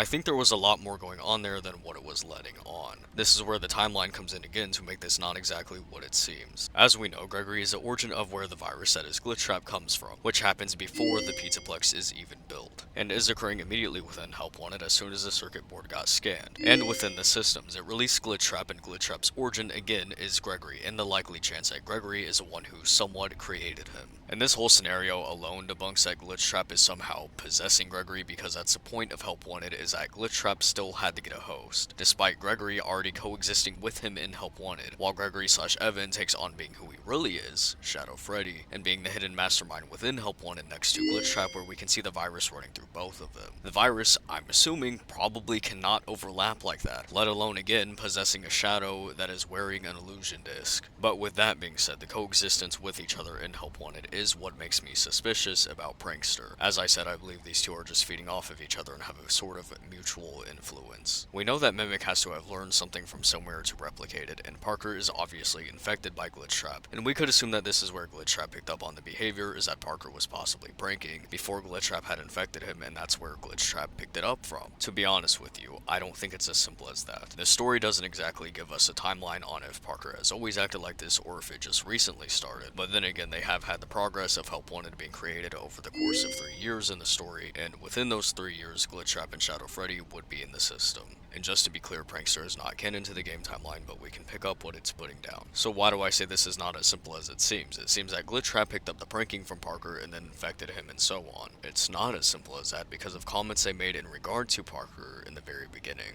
Jeremiah looked at Parker's grinning face, his large, almost unbelievably white teeth. There was something childlike about him. Mischievous, but not malevolent. He couldn't stay mad at Parker. Of course not, Jeremiah said, but watch out, I might get you next. You think so? Parker said with his he laughs. That's some big talk, buddy, catch me if you can. Many have tried, but all have failed. He backed out of the office as if he were reluctant to turn his back on Jeremiah. Hope shook her head smiling. He's such a little boy.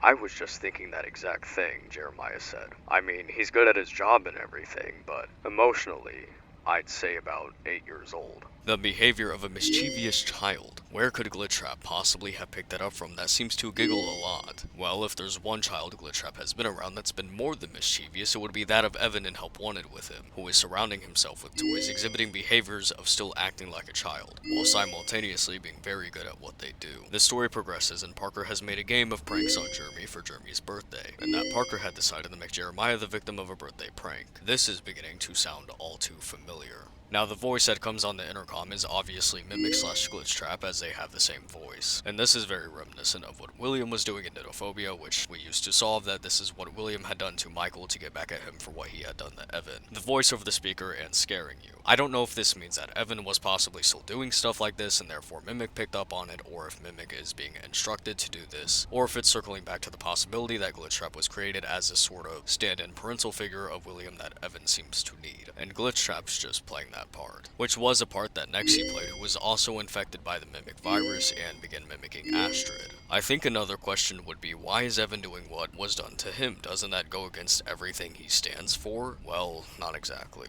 First off, Afton we're talking about, don't hold them to morals. Secondly, Evan actually has a history of repeating actions that were done to him. And the week before this is when he already would have been made aware of how he died, and the way he's killing people is biting their head. So no, it's certainly not against him to repeat actions that were done to him. And Prankster Glitch Trap makes Jeremy start solving riddles, which is also what happens in Escape the Pizzaplex. But in Escape the Pizzaplex, they say it's Gregory who did this. To which we could interpret that Glitch Trap also picked up the riddle games from Gregory, just as he might have picked up making the elevator fail from Gregory, which also happens in Prankster and Escape the Pizzaplex, and of course, the game. I don't really think this means that all the behaviors were completely learned from Gregory/Evan. I do 100% think this goes back to what I was saying about how these two influence each other and copy each other. And in doing so, it makes it kind of messy to be able to pinpoint who exactly was doing what. But they are a tag team after all. And speaking of that, Escape the Pizzaplex was very similar to Ruin. And I know the belief of Ruin is that Gregory doesn't appear until the very end. I'm gonna be honest with you.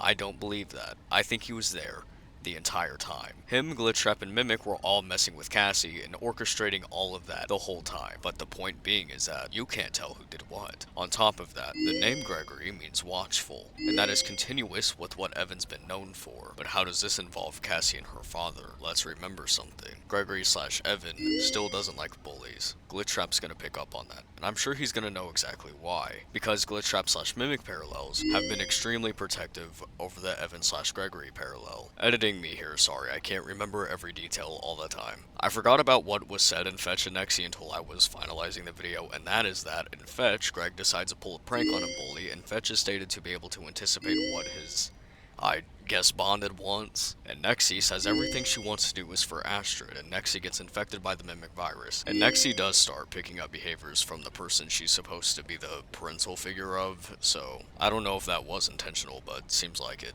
might be. Throughout Ruin and Help Wanted 2, it seems to heavily imply that Cassie's father is Bonnie Bully from 83. And if that is true, that's likely what gave Glitchtrap the idea to target him, and then makes him watch how he just freed Glitchtrap, and now Glitchtrap is going after his daughter. Whether Gregory knows about this, I don't know, because Glitchtrap seems to target people that somehow harmed Evan by his own merit. I think it is entirely possible that Glitchtrap at some point told Gregory/Evan about Cassie's father, and knowing the Aftons, they know no bounds. So because Cassie's related to the man who tormented him and helped in his death, now Evan's targeting his daughter, which would explain why an Escape the Pizzaplex who's pranking her, which would turn deadly, because that's what her father did to him. But Glitchtrap also did this in Prankster. He waits for Jeremy's birthday to happen to start his game of extreme pranking, and was quote-unquote making Jeremiah the victim of a birthday prank. And Jeremiah says about Parker, he considered Parker a bully, not a friend. Jeremiah says this is going far beyond a prank, and that Parker didn't know when to stop. To which Glitchtrap replies laughing, feeling like things are getting out of hand. There's only one way that this game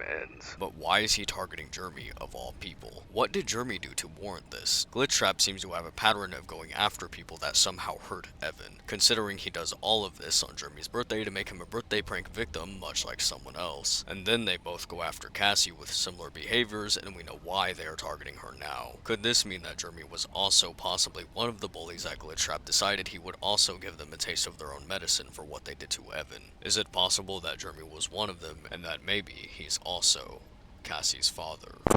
This conversation regarding Gregory, we can kind of just consider it over. Going back to how I ended the Cerberus section, I had said something along the lines of, what exactly was Evan's plan now that he has William's soul? And throughout Father's Legacy, you probably expected me to have some sort of answer on what he did.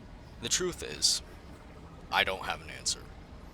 I don't know where William is, I don't know what happened with his soul. I've searched so hard within FNaF, and I can't find anything, which is incredibly disappointing because I really thought I could find something, but it wasn't the case. I'm really hoping that,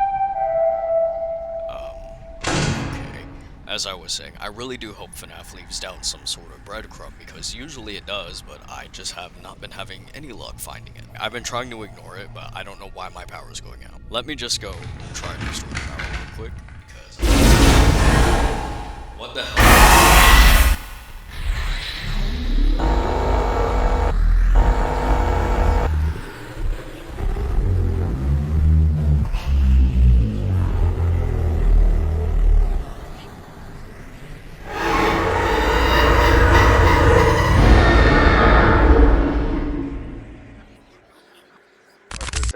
Took several slow breaths before reaching out and taking the man's scorched finger bones in his hand. It required every ounce of his heart not to recoil at the dry, crispy phalanges in his hand. He felt like he was holding hands with a tree branch that had just come out through a forest fire. No, that wasn't true. It was worse than that by far, because in addition to the knobby, hard objects in his hand, he could feel the pulsing slither of the man's veins beneath the parched skin covering.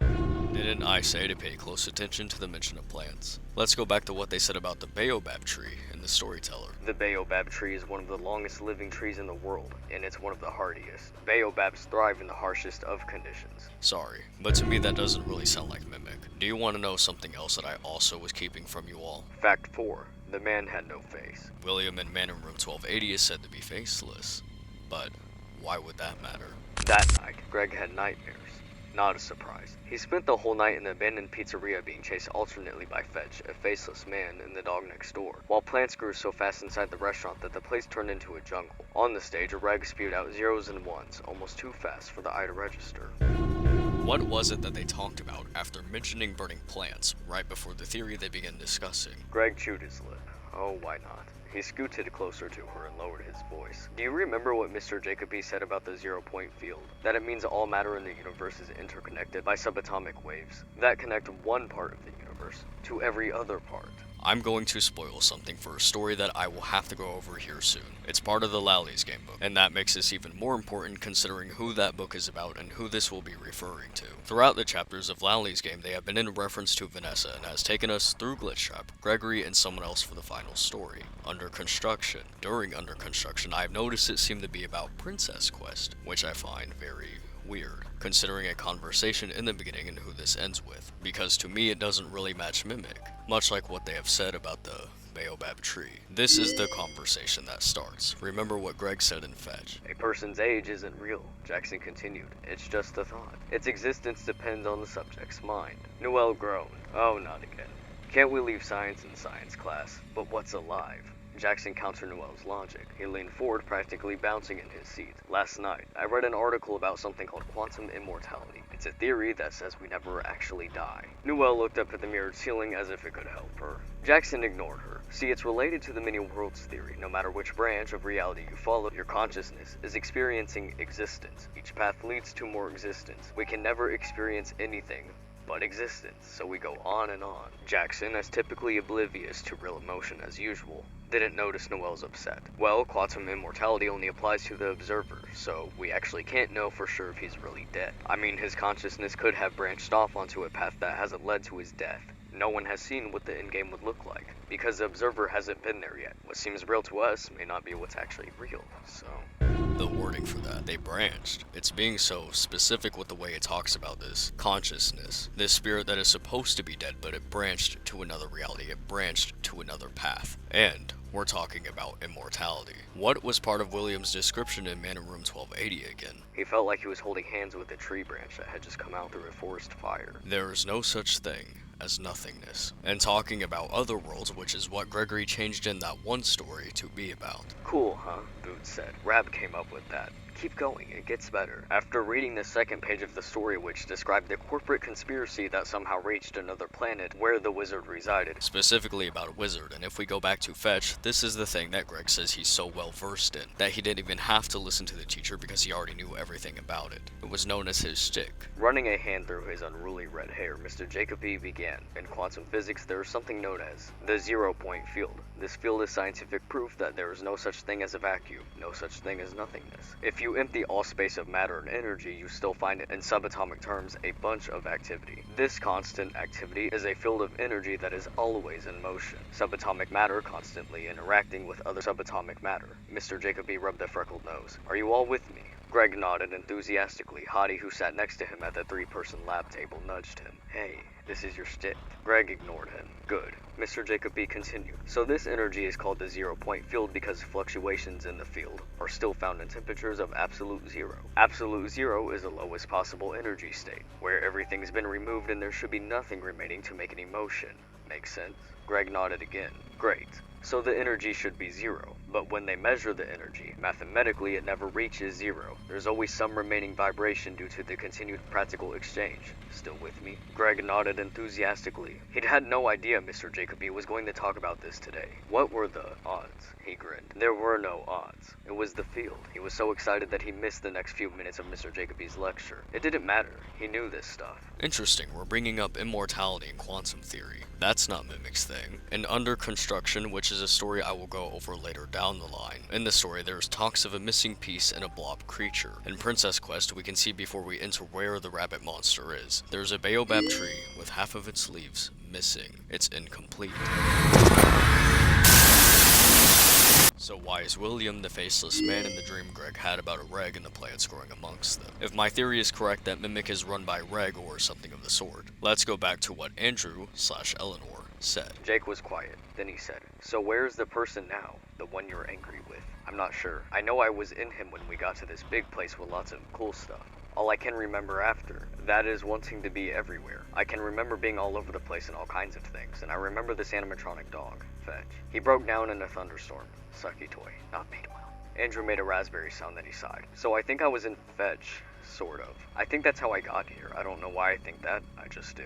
Well, that's not what I wanted. Okay, Jake thought for a second. So if what you're doing isn't doing what you want, maybe it's doing something someone else wants. Maybe something else is here with us. And this thing you mean? Yeah, like a hitchhiker, like a flea on a dog. That's stupid, Andrew said. You were a hitchhiker on the man who killed you. Why can't someone else hitchhike with us? Andrew was silent for a second, then he said, it just sounds dumb. William was attached to Andrew, just like Andrew had attached to him. We see this happen in Man in Room 1280, where the Shadow Child takes his soul with him, reflecting back to the speech in Under Construction about how a dead spirit isn't really dead. We go on and on. Of course, quantum theory is being talked about in both stories, and this is important if I'm correct about what isn't being explicitly stated in Under Construction. These two stories would have a certain someone hidden in the background. Now remember, Man in Room 1282 Fetch was the beginning of the return of Afton. Andrew had attached to William via Fetch, getting to why William showed up in the dream of Greg's, because when Fetch and Greg synced, William possibly did too. And or it could be an effect of the agony like we've seen agony causing nightmares. That is why when Greg was first introduced to Fetch, he had the chill moment that we've seen happen with Shadows / agony. Speaking of which, Dr. Taggart had some interesting things to say about Fetch. He reached into the second box. And now for some heart. The item in the second box was an animatronic dog that clearly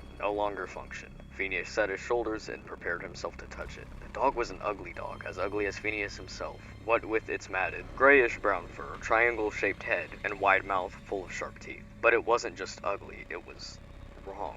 Somehow. Of all the items in Phineas's collection, he found this dog to be the most menacing. He sensed the dog had been responsible for some powerful agony. He'd never been entirely comfortable having it around, but now he was going to take it apart, so it wouldn't be a threat. Using sharp shears, Phineas tore into the dog's fur. Then he used pliers to pull out the wires and circuitry. In minutes, he'd revealed the dog's battery pack, located in the dog's chest where its heart would have been had it been a living dog. Lifting the large plastic encased unit, trailing a tangle of entwined wires, Phineas studied the endoskeleton. Where to install it? Phineas dismissed plugins in the endoskeleton's head and instead found a suitable port in the endoskeleton's chest. He grinned when he looked at it. Ha!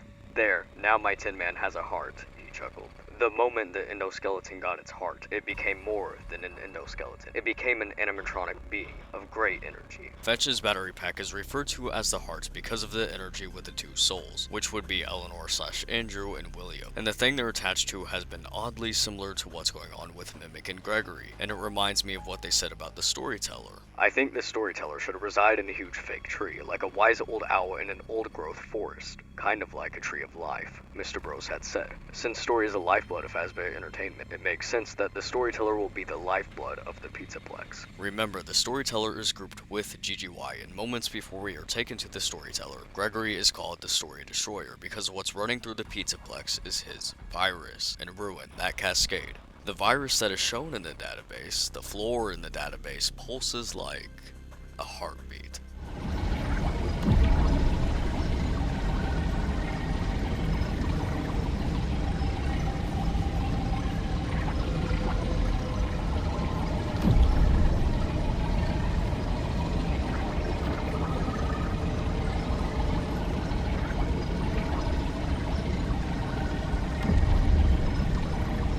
The storyteller was referred to as a lifeblood. This was before it was agreed upon that the storyteller would be housed in a baobab tree. Now, something about baobab trees is that they're also known for being a tree of life. And we can see this tree of life etched into the design of the outer border that is housing the blob creature. We've been talking about heartbeats and hearts for a minute now, but much like Lally's game, Tiger Rock's book had an odd man out for a last chapter. While reading Lally's game, it was very easy to configure who the first chapters were about. Vanessa and Mimic, and the same for Tiger Rock. Tiger Rock and Monty Within, easily in reference to Mimic, but last chapter, the odd man out, alongside Under Construction, was called Bleeding Heart. These topics we've been talking about haven't really matched Mimic's behavior, but the things that have been in more of a sense of a vessel, like Fetch. And Fetch was a vessel for the Shadow Child and William, but Fetch harbored them in his quote-unquote heart. And with the storyteller being called a lifeblood and the program being housed in a baobab tree, which is a tree of life, as I've said before, I think we have another Fetch situation happening. Fetch was keeping something alive, like I think Mimic's virus was keeping something alive with the heartbeat in the system database. Obviously, in the game timeline, we did not have the storyteller tree tree but rather mimics virus got installed and infected everything via his circuit board being scanned. But we do have a baobab tree shown in Princess Quest, but the virus is being a heartbeat to something. It is being a lifeblood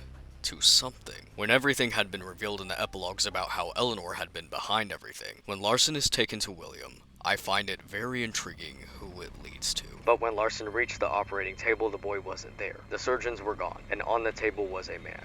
Or what was left of a man. The body appeared to have been burnt beyond recognition, hairless, faceless, almost skinless except for the translucent layer through which the pulsing of his organs was visible. As Larson breathed in at the shocking sight, his nose filled with the sickly smell of charred flesh. Sweet, meaty, and acrid, all at the same time. He retched and took a step back. As he tried to recover, Larson became aware of a sound, a rustling, a whisper, that seemed to be coming from the man's body. The man's lipless mouth did not move. The sound seemed to be coming from within his chest. Larson leaned down to listen right above the man's visible beating heart.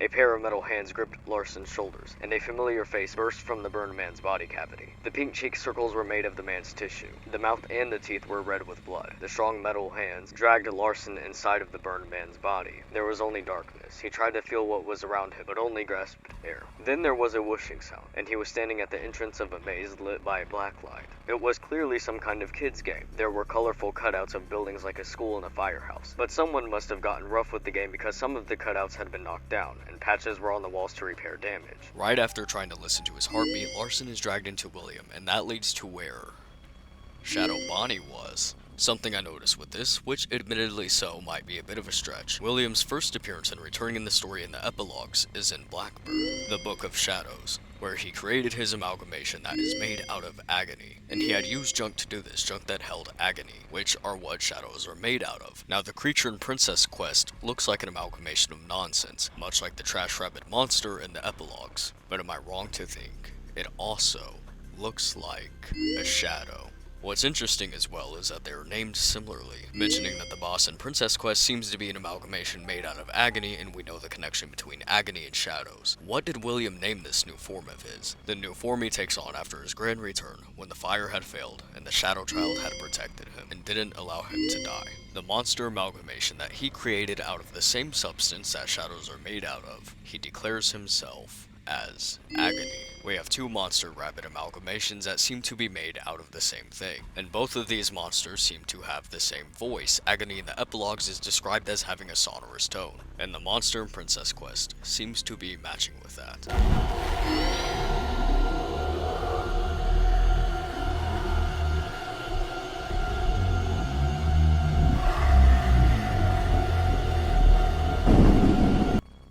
And if you reverse what he says, you can hear him say,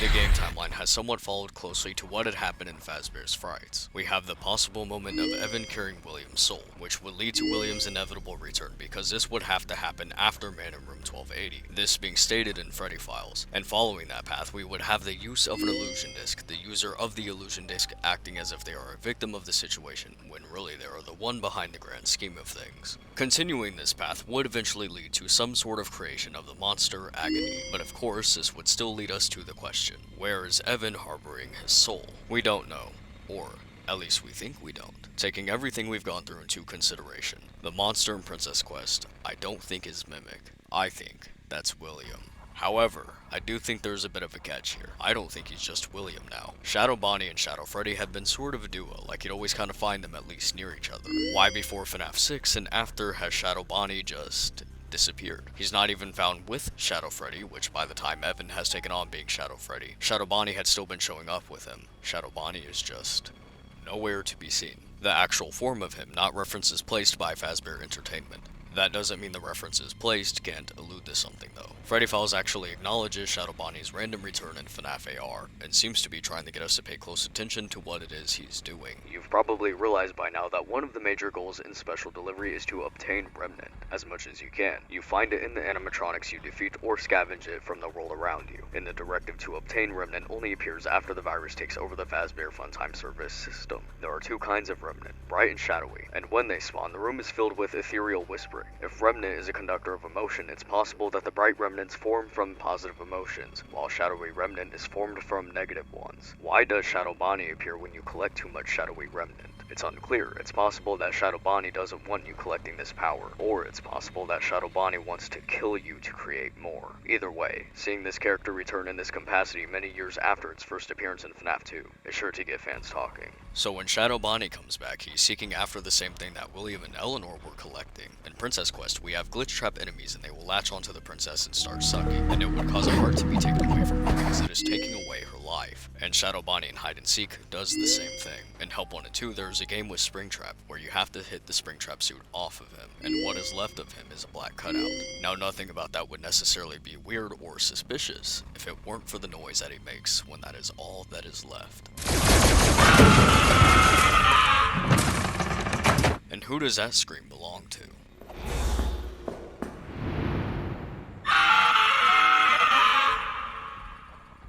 When Springtrap is revealed to have the black silhouette underneath the armor, he makes the same noise that the Black Rabbit creature in Princess Quest makes. In Security Breach, when you go to the arcade, you can find a Fredbear arcade machine, and on this game you can find an image of Shadow Bonnie and Shadow Freddy, arising from a building that is on fire. Well, that's interesting, because as far as I'm aware, Fredbear's never burned down. It was even up in the trilogy still. So with that being said, I don't think that's referring to Fredbear's, but I know somewhere that looks oddly similar to the building the shadows are coming out of. Almost like they're the only two surviving it. With everything together, the storyteller Fetch, William's amalgamation, the themes of heartbeats, and the heartbeat where Evan's virus is, on top of Evan and the real Jake saying to know how to plant a garden, quantum immortality, and that monster in Princess Quest seemingly to be a shadow. And finally, listening to William's heartbeat took Larson to where Shadow Bonnie was. Using the phrasing of branched, and Arthur said what it felt like when holding hands with William. He felt like he was holding hands with a tree branch. I bring this up again because I noticed something in Security Breach. A cutout of Shadow Bonnie is placed next to a tree. And it doesn't stop there. Let's go back to Dreadbear for a second. Now this might be controversial, as if my whole video hasn't been, but I know the view on this image of Dreadbear with the tombstone is that Dreadbear is keeping something jailed. And it reminds me of the Shadow Child at the Cerberus statue, and protecting William throughout the story when they tried to kill him. Cerberus guards Hades, and remember, Lally was possessive over Cade. There will be more to this, but I can't bring it up yet.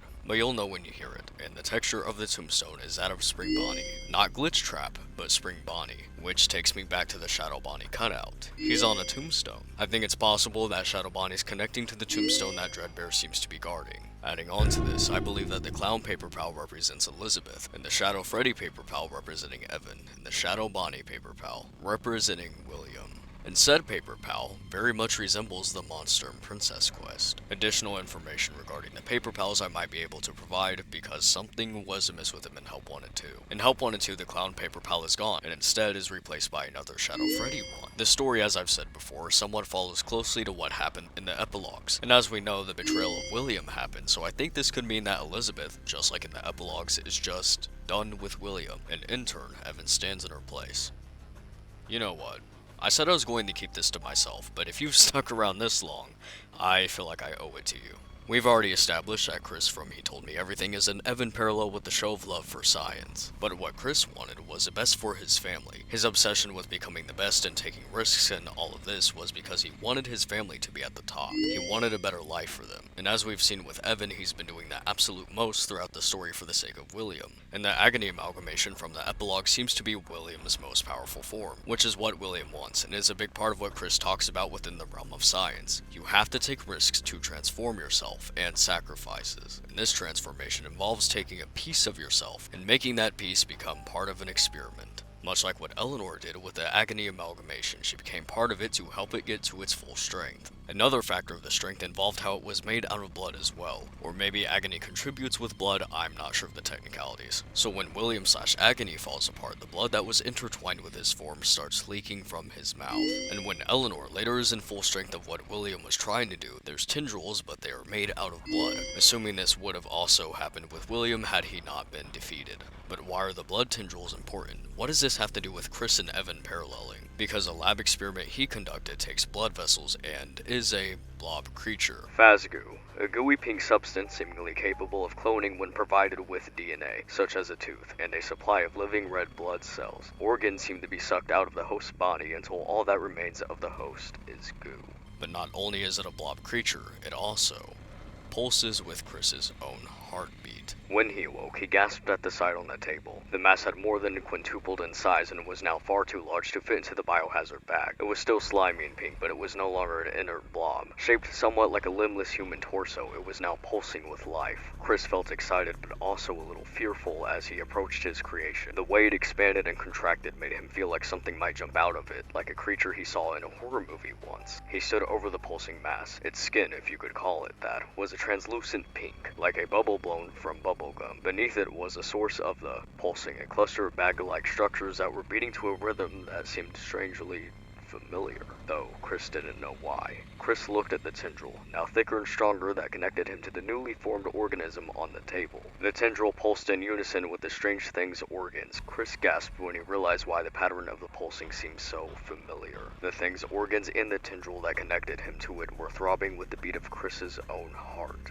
And remember that Shadow Bonnie, when feeding off of agony, it would make him become bigger and stronger. Just like the agony amalgamation, the more agony it got, which Shadow Bonnie suddenly appears again after years to collect. Just like Eleanor and William were doing to create the amalgamation of agony. The creations get bigger and stronger with more. He watched the thing pulse some more. Whatever it was, he didn't like it, and he didn't like being connected to it. He didn't like knowing he was letting it leech his energy so it could grow bigger and stronger, while he grew more exhausted and weak. Was there no way to end the connection between him and the disturbing result of his experiment? Or were he and his creation bound together like conjoined twins who shared a vital organ? Even without the benefit of having both of his eyes, Chris could see things clearly now. The organs that throbbed beneath the creature's translucent skin were his organs, or they used to be. He was being used as a living organ donor for this thing, but he wouldn't be a living organ donor for much longer. With his vital organs being siphoned through the tube one by one, he couldn't have much time left. Chris felt a strange sensation of suction where his right eye was, and then everything went black. He listened as his eyeball was sucked through the tube. There was more slurping sounds too, as other parts of him were drawn up through the tendril. Parts he knew he couldn't live without. It was like the creature was drinking him, sucking the last of his organs through a long straw, leaving only an empty vessel.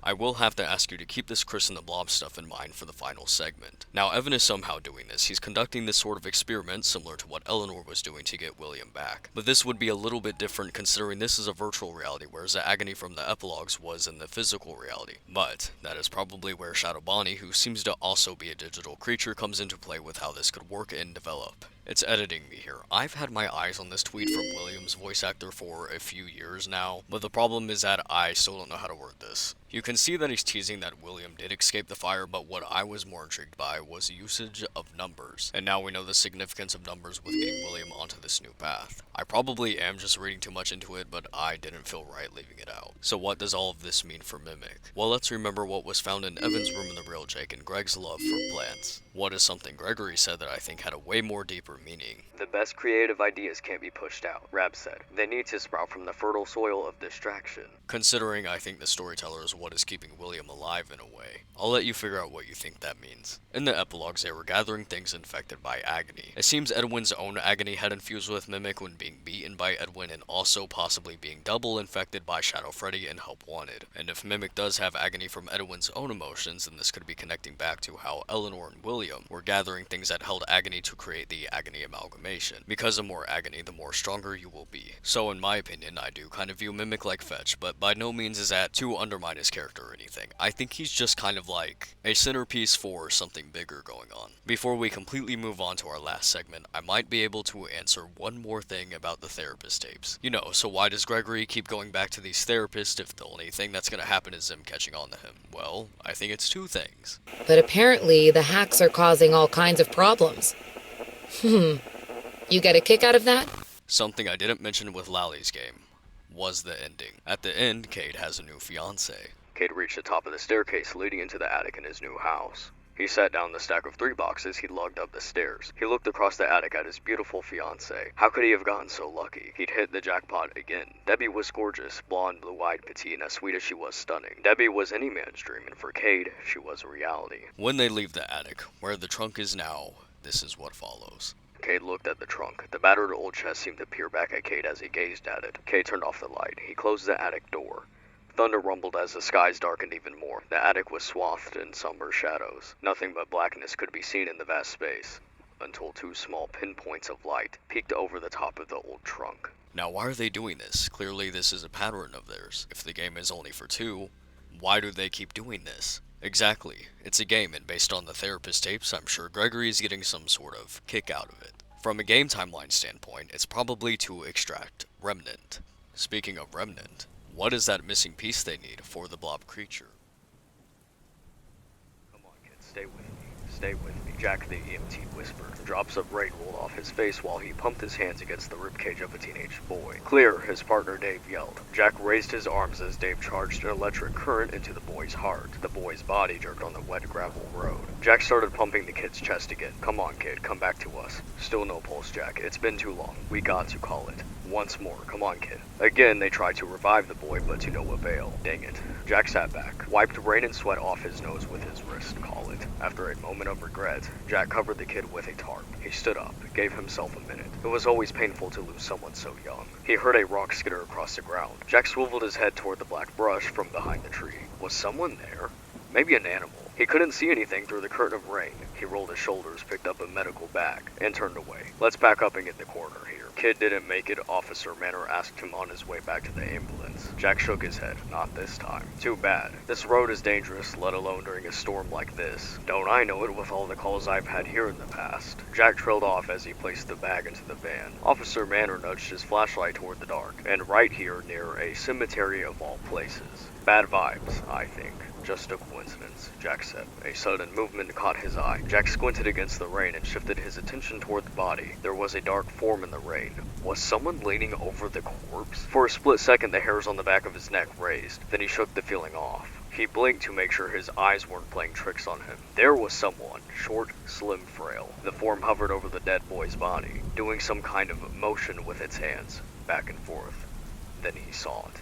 A knife. Jack stepped forward. Hey, get away from him! Jack shrugged his shoulder. Going on 24. Yeah, I need some sleep. Maybe I shouldn't have mentioned the cemetery got you thinking of spooks in the night. I was only kidding around, you know. Jack went back to the kid's body and picked up the last medical bag. Maybe he was imagining things. The tarp moved. Jack jumped. Holy, Dave, we got a live one. What? The kid, he moved. Get the gurney. You sure? Just get over here. Jack tore the tarp from the boy. He saw the kid's face smeared with blood, watched as the kid coughed, sucked in air. The kid moaned. Help. Jack whipped out the portable oxygen and slipped the air mask over the boy's mouth. It's okay, kid. Breathe. We've got you. Nice and easy. You've been in an accident. We're taking you to the hospital, and they're going to take good care of you. Do you remember the accident? The boy gave a slight nod. Driving a little too fast in the rain wrapped around the tree pretty good. Hang in there, kid. You've just been gifted a miracle.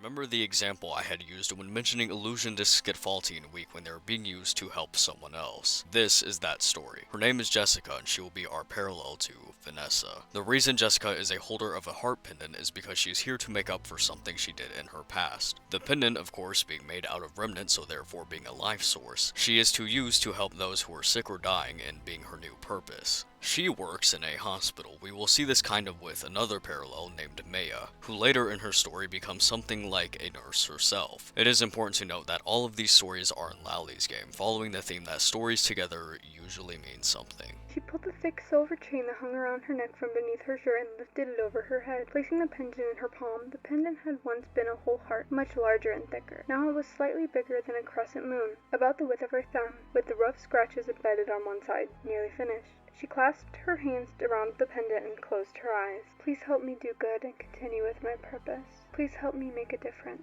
Please help me help others who are sick. Give me the strength to right my wrongs. Give me the courage to do what's right. Thank you. Hello, miss. Are you doing okay? Jessica blinked and stopped praying. She hadn't heard anyone enter the chapel. She looked over to see the priest standing beside the pew. He wore a black suit with a white collar. His hair was dark with streaks of gray, and his eyebrows were thick over kind brown eyes. There were tiny lines beside his eyes when he smiled. I'm fine, she responded quietly. My name is Father Jeremiah. I've seen you here before. What's your name, miss? Jessica. Jessica cast her gaze down and rubbed her thumb across the pendant. Is there anything I can help you with?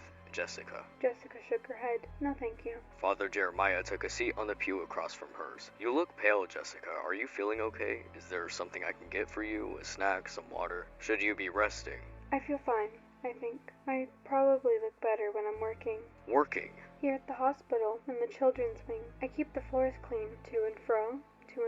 Nurse Macy says I'm doing a good job, she added. She hoped she was doing a good job. This job had been the perfect opportunity to get closer to those who needed her help. It was rare for her to come across others who were sick in the outside world. She heard the car accident last night by chance. A miracle, some might call it. She heard the terrible screech of tires, the harsh crash of the car against the tree. It had taken her time to get there, though, through the heavy rain. She had watched the ambulance come and the EMTs try to save the boy. They hadn't been able to save him, but she had. She was glad she'd been there to help. She'd cut it close, though, and nearly been caught. She could never allow that to happen. Father Jeremiah nodded. I'm sure you're doing a good job. He cleared his throat. You know, Jessica, some people come here asking for help in their prayers, and I often listen to those who have burdens to release or healing to experience. Expressing our worries, our problems, helps us to let go of what is heavy on our minds and hearts. Jessica simply said, "That's nice." She felt she was already letting go of something very important in her own way. She never shared her thoughts with anyone because no one would be able to truly understand what she was going through.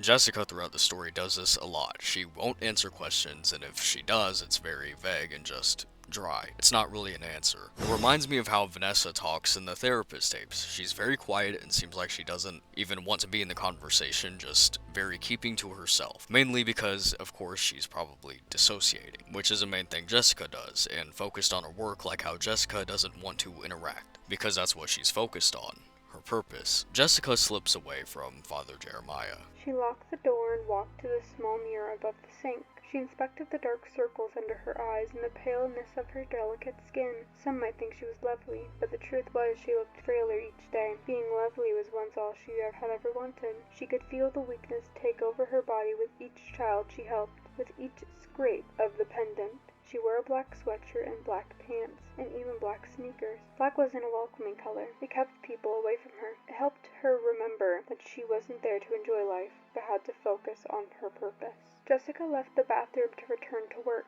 The lights were dim for the evening and the staff had quieted down. As she pulled the mop and rolling pail from a cleaning closet, she heard the faint sound of cartoons playing nearby. Setting her mop aside, Jessica followed the sound to a new patient's room. A little boy with brown hair was curled up on his side, asleep, holding a green stuffed elephant. He was alone. Jessica turned to glance behind her and saw no one looking in her direction. She walked quietly into the room and pulled her chain over her head, grasping the pendant. She slipped her knife out of her back pocket and opened the blade. If someone walked in, they'd think she was trying to hurt him. No, she would never dream about hurting anyone. She wanted to help him in the only way she could. She never told anyone about her purpose of helping those who were sick. Others wouldn't be able to understand. She hadn't understood either, until she received the shock of her life that she was no longer the girl she had been.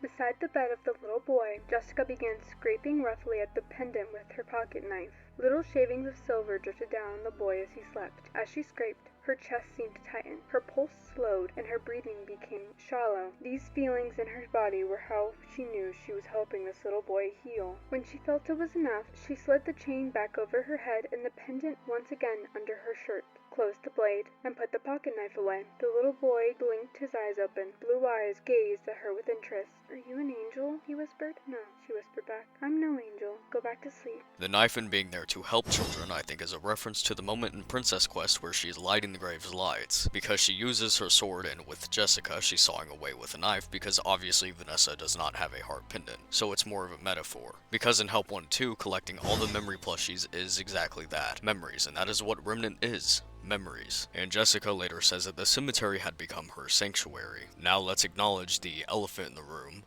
Cassidy. I know at first in the files the princess was labeled Cassidy. I didn't argue it when this happened. I wasn't going to argue FNAF's own writing. I just went with it. I didn't know that changed until maybe a year later. My friends actually are the ones who had to correct me because I kept referring to the princess as Cassidy and they were like, "Plague, that's not Cassidy." I was like, What? Because I had left for a long time again, so I wasn't up to speed. They told me that the game file had been changed very quickly after Security Breach came out to just label the file Princess. I figured it was still Cassie, and it was a sort of just, hey, don't be so direct about it. I hadn't read any of the tales from the Pizzaplex yet. I didn't read that until like last year, so I had no context. I was still very much on board with Cassidy, so when I was finally able to get around to reading tales from the Pizzaplex, I was searching for stuff regarding Princess Quest which would relate to Cassidy, but to my surprise, there was absolutely nothing. It kept referring back to Vanessa. There was nothing to even draw a slight connection to Cassidy, and believe me, I tried, because again, up to that point, I fully believed it was Cassidy. The story seemed to drive the point that the person in the game is strictly the actual person, which would be Vanessa, but kind of trapped in this other world. So my conclusion is that there was just some weird communication that happened, as we know, was already a problem, and that is why Cassidy was changed. On top of that, you're gonna see very soon why I'm sure that was changed as soon as possible, and you would be glad that's not Cassidy, because that would make this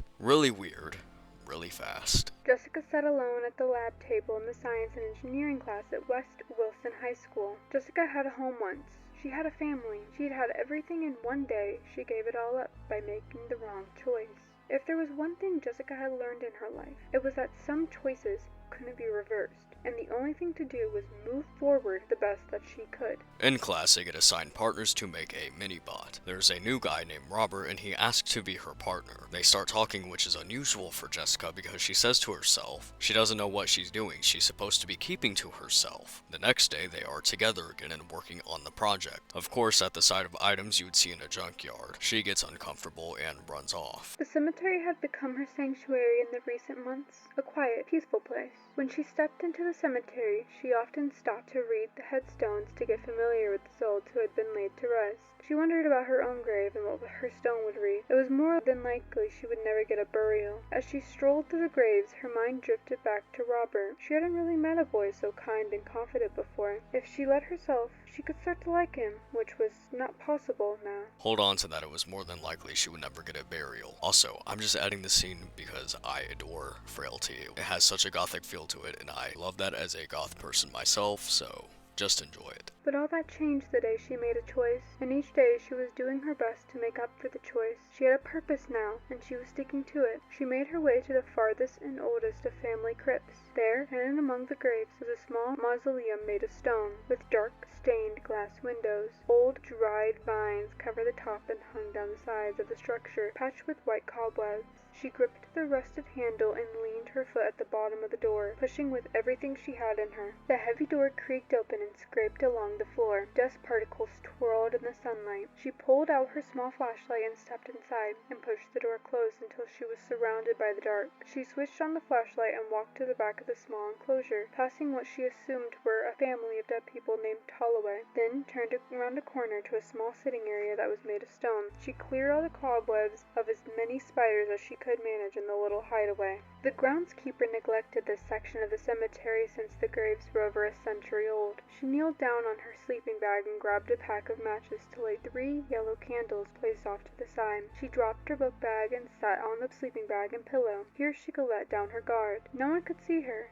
No one could judge. No one could wonder about her at all. She was safe for now. Next to her, she had a duffel bag of her signature black clothes, a small overnight kit with some makeup, a hairbrush, toothbrush, and toiletries. She kept her life simple, minimal. She had one small item from her old life. She reached in the bag and took out a white rabbit's foot and let it dangle from her finger on the short chain. She used to carry it with her everywhere, thinking it brought her good luck. Now she didn't believe in good luck, but it was a small reminder of who she used to be and who she would never be again. She lay down in the sleeping bag and let herself rest before work. This goes back to what I said earlier about the ending I couldn't talk about yet. In Help 1 and 2, we see the Vanny ending where she quote-unquote kills Glitchtrap.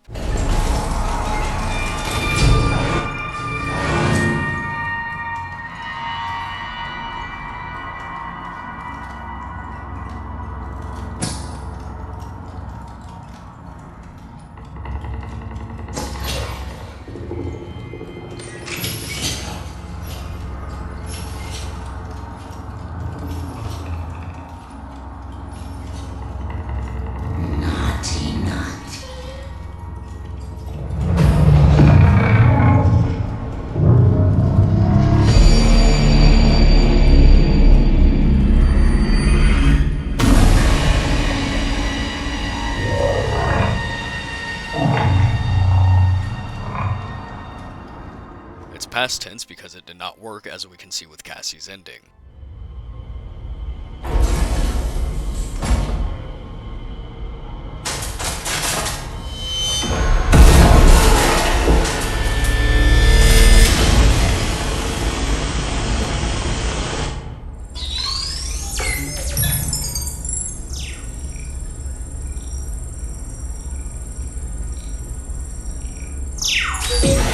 Take a mask.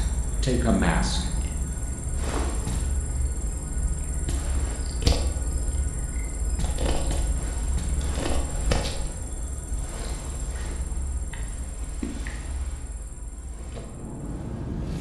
So with that, I think all it did was free Vanessa, and that is why Jessica's past seems so bad, whatever it is that she did. And it comes together with Jessica holding out the white rabbit's foot and saying, this is who she will never be again. In a game sense, Jessica's past would be Vanny. This is what she's making up for. Remember this, because this is really, and I mean really, important. Jessica meets April, and this will end up creating a butterfly effect. Hi, Jessica said. You work here? Jessica nodded. The girl frowned. Why would you want to spend your free time around sick kids? Because I want to help them. It's a job, she said instead. What's your name? The girl asked. Jessica. I'm April. I was admitted early this morning. I'm not handling my treatment well this time around. You probably see a lot of kids like me around here. Sometimes, she said. Doesn't it bother you being around this? She waved her arm around her. Jessica shook her head. Am I supposed to treat you differently? No, but a lot of people do. You don't know how many times I see a look of pity or sadness and sometimes fear. Like if they're near me long enough, they might get sick, too. I don't see that in your eyes. They stared at each other for a few moments. Then Jessica said, got to get back to work. Okay, you should stop by sometime. I'll be here, unfortunately, eating lime jello. Jessica nodded as she pushed her pail away. After this, we get back to Robert and Jessica to work on the project of the little robot. Jessica met his eyes and Robert seemed to blush. He brushed a nervous hand across his hair. I wondered if you would like to go with me. What?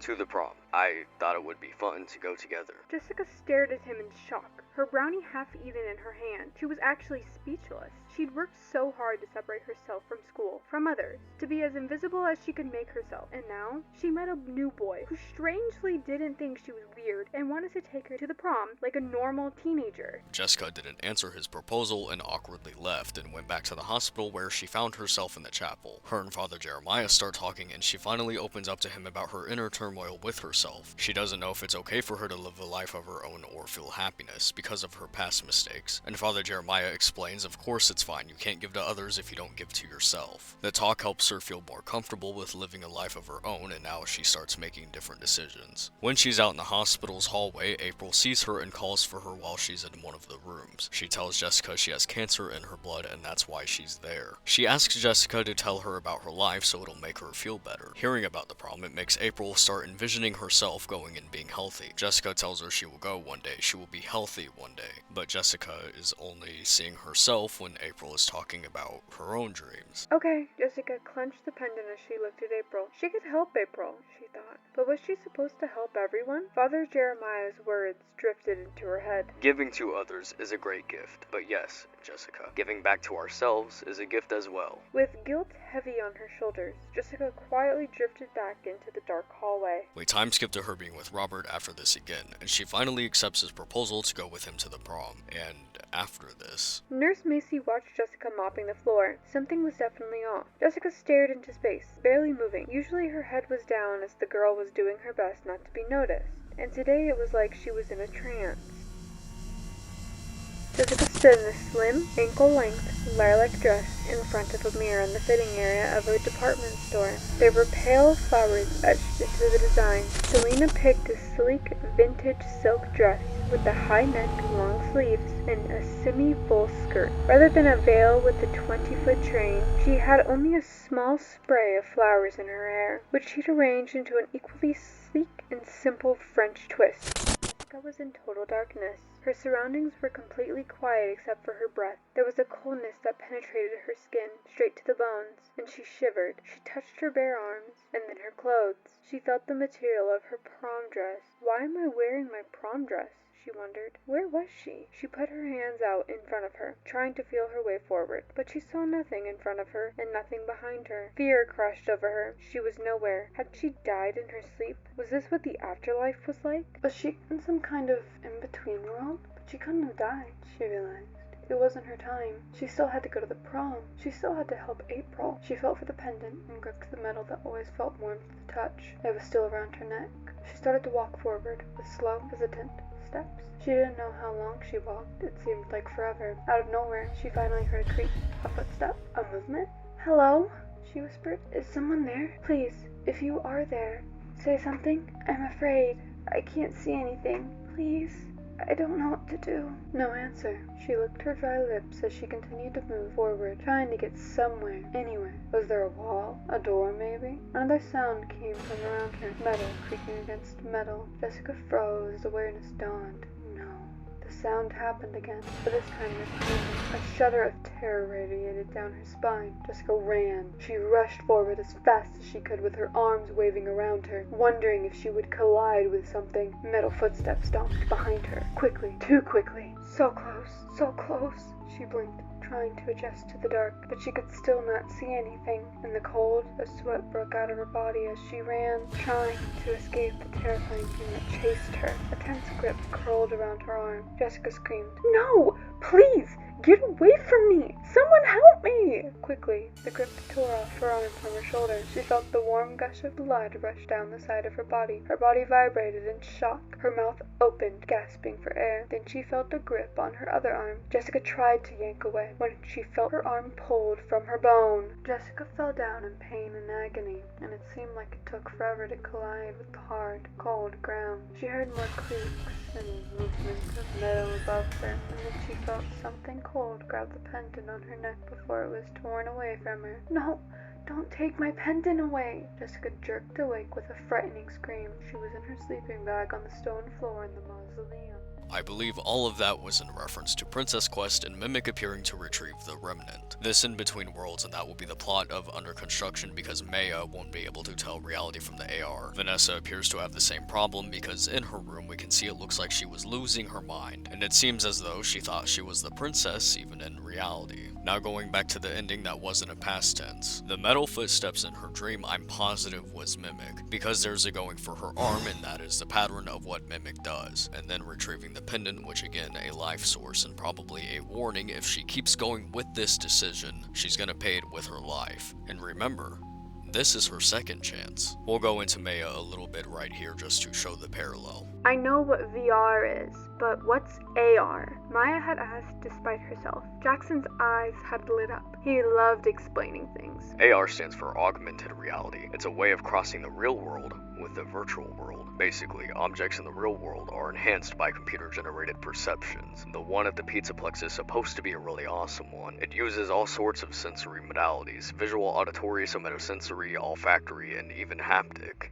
Haptic? Maya had questioned. Haptic means to grab onto something. Basically, the AR unit at the Pizzaplex lets you reach out and grasp things that aren't even really there. AR basically plays with reality. The tech can be both constructive and destructive, meaning that it can add things into the physical world or subtract things, whereas VR completely replaces reality with a simulated one. AR is a mix of the real and the virtual. The AR unit at the Pizzaplex is called The World Celebrates You. It gives you the illusion that everyone in the Pizzaplex is taking part in celebrating you. To use this system, there's a gold throne which I am sure is there to draw the connection with Princess Quest. He reached down and picked up a woven-looking headband that had been lying, almost hidden, on the chair's seat. This looks like a sensory device. See? He held up the headband and indicated a lattice work of nodes on the inside of it. I think this will augment your senses to make your experience feel real in every way. I think the way it works is... Whatever, Maya said. She darted to the chair and grabbed the headband. If security had seen them enter the AR booth, she didn't have much time. She took a seat. Maya slipped on the headband. She looked around. Parallel here with the Vanny mask and the chip that inserts into the brain. Maya doesn't realize this until much later when she's already having to be a nurse to others around her because everyone is getting sick. As she crossed the yard, she rubbed her temples.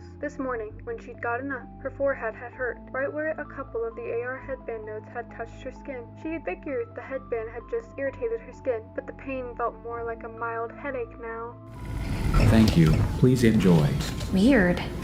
It's not a Bonnie mask. Look at all the wires and stuff.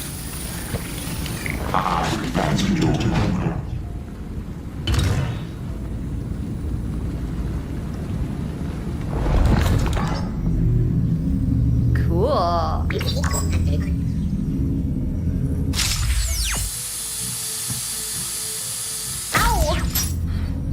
hurts.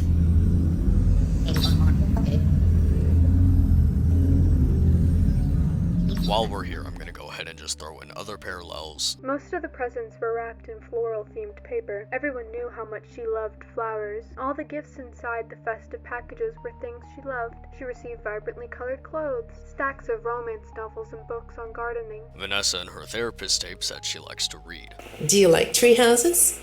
I like to sit outside and read. Speaking of her love for flowers in place of a heart pendant, Maya wears a gold rose necklace. It's not like an illusion disc though. It's just a necklace, but grouped with the parallels, it has a deeper meaning. Maya pulled at the pouch's string, and she turned the pouch over. A thin gold chain with a delicate gold rose pendant fell from the pouch. With that being said, let's return to Jessica. The next day, during science and engineering class, it was time to present the Mini-Bot 5000 to Mrs. Willoughby in the class. Jessica sat next to Robert at their lab table. The Mini-Bot 5000 was sitting on the table between them. They'd painted some of the parts Robert's favorite color, blue. Look, don't ask me how I didn't catch on to that with William. Look at his house. He glanced at her. Here, she said, and opened her palm. It was her lucky rabbit's foot. He lifted his eyebrows. A rabbit's foot. It's for luck. I know we'll do well, but it might make you feel better to have a little extra luck on your side. He smiled as he took the rabbit's foot. That's cool. Thanks, Jess. He dangled the short chain it was attached to on his finger as she had done many times before. Jessica smiled back. You're welcome. I have something for you, too. He loosened the braided leather band on his wrist and handed it to her. I'd like for you to have this. Giving over a white rabbit's foot to the William/Glitchtrap parallel. I don't think I need to say anything. I think that speaks for itself. Before prom starts, an emergency is slowly starting to happen with April. She's getting weaker and she has a very high fever to the point the nurses are getting nervous and don't know if she's going to make it, and nothing is helping. After school, Jessica walked by April's hospital room. The girl was asleep. Prom was soon, but she wanted to come in and see how April was doing. Maybe talk to Father Jeremiah again. She passed by the nurse's station, where she overheard Nurse Macy talking to Colin, the nervous nursing assistant. April has a very high fever, and we've tried antibiotics to bring it down. For some reason, nothing's working, Nurse Macy said. Jessica gripped the pendant and wondered if she was doing the right thing by going to the prom instead of helping April. Seeing April lying in bed, pale and fragile, while she had the chance to make her better seemed so wrong. She had to be perfectly sure she was making the right choice. Taking a breath, she hurried to the chapel to see Father Jeremiah. April was not doing well. The prom was tonight. Her dream was still heavy on her mind. What did it all mean? Was she making the wrong choice? Was she being too selfish? Was she avoiding her destiny? Everything was too much. The pressure to help others, the uncertainty of what to do. She just couldn't handle it. When she got to the chapel, Father Jeremiah was speaking to a man who was crying. Father Jeremiah was whispering to him with a hand on his shoulder. Jessica walked to the first pew and sat down. She took off her pendant and held it in her hands. Please help me understand if I'm doing the right thing. I've made the wrong choices before. Could you send me a sign, please? To show me what I need to do. I feel like I just can't do this anymore. Please, I need guidance. But no sign came to her. No answer popped into her head. Prom night had arrived. Jessica's stomach was in knots as she walked into the prom with Robert by her side. Music seemed to bounce off the walls. Kids were chatting and laughing, dressed in pretty dresses and dark tuxedos. The dance floor looked full, and there was still more kids seated at the tables. There was a corner set up to take pictures and long tables lined with snacks and drinks. Chaperones were off to the side, watching the kids dance. Robert had given her a corsage, a pretty white rose with baby's breath, tied with a purple ribbon. Reminder that FNaF is aware of who its characters look like. We saw this with Kelsey. Robert has blonde hair and is wearing a purple vest. Sound familiar? She thought the only way to fulfill her purpose was to keep her distance from others. She thought she deserved to be alone for her past mistakes, but no matter how she tried to stay away from others, it hadn't worked. She'd gotten to know Nurse Macy, Robert, and now she was even making new friends like Tina. And here she was actually at prom. She couldn't believe this was happening. Something good, something special for her. I now pronounce you husband and wife. This was the moment, the one Selena had been envisioning for so long. Selena looked up into Kate's hooded eyes and expected to feel nothing but the rush of love and joy she'd held in her mind's eye. Unfortunately, the reality didn't live up to her expectations. Although Selena did feel love for Kate as he smiled down at her, and she did feel happy to be his new wife, she also felt something she never thought she'd feel on her wedding day. She felt suspicious. She smiled as she leaned back. I'm glad I could help, and I'm happy you came to prom with me. Me too. A moment passed as they looked at each other. Then Robert leaned down toward her. He was going to kiss her. Oh my. She'd never kissed a boy before. Her stomach fluttered. She felt sweat drip down the side of her face. Robert's cheek glided against the dampness of her face. She felt his lips brush against hers. For the first time in the 2 years that she'd been with Cade, Selena didn't fully trust him. Something about his weirdness over the trunk and his fondness over the unpleasant little robot was bothering Selena. You may kiss your bride, the minister told Cade. Cade leaned down and took Selena in his arms. His embrace made her think of all their history together. It reminded her of how much she loved him. So, as she kissed him, she tucked away her nucleus distrust. Then there's that side of you that ordered chocolate and flowers for yourself and pretended they were from your boyfriend Brad. I'm not judging you for being lonely. I definitely understand where you're coming from there. But, Ness, I also saw what you had written on that card. Flowers for your grave. Jessica stood in a slim, ankle-length, lilac dress in front of a mirror in the fitting area of a department store. There were pale flowers etched into the design. Selena picked a sleek, vintage silk dress with a high neck, long sleeves, and a semi-full skirt. Rather than a veil with a 20-foot train, she had only a small spray of flowers in her hair. Why would you have an imaginary boyfriend who's threatening to kill you?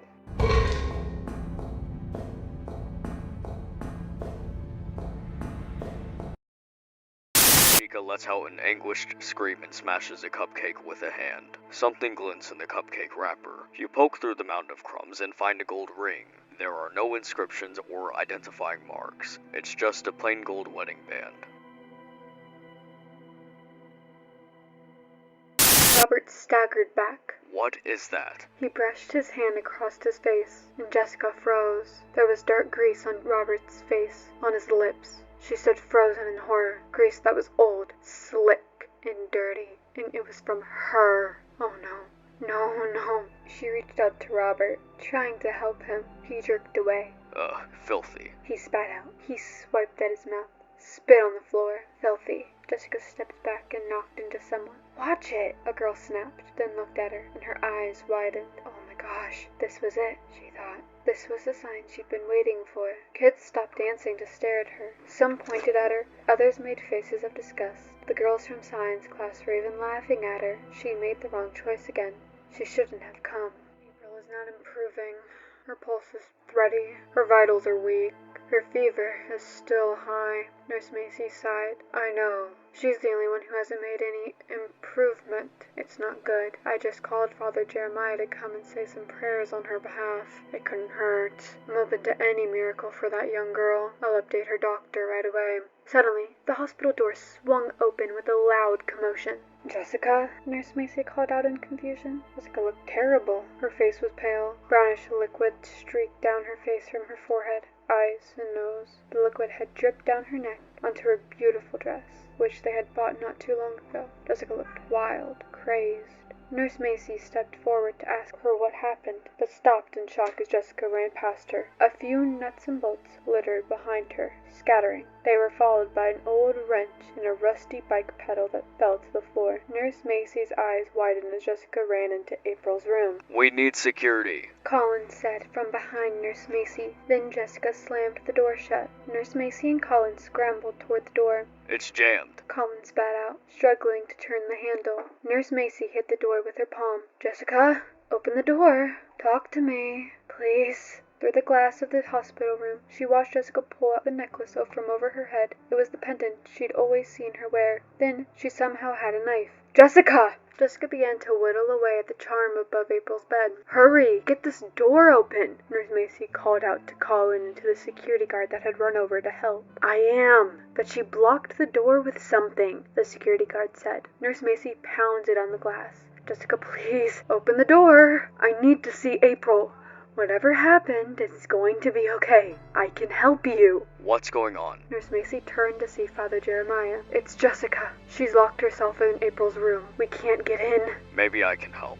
Just then, the security guard and Colin were able to push the door open, sliding whatever was blocking the door. Thank goodness! Nurse Macy rushed in. She spotted April still asleep in the bed. But where was Jessica? Oh, gross, Colin said, pointing to the floor. How did all that get in here? There, on the floor beside April's bed, was a pile of metal pieces, steel bars, gears, bolts, and junkyard garbage. Smelly grease dripped from the pile as if it were blood. Nurse Macy shook her head, bewildered as she turned toward the door. Father Jeremiah, Jessica's gone, just vanished. I don't understand. She was just here. Father Jeremiah stepped into the room. He looked down at the pile of metal with a quiet sadness, as if he understood something no one else could. Then he made the sign of the cross and began to pray. In that moment, Nurse Macy heard April's heart monitor level out into a strong, healthy rhythm.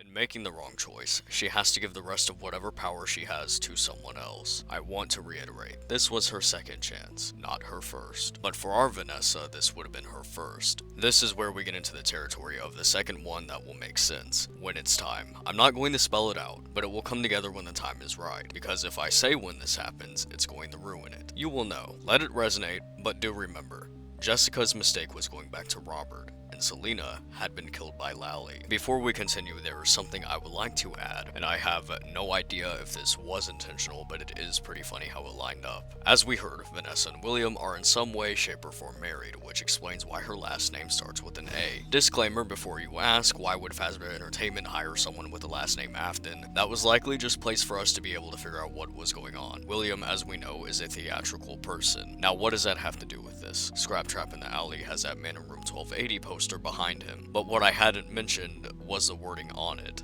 One Night at the Opera.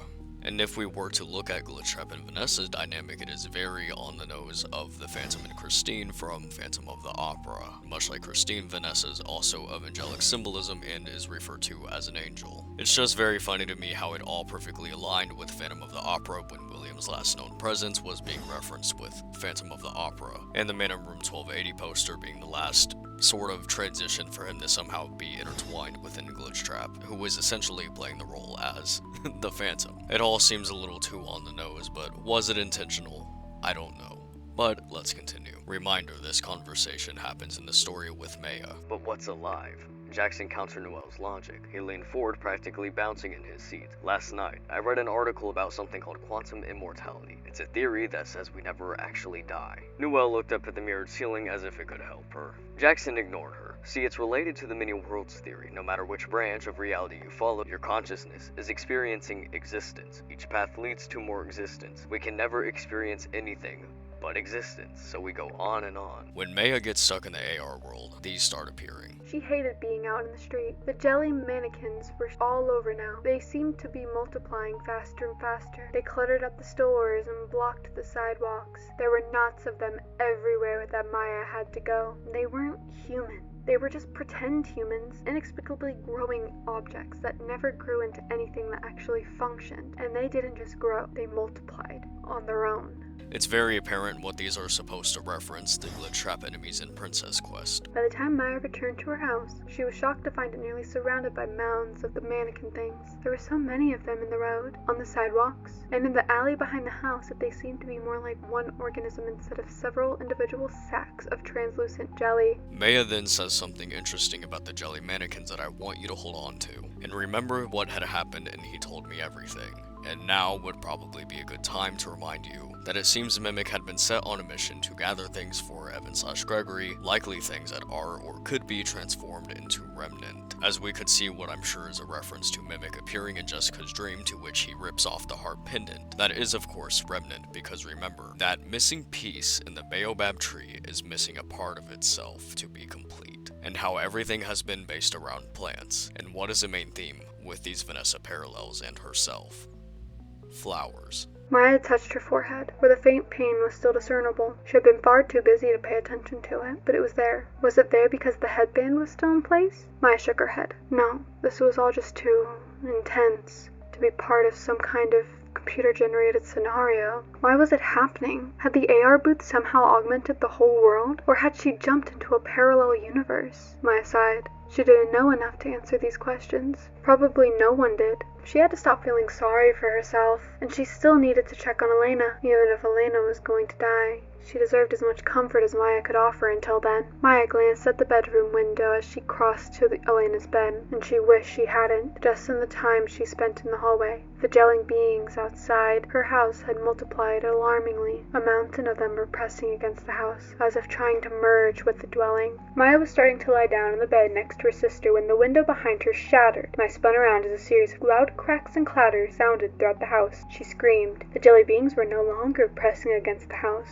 They were pouring into the house through the broken windows, sloshing through the jagged opening like a transparent octopus with an infinite number of legs. The aggravation of viscous humanoids was more liquid than solid. They flowed into the room as if they were a ghastly jellyfish-filled tsunami surging up onto the beach. Barreling down the hall, Maya careened around the corner toward the kitchen. She didn't have a solid plan in her head, but some part of her mind thought that if she could get to the garage, she would be safe. The garage had no windows, and both the garage door and the main door were thick and strong. How long could she hold out in there? She didn't think that far ahead. All she wanted to do now was get away from the squishy mass of gel humanoids. She had always thought that things were mindless, but now she wondered, did they have intention? If they did, what did they want? Maya glanced into the kitchen. She gasped. The kitchen was filled with the creatures. She looked to her left. So was the living room. All the windows in the house were shattered. The front door had been smashed open. The doll things were tumbling toward her from all directions. Even though each individual jelly thing didn't take action on its own, except to push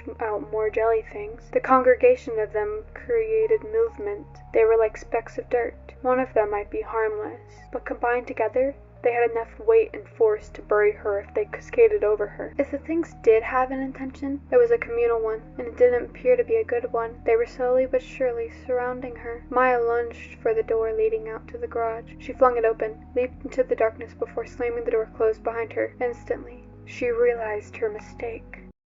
Let me tell you a story about a young woman who, when she was little, was led into a dark forest by a witch and almost eaten. She had fallen for the friendly voice without discernment, and was led astray. She had escaped before being thrown into the oven, but would have a scar for the rest of her life. When Maya had first seen Cecilia, the baby's head had reminded Maya of her family's dinner rolls, but now she saw the jelly things as more uncooked dough than a finished product of any kind. They were like batter, waiting to go in the oven and get baked. When she had grown, she sought revenge on the witch, and entered the forest again willingly, this time with the confidence of age and experience. When she left the house earlier, she hadn't closed the garage door fast enough. Some of the creatures had obviously fallen in before the door had come down. Maya was overtaken by the squishy, cold, slimy mass. The sensation was disgusting. It felt like she'd thrown herself into a bowl of sticky rice noodles. She was greeted at the mouth of the forest by a young boy who offered to help guide her through the darkness. He set some kind of trap. I don't know what it was, but he led them there again. He overpowered them again. She welcomed the help and followed the young boy over the river, through the jagged trees, and toward a small house. Come, the boy said. Rest here before killing the witch. The young woman was tired and would kill the witch in the morning.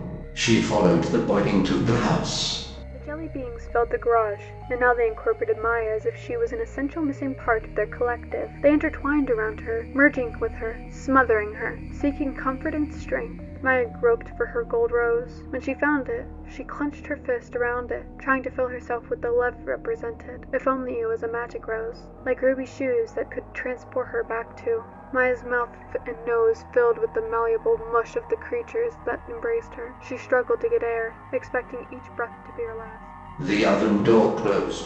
The witch would finally have her meal.